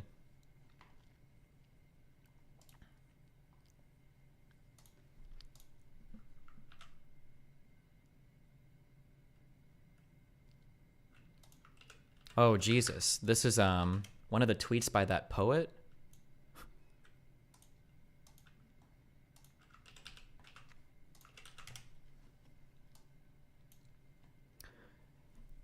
Here is Rifat Alarir joking about whether or not an Israeli baby burned alive in an oven was cooked with or without baking powder. A baby was found in an oven, baked to death by Hamas terrorists, leading Israeli first responder, blah, blah, blah, count of this. This group was among the first to respond and witness the October 7th attack with or without baking powder. Damn. Wait. First of all, did this tweet actually happen?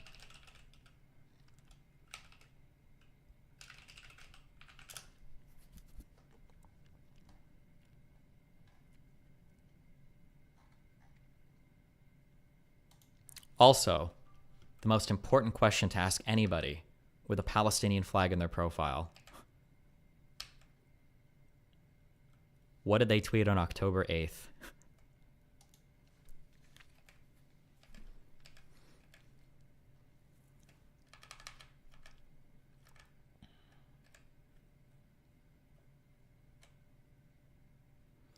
Many are still trapped in Jaya, including some of my family, or some of my children and family members.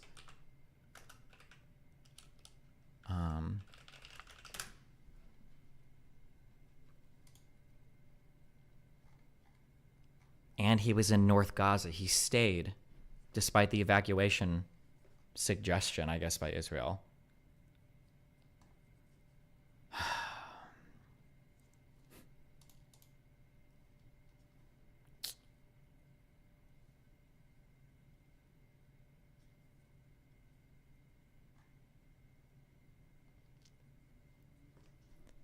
Okay.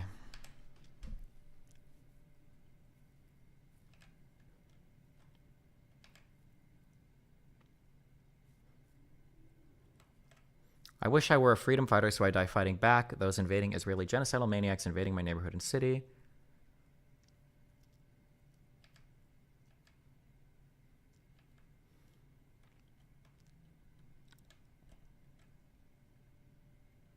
All the rape and sexual violence allegations are lies. Israel uses them as smokescreen to justify the Gaza genocide. Monk's cat, I don't care. I don't care. I don't care. I don't care.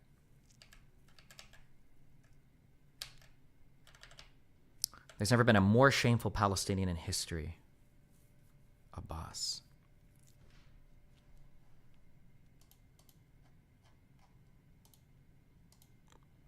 This guy responded to you on Twitter?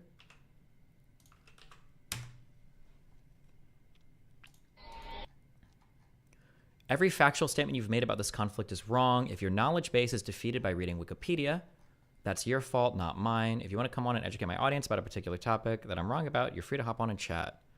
Israel has always resorted to fabrications as a means to exist. Here, XPM Neftali B'nai brags about teaching people how to edit in Wikipedia to influence what is written there and how it is written so it is Zionist in nature.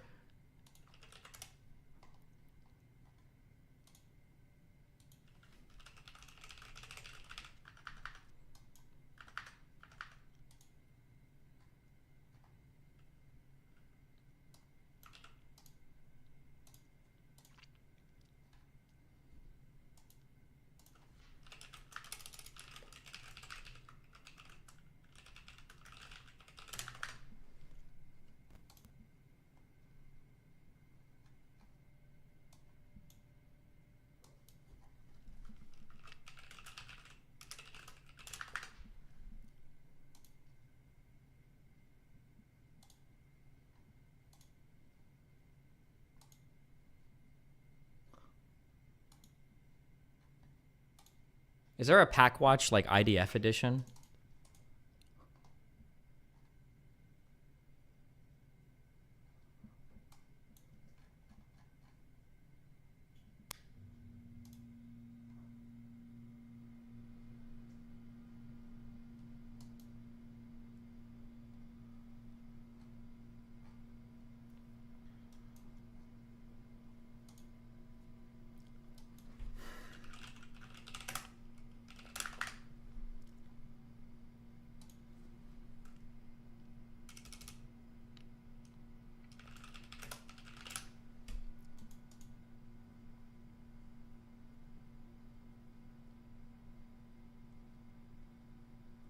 How has nobody made one of these yet? Are you fucking serious?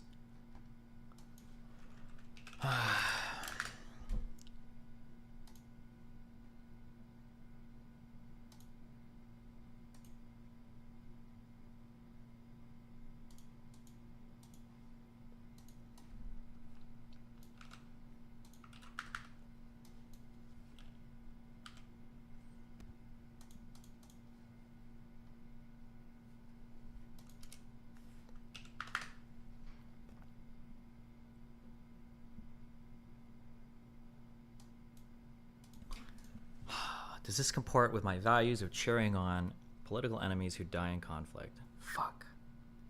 Let's think for a moment.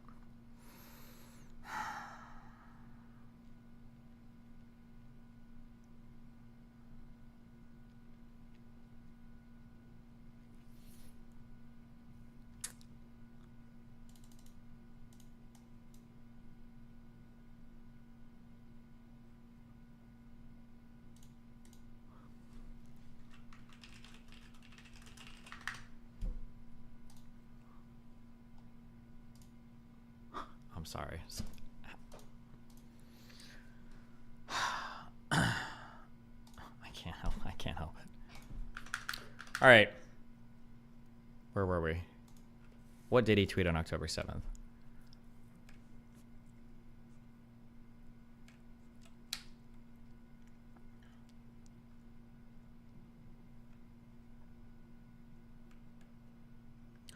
Bro, how do these motherfuckers tweet so much?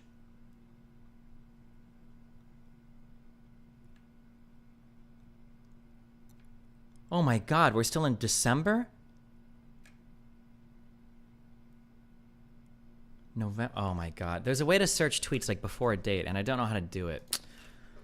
It translate 1, 2, 3, October 7th, Twitter.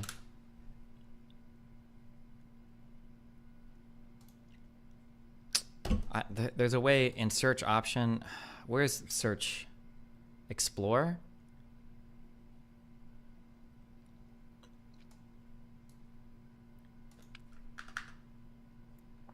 Somebody please find this guy's tweets on October 7th. I'm just curious.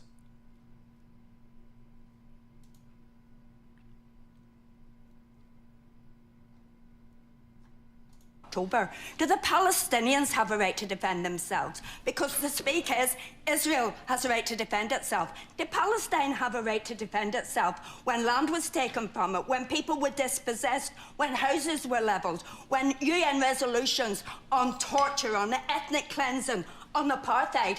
Did the Palestinians have a right to defend themselves? Did they have a right to defend themselves when Israel turn on and turn off the electricity and stop food and stop medical aid long, long before this attack?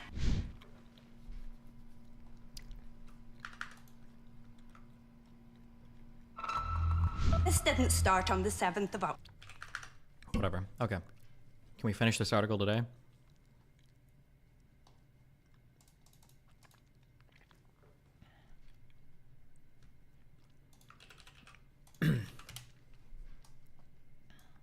Decolonization is not a metaphor.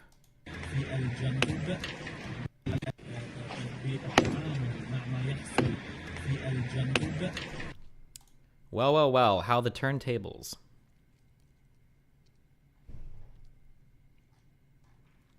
And that's what I exactly meant. Breaking, the very Israeli snipers that gunned down hundreds of Palestinian marchers in the Great Return March in 2018-2019 were neutralized by Palestinian freedom fighters. I'm sure some of them were captured by the guys they maimed. Hashtag we never forget, hashtag Gaza under attack.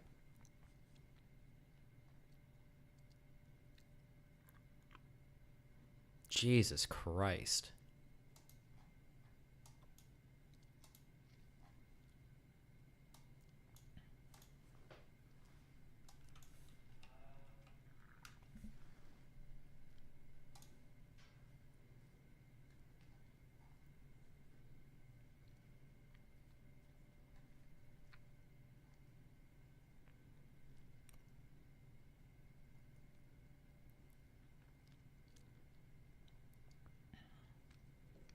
What does this say?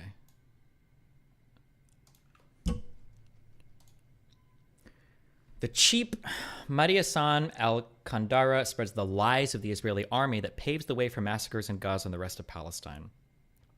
Because Israel says 260 dead at music festival attacked by Hamas. So did he think the entire attack was just fake? Oh, more incidents in which Israel kills its own people.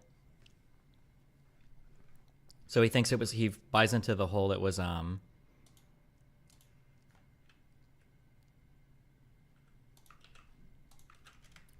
oh.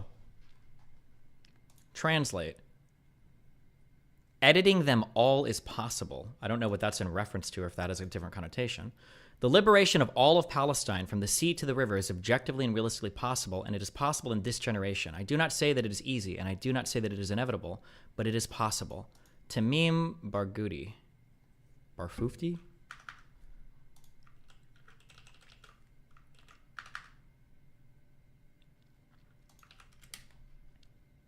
I spoke at BBC World yesterday. Israel's going to kill us anyway. Israel wants us kneeling, so why not fight back and die in dignity? Yes. With my clothes off and my cock out inside this Jewish bitch.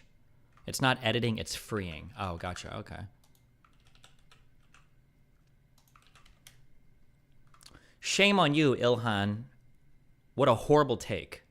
Ilhan said, I condemn the horrific acts that we are seeing unfold today in Israel against children, women, the elderly, and the unarmed people who are being slaughtered and being taken hostage by Hamas. Such senseless violence will only repeat the cycle, the back and forth cycle we've seen, which we cannot allow to continue. We need to call for de-escalation and ceasefire. I will keep advocating for peace and justice throughout the Middle East. Yeah, fuck this, dude. Damn. And the New York Times, keep in mind, the only reason we know this guy is because the New York Times gave him incredibly favorable coverage, and Cameron was like, hold on. This guy actually doesn't seem to like Jewish people and Israelis very much. Holy shit. Whatever. Okay. God damn.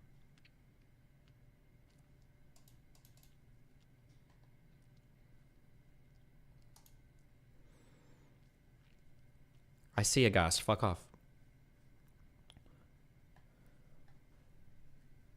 The UN visit comes after multiple news organizations reported allegations of sexual violence during a terrorist attack. A December 20th article. Okay, the UN team aims to give voice to survivors, witnesses, recently released hostages, and those affected to identify avenues for support, including justice and accountability, and to gather, analyze, and verify information, said a statement issued Wednesday by the Office of Pramila Patten, the UN Secretary General's special representative on sexual violence and conflict, who is leading the visit.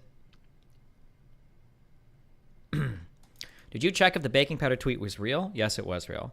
At Destiny, a guy living in Gaza who's lost family members doesn't like Israelis. Say it ain't so. Yeah, well then be honest about it. Just say like, yeah, this guy is cheering on the rape and murder of Israeli citizens because he's super fucking pissed off and he's upset because his family's been killed by, the IDF. That's a fair statement. But don't do this like, oh no, he loves all people and also, and he wants to bridge the divide and he loves that Israelis and Palestinians can understand each other. That's not what he wants. He wants like the mass fucking rape and destruction of Israel. It's okay. Just be honest about it, okay? Just be honest about it. The UN team aims to give voice to survivors, witnesses, recently released hostages, and those affected to identify avenues for support, including, okay. While the Israeli government has welcomed Miss Patton's team, which arrived Sunday night, it has refused to cooperate with another UN body investigating October 7th atrocities, accusing it of anti-Israeli bias.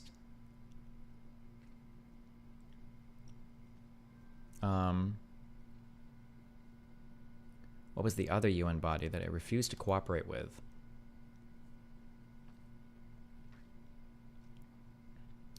The UN Independent International Commission of Inquiry on the Occupied Palestinian Territory, including East Jerusalem and Israel, are investigating potential or possible international crimes and violations of international human rights law committed in Israel and the Occupied Palestinian Territory. Missions will be presidents.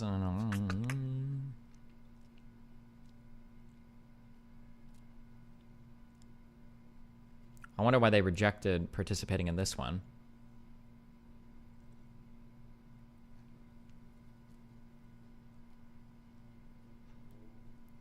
Okay.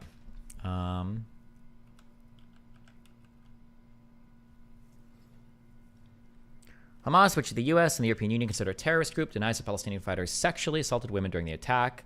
It has described the accusations as wartime propaganda meant to justify the very real crimes of mass murder and ethnic cleansing that Israel is carrying out against our people, referring to the Israeli military campaign that local officials say has killed more than 26,000 people in Gaza since October 7th.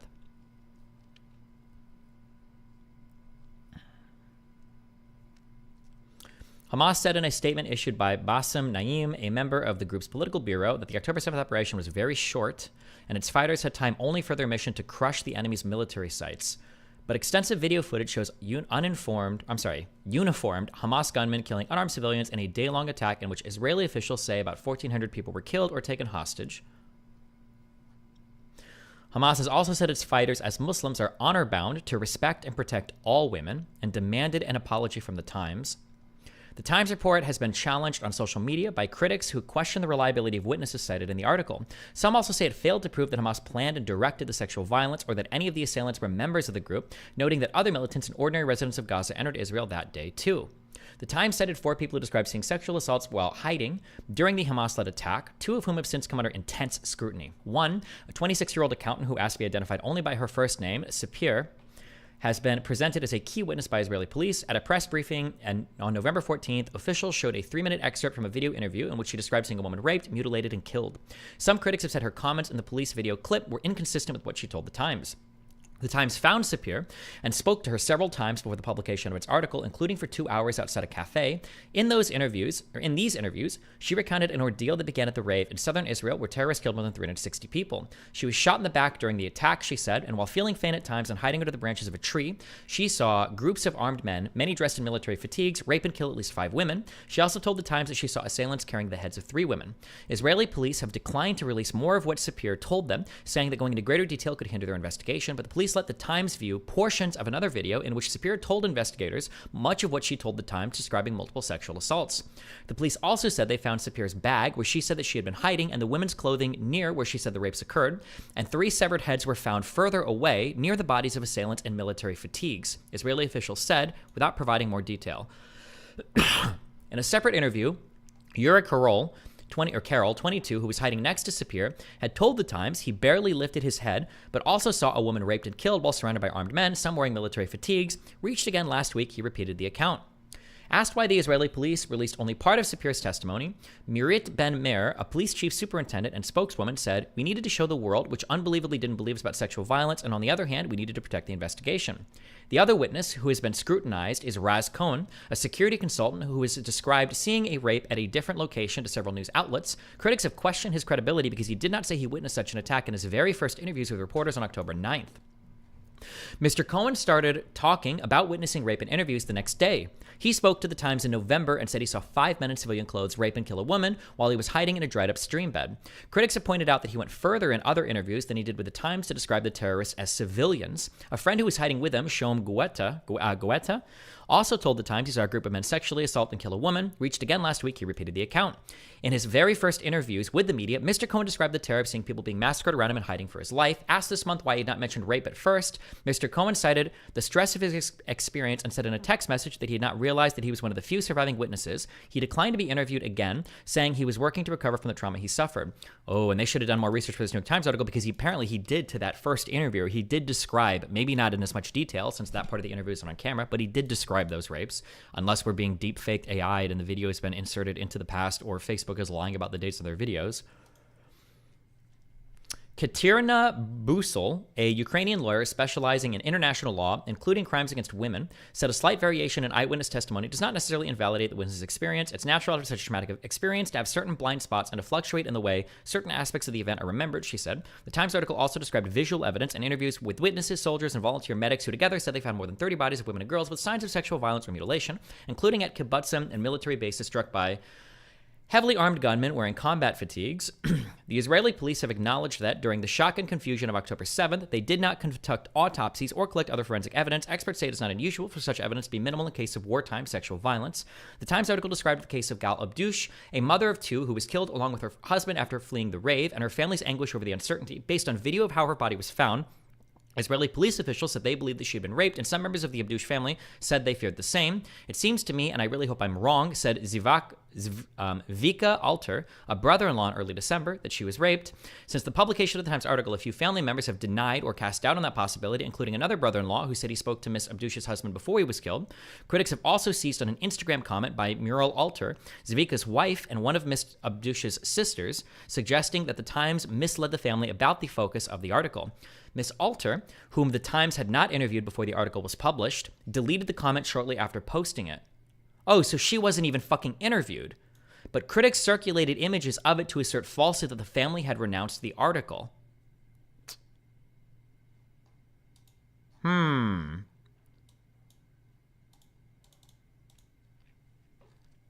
Last week, Miss Alter told the Times that she was upset that her post had been used to question whether Hamas sexually assaulted women, and that when she made it, she had been confused about what happened and was trying to protect my sister, which is what we thought. It kind of makes sense, right? If people are saying like, oh my God, this person was raped, and we're just like, well, hold on, fuck, was there even evidence of the rape? Why the fuck you say my sister got raped? That's an understandable emotional reaction. Did she suffer? Did she die right away? She said, I want to hope she didn't suffer, but we will never know.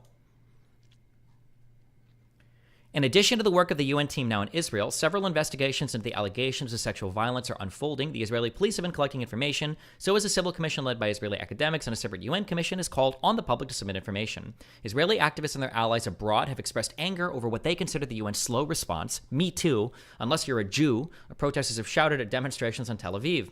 The UN team led by Ms. Patton plans to spend about 2 weeks in Israel and the occupied West Bank interviewing witnesses and analyzing medical and forensic information. Ms. Patton's office said she will share some initial findings after the mission ends in mid-February, with additional information expected to be included in her office's annual report on sexual violence and conflict. Jesus. Okay.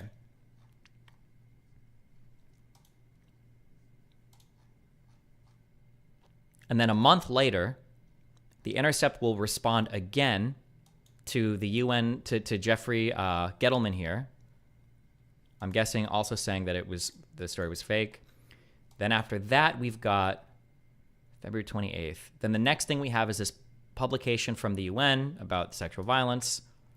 Then we've got a response to this thing. Then we've got an NPR story. Newsroom New York Times fractures over story on Hamas attacks. We'll read this PBS thing, I guess, for another thing. A powerful front page story addressed skepticism from audio staffers. This might just be reporting on the same shit as before. That might be new. And then we've got finally Hassan interviewing. Who is this fucking loser? Is this Jeremy Scahill? Will this come up in the debate tomorrow? I don't know. Don't care. But it's always good to just research. Dude, I've seen so much. A lot of it from Finkelstein. But I've seen so much like just completely bogus. Not just him, though. Completely bogus and false reporting on Israel. It's actually insane. Like, people that just will lie about shit if Israel is involved. It's like unreal. Yeah, it's all good. Yeah, literally, if you click on Ryan Grimm at gmail.com I'm just gonna listen, like, on my Twitter bio. Just like a preview. I just want like 5 minutes of this. I'm just so curious what some of the things say. I wonder if they're going to repeat a whole bunch of claims made in the first article. I bet they are. They're going to bring up these two things about the people changing their stories and about the family denouncing shit. But let's see, maybe I'm just, let me do like 5 minutes real quick. It goes here. Yeah, well, that's great because you're here today. So, perfect. So you guys, what we're going to be talking about today is the New York Times piece that came out a while back that was titled "Screams Without Words." And when I actually Google New York Times "Screams Without Words," your article comes up first from 6 days ago, which is interesting. That's pretty good. NPR even did a piece on it, saying an investigation into the New York Times story is causing chaos. But here was your article that you both of you guys wrote alongside Daniel Boguslaw, where, in my opinion, you did a pretty scathing analysis of the failure of the New York Times to uphold their own rigorous standards in their own reporting in one of the most consequential pieces of reporting surrounding the ethnic cleansing campaign in Gaza, where the New York Times tapped into Anat Schwartz, who was a freelancer with no prior experience almost, and as far as I understand, maybe even some experience in the other direction working with the IDF, right? Mm-hmm.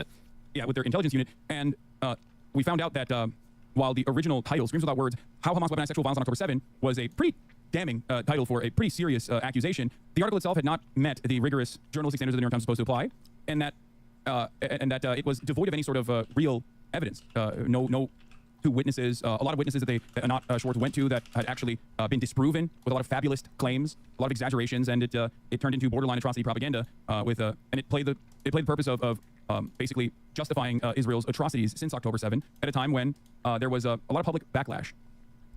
So you can't even report on stuff without it justifying Israel's atrocities. You guys, I mean, I covered this extensively, but I'd love to talk and hear your. I'm playing like 2 more minutes of this. You don't need to see me. I'm not doing the full. We're not watching this all. I'll watch this tomorrow after we read the other like 4 things. Opinion on the article itself in the New York Times.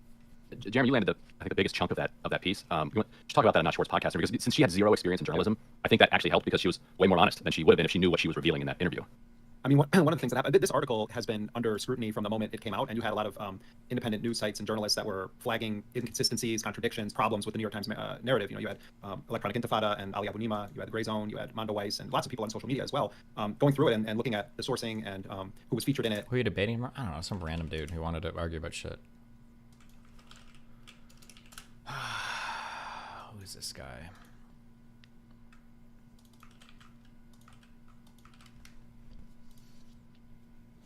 I'm an academic interested in the topic, and I'd very much appreciate your time. He's a postdoctorate fellow, Department of Politics. I don't know why I agreed to this. I'm not sure. I thought it'd be interesting to chat, I guess. I don't know.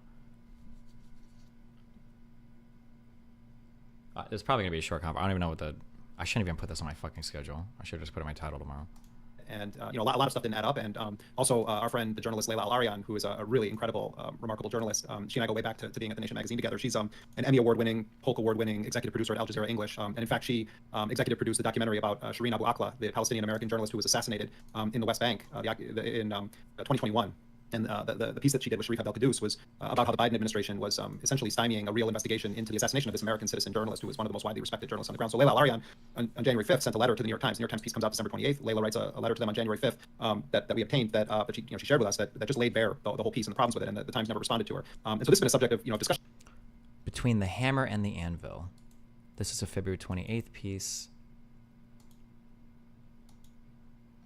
Oh, this is the one we haven't read yet. Oh, fuck. Okay, so I can't. But definitely not in the mainstream. I think most people, they read that article. It's the New York Times. It's Jeffrey Gettleman, who is a Pulitzer Prize winning travel journalist who does conflict zones, etc. And I think most people read it and say, well, wow, this must be true. It's in the New York Times. Hamas came in with an intentional plan to conduct a campaign of mass rapes against Jewish women, and that's. I don't think that was ever claimed I mean, you could come away with that thinking maybe, but I mean, like, listen, that's Hamas's fault. Why are you raping women all over the place? What the fuck? But I don't think they ever claimed that there was like an initial plan or anything like that. Again, that's a really strong claim. In the Israeli government's narrative on this for a while. And so, the landscape on social media, a lot of people pointing it out, but in the mainstream discourse, there wasn't really any question whatsoever with the New York Times piece. And then a Twitter user who's anonymous named Zay Squirrel last week started flagging. Oh my God. Really? Bro. I'm so glad I'm not Jewish. If I was Jewish, I wouldn't have the strength. I wouldn't be able to endure the media environment. I wouldn't be able to do it. I couldn't handle it. I couldn't handle it. I wouldn't be able to do it. I would be in the Irgun. I would be in the terrorist wing of the Yeshuv's pre-Israeli military. That would be me. And I'd holy shit. Okay. I love you guys. This shit is media jihad. Yeah. My God.